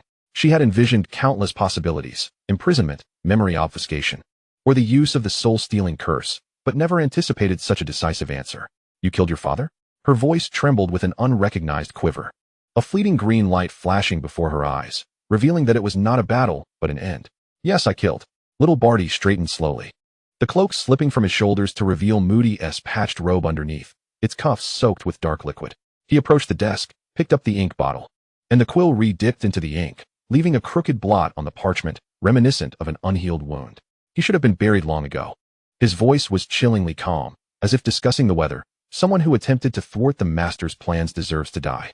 Suddenly, the moonlight pierced through the clouds, illuminating half of his face, which bore neither sorrow nor fear, only a near-mad sense of relief. "Now, nothing can obstruct our plans, Mississippi." Vela watched as he inscribed a symbol on the parchment, the mark of the Dark Lord, the ink seeping into the paper's fibers like blood saturating linen. "Gather your belongings. Do not leave any incriminating evidence." After uttering her command, Vela stumbled out of Moody's office, the night breeze sending a shiver down her spine. Little Barty's words, "I killed him," echoed in her mind, ensnaring her like a curse, leaving her breathless. She leaned against the stone wall as she walked unsteadily forward, the armored knights in the shadows casting cold silhouettes, each step feeling as though she were treading on cotton, weightless and devoid of strength. The stone door to the Slytherin common room slid open before her, warm golden light mingling with the crackling sounds of the fireplace. Draco and Theodore were gathered around the magical chessboard, the White Queen suddenly spewing sparks as it consumed the Black Rook, Theodore muttering a curse. Pansy was curled up on a velvet sofa, cradling Celine, who languidly licked her paws while lying atop a copy of the Daily Prophet. Blaise squatted in a corner, his wand hovering above a Firebolt 2001, applying a glossy silver polish to the broom's tail. "Back already?" Draco did not lift his gaze, his slender fingers nudging the Black King piece. "There was quite a commotion in the Forbidden Forest tonight. I just saw Dumbledore and Potter rushing over there." Pansy closed her book, Celine mewing in discontent as her paw snagged Pansy's cashmere shawl. "Vela, why do you look so pale? As if you've been chased by a boggart." Blaise capped the polished bottle and looked up at her, forcing a smile. "Good evening. Vela, were you reprimanded by Snape? You look like you're about to topple over." The chess pieces on the board began to murmur among themselves, the Silver Queen exclaiming about Vela's dreadful complexion, while the Obsidian Knight emitted a rasping chuckle. Theodore pressed a piece, glancing at Vela. "Are you all right?" Vela tugged at the corners of her mouth in a feeble attempt to smile, rubbing her throbbing temples, managing a grimace more grotesque than a cry. "I'm fine. Everyone need not worry." She heard her voice resonating from a distant place, her throat feeling as though it were clogged with solidified potion residue. "I'm heading up." With that, She discarded the words and turned toward the spiral staircase, the hem of her cloak sweeping across the carpet before the fireplace. "Hey, Vela." Draco furrowed his brow, placing down his piece as he hurried after her, his polished boots echoing crisply against the stone floor. "What's the matter with you today? You seem distracted. Did something happen?" Vela halted, slowly turning around. The light from the crystal chandelier illuminated her face, revealing her usually glacier-like blue eyes now clouded with confusion and even fear, resembling a lake shrouded in fog. Her pupils blurred at the edges. Draco was taken aback. He had never seen Vela like this. The Slytherin girl who always stood tall and whose gaze seemed to pierce through all, now appeared like a lost child. "I'm fine." Vela's voice was soft, tinged with an imperceptible tremor. "I'm just a bit tired and wish to rest." She paused, her gaze sweeping over the familiar faces in the common room, striving to conjure a calm smile. "Good night, everyone." With that, she did not linger. Turning back to ascend the stairs, the cold touch of the stone steps seeped through her soles, slightly clearing her muddled mind. As she reached the staircase corner, light footsteps sounded behind her, accompanied by a soft mew. Vela turned to see Celine, with her snowy paws, trotting to catch up, her blue eyes shimmering like two glass beads in the dim light, her tail gently brushing against Vela's ankle. She bent down to scoop up the cat, who nuzzled her chin with her fluffy head, purring contentedly. The warmth of the feline's body brought some solace to her trembling form.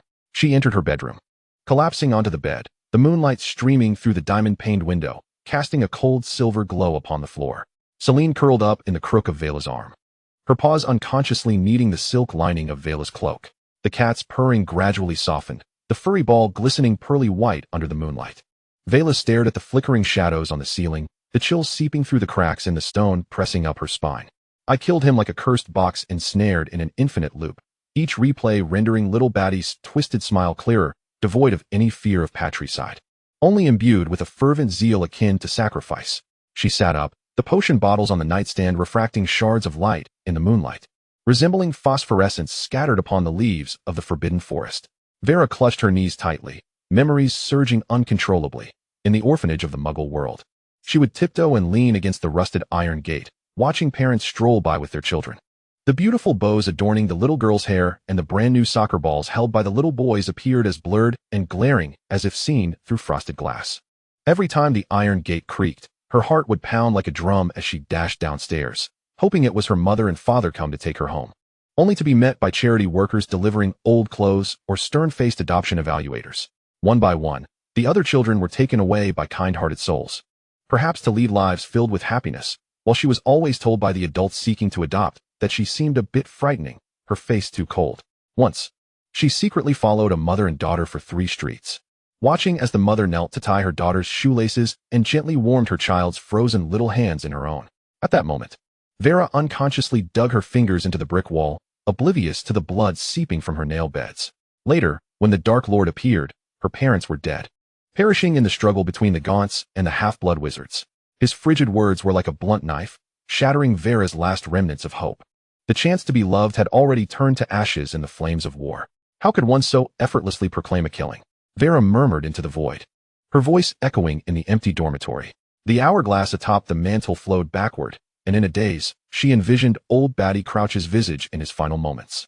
Vera trembled, covering her mouth, her stomach churning not just with the bitterness of the stimulant, but also with the nausea of witnessing father and son turn against one another. She could not comprehend how anyone could speak of patricide as casually as one might crush a fallen leaf. During the long nights in the orphanage, she had often envisioned her parents, imagining how they would shelter her beneath their wings if only they were by her side.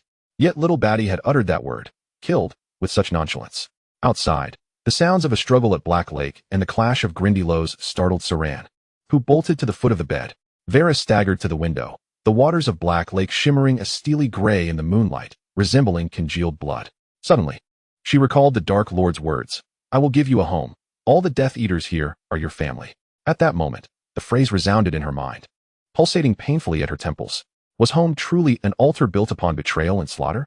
Saran abruptly perked up, her blue eyes turning crimson, her pupils narrowing into perilous slits. It fixed its gaze on Vera's trembling fingertips, emitting a suppressed whine from its throat. The air was thick with a palpable fear, akin to an invisible honey, tantalizing its magical taste buds as a creature that feasts on human terror. Since the Quidditch World Cup, Saran had not savored fresh sustenance, its claws digging deeply into the velvet bedspread, its neck fur bristling and settling in a frantic tug-of-war between instinct and affection. To consume fear was akin to having one's soul rent asunder by a dementor. Saran let out a sharp cry, its front paws flailing aimlessly in the void, drools spilling from the corners of its mouth. Vera's gaze collided with Saran's blood-red pupils. In the instant the moonlight pierced through the clouds, she beheld the rolling desires and anguish within the cat's eyes, akin to two souls trapped within a magical mirror.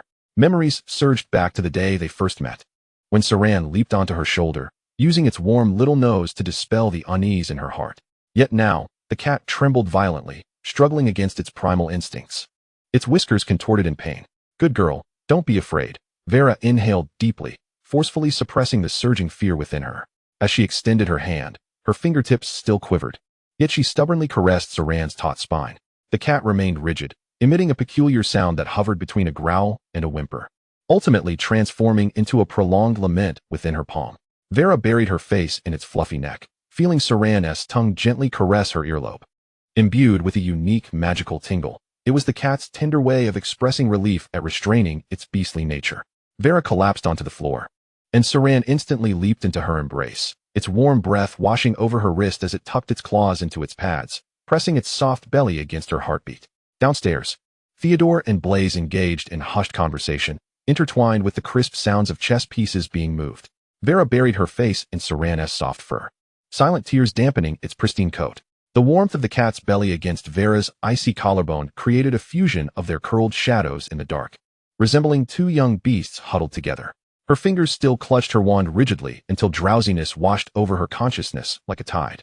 It was unclear how long had passed when a gentle sound startled Vera awake. The tip of her wand erupted with luminescence, her pupils dilating sharply in the darkness, only to discover she was being securely cradled by arms imbued with the scent of cedar. "It's me," Draco's voice resonated, the silver cufflinks glimmering coldly in the glow. "Why are you asleep on the floor?" As Vera's back met the softness of the down comforter, Saran gracefully leaped onto the bedside table. The moonlight dusted the cat's alabaster fur with a pearl-scent sheen as it tilted its head to lick its front paw, its sapphire-like eyes unwaveringly fixed on the two tense figures by the bed. Draco's platinum hair fell across his forehead, his silk pajamas creased with a few folds.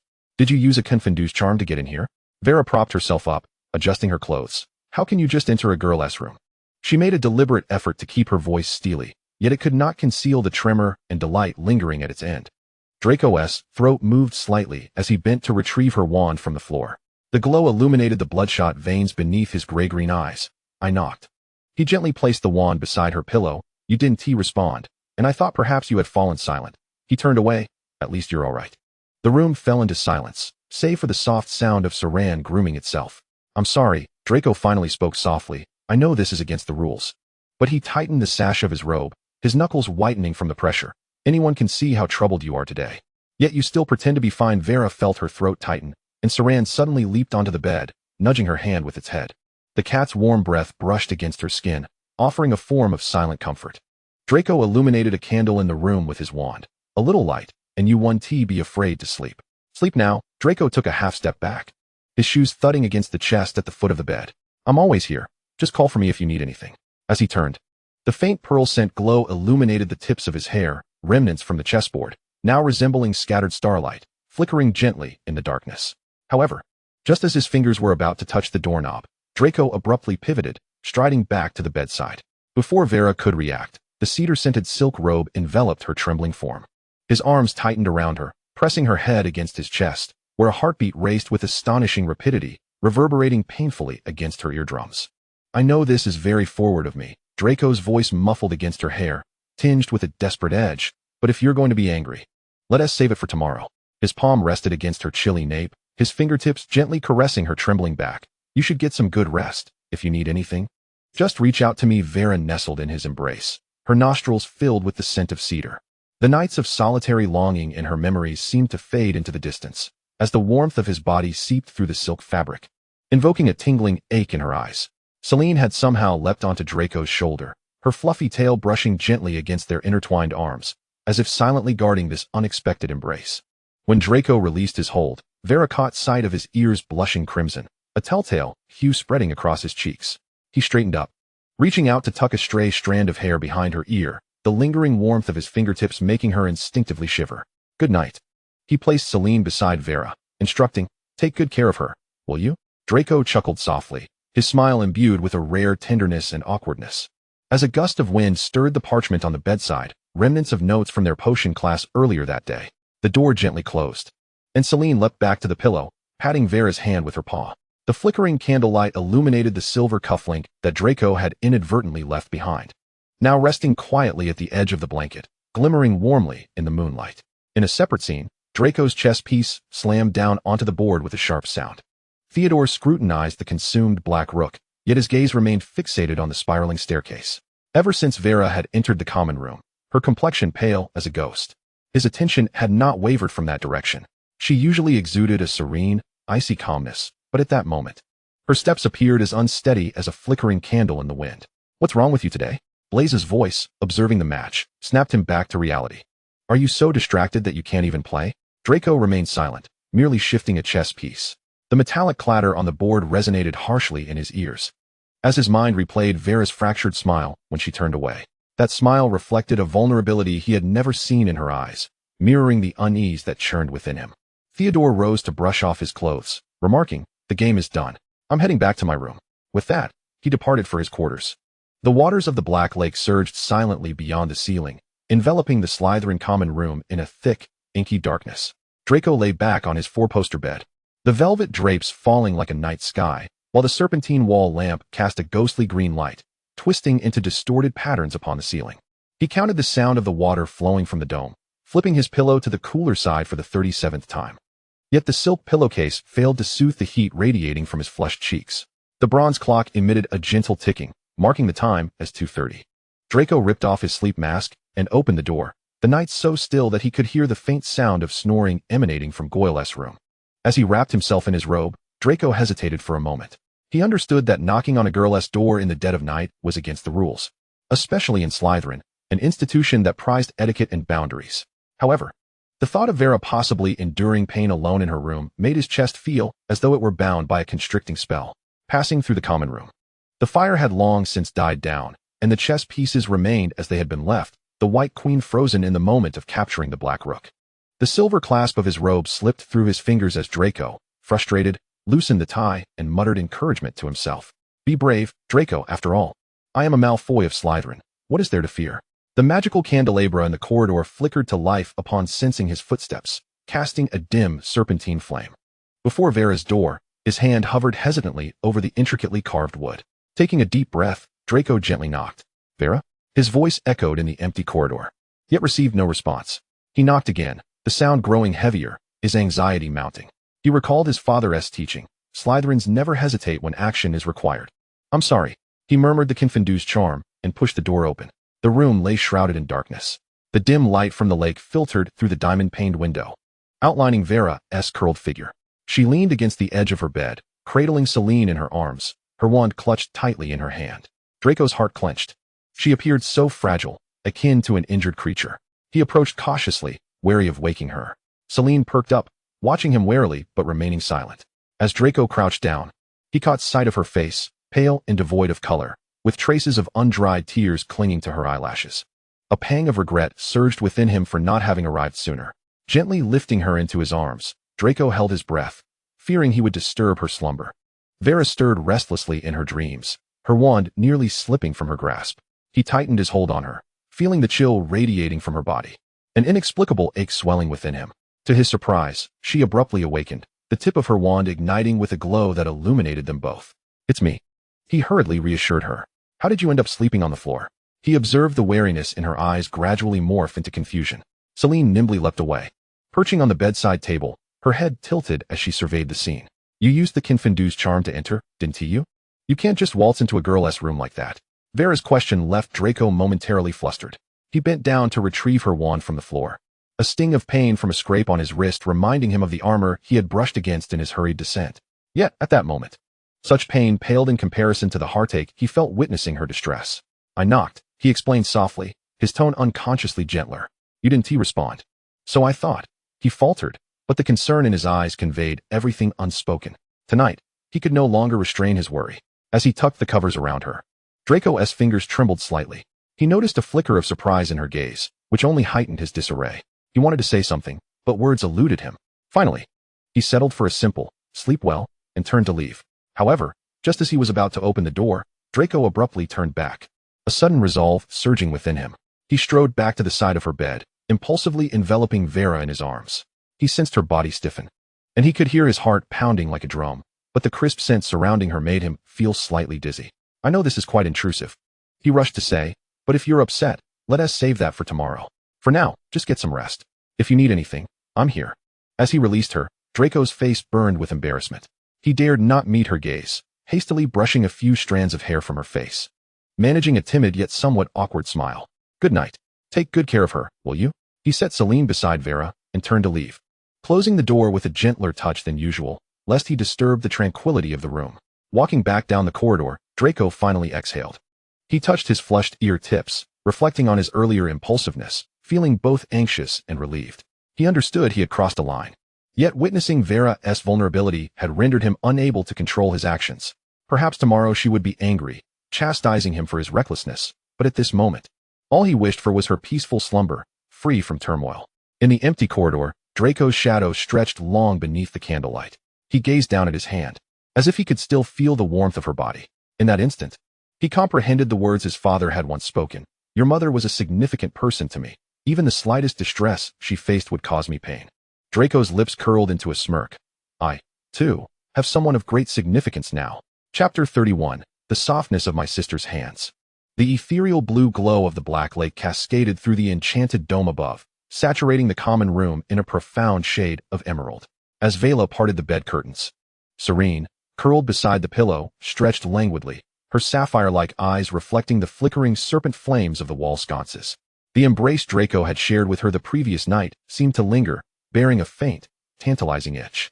Barefoot, she stepped onto the frigid marble floor, the hem of her robe brushing against her ankles. The bronze clock chimed softly, its gears clicking, announcing 6:30. As she turned the serpentine handle of the ornately carved wooden door, a fragrant aroma, reminiscent of dew, wafted into her nostrils. Outside the door, a bouquet of white roses leaned gracefully against the wall, droplets of water on the petals glistening with an enchanting pearl scent sheen. These blossoms, hailing from the greenhouse, retained their immaculate form, each petal seemingly enchanted to remain in eternal stasis. Beside them lay a lipstick adorned with serpentine engravings, its packaging edged with a delicate frost, a clear indication of Theodore's signature cooling charm. As Vela crouched down, Serene nimbly leapt onto her shoulder. With delicate paws, the cat parted the layers of petals, revealing 2 sheets of parchment pressed beneath. In flamboyant cursive, Pansy's handwriting dominated much of one page. For our silly girl who insists on looking good even when injured. A new lipstick as a gift. The other note, pinned in Theodore's neat script, read, no need to show off in front of us. 2 immature souls. Vela chuckled softly, her wand tracing an elegant arc through the air. The white roses floated upward, their petals shimmering with a ghostly blue magic, instantly transforming into an everlasting crystal specimen. As she closed the ornate jewelry box around the crystal rose, Serene suddenly perked up her ears. In the distance, Pansy's deliberately lowered voice could be heard complaining. If I had known, I would have sent you. My new nails are going to be ruined by the mist from the Black Lake. Theodore's resigned tone mixed with the sound of footsteps. Who was it that swore to give Vela a surprise last time? Vela's fingers paused momentarily before gently shutting the jewelry box. The gentle ripples of the Black Lake surged silently beyond the dome, enveloping the common room in a tranquil deep blue. Those concerns hidden behind playful banter and complaints coiled themselves into soft tendrils around her heart. The stifling air hung heavy over the Quidditch pitch, as Draco soared through golden rays of sunlight on his broom, sweat trickling down his jawline, refracting into tiny silver sparks under the sun. Blaze followed closely, both of them executing rehearsed tactics. The rush of air from their broomsticks causing the Slytherin banners at the stands to flutter vigorously. It was still not July, and yet the heat was already unbearable. Pansy collapsed onto the stands, her peacock blue ribbon braid undone, irritably tugging at her embroidered collar. Leaning against the intricately carved railing, Theodore twirled his wand idly. It won't be long now. A burst of icy blue particles erupted from the tip of his wand, enveloping the stands in a refreshing minty chill, causing the pearl pendants hanging from Pansy's hair to frost over. Out of the corner of his eye, he caught sight of Vela's concentrated profile, causing his throat to involuntarily constrict. Vela's gaze followed Draco as he darted through the air, her lips unconsciously curving into a tender smile. His platinum hair tousled in the wind, the sweat-drenched emerald team uniform clung to his lean back, As he dove, the arc of his broom drew a silvery line, reminiscent of a silver serpent leaping from the depths of the Black Lake. When Draco executed a daring spin to catch the golden snitch, the entire pitch erupted in cheers. "Look, our seeker is showing off for someone." Pansy suddenly grasped Vela's arm, beaming radiantly. Draco held the golden snitch aloft, hovering above the stands, his slate blue eyes shimmering brilliantly in the sunlight. He winked at Vela, deliberately spinning in circles to showcase his prize, the hem of his uniform brushing against her hair as he passed, eliciting a light laugh. The calamity struck in an instant. Just as Draco prepared to descend, Charlie behind him let out a piercing scream. Her out-of-control broom acted like a frenzied serpent, sweeping across Draco's back with a violent force. "Theodore, watch out." The moment the words escaped, two brooms collided with a deafening crash. The sharp sound of metal fracturing shattered the air, as Draco traced a silver arc through the sky before crashing heavily onto the pitch, the angle of his twisted arm causing Vela's heart to nearly stop. Gasps erupted from the stands, Pansy's screams mingling with the shouts of the Slytherin players. As Vela rushed down the stands, a buzzing filled her ears. Draco lay curled on the ground, his left hand pressing desperately against his bleeding right arm, yet a defiant smile lingered on his pale face as he gazed at Vela, who rushed towards him in a panic before he lost consciousness. The scent of antiseptic mixed with the bitterness of potions invaded Draco's nostrils as he squinted through the haze. The magical chandelier above blurred into swirling silver mist in his vision, and he could hear the sounds of muffled sobs around him, struggling to blink away the stinging sensation. He finally discerned four anxious faces: Vela, biting her lip; Pansy, her eyes brimming with tears; Blaise, his fists clenched and then released; and Theodore, brow furrowed, a barely perceptible tension evident in his demeanor. "Oh, Mr. Malfoy, are you awake? How do you feel?" Madame Pomfrey's wand hovered above his bleeding right arm, a vibrant green healing charm coursing along the lines of his skin, yet failing to dispel the confusion in his eyes. As Madame Pomfrey departed, the wooden door creaked shut, plunging the infirmary into an eerie silence. "How are you, Draco?"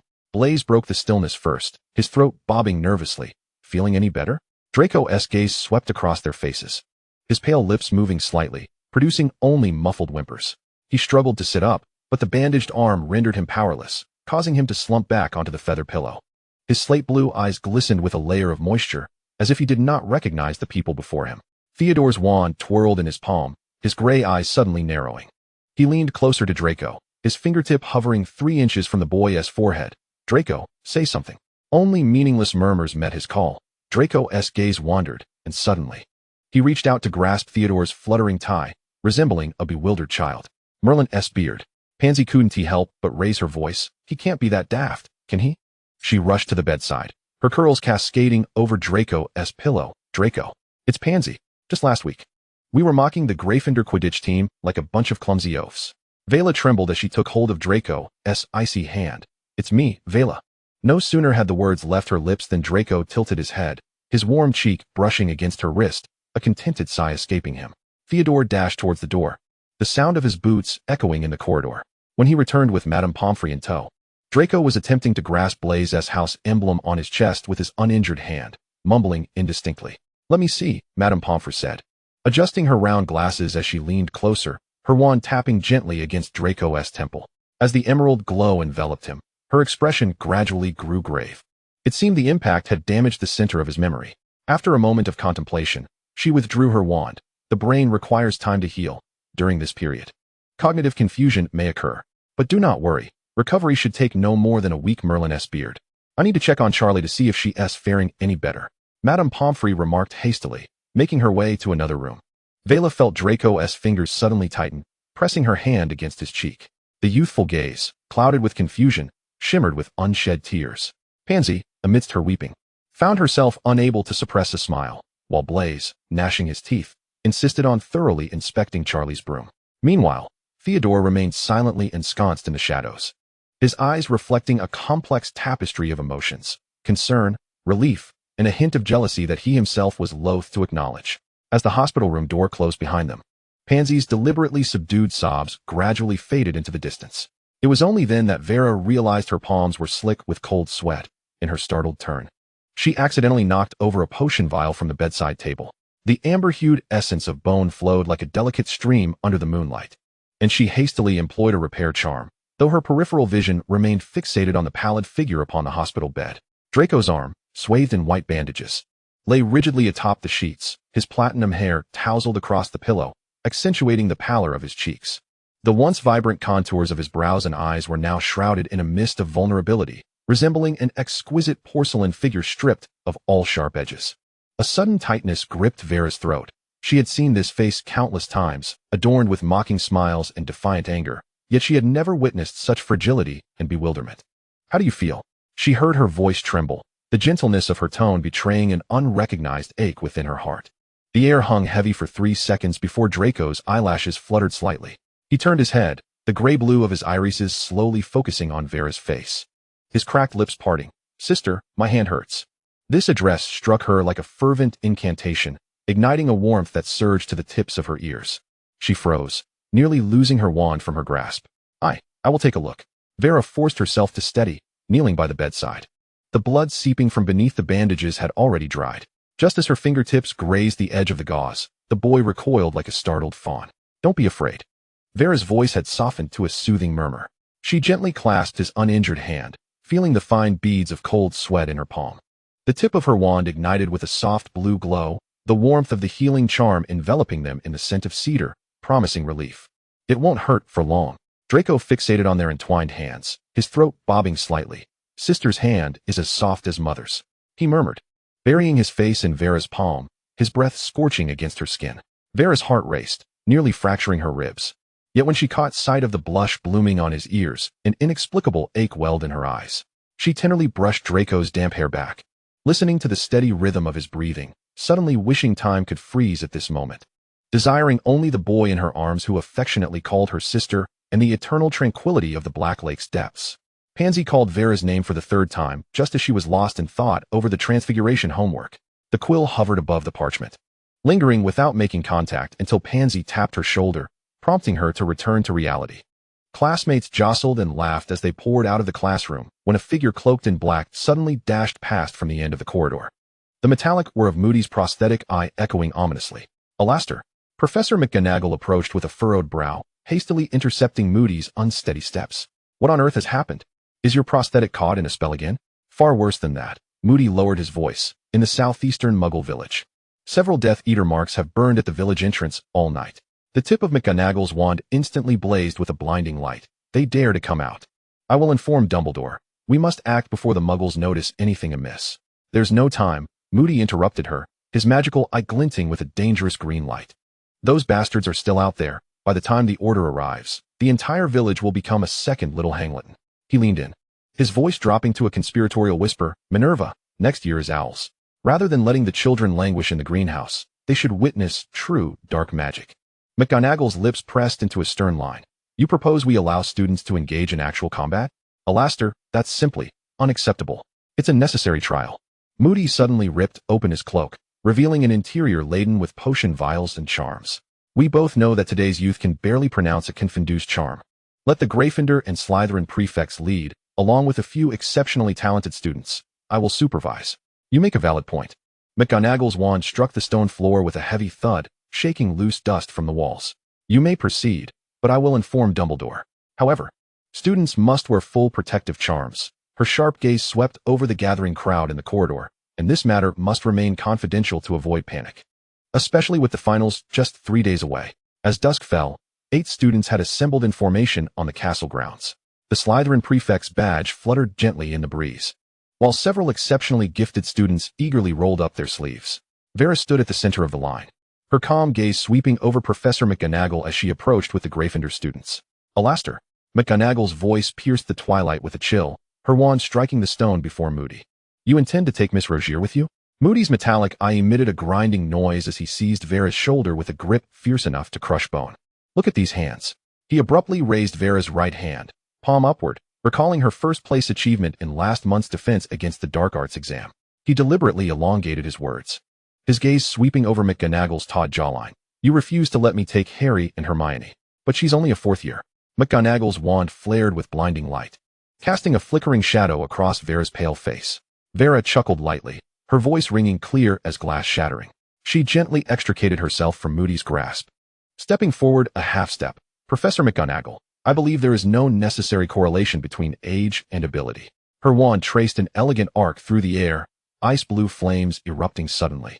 Etching intricate defensive runes in the twilight, I will protect myself. The flames illuminated her eyes, making them shine. Don't forget, I'm an Auror. Do you not trust me? Moody added quickly. McGonagall's gaze flitted back and forth over Vera, finally settling on her composed features and tightly pressed lips. You must remain within 3 paces of Moody at all times. McGonagall's wand struck the ground with a heavy thud, sending snow from the stone cracks tumbling. If any danger arises, immediately cast a protective charm. Rest assured, Professor. Vera bowed her head in respect, a faint smile curling her lips. Then we shall set off, Minerva, Moody declared, his magical eye shifting toward Vera, the green light flickering in the twilight. Vera raised her hand to adjust her robes, the silver snake badge glinting coldly in the shadows. Chapter 32. The Trap. Dusk bathed the late June sky in dark purple hues. The air thick with the cloying fragrance of irises, yet it could not mask the cold sweat in Vera's palms. She walked alongside Moody at the forefront of the line, followed by 7 exceptional students selected from Gryffindor and Slytherin, their footsteps synchronized and heavy. Each wore protective charms. What exactly is happening? Vera murmured, her fingertips unconsciously brushing the wand. In the distance, the village's outline began to materialize, wisps of smoke rising above, suggesting a serene and tranquil scene.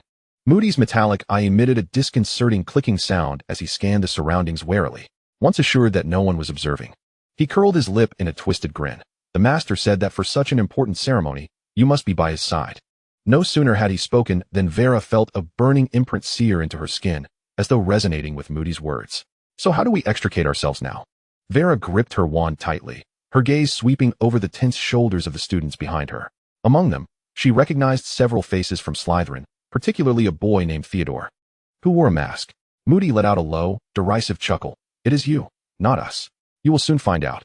His magical eye suddenly fixed intently on the old locust tree at the village entrance, where 7 dark figures were slowly emerging from the shadows of the tree. Be careful, someone shouted, and the sound of slicing air abruptly filled the atmosphere. Several green beams of light tore through the dusk, aimed directly at the center of their group. Everyone quickly scattered, the tips of their wands erupting in a dazzling array of colors. The battle erupted in an instant.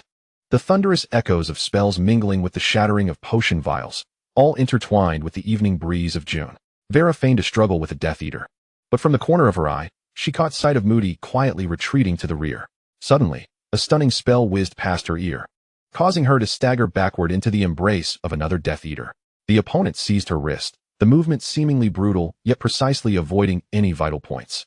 Amidst the chaos, a blinding red light shot skyward, dazzling everyone's eyes. Seizing the moment, Vera grasped Theodore's wrist, and together they incanted the disapparition spell. Meanwhile, on the open ground outside the village, the surviving students were still in shock. They beheld the fading magical illumination and realized that 2 classmates, along with several Death Eaters, had vanished without a trace. The acrid scent of the aftermath of the skirmish mingled with the fragrance of fresh grass as the remaining students gathered around Moody, their wands still warm to the touch. Professor, a Slytherin student's voice trembled, revealing their fear of the Death Eaters. Moody's magical eye spun wildly, the green light sweeping over the scattered remnants of spells on the ground, while his good eye focused on the distant, fading mark. Silence, he commanded, tearing away the mud-stained cloak, the charms at his waist jingling ominously. It appears the Death Eaters were well prepared. We have walked into a trap. Reckless pursuit will only lead to greater losses. Several Slytherin students exchanged furtive glances, quickly lowering their heads. The Gryffindor prefect clenched the lion emblem tightly, his knuckles turning white. But we cannot abandon them. Back to Hogwarts. Moody's wand struck the ground with a heavy thud, sending stones tumbling. Reporting to Dumbledore was of utmost urgency. As he turned, the whirring of his magical eye intermingled with the cries of night owls, creating a jarring sound in the twilight. The students began to line up, some weeping softly, others checking their companions for wounds. Moody walked at the rear of the group, a cold smirk already etched upon his lips. As the towers of Hogwarts were bathed in a blood-red hue by the setting sun, Moody led the disheveled students across the boundary of apparition. The castle doors slammed shut behind them, the click of the metallic eye echoing alongside the students' stifled sobs in the silent corridor. Professor McGonagall burst through the great hall doors, her silver braids swaying violently as her gaze scanned the incomplete line of students. There are still 2 students missing. They have been taken by Death Eaters. Moody pulled off his mud-stained hood, revealing a twisted scar. They were evidently prepared and set a confounding charm trap. He emphasized his tone, his magical eye darting over Snape's darkened countenance. The atmosphere in Dumbledore's office was so oppressive it felt nearly solid. Amid the low cooing of the Phoenix Fox, the old headmaster gently tapped the pensieve with his fingertips. Moody, you have made a grave error. His blue eyes were sharp as an eagle's. How could you devise such a plan? By the time I discovered it, you had already crossed the boundary. We were outmaneuvered. Those damned fiends. Moody bellowed. McGonagall staggered against the edge of the desk, her complexion paler than parchment. Alastair, you have lost 2 students. Her wand trembled, the starlight at its tip flickering uncertainly. Snape suddenly slammed Moody against the wall, veins bulging beneath his black cloak. My ward has been taken from me, and I am only now learning of it. If she does not return safely, his voice emerged through clenched teeth, I will make you regret ever stepping foot on Hogwarts grounds. Calm down. Dumbledore's voice resonated like a bell throughout the room as he waved his arm, causing the portraits on the walls to awaken and lean forward. First and foremost, this matter must not be disseminated. Dumbledore glanced at Moody. I have already spoken with the students involved. Should they dare to divulge even a word, I will ensure they fail their final exams. Excellent. We shall split into 3 groups. First, the Triwizard Tournament must proceed as scheduled. Dumbledore turned to Professor McGonagall. Minerva, you must immediately strengthen the castle's protective charms, especially in the tournament grounds. Have Flitwick and Hagrid assist you in establishing dual anti-disapparition jinxes and muggle-repelling charms. Very well. I shall take care of it, McGonagall replied softly, resting a hand on her chest. Second, we must locate our students. Dumbledore produced an ancient hourglass from his robes, the sand within flowing in an eerie reverse. This was an improved version of the Time Turner, capable of retracing images from a specific location over the past 15 hours. Alastair, take this and investigate the area where the Death Eaters vanished, starting from their last known location. I will give it my all, Moody vowed, seizing the Time Turner, his magical eye spinning frantically. He then turned to Snape. Severus, gather students skilled in tracking to form a search party. But remember, do not stray more than 10 miles from the castle. The Death Eaters may have laid further traps. At this point, Dumbledore produced a delicate silver vial, the liquid within shimmering with a pearl-scent glow. This is a Veritaserum brewed recently by Snape. I need you to discreetly investigate any students and faculty exhibiting unusual behavior. The Death Eaters may have already infiltrated our ranks.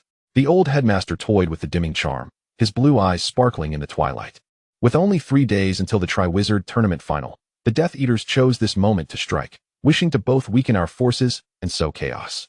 He paused, then continued. In times of crisis, we must remain composed as educators.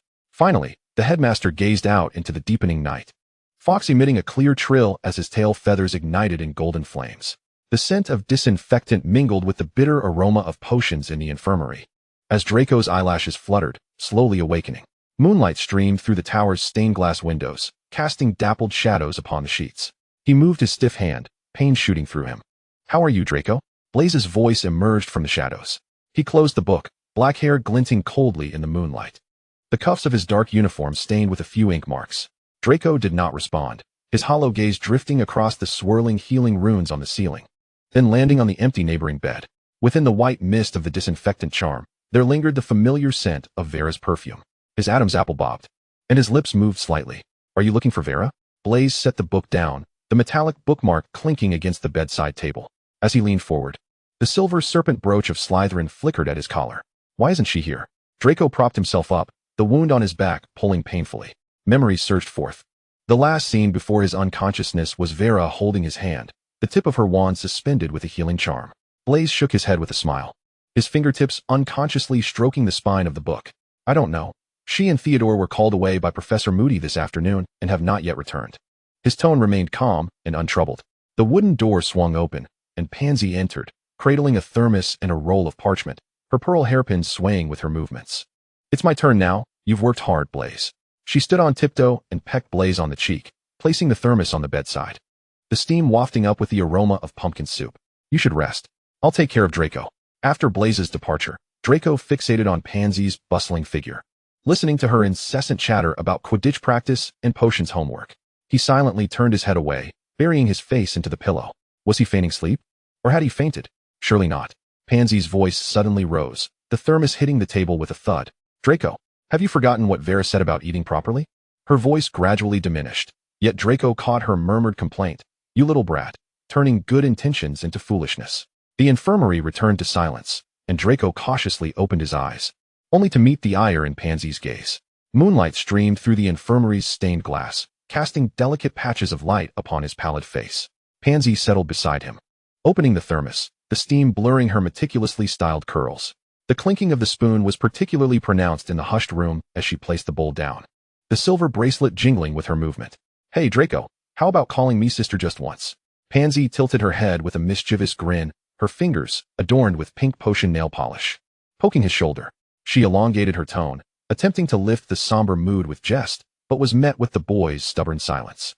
Draco buried his face deeper into the pillow, his hair obscuring the irritation in his eyes. All right, Pansy sighed, smoothing the crumpled covers, her silk sleeves brushing against his chilly hand. "Don't hide under the blankets like that. Do you want to eat?" Mrs. Pomfrey had the kitchen prepare pumpkin soup, enriched with moonstone powder. She scooped a spoonful and raised it to his lips, the sound of the porcelain spoon clinking resonating like a death knell. Draco turned his head away, his Adam's apple bobbing slightly, his muffled voice emerging from the pillow. "I don't want to eat." He curled back into the covers, his spine arching in a fragile curve. "I can't deal with you. When Vera returns, I'll certainly tell on you." Pansy set the bowl down and tapped her wand lightly, the copper bell by the bedside emitting a soft glow. She stood to draw the velvet curtains, slicing the moonlight into slender silver threads. "You rest well, I'll stay here with you." She resumed her seat, retrieving parchment to transcribe her potion's notes, the scratch of her quill mingling with her occasional humming, weaving a gentle web within the infirmary. The musty scent mingled with the stale sandalwood invaded her nostrils as Vera's eyelashes fluttered open. The black velvet drapes of the bed hung like a spider's web, and the serpentine candlestick on the silver candelabra dripped with solidified wax tears. She had returned to the Riddle Manor. The floor creaked beneath her as she stepped over the cold marble steps. The dark mark burned beneath her skin, radiating heat. From below came the sharp laughter of Peter Pettigrew. "Master," this time, his voice was abruptly silenced. Vera leaned against the intricately carved railing, gazing down at the figure in the center of the hall, the Dark Lord swathed in silk, his blood-red eyes fixated on her. Theodore stood beside him, his pale face betraying no emotion. Old Knot's fingers unconsciously stroked his wand, the dark mark on his cuff gleaming in the candlelight. Peter Pettigrew approached, hunched over, his mouse-gray eyes full of sycophancy. "Miss Gaunt, welcome home, little snake. Awake at last?" The Dark Lord's voice slithered like a serpent's tongue. "I brought you back suddenly. I hope you don't mind." Vera knelt on one knee, gazing up at the Dark Lord. "Since this is the first step in our family's revival, I ought to return." The Dark Lord let out a cackling laugh, a skeletal hand emerging from the swaddling, lightly tracing her cheek. "Of course, my little snake. Moreover, I had young Barty clear away the obstacles for you." The air thickened instantly. Vera felt her heart skip a beat, a buzzing ringing in her ears. Memories surged like a tide, and she forced herself to breathe evenly, yet the taste of rust lingered in her throat. Obstacles? Yes, that little Malfoy. The Dark Lord retracted his hand. "I see he is quite attentive to you, Vera." His blood-red eyes narrowed into slits. "And what about you?" The sound of dragging chains echoed from the depths of the cellar, and Vera fixated on the serpent emblem embroidered on the Dark Lord's swaddle. She recalled Draco's embrace, remembering him calling her sister. To acknowledge her concern might lead to a more terrifying trap awaiting her. "I feel nothing," she scoffed, her voice sharp as a poisoned dagger. "He is merely an arrogant boy relying on his family." Vera leaned down to kiss the back of the Dark Lord's hand. "Compared to him, I care more about your plans." The Dark Lord's satisfied laughter echoed in the manor, while Theodore averted his gaze, and Peter Pettigrew's sycophantic praise mingled with Old Knot's forced smile. Vera's eyes dropped to the cracks in the floor, lost in thought. "Draco, I'm sorry. It's my fault." The Dark Lord's fingers tapped in irregular rhythm on the armrest of the chair, the candlelight casting an even more sinister pallor on his visage. He nodded towards Old Knot, rasping, "Come forth, allow you to meet Vera Gaunt, one who shares the same blood as I."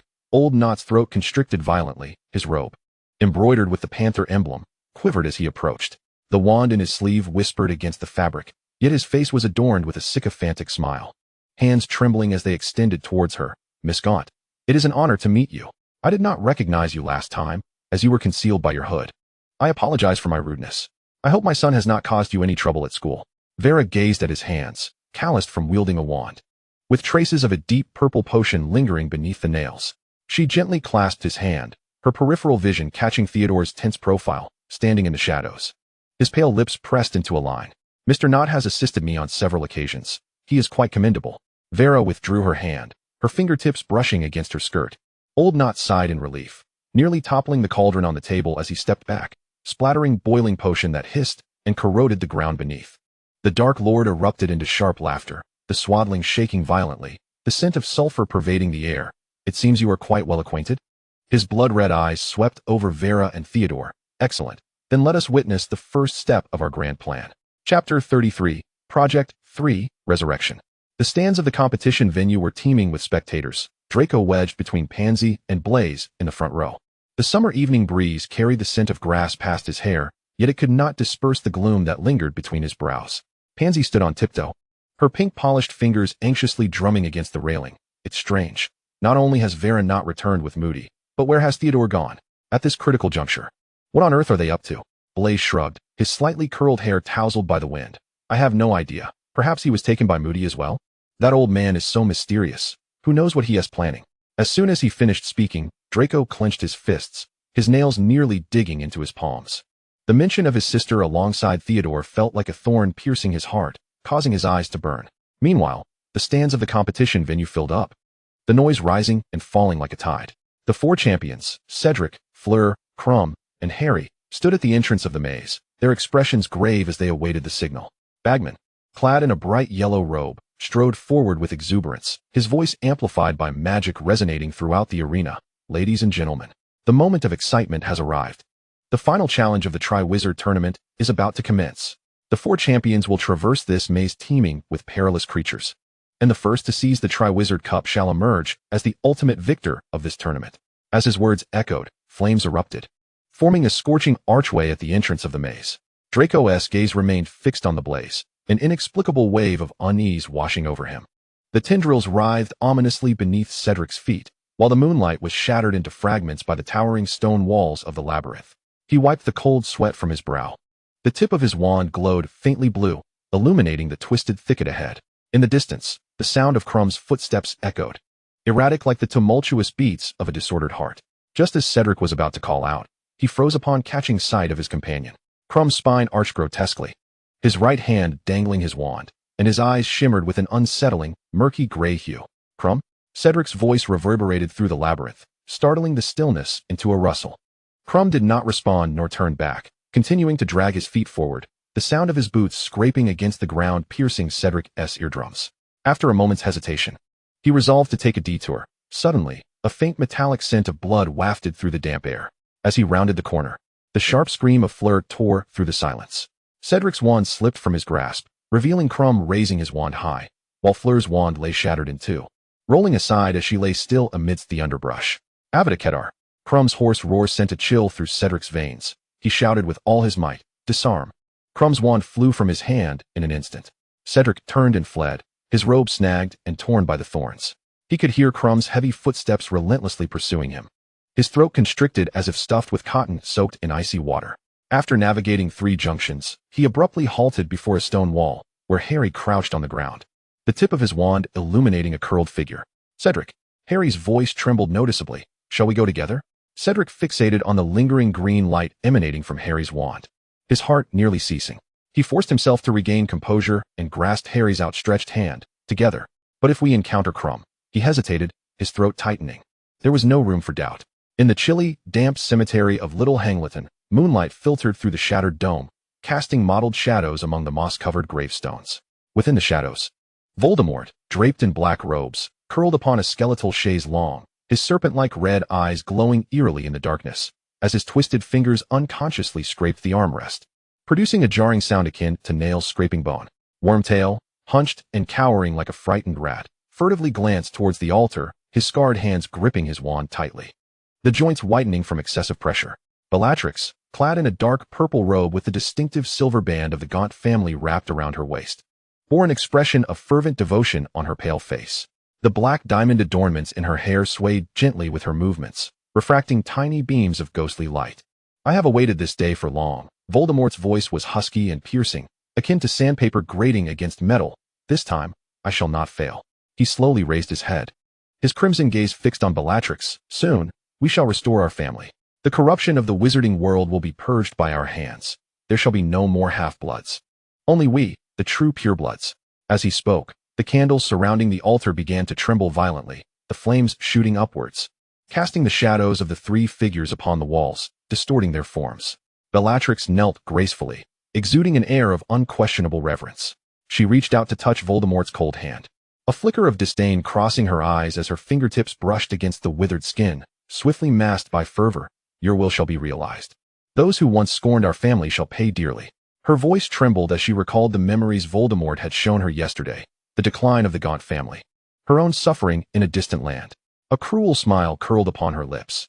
As long as the family was restored, and power was in her grasp, no other Bellatrix would endure such torment again. Wormtail swallowed hard and leaned forward with sycophantic eagerness. Master, that Potter boy will not escape your grasp this time. The Triwizard Cup has been modified. As soon as he touches it, he mimicked a throat-cutting gesture, a shrill laugh echoing through the cemetery. Voldemort let out a sinister chuckle, the sound reverberating ominously. Suddenly, a rustling noise emanated from beneath the altar as Death Eaters emerged from the shadows, brandishing their wands. Chanting in unison, "Long live the Dark Lord. Pure blood supremacy." Bellatrix rose, allowing her robes to billow in the wind stirred by the incantations. The chill in the cemetery deepened. As Theodore's black robe swept through a carpet of dead leaves, the soft rustling blending with the fervent cries of the Death Eaters. He knelt slowly, pressing his knuckles against the fissures of a gravestone, feeling an unsettling pulse from the stone beneath his palm. His normally indifferent brown eyes were now taut as a bowstring, and as they flickered over Bellatrix's silver-banded waist, a fleeting shadow of darkness passed through his gaze. "Master, everything is ready." Theodore's voice emerged from deep within his throat, laced with a restrained tremor. He caught a glimpse of Bellatrix tilting her head slightly. The ghostly light refracted from her black diamond adornments, illuminating the fresh burn mark on his hand, a reminder of old warnings from the Dark Lord. Voldemort hissed a cold laugh, the skeletal chaise creaking under his burden.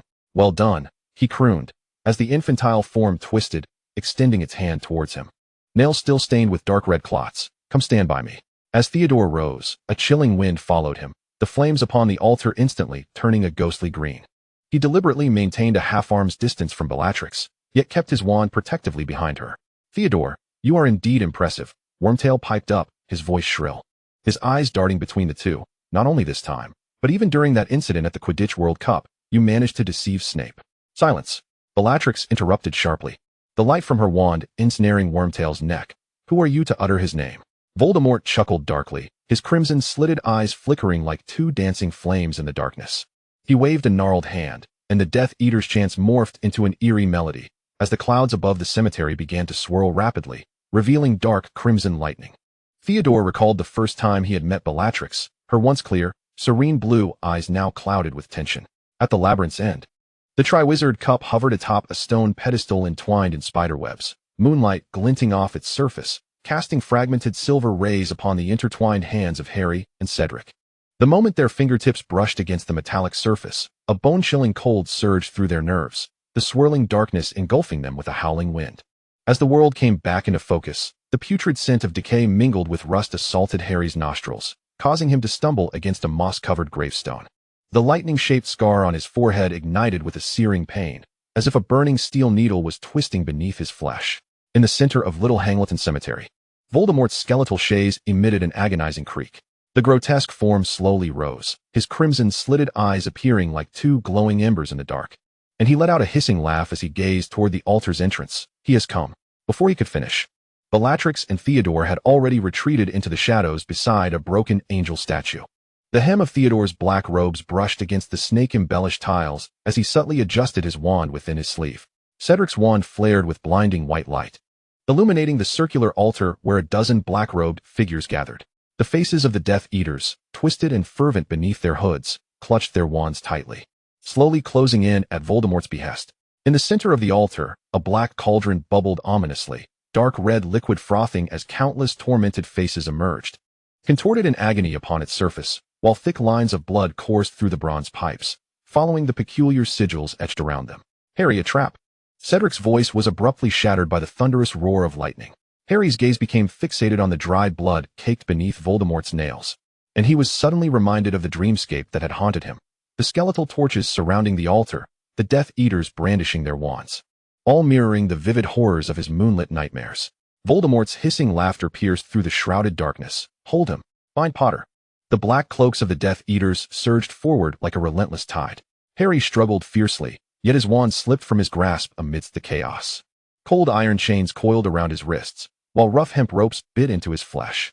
The protruding skull carvings on the stone column dug painfully into his back as he watched Voldemort descend from the bone throne, his trailing robes sweeping across the blood channel, splattering dark crimson droplets. This insufferable Voldemort raised his chin towards Cedric, his misshapen nostrils flaring violently. Wormtail, dispose of. Peter Pettigrew slithered forth from the shadows, his metal prosthetic gleaming coldly in the moonlight. Cedric's knuckles whitened as he gripped his wand, but he faltered under the assault of 3 Death Eaters. Turning to glance at the bound Harry, and suddenly shouted, "Harry!" In that instant of blinding green light, Theodore yanked Vera behind him. His palm covered her eyes, trembling fingers pressing against her wildly beating temple. Vera stiffened, grasping Theodore's wrist, trying to break free. Who died? The metallic taste of rust filled her throat. Theodore's black cloak enveloped their trembling forms, his breath brushing against the crown of her head. Don't look. A heavy thud echoed from the altar, mingling with Harry's heart-wrenching roar. Vera's nails dug into Theodore's hand, yet she could not push aside the barrier shielding her from the gruesome scene. In the moment the green light erupted, the world seemed to descend into an eerie silence. In Harry's eyes, Cedric's rigid form was reflected. His fingers still held the wand in the arc of casting a spell. His hair whipped by the shockwave, and his pale face was frozen in a half-formed warning. The remnants of the killing curse slithered like a venomous serpent. Charred blades of grass spiraled in the air, ultimately landing upon Cedric's wide, vacant gaze. No. Harry's scream tore through his throat. The chains clanged against the stone column with a deafening sound. He struggled desperately, his wrists raw and bloodied, yet the bindings would not yield. Voldemort's distorted laughter exploded in his ears, but all Harry could see was Cedric's fallen body, the light from his wand fading, akin to the extinguishing flame of life in his eyes. Warm tears blurred his vision, and Harry felt his chest swell with a searing heat. Yet it chilled him to the bone. Wormtail picked up the bowl and the knife, a sinister grin spreading across his face as he approached Harry. The moment the blade pierced his flesh, Harry arched his back in agony. Warm blood trickled down his forearm, pooling in Pettigrew's coarse palm before dripping into the rune-etched silver bowl. The air was thick with a noxious blend of rust and decay, and suddenly, the blood in the bowl began to boil violently, emitting a crimson mist that distorted Pettigrew's grotesque features. The Master-S rebirth requires the purest of offerings. Pettigrew's voice was a shrill rasp, saliva spraying between his yellowed teeth. He seized the phosphorescent dry bones at the altar's edge, remnants of the old Tom Riddle, glowing with an eerie bluish hue beneath the moonlight. As the bone fell into the cauldron, the dark red liquid surged violently, revealing countless tormented faces, their piercing wails echoing through the air.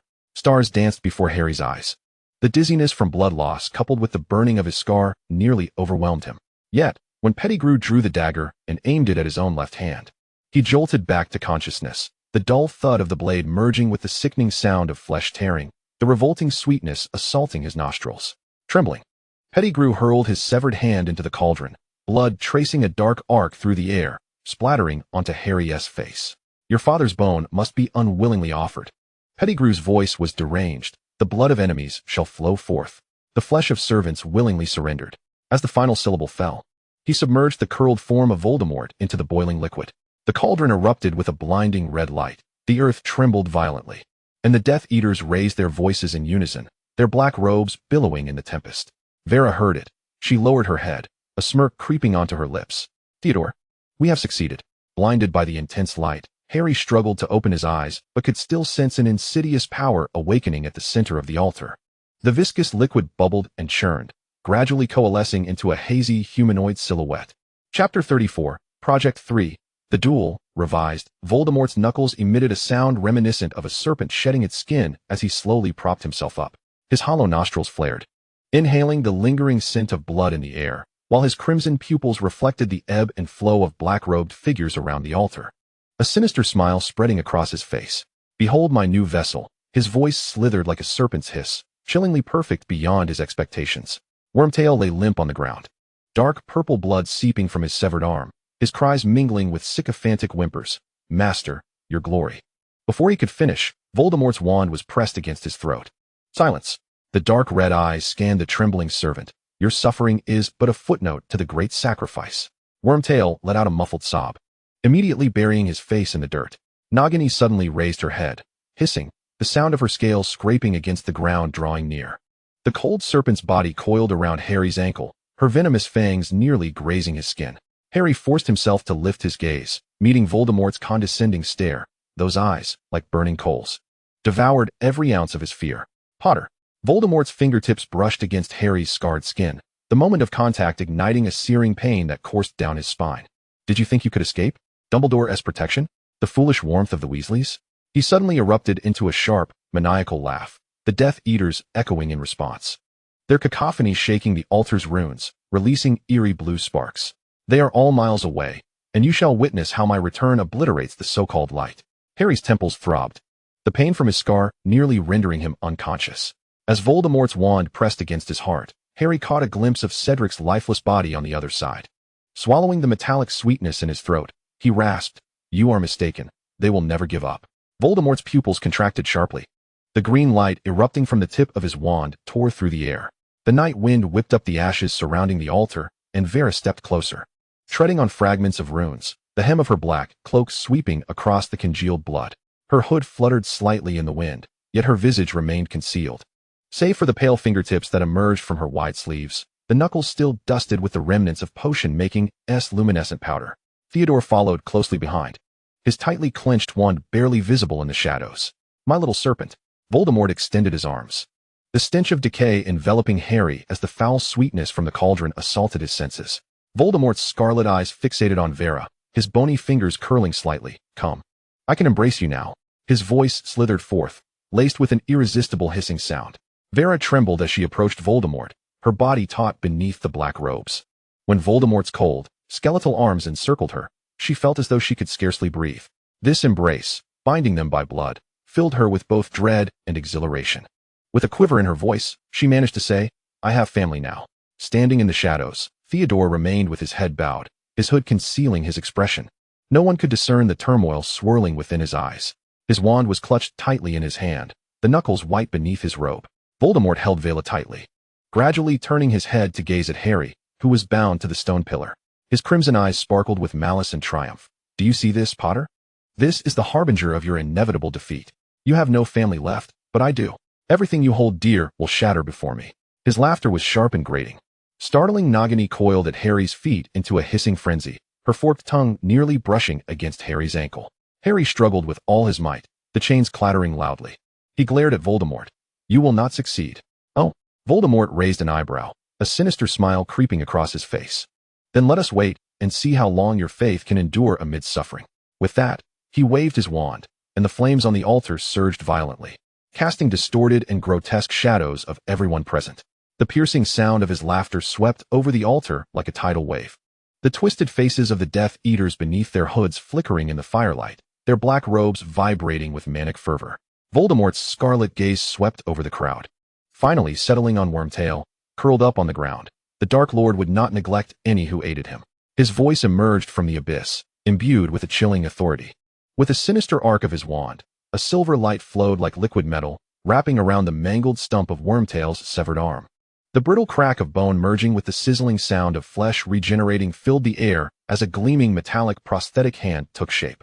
Wormtail abruptly ceased his weeping, his murky eyes alight with ecstasy as he trembled, grasping a nearby branch, the wood splintering into dust under his silver-tipped fingers. Next, he seized a stone, which crumbled like a biscuit under his grip. "Feel this power," Voldemort hissed with a chuckle, turning as his robes billowed, a foul wind trailing behind him. "And you, Potter." He suddenly advanced toward the stone pillar, his hollow nostrils nearly brushing Harry's face. "I shall make you witness how ludicrous your defiance truly is." As he spoke, he flicked his wand towards the air, a black curse striking a distant statue, the statue of a wizard, symbolizing courage, collapsed with a thunderous crash, debris raining down at Harry's feet. Nagini suddenly soared into the air, coiling around Harry, her hissing tongue issuing a menacing warning. The surrounding Death Eaters raised their wands in unison, a crimson light weaving into a net that enveloped the entire altar in a sanguine hue. The flickering flames of the altar cast the Death Eaters' distorted shadows upon the rock walls, resembling clawing demons. Harry's gaze swept across the crowd, abruptly locking onto the platinum-haired figure of Lucius Malfoy, who elegantly caressed the tip of his serpent staff, a cold smile gracing his lips, disdain etched upon his pale face. Upon seeing old Voldemort, rage nearly consumed Harry's reason. "So you are all Death Eaters," he roared in his heart, his nails digging painfully into his palm. Voldemort sauntered closer to Harry, malevolent flames flickering in his crimson eyes. He extended a bony finger, lightly tracing Harry's cheek, the icy touch sending a shiver through Harry. Harry Potter, Voldemort's voice slithered like a serpent's hiss. Until now, I could not touch you, but now your blood flows within me. And I can finally come close to you. With that, he suddenly clutched Harry's throat, lifting him off the ground. Harry struggled desperately, the sensation of suffocation causing darkness to cloud his vision. To be fair, let us engage in battle, Voldemort declared, slamming Harry harshly to the ground, demanding all to witness who was truly stronger, the so-called savior or the Dark Lord. Nagini hissed, slithering to Vela's feet, her head raised high, fangs glinting with lethal coldness. Wormtail, with a sinister grin, tossed Harry's wand at his feet, the wand scraping against the stone with a piercing sound. Harry trembled as he reached for the wand, using it to support his weakening body as he stood. This time, there will be no mother to save you, Lucius Malfoy's voice dripped with mockery. And the Death Eaters erupted into raucous laughter, their jeers echoing within the desolate graveyard, resounding painfully. Harry's legs trembled uncontrollably, the pain from his wounds and the weakness from blood loss nearly rendering him unable to stand. Yet, upon witnessing Voldemort's contemptuous gaze and hearing the Death Eaters' laughter, a fierce fire ignited within him. He remembered his parents who had perished for him, recalled Cedric who had fallen at his side. I will not yield. Harry gripped his wand tightly, straightening his posture, his voice quivering yet resolute. I will never beg for mercy. His gaze hardened, ready to confront the impending life and death struggle. The scarlet curses rained down like a tempest, Harry rolling clumsily to evade them, the blue light sparking from his wand appearing feeble in the darkness. Voldemort's laughter mingled with the Death Eater's cheers, causing his eardrums to throb painfully. A sudden searing pain shot through his left shoulder as a curse grazed his flesh, sending him staggering against the rocks. He curled up behind a pile of rubble, watching the trembling light at the tip of his wand, cold sweat mingling with blood as it dripped to the ground.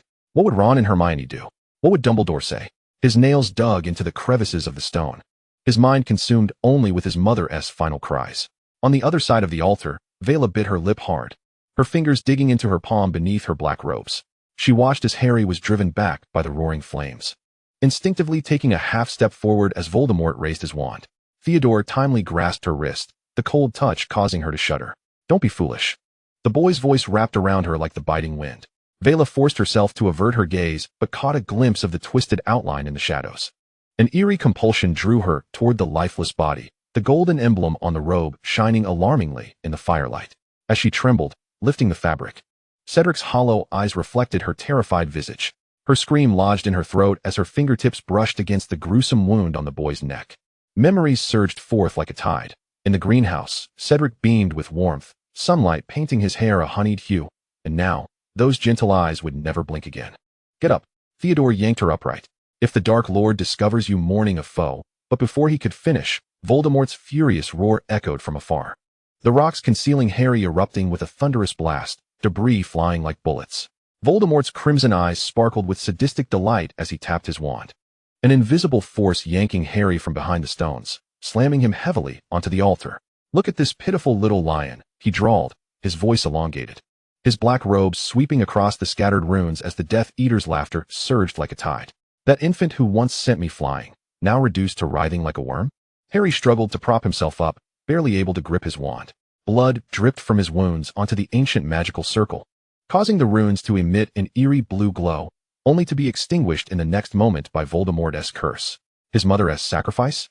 Dumbledore's teachings? Voldemort leaned closer, the stench of decay wafting over Harry's face. Just excuses to make you suffer more.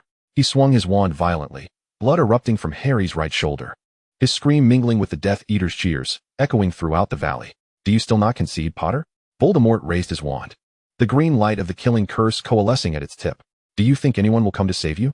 He suddenly burst into laughter, the altar trembling with his mirth. The prophesied savior is merely a puppet for my amusement. The scarlet embers extinguished in midair as Voldemort slowly turned, his crimson gaze locking onto Vela's figure like two flickering flames. Nagini, sensing her master's fury, coiled around his feet, hissing ominously. My little snake, Voldemort's elongated tone, reminiscent of a serpent's hiss, brushed against Vela's hood's edge. Would you like to try? Vera's wand quivered slightly, concealed within her sleeve, as she gripped her throat and employed a voice-altering spell, rendering her tone husky and frigid. Your resplendent power of rebirth should instill fear across the entire magical realm. The elusive Harry Potter must be conclusively dealt with by your own hand, lest those foolish beings succumb to utter despair. Voldemort's hollow nostrils flared, seemingly inhaling the scent of her deceit. Theodore cautiously stepped forward, positioning himself half a step in front of her. The tip of his wand aimed at the nearest Death Eater concealed beneath his robe. The graveyard of Old Riddle was suffused with a stifling darkness and oppressive air, the stench of decay invading their senses. Harry, straining against his faltering body, slowly rose to face Voldemort. His wand pointed directly at his adversary, his eyes ablaze with indomitable fury. Avada Kedavra. Voldemort's chilling voice pierced the silence, a green light slicing through the darkness. Almost instinctively, Harry raised his wand. Expelliarmus. A crimson beam erupted from the tip of his wand. The two spells collided with a thunderous bang, unleashing a blinding brilliance that sent shockwaves rippling outward, stirring up clouds of dust. At the heart of the fierce clash, something uncanny transpired. Wisps of white figures gradually materialized, their outlines vague, yet palpably suspended in the air. Vera, hidden beneath her hood, widened her eyes in disbelief at the scene unfolding before her. Those ethereal forms appeared to be conveying something to Harry. Their lips moved, but their words were drowned out by the cacophony of the spells colliding. Theodore's voice trembled with fear and confusion. What is happening? Vera mechanically shook her head, her gaze fixated on the white apparitions. Suddenly, her breath caught in her throat as she recognized a familiar figure. Cedric, the wizard who had just fallen upon this accursed land, now appeared at the intersection of light and shadow. Cedric's form turned slightly, as if sensing Vera's gaze, and looked in her direction. In that fleeting moment of eye contact, Vera felt as though she had plunged into an icy abyss. Cedric's eyes reflected blame and uncertainty, that complex emotion piercing her heart like a sharp dagger. Her hands trembled slightly, her mind a whirlwind of chaos. It seemed as though Cedric's gaze penetrated the depths of her secrets, and a wave of guilt washed over Vera. Chapter 35. All I Desire Is You revised.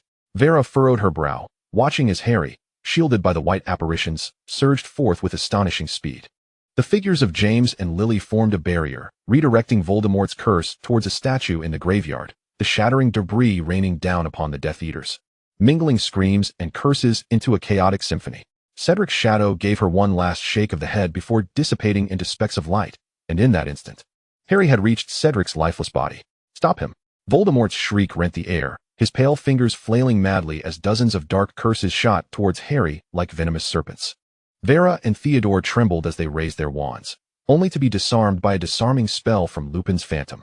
Harry knelt upon the ground, trembling hands clutching Cedric's cold hand, while the other grasped the Triwizard Cup tightly. The cup suddenly emanated a brilliant blue light.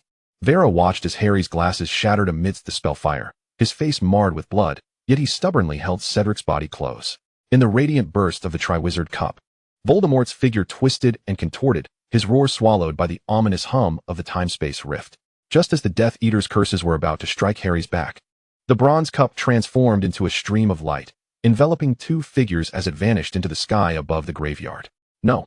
Voldemort's serpentine pupils constricted sharply, the black mist at the tip of his wand coalescing into a tangible form, tearing flesh from the nearby Death Eaters. Vera felt Theodore grasp her wrist, pulling her backward as damp earth seeped into her boots. She remained transfixed on the spot where Harry had vanished, where a shard of broken glass glimmered in the moonlight, resembling a tear frozen in time. In the stands of the Hogwarts Quidditch pitch, Draco fidgeted, tugging at his collar. The shrill laughter of Pansy and the jibes from Blaze mingled with the rising cheers from the crowd, piercing his ears like countless silver needles. A violent headache surged through him, as though someone had struck his temple with a wand. Draco instinctively pressed his hand to his forehead and looked up at the opposite stance. The wands of the wizards flickered with blue halos, that ethereal hue so familiar, reminiscent of a certain girl's eyes. Draco? You look dreadful. Pansy's concerned voice reached him.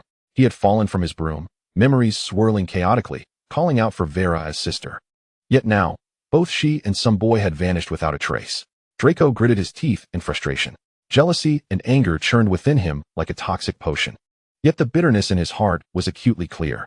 It's nothing, he muttered softly, brushing Pansy's hand aside, an unintentional ire lacing his tone. Draco forced himself to sit up straight, his slate blue eyes regaining their usual arrogance and indifference, though his tightly clenched fingers around his wand betrayed his inner turmoil. Why had she chosen to depart when he needed her most? Why vanish alongside Theodore? Suddenly, a raucous cheer erupted from the stands, yanking Draco back to the present. He gazed down at the pitch, yet could perceive nothing. The tempest within him raged on, intertwining anger, jealousy, and an inexplicable sense of loss. Amidst the throng of Slytherins, Draco's lips curled into a sardonic smile, though the shadows in his eyes lingered. Just then, the deafening cheers morphed into screams. Someone has died. The wave of terror swept over the stands like a swarm of bats, propelling Draco to his feet as the blood froze in his veins. Harry Potter knelt on the grass, cradling Cedric's body like a broken laurel branch, his golden brown hair soaked in dark crimson. "My son. That is my son." Amos Diggory's anguished cry pierced the air. Draco's nails dug into his palm. How could this be? He mechanically turned toward the staff table. Professor McGonagall trembling with her hand over her mouth, while Dumbledore's blue eyes brimmed with an unprecedented fury. "This is dreadful," Pansy's voice quavered with tears. Draco's gaze frantically scanned the stands, noting the murmurs among the wizards' faces. Jealousy and panic surged within him, yearning to see Vera return safely. The turmoil in the stands simmered like a boiling cauldron, yet Draco felt an icy chill envelop him. He yanked off his scarf and tossed it onto his seat, his eyes flashing with a dangerous light. Voldemort's curses shook the entire graveyard. He has fled. Harry Potter has escaped. Decaying fingers glided over his wand. As the violet-black curse slithered through the air, incinerating several withered trees in an instant. Vera sensed Theodore trembling beside her. They exchanged a furtive glance. Their earlier pretense of raising their wands now became a symbol of survival.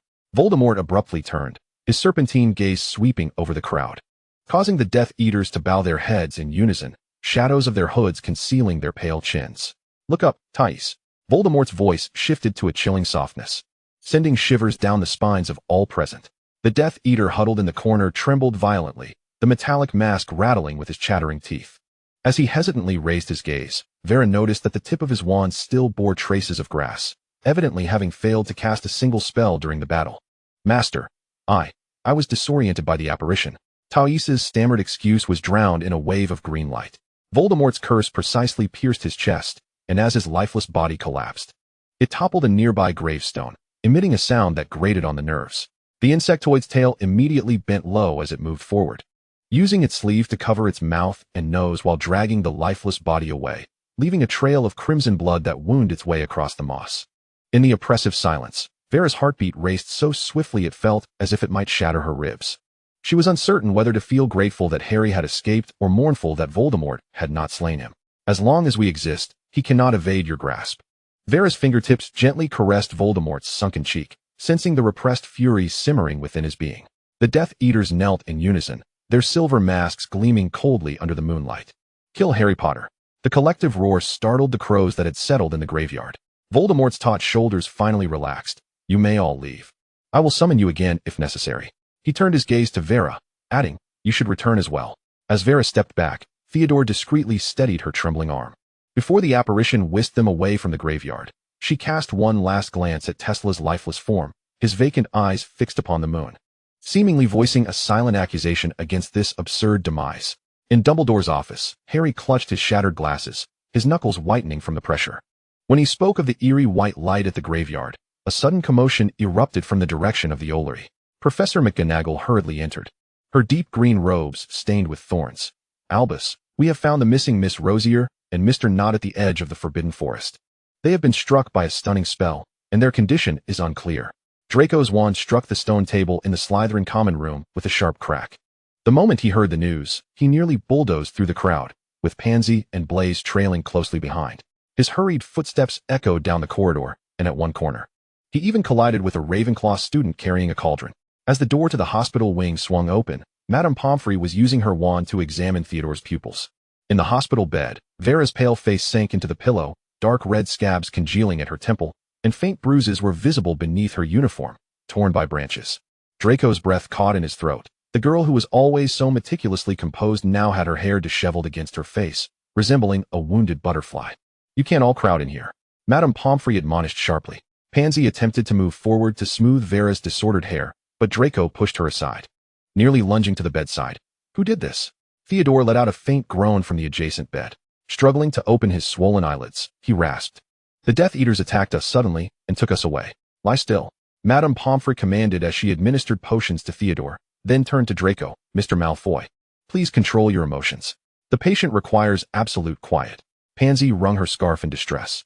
Poor Vera, was she terrified before losing consciousness? This statement ignited Draco's fury, causing him to spring up, knocking over a potion bottle on the bedside table. The glass shattered upon the floor, the green liquid glistening ominously in the moonlight.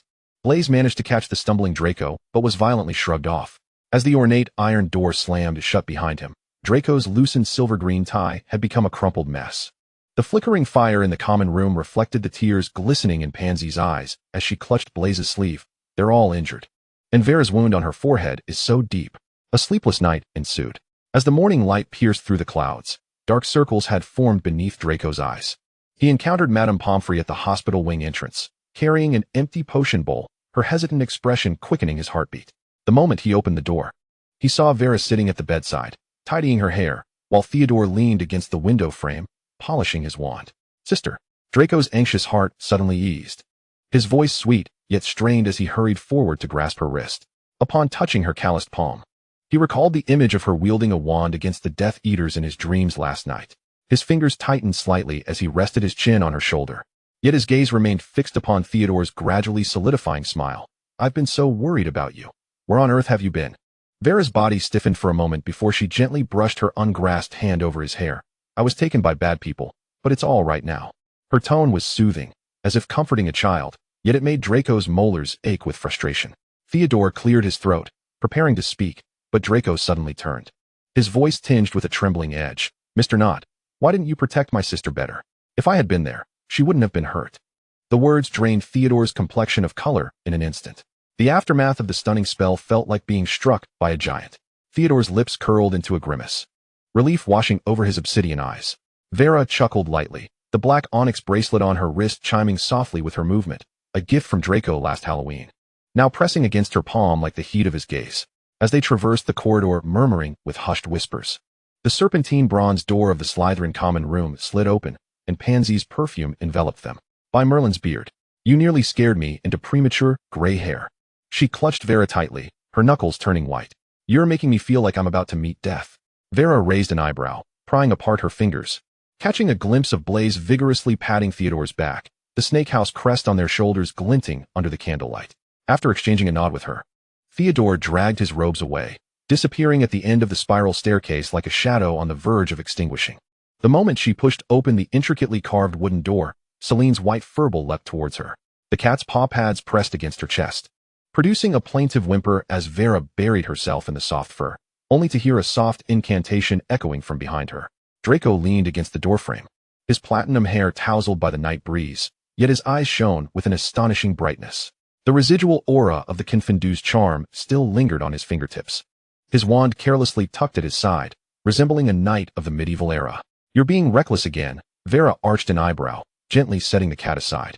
Just as she attempted to rise, Draco had already advanced, his robes carrying the crisp scent of cedar, long fingers propping up beside her ear, trapping her within the plush cushions.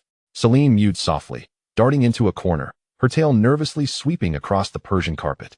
As Draco leaned down, the tips of his hair brushed against Vera's flushed cheek, his warm breath nearly touching her lips. "When I was ill, my sister was not by my side. I ran about and hurt myself. What do you think I should do?" "In that situation, it was urgent, Professor Moody. It was little Barty Crouch." Draco abruptly interrupted. Lifting a stray lock of her hair with his fingertip, he orchestrated the Triwizard Tournament conspiracy right under our noses after drinking an entire year's worth of Polyjuice potion. "You were almost a sacrifice to the Death Eaters." Vera's pupils dilated, her face portraying a moment of realization.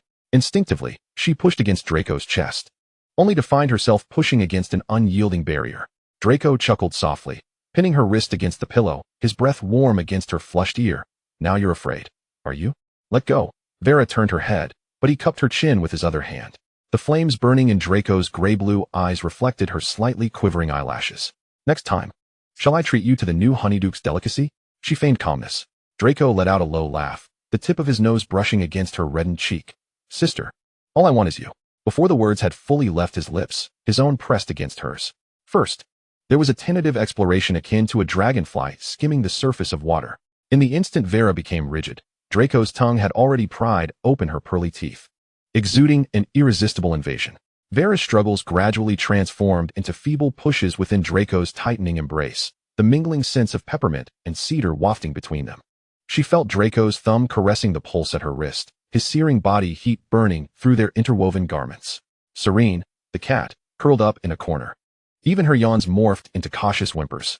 When Draco finally released her, Vera's lips glistened with moisture, her erratic breaths brushing against his neck. He leaned down, biting her earlobe, his voice husky as though it were shattered moonlight. If you disappear again and make me worry, our next kiss will not be so simple. Chapter 36. Willingly.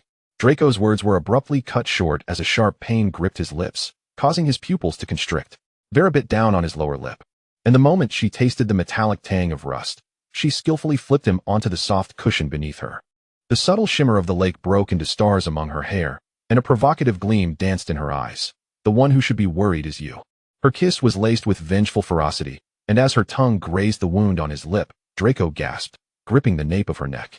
Their entangled breaths stirred the cedar scent in the air, and Serene, frightened, darted from the room, the ornate door creaking in the chaos.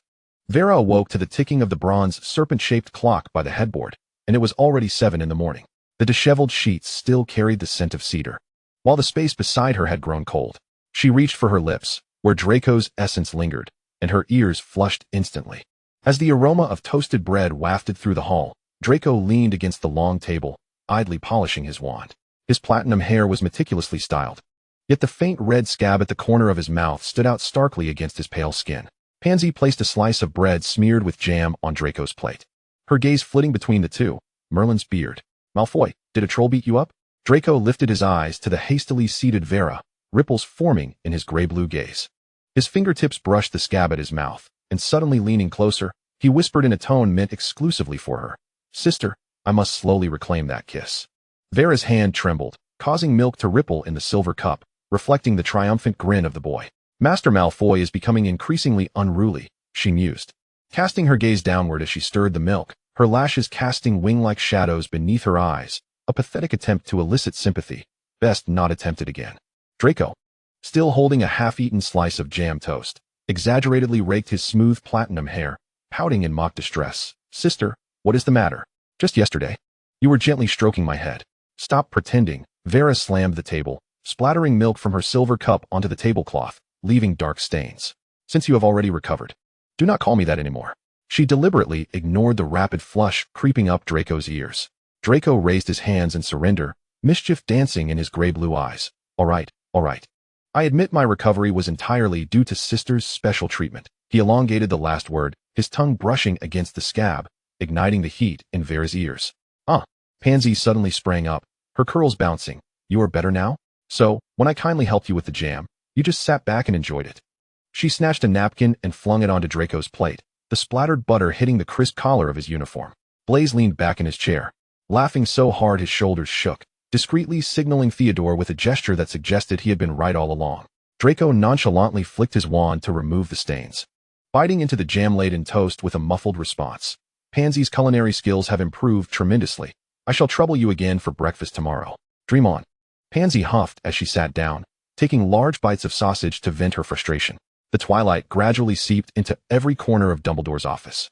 Fawkes stretched his flame-colored wings on the perch, and amidst the flickering light and shadow, the elderly headmaster's wrinkled hand gently caressed the surface of the pensieve, his blue eyes turning towards Severus, who leaned against the intricately carved chair. Severus, what are your thoughts on this matter? Snape snorted coldly, the hem of his inky robes sweeping the floor like a venomous serpent, and as he settled heavily into his seat, the sound of leather and fabric rustling filled the air. His pale fingers tapped rhythmically on the armrest, producing a cold, measured sound. I have been kept in the dark. His voice was like a poisoned dagger. Barty Crouch Jr. has been masquerading as Moody within the school for a year, and I was utterly oblivious to Vera's disappearance. A sardonic curve formed at the corner of his mouth. The Death Eaters evidently deemed it unnecessary to inform the potion's professor of such trivial matters. I have been excluded from the truth like a fool.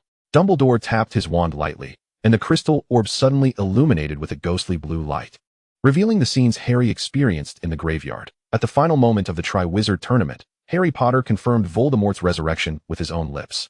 The old man's voice resonated like a deep bell, and Vera, as his only living blood relative, a man like Voldemort, who is so arrogant and values bloodlines, would undoubtedly wish for her to witness his rebirth and share in what he perceives as his glory.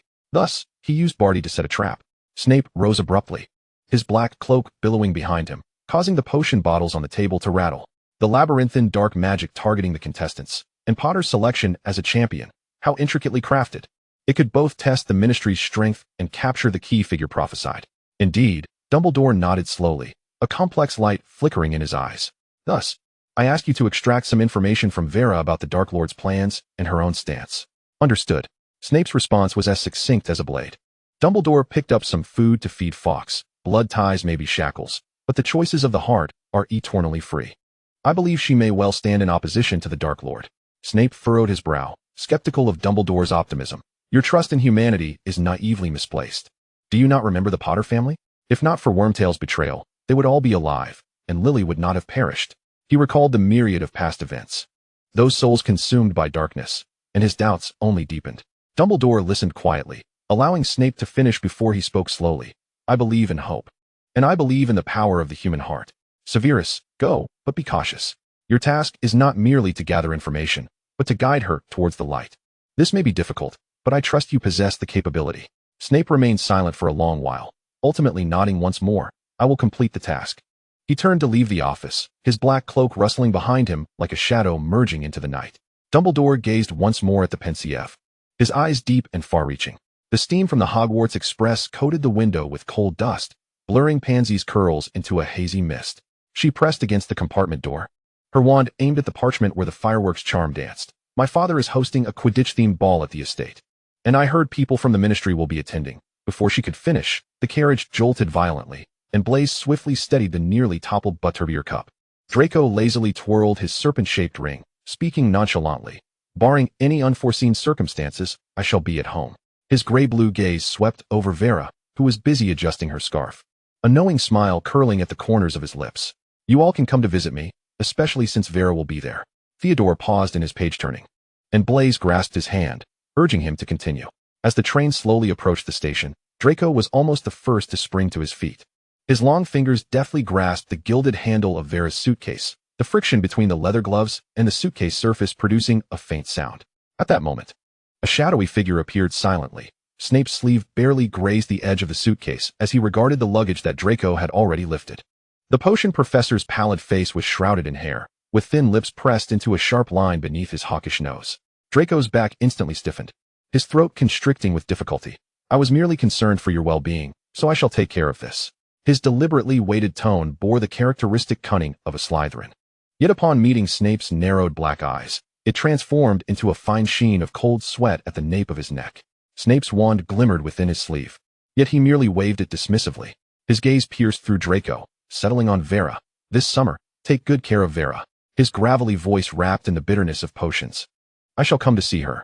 As he turned, the gust from his billowing robes brushed against Draco's hand, causing the boy to instinctively step back. On the platform, Lucius Malfoy observed his son approaching, his peripheral vision discreetly scanning Vera. Narcissa's silver-gray gown swept across the cobblestones, her platinum hair lifting elegantly in the wind. She opened her arms, enveloping Draco in an embrace, the moonstone necklace cascading onto the boy's pale shoulder. My little dragon. Her voice carried a hint of mirth, yet trembled slightly as it brushed against the unhealed wound at her son's lips.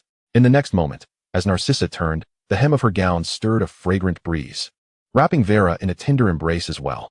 The scent of cedar mingled with the distinctive bitterness of potions, her fingertips lightly tracing the bite mark on the girl's neck. It has been a while, dear, she whispered in Vera's ear. The greenhouse at the estate has cultivated a night-blooming queen that sings lullabies. You will surely adore it. Draco observed his mother take Vera's hand and lead her towards the carriage, suddenly realizing how similar their silhouettes appeared in the fading sunlight. In the dining hall of Malfoy Manor, the crystal chandelier refracted a cold light, the table set with 4 silver plates, steaming pumpkin soup, and roasted turkey presented one by one. Lucius sat at the head of the table, his long fingers toying with a goblet, while Narcissa elegantly sipped her red wine. And Draco occasionally stole glances at Vera beside him. Vera, you must eat more, Narcissa urged, lifting a tender piece of turkey into the girl's bowl. I heard you were taken. You must eat to regain your strength. Her tone was gentle, yet her fingertips trembled slightly, clearly indicating that the rumors had long caused this elegant lady much distress. Vera exchanged a glance with Lucius, lowering her gaze to conceal her emotions. And when she lifted her head, her expression was serene. Yes, madam, but it is all right. I have recovered and sustained no injuries. Her voice was soft yet imbued with undeniable conviction. Lucius swirled his wine, the dark red liquid rippling within the glass, casting a meaningful glance at Vera without uttering a word. After dinner, the moonlight poured down like water, illuminating the marble corridor of the manor. Vera returned to her room, just placing Saran on the bed when a knock echoed from the door. Upon opening it, she found Draco leaning against the doorframe, his silver-gray hair glinting softly in the moonlight, his gray-blue eyes fixed intently upon her. Vera, cradling the cat, settled back onto the bed, raising an eyebrow. What's this? You would just walk in at school, yet here you knock? Her tone held a teasing lilt. Draco entered the room, shutting the door behind him, and approached the bed. Sitting down beside her, he reached out to gently stroke Saran's head, the cat closing its eyes in contentment. I was worried you might still be upset. Draco's voice was low, laced with caution. That night, he paused, lifting his gaze to meet Vera's. I acted impulsively. His throat constricted, gray-blue eyes shimmering with emotion. That day in the audience, my memories returned. You and Theodore went missing, and I saw that Hufflepuff's body. I was completely thrown into a panic, filled with anger and worry for you. His voice trembled slightly as he grasped her hand tightly. Only when I saw you lying on the hospital bed, pale as a ghost, did I realize how important you are to me. Vera looked up at him. Why? Draco hesitated before continuing. Because I like you. This time, it is not due to a love potion. Vera did not expect Draco to be so candid. A blush instantly blooming upon her cheeks. She hurriedly withdrew her hand and turned her face away. Forcing herself to regain her composure, she slowly replied, Draco, you must retract your feelings. Discussing this now will only plunge us deeper into a vortex. Draco froze, his clenched fists trembling slightly, the color draining from his face. After a long silence, he released his grip, his voice hoarse. All right, I understand. As he turned away, the moonlight cast a long shadow. Lonely and desolate. His footsteps halted suddenly, the moonlight crystallizing into frost at the tips of his hair. His fingers curled at his sides, and the words that spilled forth were laced with an unrecognized trepidation. Shall we go on a picnic tomorrow? The final note quivered, like a feather caught in the night breeze. Vera was taken aback, gazing at the tense silhouette of the boy. The heavy shackles of danger and responsibility suddenly felt lighter. She recalled his kindness, the way he would glance her way as he dove during Quidditch matches, those deliberately overlooked tendernesses breaking free from their confines. All right, she heard herself say, her voice imbued with laughter akin to melting honey. Draco spun around abruptly, his gray-blue eyes igniting with a flurry of light, and the cold ambience of the room seemed to suddenly warm. Saran, having jumped onto the windowsill, reflected the scene of the two smiling at each other with her blue eyes, gently wagging her tail. Outside, the dark clouds quietly dispersed, and moonlight once again bathed the entire estate. Draco reached out to tuck a stray lock of hair behind her ear, his fingertips lingering briefly on her flushed cheek. Tomorrow, I will take you to the back hills of the estate. I often went there as a child. His tone, feigned nonchalance, concealed a burgeoning excitement. He turned, grasping Vera's hand with an undeniable warmth. Vera, do not be afraid, nor evade my kindness towards you. The moonlight coated his lashes in frost, yet could not mask the tumultuous tide swirling in his gaze. Vera's nails dug into her palm, her throat constricted as if cursed into silence. She recalled Lucius's suddenly tightened jawline during dinner, and Narcissa's trembling fingertips as she served her food, the Dark Lord looming with the potential to descend like thunder. Much like the late Cedric and that Death Eater. But those words choked in her throat, ultimately left unspoken. She averted her gaze, her voice soft as dandelion seeds scattered by the wind. You shouldn't. I should. Draco suddenly pulled her into his embrace, the scent of cedar mingling with fresh grass enveloping her. Saran, startled, leapt down from the windowsill, her tail fluffed into a cotton ball. His chin rested atop her head, his voice muffled as if forced from the depths of his chest. I do not know what you are worried about, but my kindness towards you is entirely voluntary. Vera stiffened momentarily in his embrace, yet Draco held her tighter, as if to crush all unease within the warmth of his body. Her voice quivered, tears welling in her eyes. I fear I might endanger you. She should have pushed away this perilous tenderness, yet her palms felt glued to the fabric of his robe. Draco seemed to sense her struggle, abruptly turning her face towards him, his gray-blue eyes igniting with fervent light. Do not dwell on trivialities. Just know that I am by your side, and if the sky were to fall, I would bear it. The haunting call of an owl echoed outside, and Vera trembled slightly at his steadfast promise. She buried her flushed face in the crook of his neck, both yearning for the warmth that could melt the cold of the night, yet fearing that this intensity could become the proverbial sword of Damocles hanging over them both. Chapter 37. 15 years and dark magic. As the sunlight gilded the spires of Malfoy Manor, Narcissa delicately placed a magic pouch adorned with silver-threaded embroidery into Draco's hands.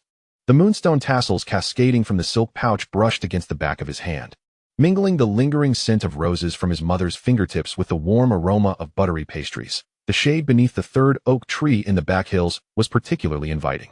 Her tone was gentle. As they passed through the ivy-clad iron archway, Vera's skirt caught on the rose thorns. Draco instinctively reached out to free her. But as his fingertip brushed against the inner side of her wrist, they both recoiled as if struck by an electric shock. Vera lowered her gaze, smoothing out her crumpled skirt, while Draco suddenly loosened the dark green tie around his neck. His Adam's apple bobbing as he diverted the conversation. Wait until you see the floating fruit bowl I conjured. It's even more impressive than the magic at Hogwarts' dining table. The air deep within the oak grove was infused with the refreshing scents of pine needles and mint. Saran crouched upon Vera's shoulder, her tail entwined with the daisy hairband adorning her locks. With a flick of his wand, Draco spread a picnic blanket across the mossy ground like a peacock unfurling its feathers, and a three-tiered silver stand for pastries rose effortlessly, with macarons and strawberry tarts glimmering enticingly in the sunlight. When he conjured floating juice cups that spun amidst a flurry of butterflies, Vera could no longer contain her laughter, sending a thrush perched in the treetops fluttering away. When did you secretly practice so many little spells? Vera reached out to touch the floating blueberry pudding, which wobbled slightly, causing Draco's ears to redden instantly. There's no need for secrecy. It's quite simple, really. At that moment, the dappled light filtered through the trees, and her pale green skirt, dusted with dandelion fluff, sparkled more brilliantly than all the magical gems in his collection. Amid the rustling of squirrels gnawing on pine cones, Vera suddenly pointed toward a gap in the treetops. Look! Golden red beams of light pierced through the layers of oak leaves, casting speckled patterns upon our overlapping shadows. Her fingers, delicately pinching the daisy crown, were as gentle as if cradling fragile glass, and when the crown settled atop Draco's head, a few strands of hair slipped through the floral gaps. I didn't prepare a gift for you on your 15th birthday, so I'm making up for it now, she said. Her lashes lowered, casting tiny shadows beneath her eyes, as though concealing countless unspoken apologies. As her words faded, she produced a small box adorned with dark patterns from the magic pouch. Draco raised an eyebrow as he accepted it, and the moment the lid opened, a finely crafted feather quill lay quietly upon the velvet lining. The quill's shaft was entwined with platinum vines, and the moonstone at its tip refracted a cold, piercing light, while a petite golden snitch dangled at the end. A quill? Can I use it to write you love letters?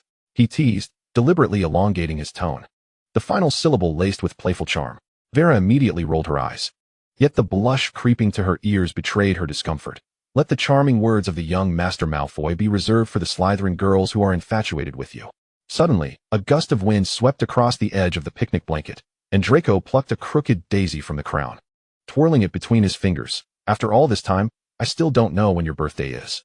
His tone was casual, yet his gaze remained fixated on Vera. Birthday? I don't even know what day mine is, Vera replied, picking up a fallen blueberry and popping it into her mouth with a hint of self-deprecating amusement. Draco's grip tightened around the quill, the vine patterns biting into his palm. Has Professor Snape never celebrated your birthday? In his mind, the perpetually brooding potions master, despite his cold exterior, should not overlook such an important occasion. Vera tugged at the pleats of her skirt, feigning indifference. He doesn't know his own birthday either. We don't pay attention to such days. Her voice grew softer, the last few words nearly lost to the breeze. Draco suddenly recalled countless sleepless nights. The solitary lamp illuminating Snape's office, the professor's perennial scowl, both battling their solitude in silence. From now on, your birthday shall be today. With a flourish of his wand, a golden arc traced through the air, and dozens of butterflies took flight from the grass, forming a shimmering happy birthday above their heads.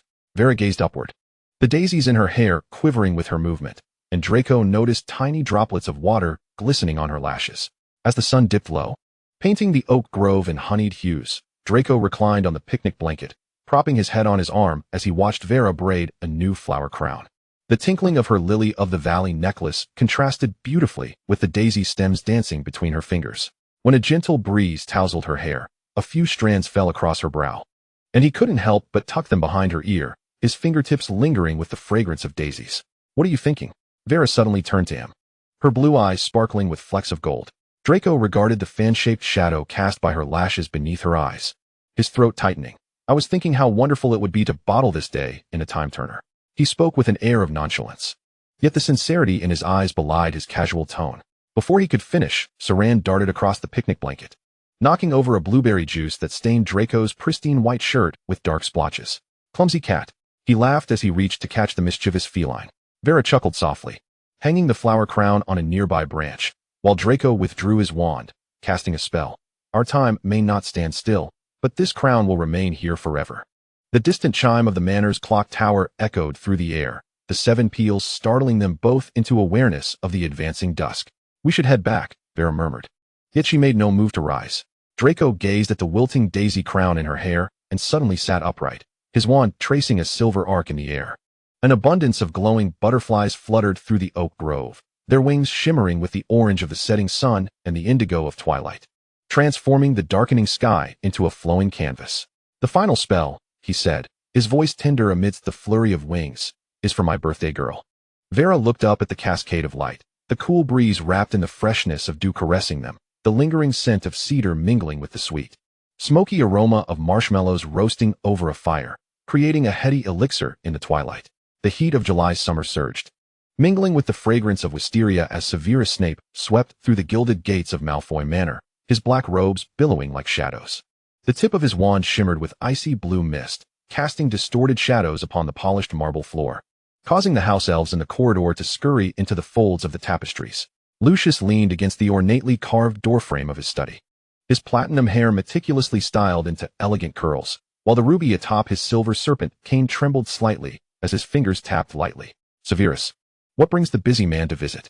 He raised an eyebrow, a standard aristocratic smile gracing his lips, though a glint of wariness flickered in his eyes. Surely he was not merely here to check on his precious ward. Snape strode into the room, the hem of his cloak brushing against the laurel-patterned Persian rug. The tomes on dark magic lining the shelves suddenly rustled, parchment rolling without a breeze. The Dark Lord has new orders. His voice was like a poison dagger, slicing through the stifling air with an icy chill. Draco must begin learning the killing curse. The scent of laurel from the intricately carved copper cauldron abruptly intensified, and Lucius's long fingers unconsciously stroked the crystal paperweight, producing a grating sound against the parchment. Learn dark magic? Draco is only 15. He rose abruptly, his black robes sweeping the ink bottle from the desk, deep green ink winding like a serpent across the cover of pure blood lineage. Snape leaned against the ornate bookshelf, the tip of his wand rapping against a silver vase, the metallic clinks resonating sharply in the stillness of the study. Do you think he cares about age? A cold laugh escaped his lips, his eyes glinting ominously beneath the shadow of his hood. Do not forget what you said when you marked him with the Death Eater's oath. A sudden rumble of thunder erupted outside, the rain pattering against the stained glass, distorting the shadows of the two figures into monstrous, clawing shapes. Lucius grasped the silver picture frame from the table, and the image of young Draco riding on a broom, with a joyful smile, was instantly reduced to ashes. Yet my son, so young, how could he be so ruthless? His voice trembled with suppressed fury, shards of the frame embedding into his palm, blood dripping onto the family crest woven into the carpet. Severus's wand suddenly pressed against Lucius's throat. Snap out of it, Malfoy. Do you think his commands are mere requests? The depths of his dark eyes churned with thick shadows. You had better pray this wind does not carry the whispers to the Dark Lord's ears. He stepped closer, the wand grazing Lucius's Adam's apple. The glory of the Malfoy family, under the Avada Kedavra curse, would amount to nothing but ashes. Do not forget, you are more aware than anyone of the price of the mark on your left arm. With another thunderclap, heavy raindrops smashed against the stained glass, saturating the colors into a grotesque crimson. Lucius took a half-step back, knocking over a gilded ink bottle, deep purple ink winding across the parchment like a serpent. He gazed at the faintly visible dark mark beneath Severus's cloak, suddenly recalling that rainy night over 20 years ago when he kissed Voldemort's ring, having already sacrificed Draco's future to the darkness. A week later, the crystal chandelier of Malfoy Manor cast swirling halos in the banquet hall, Draco's white-gloved hand brushing against Vera's fingertips as her deep green skirt swept past his shoe. As the final dance concluded, the silver ornament in her hair swayed gently, leaving a barely perceptible fragrance in his ear. Father is calling me. Her voice was shattered by the orchestra's violins, and Draco watched her weave through the crowd towards Severus, suddenly feeling the cacophony beneath the ornate dome recede into the distance. The night breeze, laced with the scent of rain, swept onto the balcony as Draco loosened his taut cravat, his hair tousled by the wind. In the distance, shadows in the rose garden were huddled together, whispering under the moonlight, while the silver serpent-handled cane in his father's hand reflected a cold light. The black robes of those figures rose and fell with their movements. The pale chins faintly visible beneath their hoods sent a shiver down his spine. When he counted the seventh shadow, Saran suddenly sprang from somewhere, her claws snagging his trouser leg, emitting an anxious whimper. 3 mornings later, Draco stood at the threshold of the study, fists clenched tightly. The words Cruciatus Curse in scarlet letters on the parchment pierced his eyes, while Severus's wand hovered above the candlelight, melting wax dripping beside the annotations of the soul extraction spell. forming distorted shapes. Where has Vera gone? He heard his own hoarse voice ask. She has already begun her practice. Lucius's voice came from behind him, and as Draco turned, he met his father's deep-set gaze. In a clearing deep within the oak grove, goblins were bound together by the binding curse, their pointed ears twitching slightly in the moonlight. Vera's wand tip glowed with blinding light, and as the cruciatus curse struck the nearest goblin, its piercing shrieks startled the nightingales in the entire grove. Draco watched her impassive profile, suddenly reminded of her gentle demeanor when she wove daisy chains during their picnic. At this moment, her blue eyes were as cold as the frozen surface of the Black Lake. Vera expressionlessly adjusted the angle of her wand, her hair falling to obscure her eyes, and only the sickly green light at the wand's tip illuminated the tight line of her mouth. Enough. Draco's voice trembled, betraying his own unease. Severus's dark robe enveloped him silently, the wand precisely pressing against the nape of his neck. Are you afraid? The Malfoys, unable to handle a mere goblin? The icy touch sent a shiver through him. Stop dawdling. Severus's wand struck Draco's hand sharply. Is your compassion meant for the enemies of the Dark Lord? He pointed to the curled-up goblin on the ground, the hem of his robe sweeping over the fallen leaves. Again, Draco's eyelashes trembled violently as the wand slipped in his palm. And only when he saw the swirling fury in his professor's eyes did he grit his teeth and utter the incantation. The goblin's wails mixed with Vera's stifled sobs, weaving an impenetrable web in his ears. Finally enduring until the end of practice, moonlight stretched Draco's shadow across the marble floor of the corridor, his hand gripping the wand, already damp with sweat. The moment he pushed open the door to his father's study, a strong scent of cedar enveloped him. Lucius was polishing the silver serpent cane before a magic mirror, the shadow of the dark mark faintly flickering in the depths of the mirror. Why is it me? Draco heard his own hoarse question. Potter is just a half-blood with tricks. I do not need this. Half-blood? Lucius's laughter hissed like a snake, the wand tip lifting his son's chin. Look at you, still living in the fairy tale of Hogwarts. That scar-headed boy shone brightly in the goblet of fire, while the Dark Lord's wrath nearly toppled the entire Death Eater assembly. Draco took a step back, his lower back colliding with the ornate desk, causing the silver inkpot on it to rattle. The crystal paperweight refracted a cold light in the moonlight, fragmenting his father's pale visage into countless shards. Is he truly back? The tremor in the boy's voice arose as he envisioned the blurry face with a lightning scar from the Daily Prophet. The report of Harry Potter claiming Voldemort's resurrection dismissed as a jest by all. Lucius twirled the silver serpent cane, the ruby-set snake eyes glimmering with a sanguine light in the darkness. Suddenly, he ripped open his sleeve, the grotesque dark mark on his skin writhing slowly. As if alive, do you see? This brand burns, it yearns. His voice quivered, the Dark Lord's power was awakening, and the Malfoy family must stand on the right side. Draco, we have no choice. Draco's gaze was fixated on that horrific mark. Will we be all right? Before he could finish, a drop of warm liquid fell onto his head, as his father enveloped him in an embrace, gently stroking his trembling back. We will be all right. Even if I must die, I will protect you and your mother. Lucius's voice was unusually choked, the scent of cedar mingling with a faint bitterness of almonds. Outside, an owl suddenly emitted a piercing hoot, startling Draco into a shudder. Yet Lucius held him tighter, the warmth of his palms seeping through the silk shirt. Do not be afraid. Remember when you broke your wand at 8 years old? Father promised he would always catch you. The memory of that reassuring figure holding a brand new walnut wand overlapped with the current trembling yet steadfast embrace, causing Draco's eyes to suddenly well with heat. Moonlight streamed through the slats of the blinds, casting slender silver lines on the floor.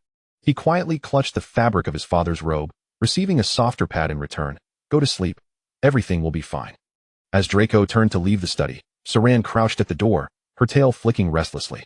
He bent down to pick up the cat, discovering that the bell around her neck had somehow become entangled with a wilted daisy. Chapter 38. Head Boy of Slytherin. Draco slumped beside the dusty cauldron, his wand dangling limply at his side. Days of intensive dark magic training had left his wrist aching, cold sweat trickling down his jaw. The moment Severus's black robe swept over the threshold, he felt utterly deflated, his back pressed against the cold stone wall, lacking even the strength to raise his eyes. What if you really need to cast the killing curse?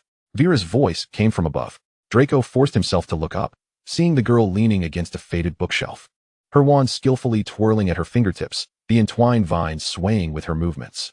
She wasn't wearing a headband today. Her black hair fell over her shoulders, yet it couldn't conceal the sharpness in her gaze. Vera, why does Draco speak in a hoarse voice, as if his throat is lodged with shards of glass? Why does he cast spells with such effortless grace? Vera's movements came to an abrupt halt, the faint glow at the tip of her wand extinguishing in an instant. She remained silent for a considerable time, bending to retrieve Draco's fallen wand, still warm from his palm. "Because my adoptive father is Severus Snape," she finally replied, shoving the wand back into his hand, her nails grazing the hawthorn wood's texture. "I learned everything he taught me. Is that not quite normal?" Draco gazed at her pallid face, nodding almost involuntarily, before suddenly grasping Vera's wrist. Teach me the killing curse." Outside, a crow cawed hoarsely, and Vera twisted her wrist, freeing herself from his grip. With a gentle tap of her wand, a spider in the corner was suspended in a web of silver strands, spinning helplessly. "The killing curse cannot be wielded through brute force." Her voice turned frigid, as if she were forcing out the very essence of her deepest fears and loathings. Like wringing out poison, the wand sliced through the air, tightening the silver strands, the spider struggling in agony. Draco's breath quickened, the wand in his palm growing unbearably hot. He inhaled deeply, only to hear Vera's soft laughter at his ear. "You're far from ready, Draco." Her fingertip brushed against the back of his hand, tinged with the unique bitterness of potions. "Take your time." The somber clouds hung low, threatening to engulf platform 9 3/4 entirely. Fine strands of rain fell diagonally, weaving a hazy mist upon the brick-red platform. Raindrops cascaded from the eaves, splattering against metal barrels and suitcases, creating a cacophony of sounds. Amidst the clattering of the steam train over the tracks, Blaise raised an eyebrow, his gaze oscillating between Draco and Vera. He adjusted his crooked green silk tie, a teasing lilt in his tone. "I must say, Draco, you two have been rather elusive this summer. Theodore and I have tried visiting several times, only to be turned away by your father at the manor, who claims you've been swamped with work. What secret project are you two concocting that keeps you from your brothers?" Draco reclined against the velvet seat, the delicate silver cufflinks swaying with his movements. He sighed in resignation, gesturing toward Vera beside him. "It's due to my father and Professor Snape's special instructions. They insisted we remain cooped up at home all summer, learning those new spells." His voice unconsciously dipped, tinged with unmistakable fatigue. Pansy, engrossed in admiring her freshly painted peacock blue nails, scoffed without looking up. "Remedial classes? Goodness. Is there a more tedious summer than this? Just the thought sends shivers down my spine." She turned her fingers under the light, the polish gleaming coldly in the dim illumination of the carriage. Theodore adjusted his gold-rimmed glasses, his gaze drifting over Draco's taut jawline before settling on the wand partially concealed beneath Vera's skirt. He leisurely twirled the chain of his solid gold pocket watch, the metallic clinks resonating softly. To receive personal instruction from Snape, these new spells must be quite extraordinary. The wheels of the trolley squeaked over the uneven floor. Theodore raised a hand, halting the witch pushing the cart, deftly tossing 2 gold galleons towards her. An array of sweets, snacks, and pumpkin juice piled high onto the small table. As Blaise reached for a honeyduck's treat, he caught sight of a copy of the Daily Prophet wedged on the side of the trolley, its corners smeared with jam. "Mind if I take a look?" After receiving the witch's nod, he pulled out the paper and unfolded it. The front page bore a scorched photograph of Harry Potter, emblazoned with the headline, "The Chosen One Accused of Unauthorized Spellcasting, Ministry Under Scrutiny," printed in bold black lettering. "Look at our great hero," Blaise scoffed, slapping the newspaper down on the table. This summer, not only had he exposed himself before Muggles, but he had also faced reprimand from the ministry. Pansy set down her freshly painted nail polish and leaned over to sneak a glance, right under the Muggles' noses. Does he think he has still that little boy on a broomstick?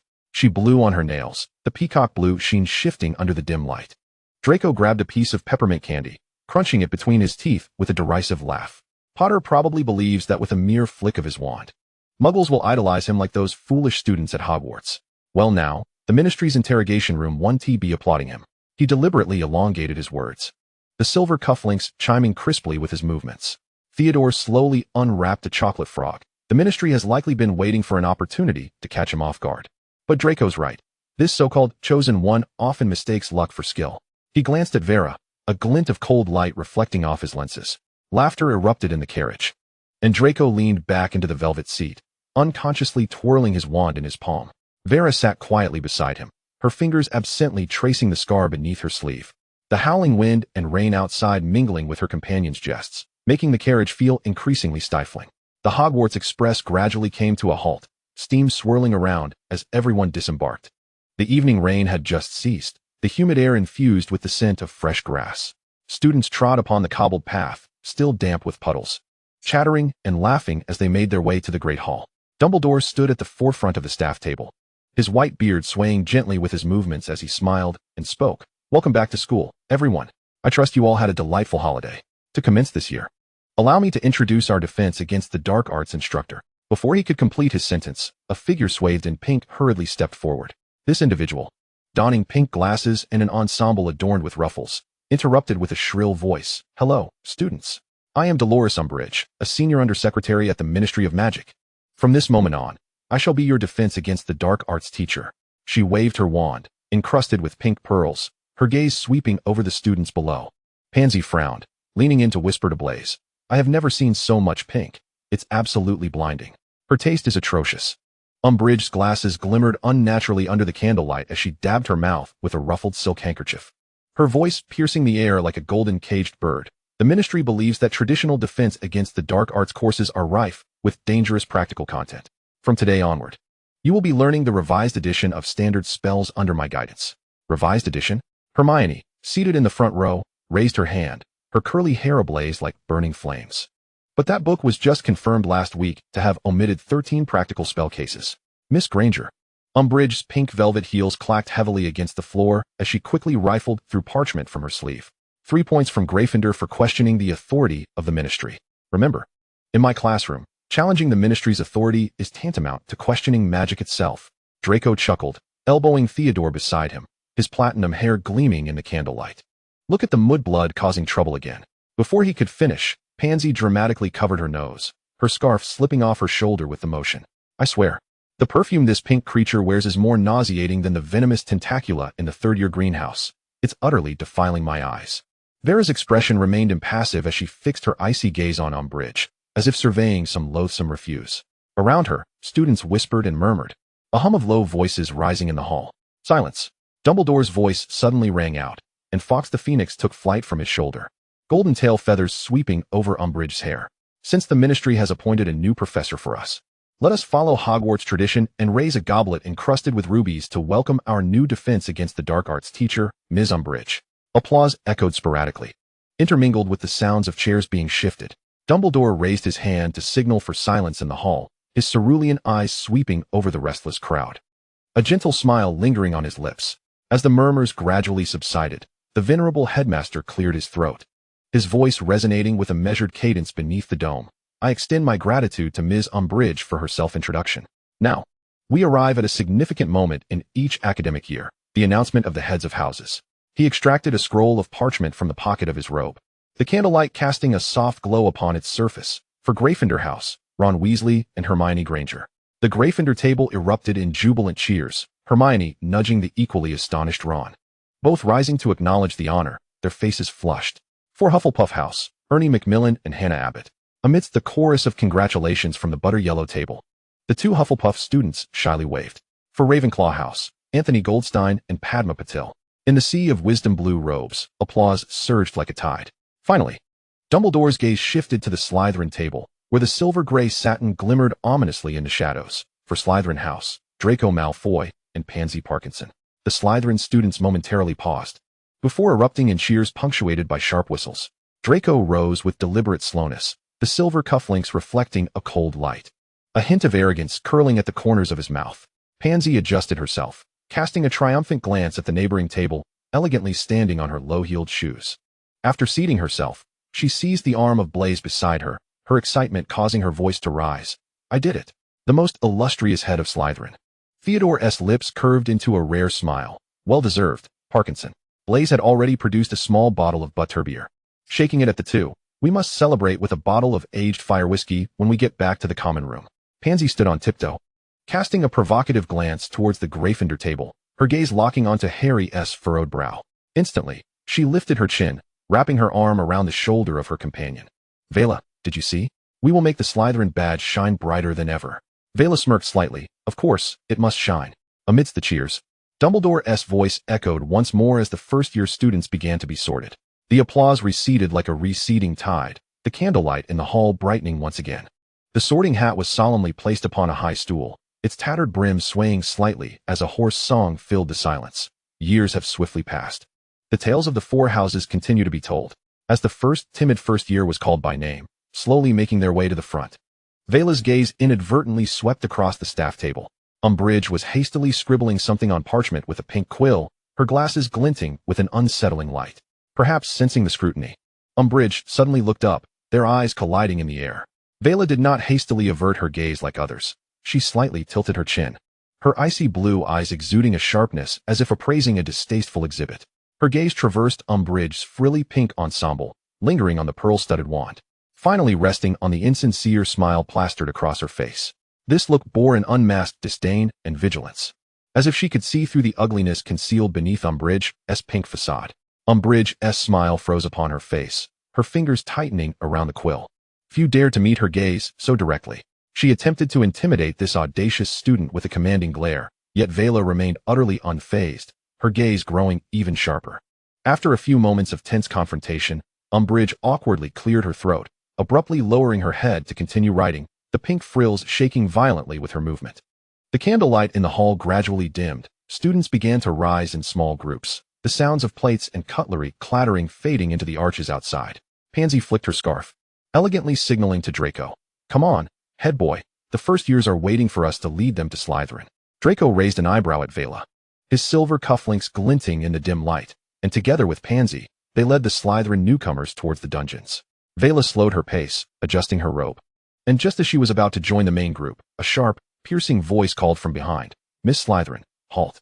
The footsteps in the hall ceased abruptly, students exchanging anxious glances. "Are you calling me, Madam High Inquisitor?" She elongated the last syllable, deliberately enunciating the word high. Turning around, Vela saw Umbridge, her pink frills bobbing as she approached with mincing steps, her pearl-studded wand swaying gently with her movement. "I think we need to have a talk." Umbridge's glasses reflected the dim candlelight, rendering her gaze even more sinister. "Your direct stare at me in the hall earlier was exceedingly rude." Vela straightened her back. "Rude? Oh, I believe you must be mistaken." She paused deliberately, her gaze sweeping over Umbridge's entire pink ensemble, from the layered frilled skirt to the lace-trimmed cuffs, making Umbridge feel increasingly uncomfortable. Vela slowly raised her head, her pale cheeks curving into a smile. "My apologies, Professor. I've just never seen anyone wear pink so uniquely." I couldn't help but gaze a little longer. Umbridge's mouth twitched, her forced smile nearly slipping. "Umph. A senior official of the Ministry of Magic is not an exhibit for your amusement. Young lady, you best learn to show some respect." "Of course. My respect for the Ministry is beyond question," Vela interrupted, blinking innocently, yet her eyes held no trace of mirth. Umbridge inhaled deeply. "I warn you, young girl. Should there be another incident next time, I shall certainly remember to express my admiration in a more subtle manner," Vela interjected with a slight bow, her tone dripping with sarcasm. After all, it is rare to encounter someone who employs pink so flamboyantly. She straightened once more, her gaze sharp as a blade. "If there's nothing else, I must return to the common room. Professor, I cannot exceed curfew." Without waiting for Umbridge's response, Vela turned on her heel, her black robe trailing behind her with a swift elegance. At this point, I couldn't help but smile. After all, she was raised by Snape. She could feel Umbridge's furious gaze nailed to her back like a dagger, yet her lips could not suppress a victorious smile. It was truly amusing to toy with such base individuals. Chapter 39. Can you bear it? In the following days, the atmosphere in Defense Against the Dark Arts class grew increasingly oppressive. Umbridge, adorned in her frilly pink robe, sat like a bloated toad behind the lectern, her shrill voice reverberating in the classroom. "Today, we shall continue our study of Chapter 7, Basic Defensive Theory. Remember, every word in the book is truth. There is no need for you to practice, merely memorize." The sound of pages turning filled the classroom. Harry clenched his fists, his knuckles whitening with the strain. "But if we encounter real danger, these theories are utterly useless. Voldemort has returned. We need to learn how to protect ourselves." "Enough." Umbridge slammed her hand down on the desk, startling the quill on the lectern. "Mr. Potter, you are once again spreading this dangerous lie. See me in my office after class." Laughter erupted from the Slytherin students. Draco lounged lazily against his chair, a mocking smile playing on his lips. "Look, the hero is off to detention again." Pansy stifled a giggle. "Show." Umbridge cast a glance at Draco before redirecting her gaze towards the back row where Vera sat. "You, Miss Vera, as one of Slytherin's exemplary students, what is your opinion on my teaching methods?" Vera rose expressionlessly, her tone as flat as if reciting from a text. "The professor will conduct the class as she sees fit. I am merely a student. You, being from the Ministry of Magic, naturally possess a greater understanding of what constitutes proper teaching." She paused momentarily before adding, "After all, we must unconditionally comply with the Ministry's decisions, mustn't we?" Umbridge nodded with satisfaction, a flush of pride coloring her rosy cheeks. "Excellent. That is the attitude a good student should possess. Everyone ought to learn from Miss Vera and refrain from constantly questioning authority." As she took her seat, Vera caught sight of the complex expression on Harry's face. She lowered her gaze slightly, dismissing the matter from her mind. In the Quidditch pitch at the end of September, the air was thick with the scent of damp grass, and the silver green and crimson flags fluttered in the breeze. Pansy stood on tiptoe, waving a silver green flag, the peacock blue nail polish glinting in the sunlight. Draco, over here. Her sharp cry mingled with Theodore's amplified cheers, exploding over the Slytherin stands. Vera's gaze followed Draco's soaring figure, his broom carving a sharp arc through the clouds. Blaise slammed his hands against the railing. That get Goyle. The telescope nearly slipped from his grasp. Theodore glanced over at Goyle, whose brown eyes reflected the pitch. As Goyle clumsily dodged the bludger and inadvertently knocked over his own chaser, a cold smirk crept across Theodore's face. He can't even pronounce the levitation charm properly. How can we expect him to stop Angelina? Before he could finish, a Gryffindor chaser expertly sent the quaffle through the hoops, eliciting a cacophony of piercing crimson cheers from the stands. The rain arrived unexpectedly. Dark clouds churned ominously above the pitch, and large droplets pelted the stands. Pansy's shouts were drowned by the downpour, her curls clinging to her face as she stubbornly waved her flag. Vera observed Draco's platinum hair drenched by the rain, his pale profile flickering in and out of visibility amidst the curtain of water. The once proud sheen now faded, revealing tightly pressed lips and flushed ears. Rainwater streamed down the handle of his broom, soaking into his tightly clenched fingers, darkening the silver-green team robes. The scoreboards flickered like entwined vines, numbers climbing alternately. Blaise's telescope lens fogged over, Theodore's half-crumpled wrapping paper stained with brown water, and Pansy's voice grew hoarse. As Harry and Draco surged towards the golden snitch, Vera felt a thunderous drumming in her chest. The two figures brushed past each other in the torrential rain, Draco's goggles flying off, tracing a pale arc through the air. No, Pansy's scream mingled with the thunder. Harry's fingers grasped the snitch first, and Gryffindor's cheers erupted, overturning the roof of the stands. The Slytherin section fell into a stunned silence. Blaise violently kicked over the cushion at his feet. Theodore crumpled the soaked wrapping paper into a ball, and Pansy's flag drooped limply. Vera stood up, allowing the rain to wash over her flushed cheeks. She saw Draco wobbling on the grass. His broom held steady as rain mixed with blood from a gash on his forehead, droplets sliding from the corner of his mouth. His gray-blue eyes met hers through the rain, the simmering resentment within them more tempestuous than any storm Hogwarts had ever witnessed. When Draco entered the Slytherin common room, his platinum hair still clung to his cheek, the injury on his forehead having been healed by Madame Pomfrey. On such a splendid rainy day devoid of classes, most opted to retreat to their rooms. The flickering firelight danced on the walls, casting elongated shadows of serpent carvings. The sound of Vera closing the pages of her book startled Saran, who had been curled on her lap. The white cat stretched its back, its blue eyes sparkling in the dimness. Upon spotting Draco's silhouette at the door, it let out a playful meow, tail held high, prancing across the Persian carpet. Draco knelt to catch the pouncing feline, its soft paws resting on his shoulder, its damp nose brushing against his scabbed wound. As he rose, cradling the cat, his boots scraped against the floor, shattering the suffocating silence in the common room. Vera tightened the blanket around her, the pressed flowers between the parchment pages quivering with the movement. Come sit, she finally spoke, her voice hoarse as if singed by flames. The intricately carved copper kettle on the hearth emitted a bubbling sound, the steaming warmth obscuring her pale profile. Draco did not respond. Instead, heading directly towards the emerald velvet sofa, Saran purring contentedly in his arms, her tail coiled around his injured wrist. When a glass of butterbeer was presented before him, it still bore warmth, the frothy foam clinging to the rim, reflecting the flickering firelight. Draco tilted his head back and drank deeply, the liquid coursing down his throat, dispelling some of the chill from his bones. Much better now, he set the empty glass on the carved table, leaving a dark ring on the polished surface.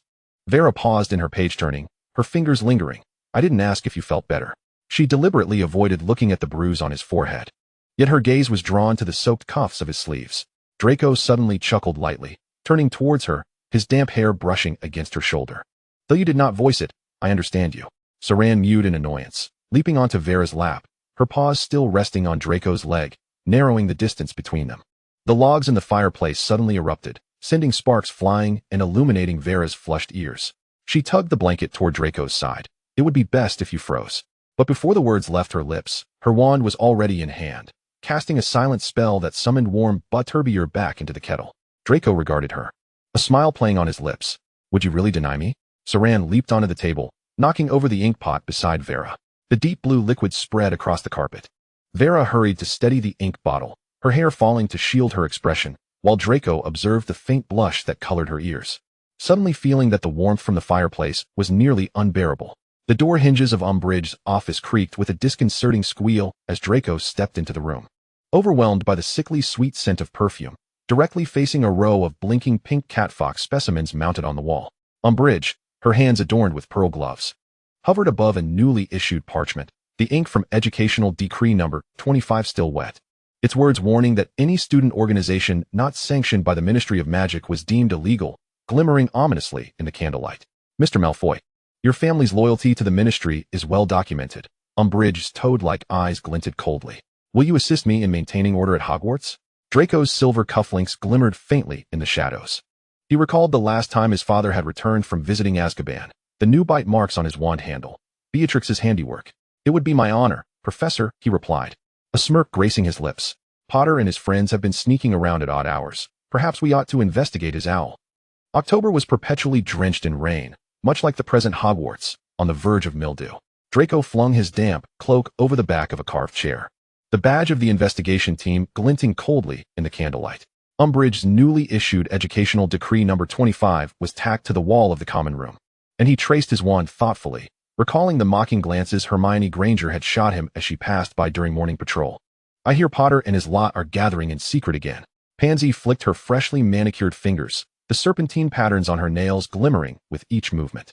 Perhaps, with Furch having apprehended 2 furtive Ravenclaws on the 7th floor, they might extract some secrets from them. Blaise languidly leaned against the stone pillar, twirling the cuff of his sleeve adorned with dark patterns.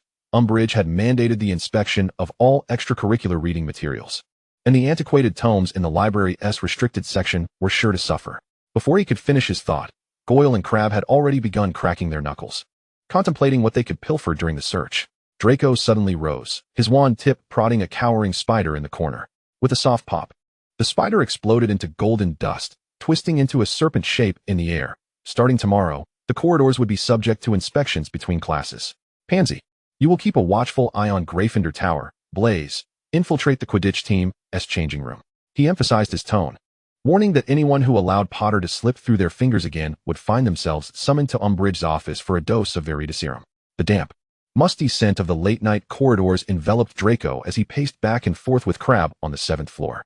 As he passed the blank wall for the 3rd time, he suddenly heard a faint incantation. His wand was drawn in an instant, and as the green light swept across the wall, a strange viscous substance oozed from the cracks, indisputable evidence of Harry Potter's frequent use of the Confundus charm. Go summon the others. Draco kicked open the ajar dark door, the musty odor assaulting him. The empty room was littered with a broken wand core, and the floor was marked with a faintly glowing powder that formed a fragmented defensive spell. He crouched down, his fingertips brushing against the cold stone bricks, discovering several fresh scratches shaped like Gryffindor lions. As footsteps approached, Draco swiftly ground out the traces with the heel of his boot. When Pansy burst in, wand drawn, all she saw was him casually polishing his cufflinks. They escaped again. But it mattered little, he smirked, the badge on his chest glinting ominously in the shadows. Umbridge's new punitive measures would come in handy. The moist air, thick with tension, wrapped around Draco Malfoy as he gripped his wand tightly, his knuckles whitening from the pressure. In recent days, he, Pansy, Blaise, Goyle, and Crabbe had resembled a pack of keenly sensing hounds, scouring the nooks of Hogwarts for any clandestine traces of Harry Potter and his band. The pressure from Umbridge, the expectations from his father, and the so-called honor of Slytherin felt like heavy shackles, constricting him. At last, the opportunity presented itself. The captured Cho Chang revealed that the D.A. would convene secretly in the room of requirement tonight. Without hesitation, Draco reported the information to Umbridge, who wore a revoltingly smug smile. She patted him on the shoulder, the sickly sweet scent of her perfume nearly inducing his nausea.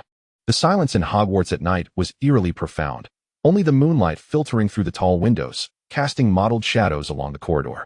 Draco stealthily approached the room of requirement with Umbridge and other members of the investigative team. Their footsteps echoed in the empty hallway, each step reverberating in Draco's heart. When they arrived at the door, Draco took a deep breath, signaling Pansy and the others to prepare. Umbridge raised her wand and uttered the incantation to open the door. With a faint click, the door creaked open, warm light spilling forth from within. Inside, the members of the D.A. were gathered, engrossed in practicing various spells. Harry Potter stood at the center, guiding Neville Longbottom on how to properly cast the disarming charm. Hermione Granger was diligently recording everyone's progress, while Ron Weasley quietly conversed with Ginny, a look of excitement on his face. The moment the door swung open, the room fell into a profound silence. All heads turned in terror towards the unwelcome intruders.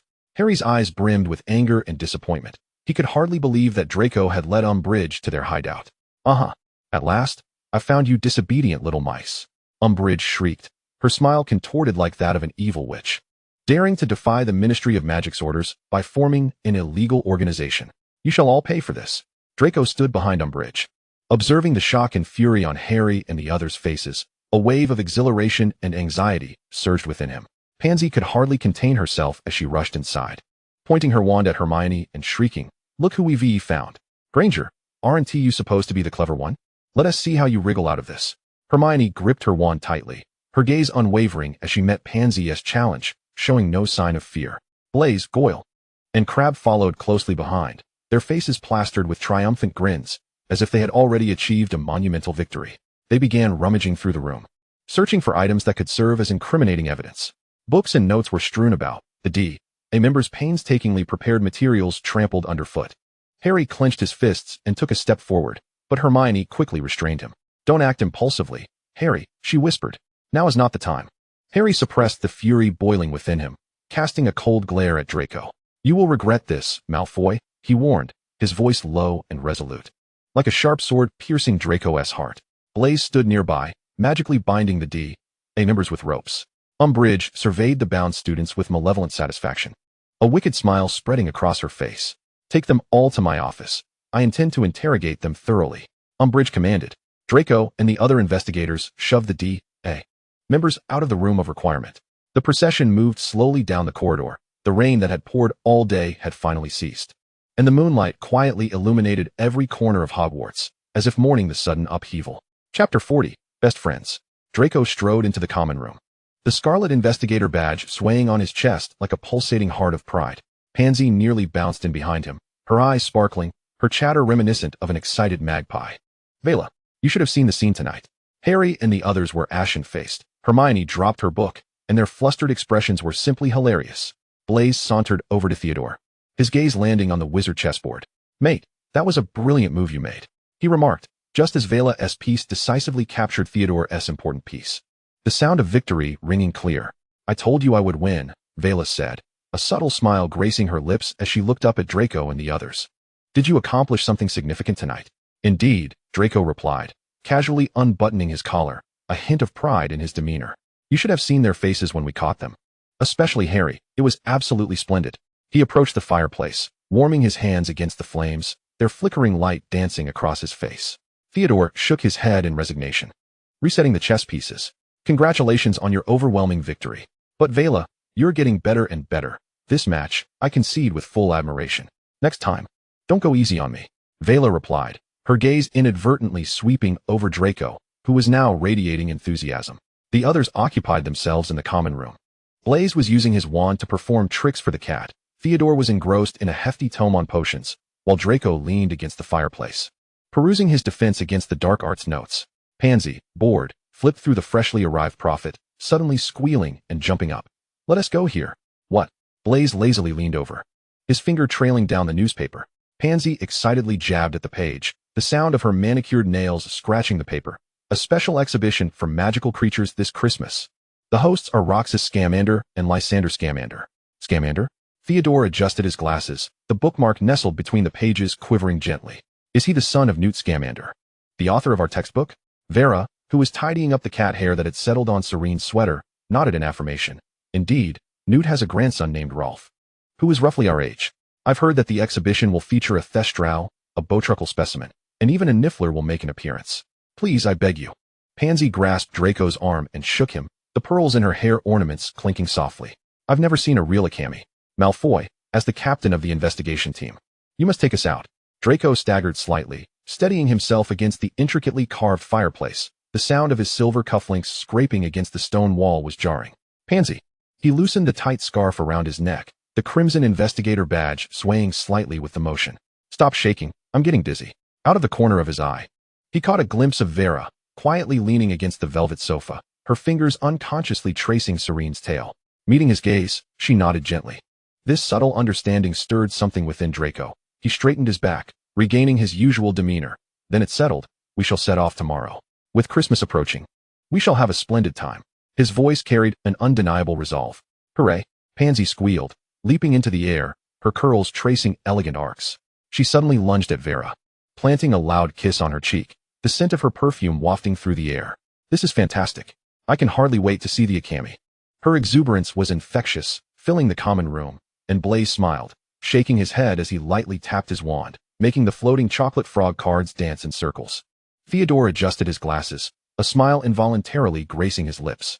Serene was startled by the commotion, darting up to the chandelier, the crystal pendants ringing like chimes, intermingling with the laughter of the group, echoing throughout the Slytherin common room. The following morning, the Slytherin common room was illuminated by brilliant magical decorations. Icicle-like ornaments hanging from the ceiling refracting a spectrum of colors. In the corner stood a small Christmas tree adorned with golden bells patterned with serpentine designs. While the space beneath it overflowed with beautifully wrapped gifts, the enchanted wrapping paper gently undulating and occasionally rustling. Look at mine. Pansy could barely contain herself as she dashed toward the pile of gifts, tearing away the dark green wrapping to reveal a pair of high heels embedded with malachite. My mother says this is the latest style from Paris. She excitedly paced on the carpet, the heels clicking crisply against the floor. Draco leisurely unwrapped his gift, pulling out a warm wool scarf, a faint smile playing on his lips. At that moment, he noticed Vera staring blankly at the black velvet gift box in her hands. The lid adorned with the familiar image of a bowtruckle, the emblem of Snape. Open it. Hurry. Pansy bounced over, and the others quickly gathered around. Vera gently lifted the lid, revealing an exquisite silver ring resting on the velvet cushion, its face intricately engraved with a lifelike bat, the emblem of the Snape family. The ring's edge was embellished with tiny potion crystals, sparkling with a ghostly blue glow under the light. Wow, he really loves you, Vera, Pansy exclaimed dramatically, covering her mouth in awe. Blaise whistled, and Theodore adjusted his glasses, a rare expression of surprise crossing his face. Vera's cheeks flushed as she carefully slipped the ring onto her finger, the silver band contrasting sharply against her pale skin. Yes, it truly is lovely, she murmured, her fingertips unconsciously caressing the bat motif on the ring. The aroma of roasted turkey and honey pudding wafted through the great hall during breakfast. A massive Christmas tree standing proudly in the center, its golden star twinkling at the top. Slytherin students gathered around the long table, animatedly discussing the upcoming Christmas journey. Draco distributed the VIP tickets his father had sent early that morning, biting into a jam-covered piece of bread as his gaze swept across Vera, the silver ring on her finger shimmering brightly. After breakfast, everyone congregated at the castle entrance. The winter sunlight bathed Hogwarts towers, enveloping the castle in a golden glow. Draco adjusted his attire, ensuring his pass was securely tucked in his pocket, then waved his hand dramatically. Let us go. The Scamander family estate awaits us. The carriage rattled over the icy gravel road, the brass bells inside jingling with every bump. Pansy pressed her face against the window, her nose reddening from the cold glass. Yet she continued to chant, how much farther? I can already smell the creatures. Her malachite ring clinked against the window frame. Perhaps she would even touch the wings of a bowtruckle. Calm down for a moment. Blaise leaned back against the velvet seat, tapping his wand idly against his knee. If you keep this up, by the time we see the magical creatures, you won't even have the energy left to scream. Draco gazed out at the swiftly passing fir forest, watching as snow cascaded down from the treetops. 2 hours later, the carriage came to a slow halt. Pansy nearly kicked open the door, bursting out into the cold air, her scarlet cloak billowing in the wind. Look, it's the Thestral welcome carriage. Draco followed suit, the sound of his boots crunching the thin ice mingling with the gasps of the crowd. Above the grand estate's entrance, a glowing magical wreath floated, adorned with singing Christmas carol birds, the snowflakes on their feathers shaken loose by their melodies. Delicate snowflakes began to fall from the sky, refracting into a kaleidoscope of colors under the magical lights. Among the waiting crowd, exclamations of wonder erupted. A little girl's pet Puffskein poked its head out from her scarf, its fur still dusted with unmelted snow. Draco caught sight of Vera gazing up at the thunderbirds soaring above the estate, snowflakes settling on her lashes, rendering her as still as if enchanted. Don't dawdle. Pansy tugged at his arm, urging him forward. I heard someone mention that there's a ballet dancing mooncalf in the exhibition area. Her voice was swallowed by the sudden eruption of fireworks, shooting from the fountain in the estate's center, coalescing in the sky to form a giant portrait of Newt Scamander, surrounded by dozens of glowing bowtruckles. Passing through the archway adorned with starry enchantments, the icy snowflakes transformed into warm golden sparkles, gently cascading onto the shoulders of the crowd. Draco caressed the gilded VIP ticket, the signature of Newt Scamander still faintly imbued with the scent of Dragon-S blood ink. The venue's ceiling featured a rotating holographic star map, summer butterflies and snow-dusted reindeer weaving through the time-space folds created by the extension charm. A magical barrier dividing the space into seasonal illusions of spring cherry blossoms and autumnal flames. This extension charm must have layered at least 20 times. Theodore adjusted his glasses.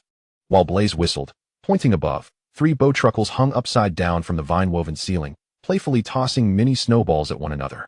The sound of Pansy's heels echoed a rapid rhythm against the agate floor as she nearly dragged Vera towards the exhibition marked as the Forbidden Zone of Africa. The heavy magical curtain parted automatically, and a wave of warm, herbaceous air rushed forth, enveloping Draco as he squinted into the distance. Catching a glimpse of the shimmering scales of an akami, its gray-silver skin resembling weathered metal, with tiny glowing beetles nestled in the folds that rose and fell with each breath. "Merlin!" Pansy exclaimed, her voice trembling, as her malachite ring clinked against the magical barrier. Its horn is glowing. The long horn that had been retracted into its forehead began to extend slowly, the tip forming a pea-sized purple crystal that pulsed with electricity whenever it swelled to its limit. This magnificent creature towered 3 stories high, its gray skin marred by battle scars, each crease hiding tales of years gone by. It lay curled like a mountain, its sharp horn piercing the ground, gleaming with a metallic cold light amidst the mist. How spectacular! Pansy's breath crystallized into frost flowers upon the magical barrier. Do you observe the icy mist emanating from her nostrils, reminiscent of the crystal orb I purchased from the leaky cauldron? With a gentle flick of his wand, Blaise levitated a chocolate frog, swaying it outside the barrier to attract the attention of the monstrous beast, only to be met with the creature's oblivious tail flick, causing snow to cascade from the ground. Theodore captured this moment with his small camera. Vera crouched down, her eyes reflecting the icy crystals at the feet of the beast. These hexagonal formations were a result of a reaction between the creature's venom and the cold. She reached out to touch them, but was halted by Draco, who firmly grasped her wrist. Beware of the warning enchantment on the barrier. Following the direction of his finger, ancient dark golden runes flickered ominously. Any contact would trigger defensive magic. Suddenly, Theodore pointed to the back of the beast's ear. Look there. Everyone followed his gaze, noticing faint lavender veins pulsing beneath the rough skin of the giant, as if a galaxy flowed within it. Pansy's hat, resting on her knees, slipped to the ground unnoticed. As she murmured, "It seems the illustrations in our textbooks cannot capture even a fraction of its beauty." The group veered into a cavern adorned with luminescent moss, guided by the rhythmic clinking of metal. Within the magical barrier, several nifflers resembled rolling plush hills, frolicking amidst heaps of gold coins, pocket watches, and scattered jewels. "By Merlin's beard," Pansy exclaimed as her pearl hairpin nearly slipped off. She leaned against the magical barrier, her nose almost brushing against the chilling protective charm, contemplating the treasures. "This is enough to buy me 10 new cloaks from Borgin and Burke's." Deeper within the cave, a particularly robust female niffler reclined in a nest constructed from golden crowns, with 7 younglings snuggled against her fluffy belly, their tiny noses twitching as they occasionally pawed at their mother's treasure-laden pouch. As Theodore's glasses slipped down to the tip of his nose, he hastily jotted down notes. "Observe their whiskers. They possess a ring of pale golden fur more than the adult nifflers." Before he could finish, one of the younglings clamped onto a sapphire ring dangling from their mother's tail, rolling clumsily through the mound of coins. The female niffler emitted a soft grunt, nudging the playful child with her nose, yet allowing it to retreat with the ring, its round eyes glimmering amber under the magical light. "They even know how to entertain their young," Vera remarked softly, as Serene's head peeked from her cloak, her tail twitching anxiously. Blaise, with a smile, used his wand to levitate a gold coin, shimmering it outside the barrier, instantly capturing the attention of 3 eager young nifflers, who leapt and clung to the boundary. Draco observed the female niffler smoothing her youngling's ruffled fur with her nose, suddenly reminded of the woolen scarf his mother had sent him in Slytherin common room. One youngling began to spin while biting its companion's tail, resulting in both tumbling into a cauldron brimming with silver coins, splashing silver droplets everywhere, while the mother niffler leisurely extended her long nose to scoop the ruckus back into her embrace. They even vie for affection. Pansy gazed at them with adoration, declaring, "This is far more entertaining than the illustrations in today's Transfiguration." The magical dome above radiated a soft golden light, casting a fluffy golden halo over the niffler mother and her offspring. "Dear young wizards, are you enjoying yourselves?" A gentle voice floated from behind, prompting everyone to turn. A staff member adorned with antlers smiled at them, his cloak embellished with the Scamander family's emblem. "This is simply splendid. I cannot remember a more delightful Christmas," Pansy exclaimed, her excitement evident as she waved her arms, causing her pearl hairpin to sway gently. Theodore suddenly raised his camera, the lens speckled with fragments of glowing moss. "This is our first time venturing out so cohesively. Could you kindly take a photo for us? As a memento." He cautiously handed the camera over. The staff member accepted the camera with a smile, adjusting the lens. "Of course. Now, gather in front of the treasure pile. That's where the light is best."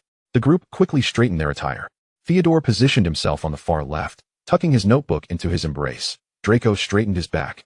Adjusting his crooked badge, Vera gently smoothed her wind-tousled hair. Pansy swiftly touched up her lipstick and arranged her curls into perfect arcs, while Blaise nonchalantly placed one hand in his pocket, skillfully twirling his wand. 1, 2, 3. At the moment the shutter clicked, a small niffler suddenly sprang from the pile of coins, curiously sniffing the camera lens, its nose still adorned with a shiny coin. As the photograph developed, each face shone with radiant smiles. In the background, the large niffler gazed tenderly at its frolicking young, while the golden light from the magical dome enveloped the group in a warm halo. The staff member waved his wand, and a silver-blue arc of light formed an ornate frame in midair, swiftly delivering the warm photograph into their hands. On the photo, the niffler's coin-dusted nose sparkled alongside Pansy's pearl hairpin, while Draco's smirk and Vera's naturally flowing hair were magically captured in time. "Merry Christmas, children. This is a gift for you." The staff member's antlers swayed gently, the mooncalf brooch glimmering softly under the light. With a flick of his wand, the glowing moss at the cave's apex suddenly arranged itself into the shape of a Christmas tree, showering delicate starlight. "How wonderful!" Pansy exclaimed, leaping up and stirring a fragrant breeze, her malachite ring nearly grazing Blaise's chin. She pressed the photo to her chest, exclaiming, "Look! The little niffler is in the frame with us." "Thank you." Theodore carefully tucked the photograph into his leather album, turning to the others, his eyes sparkling behind his lenses. "By Merlin's beard, this is far more lively than the portrait my mother sent." Blaise chuckled as he twirled the photograph with his wand, conjuring dazzling silver rings in the air. Vera gently caressed the photo, tracing Serene's upright tail, every strand of the cat's fur vividly defined under the magical development. Even the pink of its nose was distinctly visible. "We will always be the best of friends." Pansy suddenly opened her arms, pulling Vera and Blaise into a warm embrace, declaring, "From now on, we must take such photos every Christmas, and not a single one can be missing." Her voice held a rare seriousness, the pearls in her hair shimmering with her movements, as if to sprinkle the room with starlight. "Certainly," Draco chuckled, using his wand to swirl the falling snowflakes, forming the words Slytherin forever in the air. Chapter 41, Undercurrents. After Christmas, Hogwarts was enveloped in a layer of frost, the sky is steely gray. Heavy clouds pressing down, casting an oppressive atmosphere upon the castle. Inside, Umbridge's office had undergone a striking transformation. The once gaudy pink curtains had been replaced with deep purple drapes, exuding a stifling aura, while the walls were plastered with parchment copies of Educational Decree No. 33. Boldly inscribed with black ink, "All unauthorized student gatherings are forbidden. Violators will face judgment from the Ministry of Magic's appointed investigators." Ginny Weasley wrapped her scarf tighter and hurried through the corridor, the cold wind biting at her cheeks. She caught sight of Filch directing a few house elves, using iron chains to hoist a petrified suit of armor up to the ceiling, the armor's chest bearing the crooked inscription "DA, Forever." In the Slytherin common room, the emerald fireplace crackled with warmth, enveloping the room in a cozy heat. Draco sat upon the dark green sofa, repeatedly polishing his prefect badge on his dragon-hide robes. Having done so for the 7th time, the flames casting distorted shadows upon his pale jaw. "My father was right. The ministry merely seeks obedient dogs." Draco suddenly let out a derisive snicker, his laughter laced with mockery. He raised his goblet filled with fiery whiskey, taking a delicate sip before continuing. "Did you see Longbottom in herbology class today? He resembled a toad with its throat constricted, utterly ridiculous." Pansy, seated beside him, indulged in a new pudding, her spoon intentionally or unintentionally gesturing towards the dark lake outside as she remarked, "I heard Granger has been burning the midnight oil in the library for 3 nights straight. She fancies herself clever, but it's all in vain." Blaise sank deeper into the sofa, his cuff revealing a gilded spyglass he had pilfered from the pocket of a recently expelled Ravenclaw girl last week. He toyed with the spyglass, speaking nonchalantly, "Let them flounder. For Dumbledore has fled. These so-called resistances will shatter like bubbles." The spiral staircase of the Slytherin Tower echoed with Vera's hurried footsteps, the dark mark on her arm burning like a searing brand. As she pushed open the door, her fingers trembled not from fear, but from an uncontrollable thrill. With a gentle tap of her wand on the lock, 3 disillusionment charms and 5 soundproof barriers sprang into existence, enveloping the room in an eerie purple mist. From a concealed compartment in her nightstand, a wooden box sprang open, and dark green smoke writhed within, coalescing into the fragmented yet imposing visage of Voldemort. The face twisted slightly, its blood-red eyes seeming to pierce her very soul. "My little snake." The voice hissed like a serpent. "Do you have news for me?" Vera gazed at the smoky apparition, a subtle smirk gracing her lips. In recent days, this connection to her family had been a source of solace. Of course. Dumbledore has fled, and the headmaster of Hogwarts is now on bridge from the ministry, a former Slytherin whom I despise, and she feels the same about me. She deliberately elongated her final syllable, her nails digging deep into her palm. Voldemort's apparition emitted a low, chilling laugh, the smoke suddenly expanding, casting a dark and oppressive atmosphere within the room. "You despise her? I shall deal with her later, or perhaps leave it to you." A bloodthirsty glint flickered in his crimson eyes. "Snape informed me that Dumbledore has escaped. I need you to find out where he has fled from those Gryffindors." "Very well." Vera knelt on one knee. "However, that pack of lions has grown clever of late. They always use encrypted parchment to convey messages." With a flick of her fingers, she conjured a half-burnt piece of parchment. "I trust you have your methods." Voldemort's voice trailed off when a sudden sound of footsteps echoed from outside, his apparition instantly dissolving into ashes, leaving behind a lingering scent of bitter almonds. She hurriedly shoved the box back into the drawer, and when the knock sounded, she feigned grogginess as she opened the door. Pansy leaned against the doorframe, her wand spinning between her fingers. "Vera, why does it smell like something's burned in your room?" "Did you enjoy your nap?" "Must be the sparks from my textbooks," she replied, lifting a slightly charred copy of Defensive Magical Theory, her eyes betraying a barely perceptible emotion. "Care for a drink of fiery whiskey?" "No thanks, we're about to catch the DA. Want to join us?" Pansy asked eagerly. "Not this time. I'd prefer to rest a bit longer." "I didn't sleep well last night," Vera said, rubbing her temples. Pansy shrugged in mild disappointment. "All right then. We'll have dinner together when we return." With that, she turned and departed. Vera closed the door and returned to her bedside. It would not be an easy task to glean Dumbledore's whereabouts from the Gryffindors, but it was a mission assigned to her by the Dark Lord, and she must see it through. She began to pace her room, contemplating her strategy, as the bell for dinner echoed throughout Hogwarts. The light from the brass candelabra in the Slytherin common room flickered uncertainly. Draco entered with Pansy and Blaze, their cloaks still bearing the chill of the corridor. He scanned the long table, his gaze landing on a note left by Vera, the scrawl hasty, beside an empty silver platter that seemed genuinely used. "The library?" Pansy scoffed, prodding the note with her wand. "Why is Vera always in the library?" Blaze leaned against the fireplace, twirling the gilded spyglass between his fingers. "She loves the library." "You're not learning anything new." "Because the exams are fast approaching?" Theodore poked his head from behind the sofa. "Merlin, I almost forgot," Pansy exclaimed, feigning a grimace. Draco remained silent, merely brushing his fingers along the edge of the note, which still bore a faint trace of the bitter almond scent reminiscent of Snape's office. He frowned, crumpling the note and tossing it into the fire. When the sparks erupted, he murmured, "Let us eat first. Umbridge will soon be checking the dining hall for discipline." The candlelight cast the outline of Vera's face beneath her hood. She clutched a small glass vial, its contents glowing with an eerie blue-green luminescence, producing a soft tinkling sound with each step she took. Colin Creevy's footsteps echoed ahead, as he hurriedly clutched a stack of parchment, the end of his scarf fluttering in the cold wind. "Now's my chance," Vera silently intoned. She waited until Colin turned into the corner of the third-floor corridor before following swiftly, tapping the wall with her wand. Silencing charm. Armor. 2 soft lavender barriers enveloped the empty classroom, completely isolating it from the outside noise. Colin was startled when he was suddenly pulled into the classroom, parchment scattering across the floor. He had yet to discern the identity of his assailant when a force pressed him down onto a chair, a chilling liquid being forcibly poured down his throat. The taste of the truth serum was akin to rusty nails, causing him to cough violently. "Where's Dumbledore?" Vera's voice, muffled beneath her hood, carried a deliberately low rasp. She crouched down, her fingers nearly brushing against Colin's trembling knees. Colin's eyes glazed over, pupils dilating as his lips moved unconsciously. I don't know. Does Harry Potter know? Has he ever shared anything with you?" Vera pressed, her tone intensifying, the tip of her wand gently resting against Colin's chin. "We all don't know." Colin's voice slurred, beads of cold sweat forming on his forehead.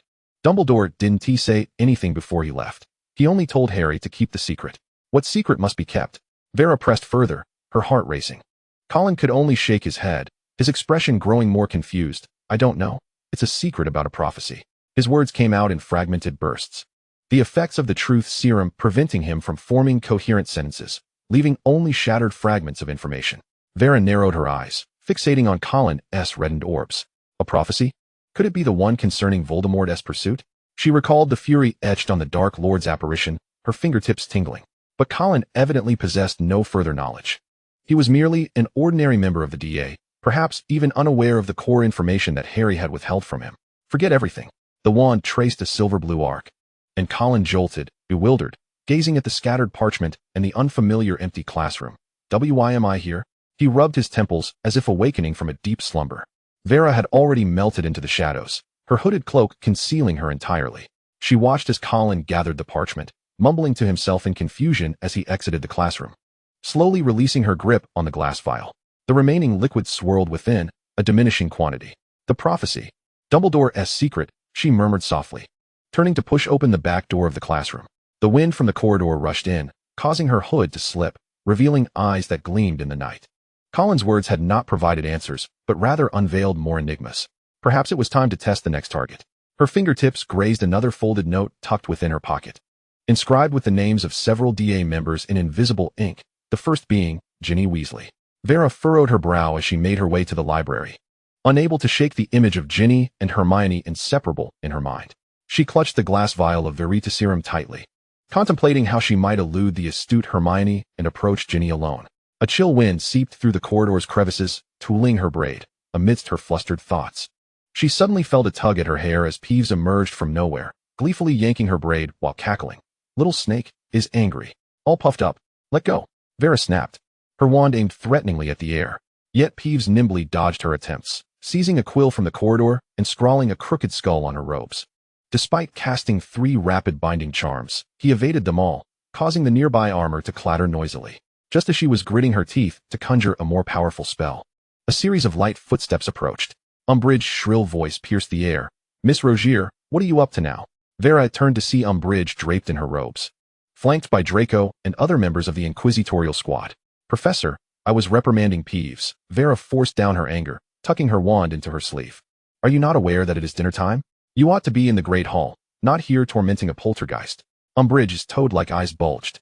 Thank you for your concern, but I have already dined. Peeves' incessant antics disrupt the order you lead. Vera's tone remained calm, though she inwardly cursed the woman's meddling. Is that so? When Miss Orphan was glaring at me earlier, she wasn't so benevolent, Umbridge retorted, deliberately emphasizing the word orphan. Vera stiffened, her nails nearly digging into her palm. Just as the atmosphere grew awkwardly tense, Draco stepped forward, his voice clear and resolute. Professor, Miss Rogier acted in defense of our order, and besides, my father has taught both me and Vera to uphold your leadership. His tone carried an undeniable affirmation, signaling to Umbridge the Malfoy family's support for Vera. The implication was clear. She is one of us. Do not harm her. Pansy and Blaise quickly chimed in. Indeed. If Peeves continues to wreak havoc, your established rules will lose their authority. Theodore observed Vera quietly, his gaze deep and gentle. Before speaking slowly, I believe Miss Rogier's initiative to rid Hogwarts of nuisances deserves commendation. His voice was low and powerful, like a stone cast upon a tranquil lake, sending ripples across the surface. Umbridge snorted derisively, flicking her sleeve tassels. Be more careful next time. With that, she and her entourage resumed their march toward the Great Hall. As Draco caught up, he winked at Vera, who smiled and mouthed, See you later.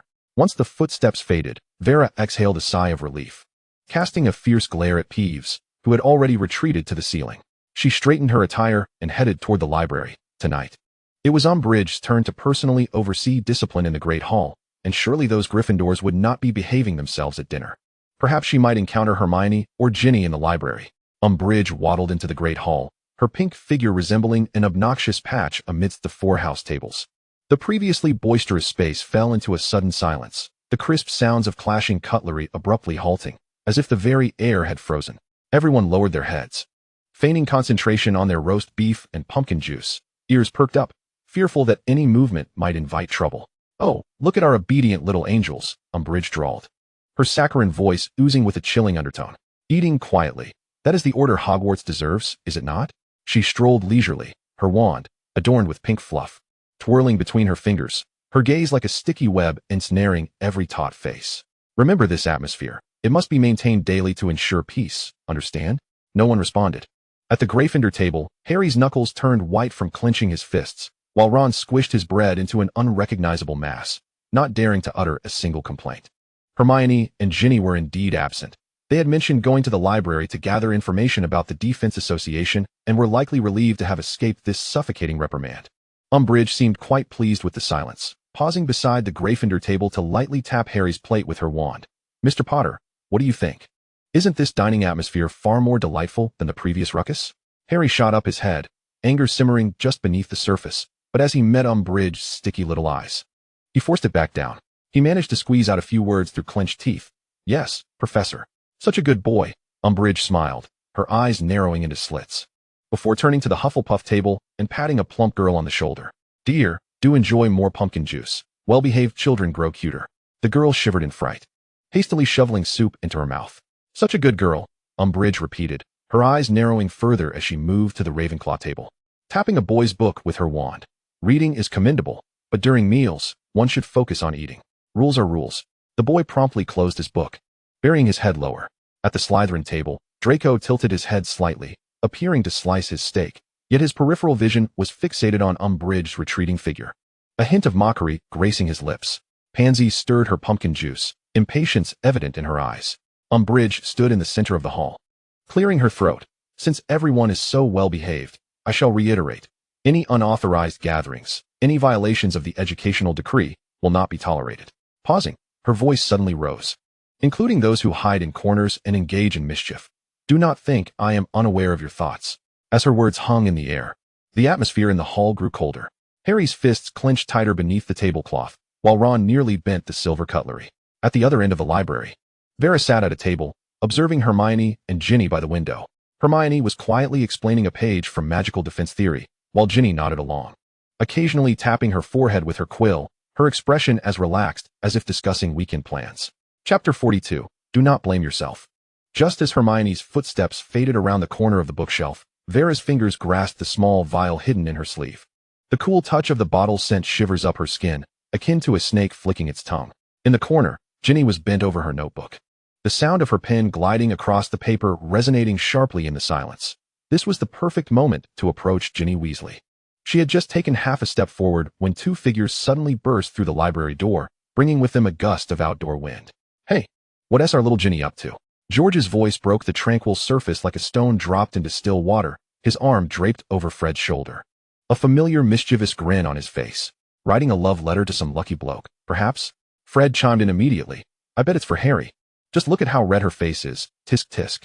Ginny shot her head up, her cheeks flushed, glaring at them reproachfully. "Of course not. Keep it down. This is the library." Vera froze mid-motion, instinctively taking a half-step back, her back gently pressed against the cold bookshelf. As the gazes of the Weasley twins swept over her, she swiftly lowered her eyelids, her fingers discreetly pressing the small vial deeper into the recesses of her sleeve. They were notoriously astute, particularly when it came to guarding against the nefarious intentions of Slytherin. "Oh, a most unexpected visitor." Fred noticed her, raising an eyebrow with a sly grin, his tone laced with scrutiny. "Rochelle, what a coincidence." Vela did not respond, merely casting a cold glance in their direction before turning to head towards the opposite exit. The sound of her high heels on the floor was faint, yet it struck like a hammer upon taut nerves. It was not until she had exited the library doors that she sighed in relief, her fingertips slick with cold sweat, nearly soaking the vial once more, yet again thwarted. Upon returning to the Slytherin common room, a heavy atmosphere enveloped her. In the dimly lit stone chamber, the flames in the fireplace flickered feebly. A few students slouched on the sofas, lacking even the strength to lift their eyelids. Theodore sat cross-legged on the carpet, cradling Celine. As he lowered his head to feed her fish treats, the cat's contented purring the sole sign of vitality in the room. "Vela, you're back." Pansy managed to raise a weary hand, her tone rife with exhaustion. Her hairband hung limply, a stark contrast to her usual meticulousness. Blaise quipped with his eyes closed. "Wonderful. Another living soul has returned." Vela frowned and surveyed the room. "What on earth happened? Did you all fall under some kind of fatigue curse?" Blaise's head emerged from the sofa, dark circles beneath his eyes. "I wish it were just a curse. That old hag has us running all over the school. From the dungeons to the astronomy tower, even checking the Quidditch pitch and Trelawney's classroom, so high and far away. Every nook and cranny inspected for illegal gatherings. My legs are about to give out." Draco, who had been silent until now, finally lifted his head from where he had been leaning, his hair slightly disheveled. frustration evident in his tone. Now I understand why you and Theodore were so adamant about not joining the investigation team. He shrank further into the sofa, his voice muffled. It's utterly inhumane, more exhausting than dealing with my father's dinner parties. Theodore chuckled lightly, scratching Celine beneath her chin. I told you, the farther away from Umbridge, the better. The cat nuzzled his palm, and as he glanced down, his eyes inadvertently swept over Vela's taut profile, a flicker of curiosity passing through his gaze. She had returned later than usual, and her sleeve seemed slightly damp. Vela remained oblivious to his scrutiny as she approached the sofa, her fingertips resting on Pansy's stiff shoulder, prompting an almost immediate sigh of relief from her. The pressure was gentle, yet precisely targeted at the aching muscles, accompanied by a hint of cooling charm. Vela is the best, Pansy pouted, half in jest. Blaise only knows how to throw shade, and Draco hasn't lifted his eyes since I walked in. You're the only one who shows me any care. Vela continued her ministrations, a faint smile gracing her lips. Just the thought of that greasy face plastered with a false smile makes my stomach churn. She scoffed. To face her every day? I'd rather venture into the forbidden forest to feed a Dementor. Pansy burst into laughter, and even Blaise straightened up from the sofa. Well said. Today during the inspection, she even had us bending down to check the seams of the armor, claiming rebels might be hiding within. I nearly spewed the pumpkin juice I had in the morning. Vela released her hold and turned towards the carpet. Seeing her approach, Theodore instinctively offered Celine forward. The white cat stretched languidly, finding a cozy position in Vela's arms, its snowy fur brushing against her chin, emitting soft, contented mews. Look, Theodore observed with a hint of exasperated amusement, she still favors you above all else. No matter how well we treat her, her heart belongs only to you. Vela lowered her gaze, affectionately stroking the cat's sleek fur, her voice imbued with pride. Of course. For I am her true master. The flickering firelight cast gentle shadows upon her profile, the usual coldness seemingly melted away by the soothing purrs of the feline. Draco, watching her, suddenly raised his hand to comb through his slightly tousled platinum hair, breaking the momentary tranquility. Vela, you haven't had a meal with us all day. His tone held an imperceptible insistence. Tomorrow morning, it is imperative that we dine together. Yes. Pansy straightened up, her eyes sparkling. The kitchen should have Yorkshire pudding prepared. If you don't come, those two gluttons, Goyle and Crab, will devour it all. Celine, nestled in Vela's arms, seemed to comprehend the mention of pudding, gently nudging her wrist with her head. Vela raised her eyes to meet the eager faces on the sofa. The frost within her gaze thawed a fraction, and a faint yet clear smile blossomed. Very well, we shall have breakfast together. Draco's shoulders appeared to relax somewhat, and he said nothing further, merely returning his gaze to the window. Pansy then erupted in cheer, leaping from the sofa to excitedly discuss with Blaise what treats to bring for tomorrow. As the oppressive air in the common room finally began to stir, infused with the vivacity of youth. Cradling Celine, Vela continued to groom her fur, resting her chin upon the cat's warm coat, the taut string within her heart quietly loosening for a brief moment. In the days that followed, Vela caught glimpses of Ginny in the corridors or courtyard, invariably accompanied by Harry or Hermione, never straying far from each other even during the brief interludes between classes. The vial of veritaserum nestled in her sleeve grew warm from her body heat, yet she perpetually found no opportunity to deliver it. Each time she drew near, the vigilant gazes of the Gryffindors formed an invisible barrier, and the growing hesitation within her heart only served to delay her actions further. As night descended like a heavy velvet cloak upon Hogwarts, the chill of the forbidden forest seeped into the corridors. Vela grasped the cold stone railing, ascending the spiral staircase of the astronomy tower step by step. She sought the bracing wind to disperse the suffocating weight upon her chest, but halted at the tower's entrance. Autumn sat on the highest step, her back to Vela, her frail shoulders shaking violently. Moonlight streamed through the archway above, casting a silvery sheen upon her black hair. Cedric. Her voice trembled, crumpled like a piece of paper. I miss you so much. I've been dreaming of you lately. What am I to do? Vela's breath caught sharply, her vision exploding into blinding white light. Cedric's lifeless body, alongside that pale shadow, those eyes always filled with gentle warmth, now turned towards her, brimming with confusion and reproach. Her heart felt as though it were gripped by a cold hand, the pain almost rendering her breathless. Vela stumbled back, her back colliding heavily against the stone wall with a soft thud. Autumn's sobs pierced her ears like needles, each echoing the weight of her sins, that she had been the one to condemn that innocent boy, that she had robbed this poor girl of her beloved. How could she ever bring herself to harm Autumn again? Yet, Autumn was a member of DA. Perhaps the vial in her sleeve seemed to begin heating up once more, as if it were searing her skin. Vela clenched her eyes shut, sinking deeper into her turmoil. A gentle hand rested on her shoulder. Whirling around, She found Theodore's face illuminated by the dim light, appearing remarkably serene, devoid of surprise, only imbued with a tranquil understanding. He spoke not a word, merely extended his hand towards her, palm facing upward, his posture resolute. Vela gazed at his hand, then back to the curled figure atop the tower, her throat constricted as if stuffed with cotton. After a few seconds, she trembled, retrieving the small vial from her sleeve, pressing it into his palm. As the chill of the glass slipped from her fingertips, her voice fell to a whisper. Ask about Dumbledore's whereabouts. But do not forget to cast the Obliviate charm. Theodore grasped the vial tightly, nodding in understanding, before turning and silently making his way towards the top of the tower. Vera slid down against the wall, concealing her face with her hands. The sound of Chong Zhang's weeping continued, intermingled with Theodore's low, indistinct inquiries, eventually fading into a profound silence. The night sky began to drizzle, and although spring had arrived, a chill lingered in the air. After an indeterminate time, Theodore descended. His expression remained unchanged as he tucked the empty vial into his pocket. The two walked side by side in silence down the corridor leading to the common room. The spectral figures in armor yawning as they drifted past, their footsteps echoing on the stone floor with an unusual clarity. I don't know, Vera murmured, kicking at the stones beneath her feet. Perhaps after the DA's last capture, they no longer believe Chong Zhang. Even if she was under a curse at that time, trust, once fractured, is difficult to restore. Theodore did not respond, and silence enveloped the corridor once again. It was not until the stone door of the Slytherin common room loomed ahead that he abruptly halted, turning to face Vera. Don't take everything upon yourself. His voice was gentle, yet carried an undeniable seriousness. Stop blaming yourself so much, it's exhausting. Vera was taken aback, raising her gaze just in time to see him turning to enter the common room. The stone door creaked closed behind him, leaving her standing alone. After a few seconds, she pushed the door open and stepped inside. The common room was still somewhat boisterous, with Pansy engaged in a debate with Blaze over whether protective gloves should be worn in their herbology class the following day, while Draco sat by the fireplace, perusing an old book. Vera's gaze swept over them before landing on Theodore, who had settled back onto the carpet, with Serene curled up beside him, dozing. As soon as the door's creaking ceased, Draco lifted his gaze from his book.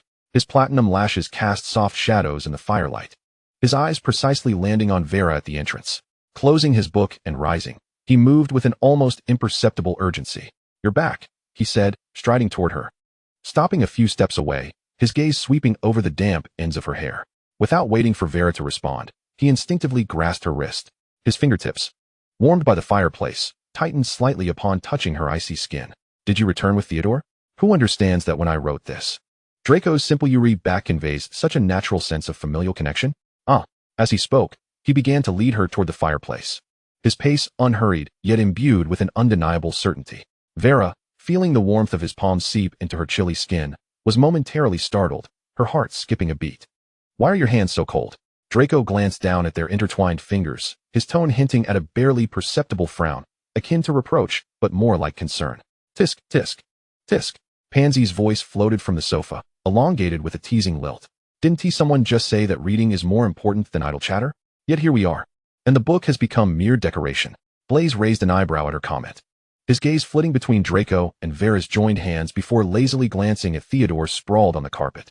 The latter, with his eyes downcast, was grooming Serene, his fingers gliding through the cat's fluffy white fur with a leisurely rhythm, seemingly oblivious to the commotion, save for the soft purring that filled the air. Vera felt her ears grow warm at Pansy's words and instinctively tried to withdraw her hand, only to find it held more firmly by Draco.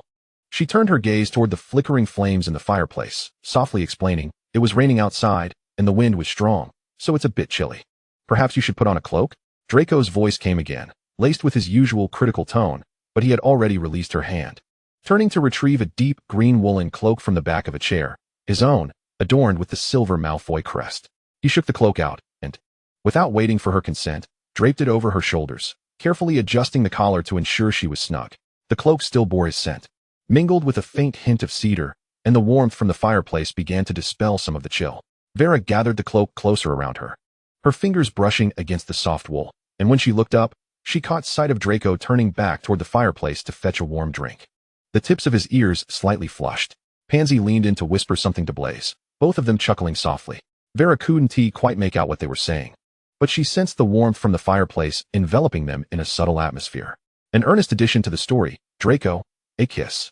The shimmering surface of the black lake reflected upon the carpet as Draco lay awake, the serpentine carvings on the ceiling appearing to come alive in the dim light, slithering into his thoughts. The bed beside him sagged slightly, and Vera's breath was as light as a feather, the ends of her hair brushing against his wrist, carrying a hint of hair oil's cool fragrance. He had maintained his position on his side for quite some time, his arm growing stiff and numb, yet he dared not move for fear of waking her. Perhaps I could just sleep like this for one night. The thought flickered through his mind, but was swiftly suppressed.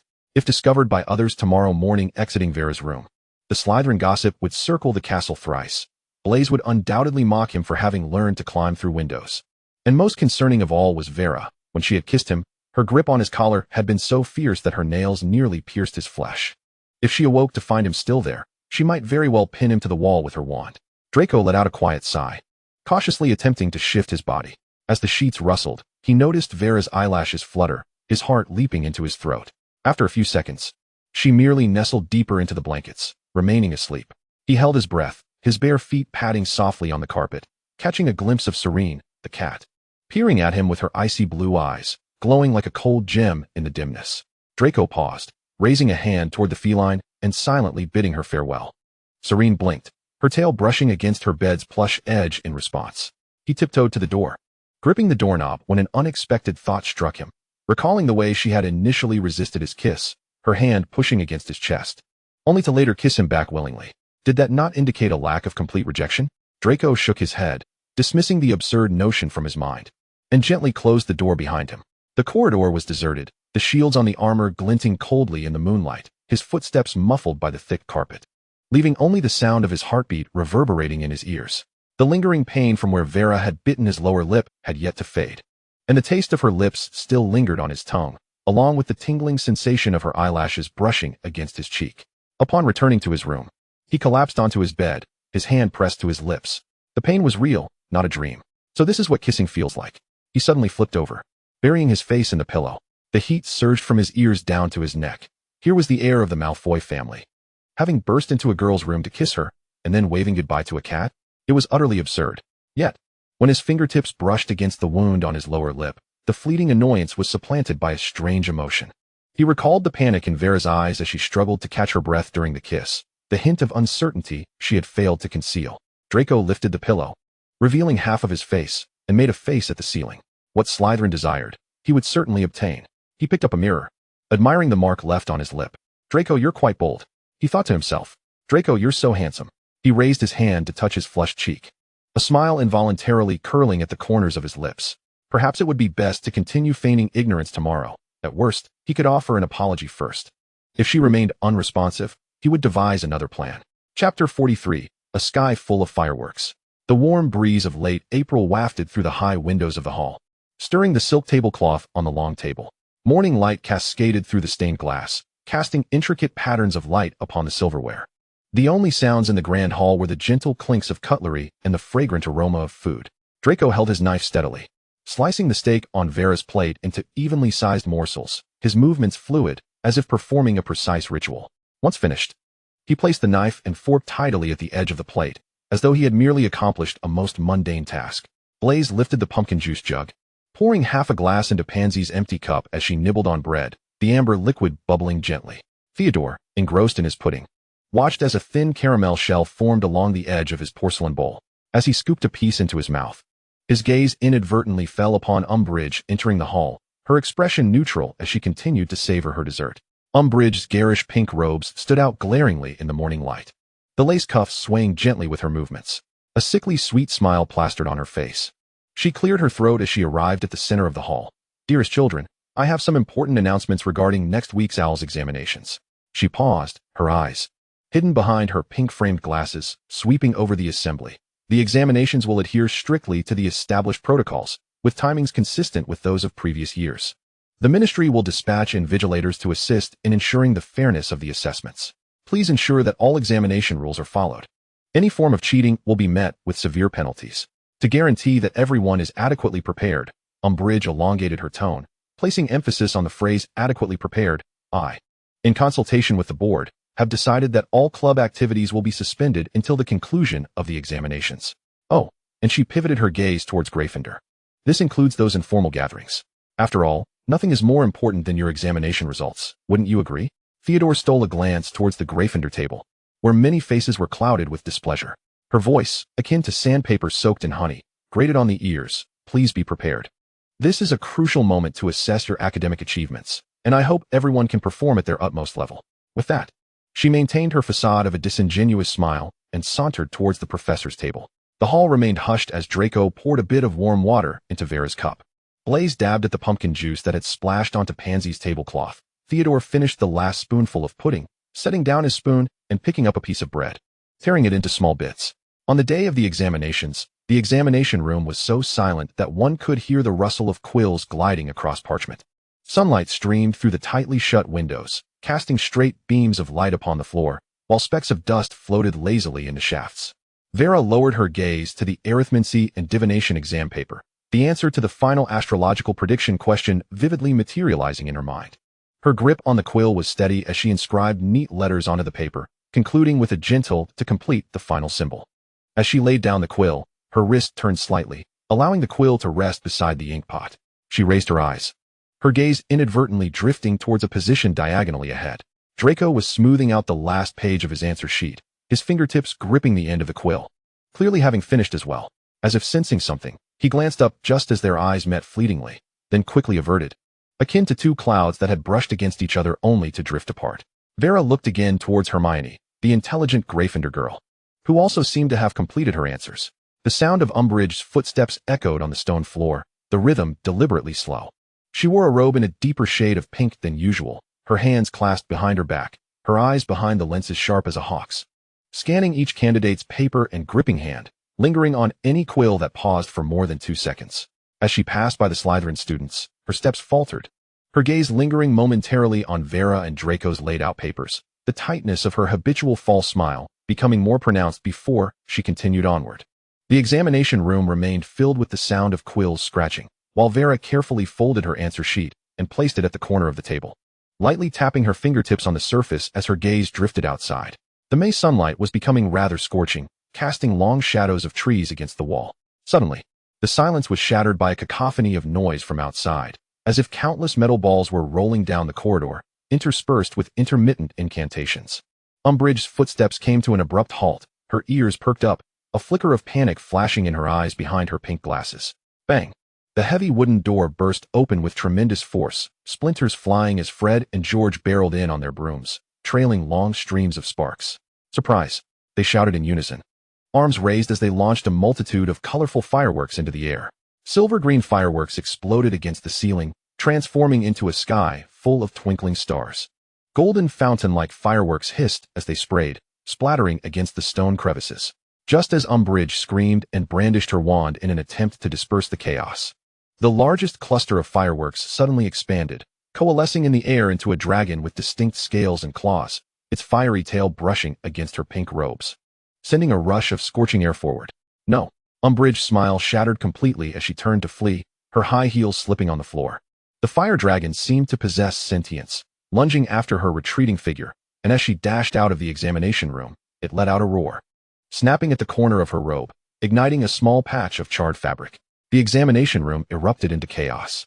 Pansy sprang up from her seat, joining several other Slytherin girls in excited screams, while the other students followed suit, Ron tossing aside his exam paper as he ran towards Harry, his voice filled with long-suppressed exhilaration.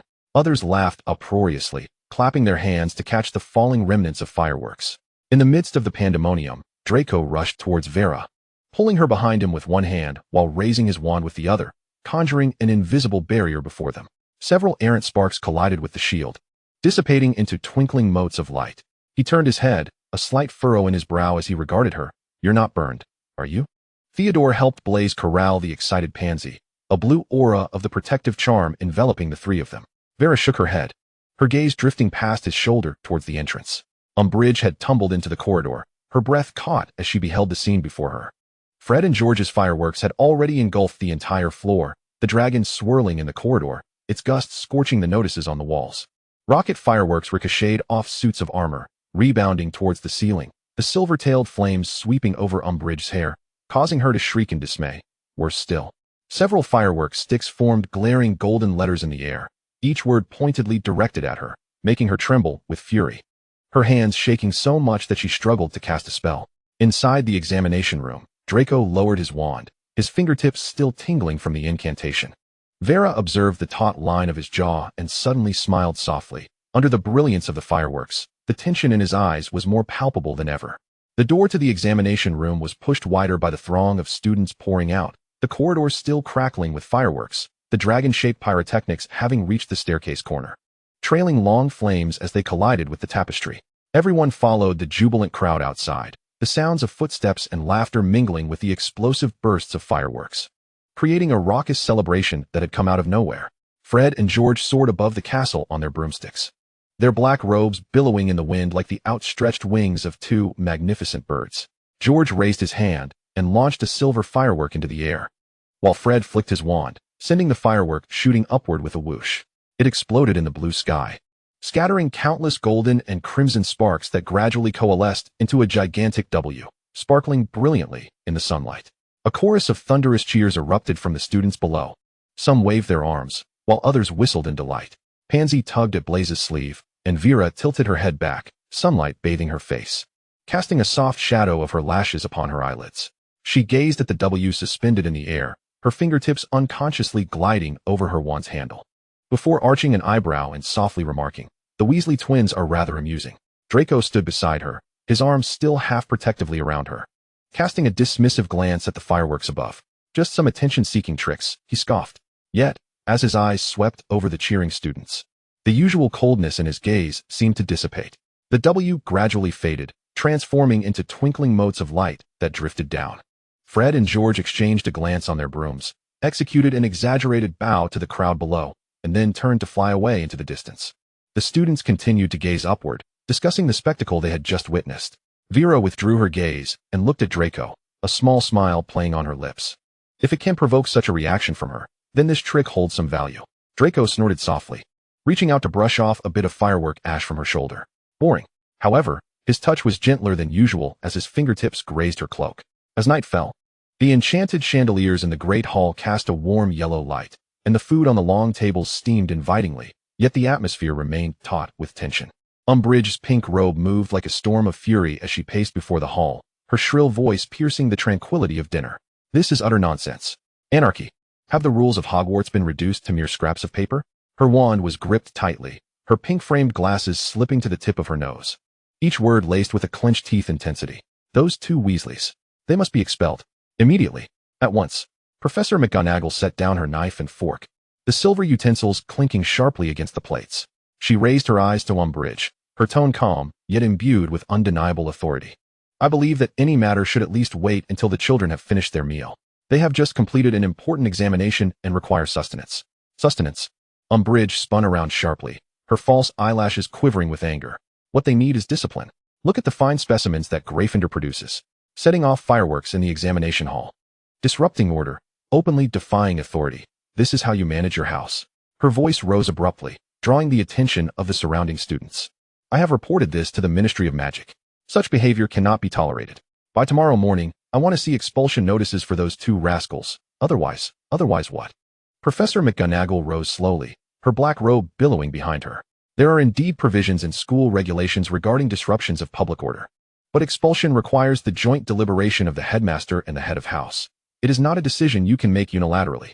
She paused, her gaze sweeping over the Gryffindor table where students were keeping their heads down. "Moreover, Fred and George have already left Hogwarts. Your current outburst serves no purpose other than to intimidate the other students." "Left?" Umbridge appeared to have heard the most absurd joke, bursting into a shrill laugh. "Then all the more reason to hold someone accountable. Who allowed them to escape? I suspect it is you who is sheltering Gryffindor." She stepped closer, nearly invading Professor McGonagall's personal space. "I will personally write to Minister Fudge. I will ensure that everyone sees how Hogwarts professors condone students' illegal behavior." Severus Snape, who had remained silent at the professor's table, suddenly set down his goblet, his shoulders shifting slightly beneath his robe. As he raised his gaze, the shadows of his robe fell across his nose, his voice as cold as ice. "Professor Umbridge," he said, surveying the tense atmosphere between the two women. "According to Chapter 7, Article 3 of the Hogwarts School History and Discipline, the head of house is only responsible for the conduct of their students during their time at school." He paused, his fingertips lightly tapping on the table, the rhythm steady as if pronouncing a judgment. "The Weasley brothers have exited the school's jurisdiction. Thus, Pursuing accountability from Professor McGonagall at this juncture does not align with established protocols.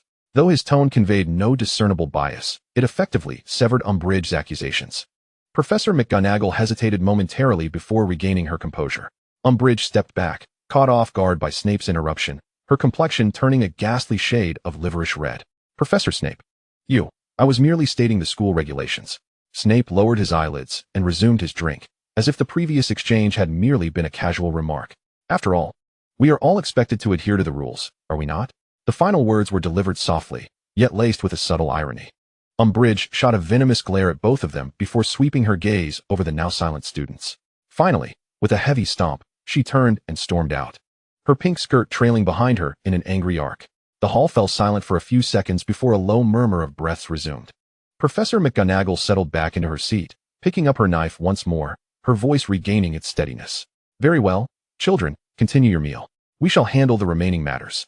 Vera was slicing her roasted potatoes when she caught a glimpse of Draco, who was stirring his peas with a silver spoon, his lips seemingly harboring the faintest, barely noticeable smile. Blaise exchanged a glance with Pansy, both remaining silent, yet sharing a mutual sense of relief. Chapter 44. What is wrong with my girlfriend? The sunlight filtered through the floor-to-ceiling windows of the Slytherin common room, casting dappled shadows upon the floor. Vera had just finished tidying up, her deep blue velvet dress subtly visible beneath her black robe, the neckline adorned with exquisite lace, and a matching hairpin nestled at her temples, enhancing her porcelain complexion. As she exited her room, she unexpectedly encountered Draco emerging from the adjacent prefect's dormitory. His black robe today bore an additional deep blue silk ribbon beside the prefect badge, shimmering softly in the morning light, creating an unspoken harmony with Vera's attire. Well, Pansy's exaggerated drawl echoed from behind, as she linked arms with Blaise, her eyes flitting between the two. "This deep blue ensemble, is it a prearranged couple's outfit?" Blaise chuckled softly, while Theodore adjusted his glasses, his gaze lingering briefly on the ribbon and hairpin, though he remained silent. Draco's ears turned the faintest shade of pink as he tugged at the ribbon, his tone revealing a hint of pride in the matching attire. "And what if it is?" The morning air carried the lingering dampness of the rain, and as Vera looked up, she suddenly spotted several small black dots swirling overhead. They flew high and swiftly, like kites scattered by the wind. Blaise followed her gaze and casually remarked, "Must be owls. There seem to be an unusually large number today." Draco continued walking without pausing. "It's probably just the Weasleys stirring up some nonsense again, attracting a swarm of junk mail." It wasn't until they entered the great hall that the peculiar atmosphere was abruptly shattered by the cacophony of excited chatter.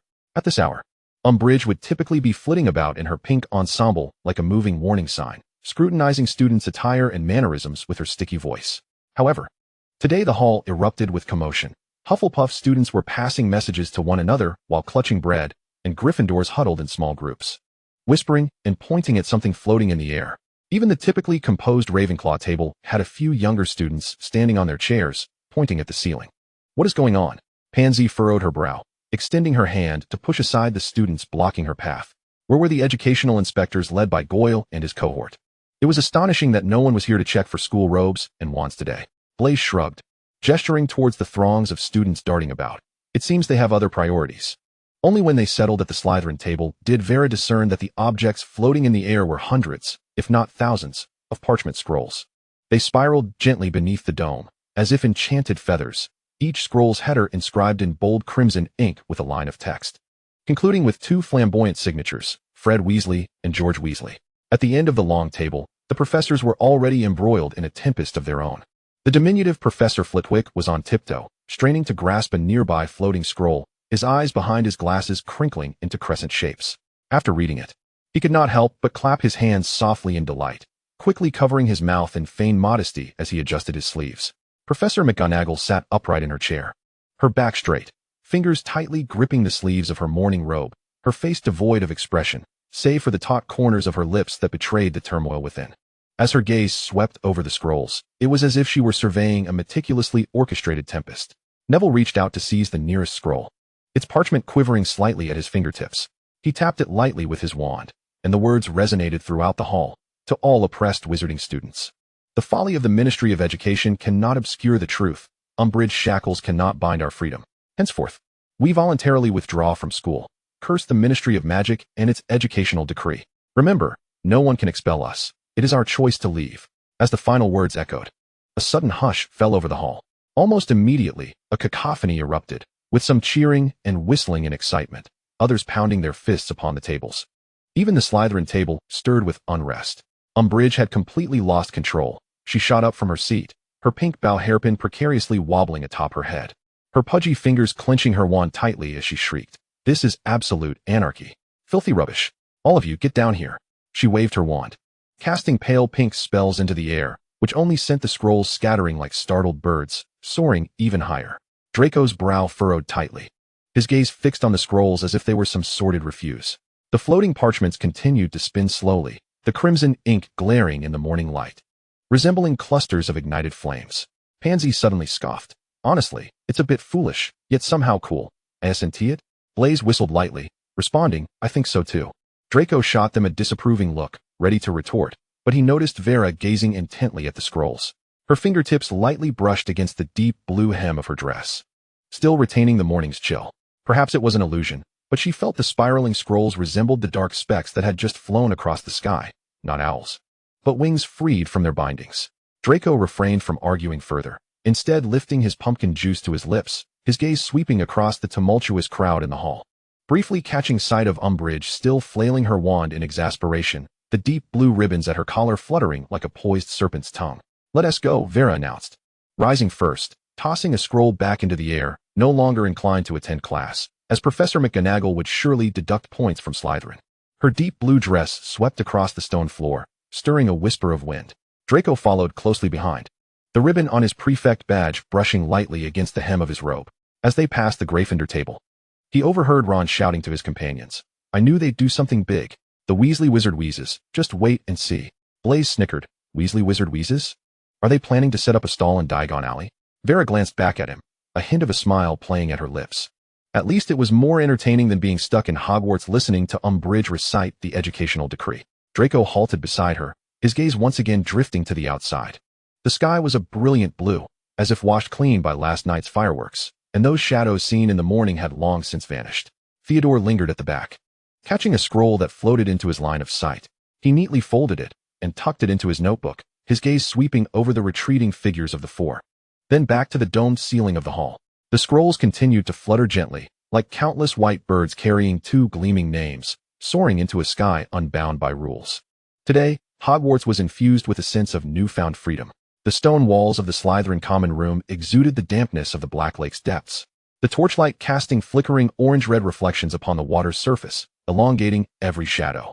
As Vera pushed open the door to her room, she found Pansy clutching half a sandwich, engaged in a debate with Blaise about whether the Weasley twins joke shop would ever materialize.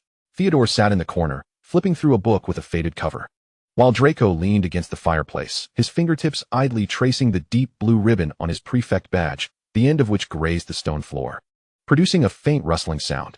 "I'm heading back to my room," Vera announced, tucking a stray lock of hair behind her ear with a deep blue hairpin, the cool velvet brushing against her earlobe. Draco glanced up at her, murmuring a low acknowledgement, his gaze lingering briefly on her skirt before he turned away to focus on the crackling flames. The moment she closed the door, Vera swiftly drew her wand, the tip gliding quickly between the door and the stone wall. The lock clicked heavily into place, a blue light weaving an invisible barrier across the door, filtering out all external sounds.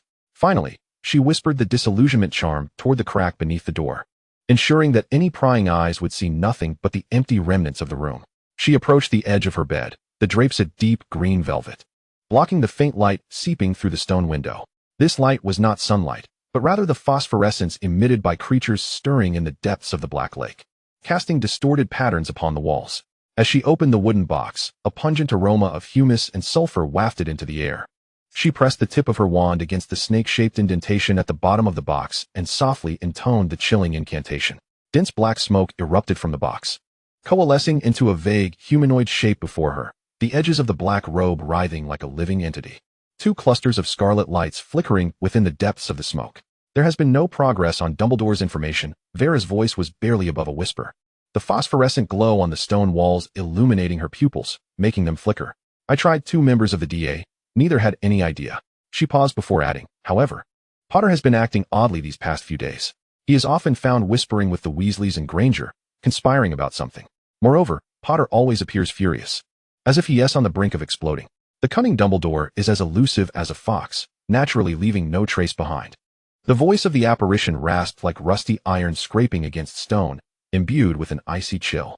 It's only natural for Potter to be furious. Pressed by umbrage and unable to uncover what he seeks, he resembles his father in that foolishness. Vera remained silent, awaiting further discourse.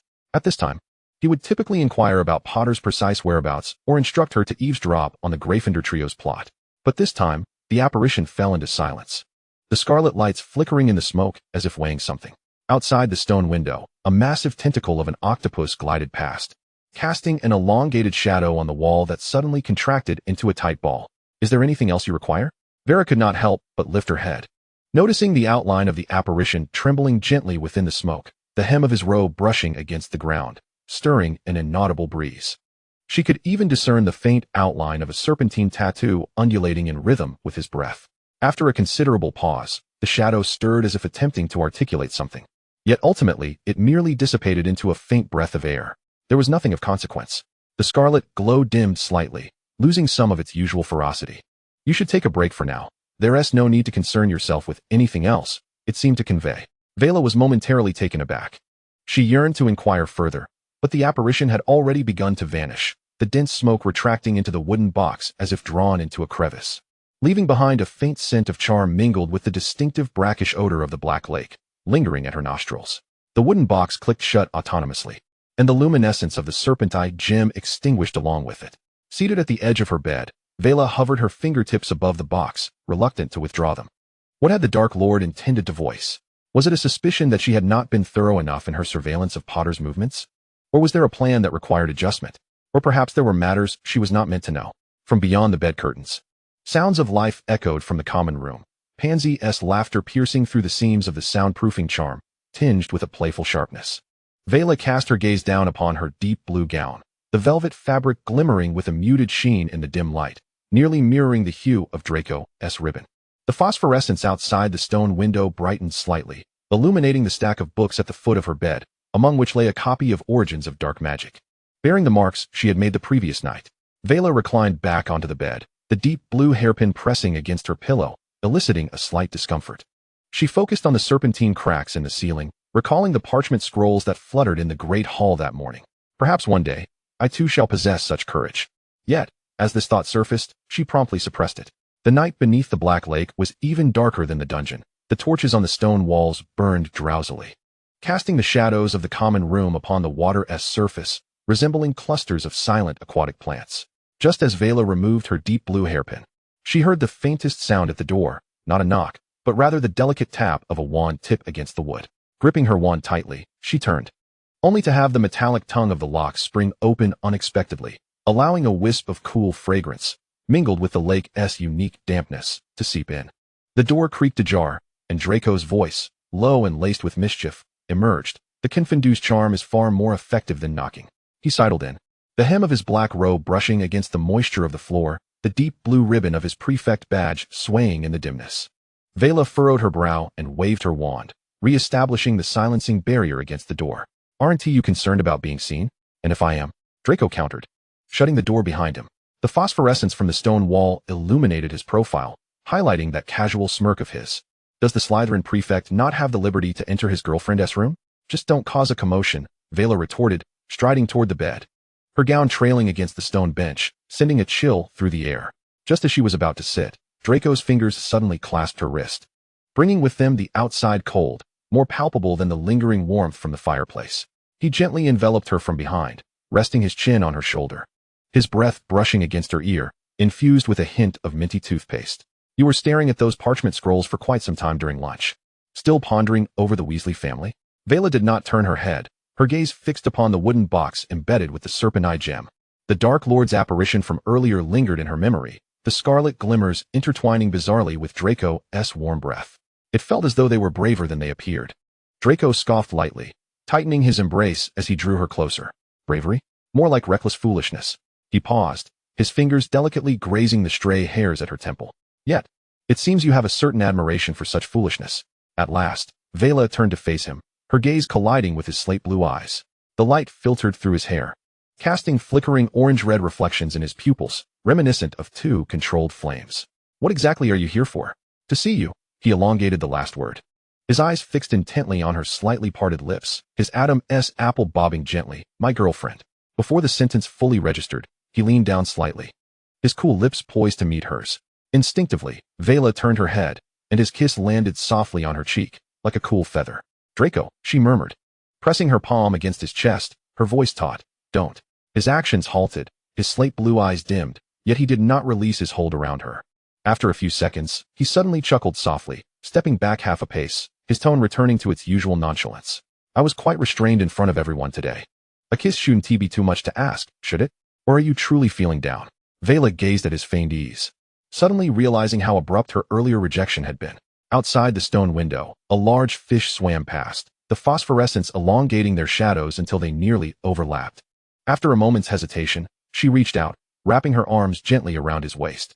Draco went rigid, as if caught in a petrificus totalis spell. After a prolonged pause, he slowly raised his hand, a smile creeping onto his face. "What's this? Have you finally admitted to having feelings for me?" He awkwardly reciprocated her embrace, his palm resting gently on her back, the deep blue ribbon cascading down, brushing against her gown. "What's the matter?" he asked softly. "I'm just a bit tired." She buried her face in his black robe, inhaling the familiar scent of cedarwood, letting out a contented sigh. "Then you should rest early," he murmured, his voice low like a whisper, gently patting her back with a clumsiness that nonetheless conveyed tenderness. "If anything is troubling you, please tell me, all right?" Vela remained silent, merely tightening her grip around him. "Draco, I'm afraid to tell you." The dampness of the Black Lake seemed to be kept at bay by their embrace, leaving only the steady rhythm of their heartbeats and the occasional crackle of sparks from the torches. Time slipped by, and eventually, she gently pushed him away. "You should return now. Isn't it time to check on the first year's sleeping arrangements?" Draco smoothed out the disheveled hair around her face, his slate blue eyes shining with an indescribable blend of mirth and tenderness. "I'll wait for you in the corridor tomorrow morning." As he turned to leave, he tapped the door lock with his wand, the soft glow of the Confondue's charm flickering as the door shut soundlessly behind him. Vela stood rooted in place, her fingertips still tinged with the sensation of his robe. The phosphorescence on the stone wall flickered, illuminating the warm milk on her bedside table, as well as her heart.